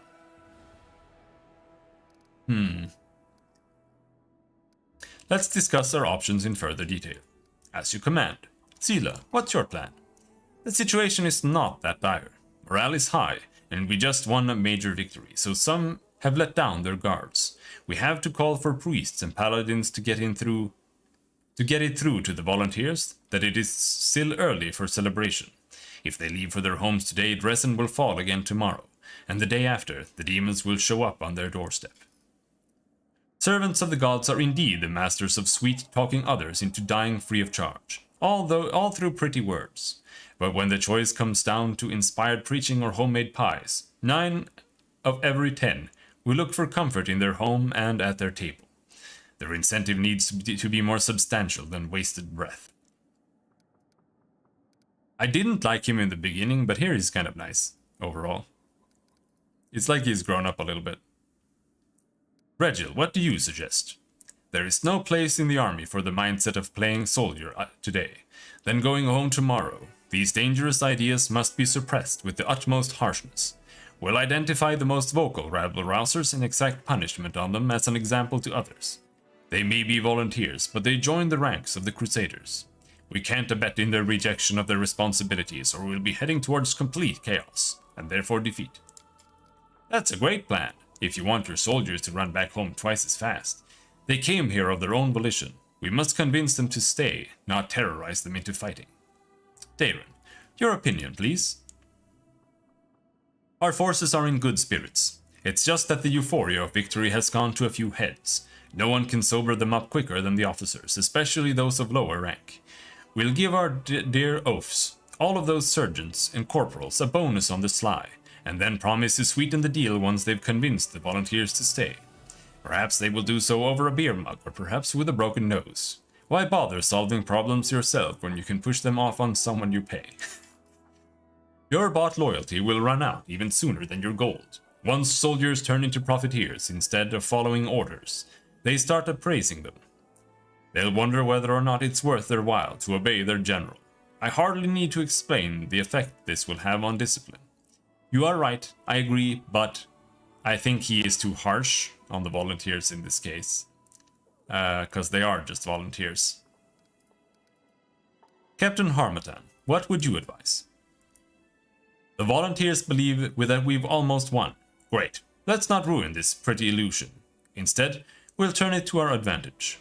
We'll increase rations and pay for the privates, rewarding the most distinguished with accommodations and gifts. Who would abandon the victors when they provide you with good food and even better coin?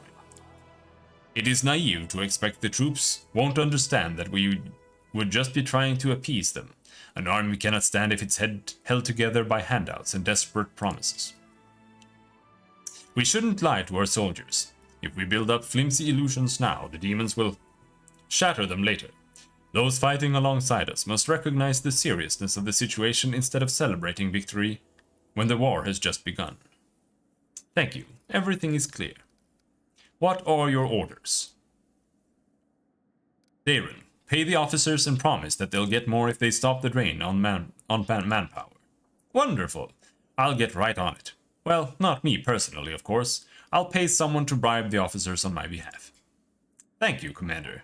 Should any other difficulties arise that require your attention, I'll deliver a new report promptly.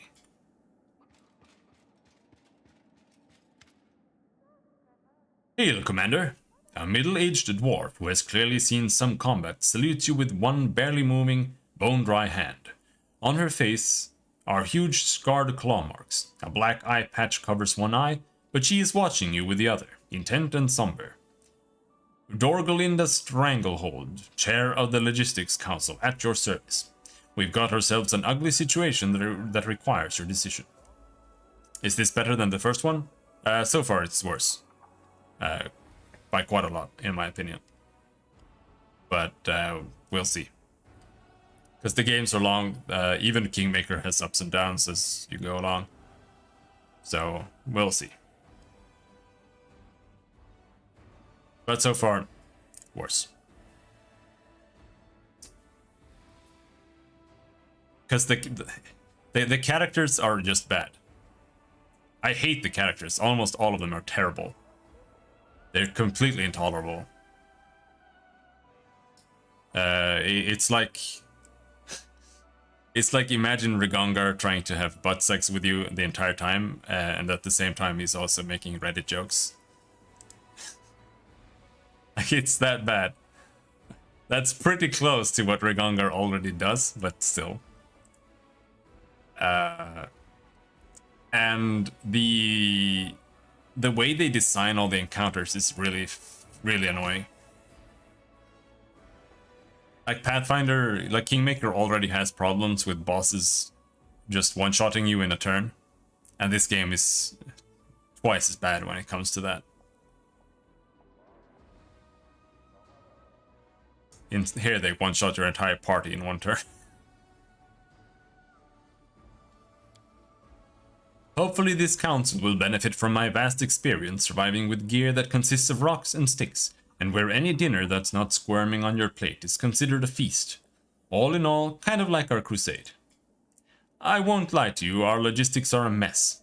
We need more of everything, and what we do have is in disarray. Crates of provisions are rotting away in storehouses because some idiot quartermaster spilled beer on the papers. And fools are not the worst problem. There's also theft. Some officers grease palms to get a helmet with stylish plumage, or a fancy blade from Nerosian.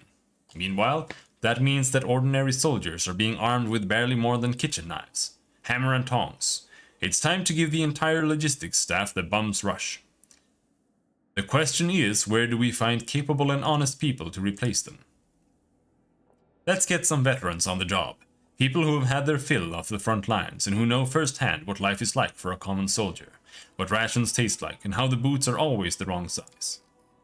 My suggestion is to call some experienced, well-connected supply officers from Nerosian.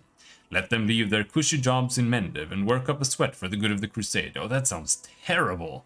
You're gonna have a bunch of office workers who are like super upset all the time doing the jobs? That sounds awful. Yeah. Let's discuss our options in more detail. Lan, what would you advise? In our tribe, we believe that the hunter's gears should be entrusted to the most seasoned hunter, to those who stalk the prey themselves and learn the price of a mistake in outfitting. An old bowstring, a dull spear, a tattered cloak, the hard way. I think that's how it should be in the army. Whoever is responsible for supplies must know war firsthand. They must have dragged themselves through the mud of the battlefield, seen with their own eyes how a rotted strap or a boot one size too large can lead to a soldier's death. They must have eaten their share of rotten cabbages and seen carts of horseshoes and pots pull up at their position instead of ammunition because of some clerical error. Assign new quartermasters from the veterans. Like Dorgelinda here. I bet they won't steal.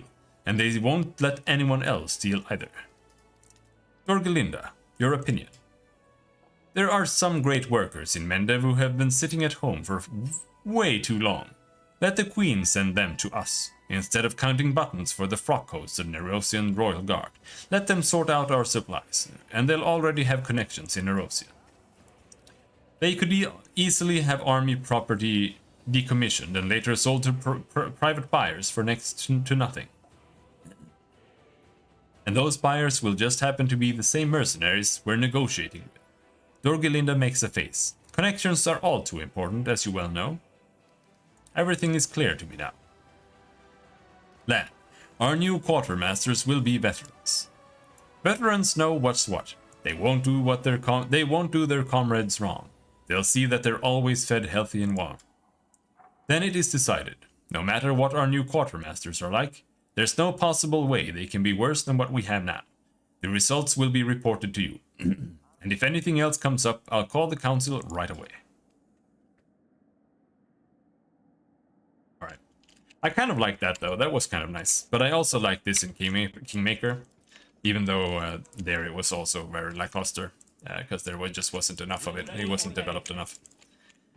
So I'm kind of scared that this is gonna be the same, because it's a very nice concept, and like having all your characters give you their opinions and stuff is nice. And also it, like having different consequences what you're doing here is also nice. As long as it's developed enough. And it just doesn't feel like it's tacked on later. But I think we're gonna stop there. We've been streaming for almost 9 hours. And I want to eat food. And I can barely even read anymore, so. I will see you guys later. Tomorrow is work. I hate Monday. So, until next time, thanks for hanging. Have a good night. Bye-bye.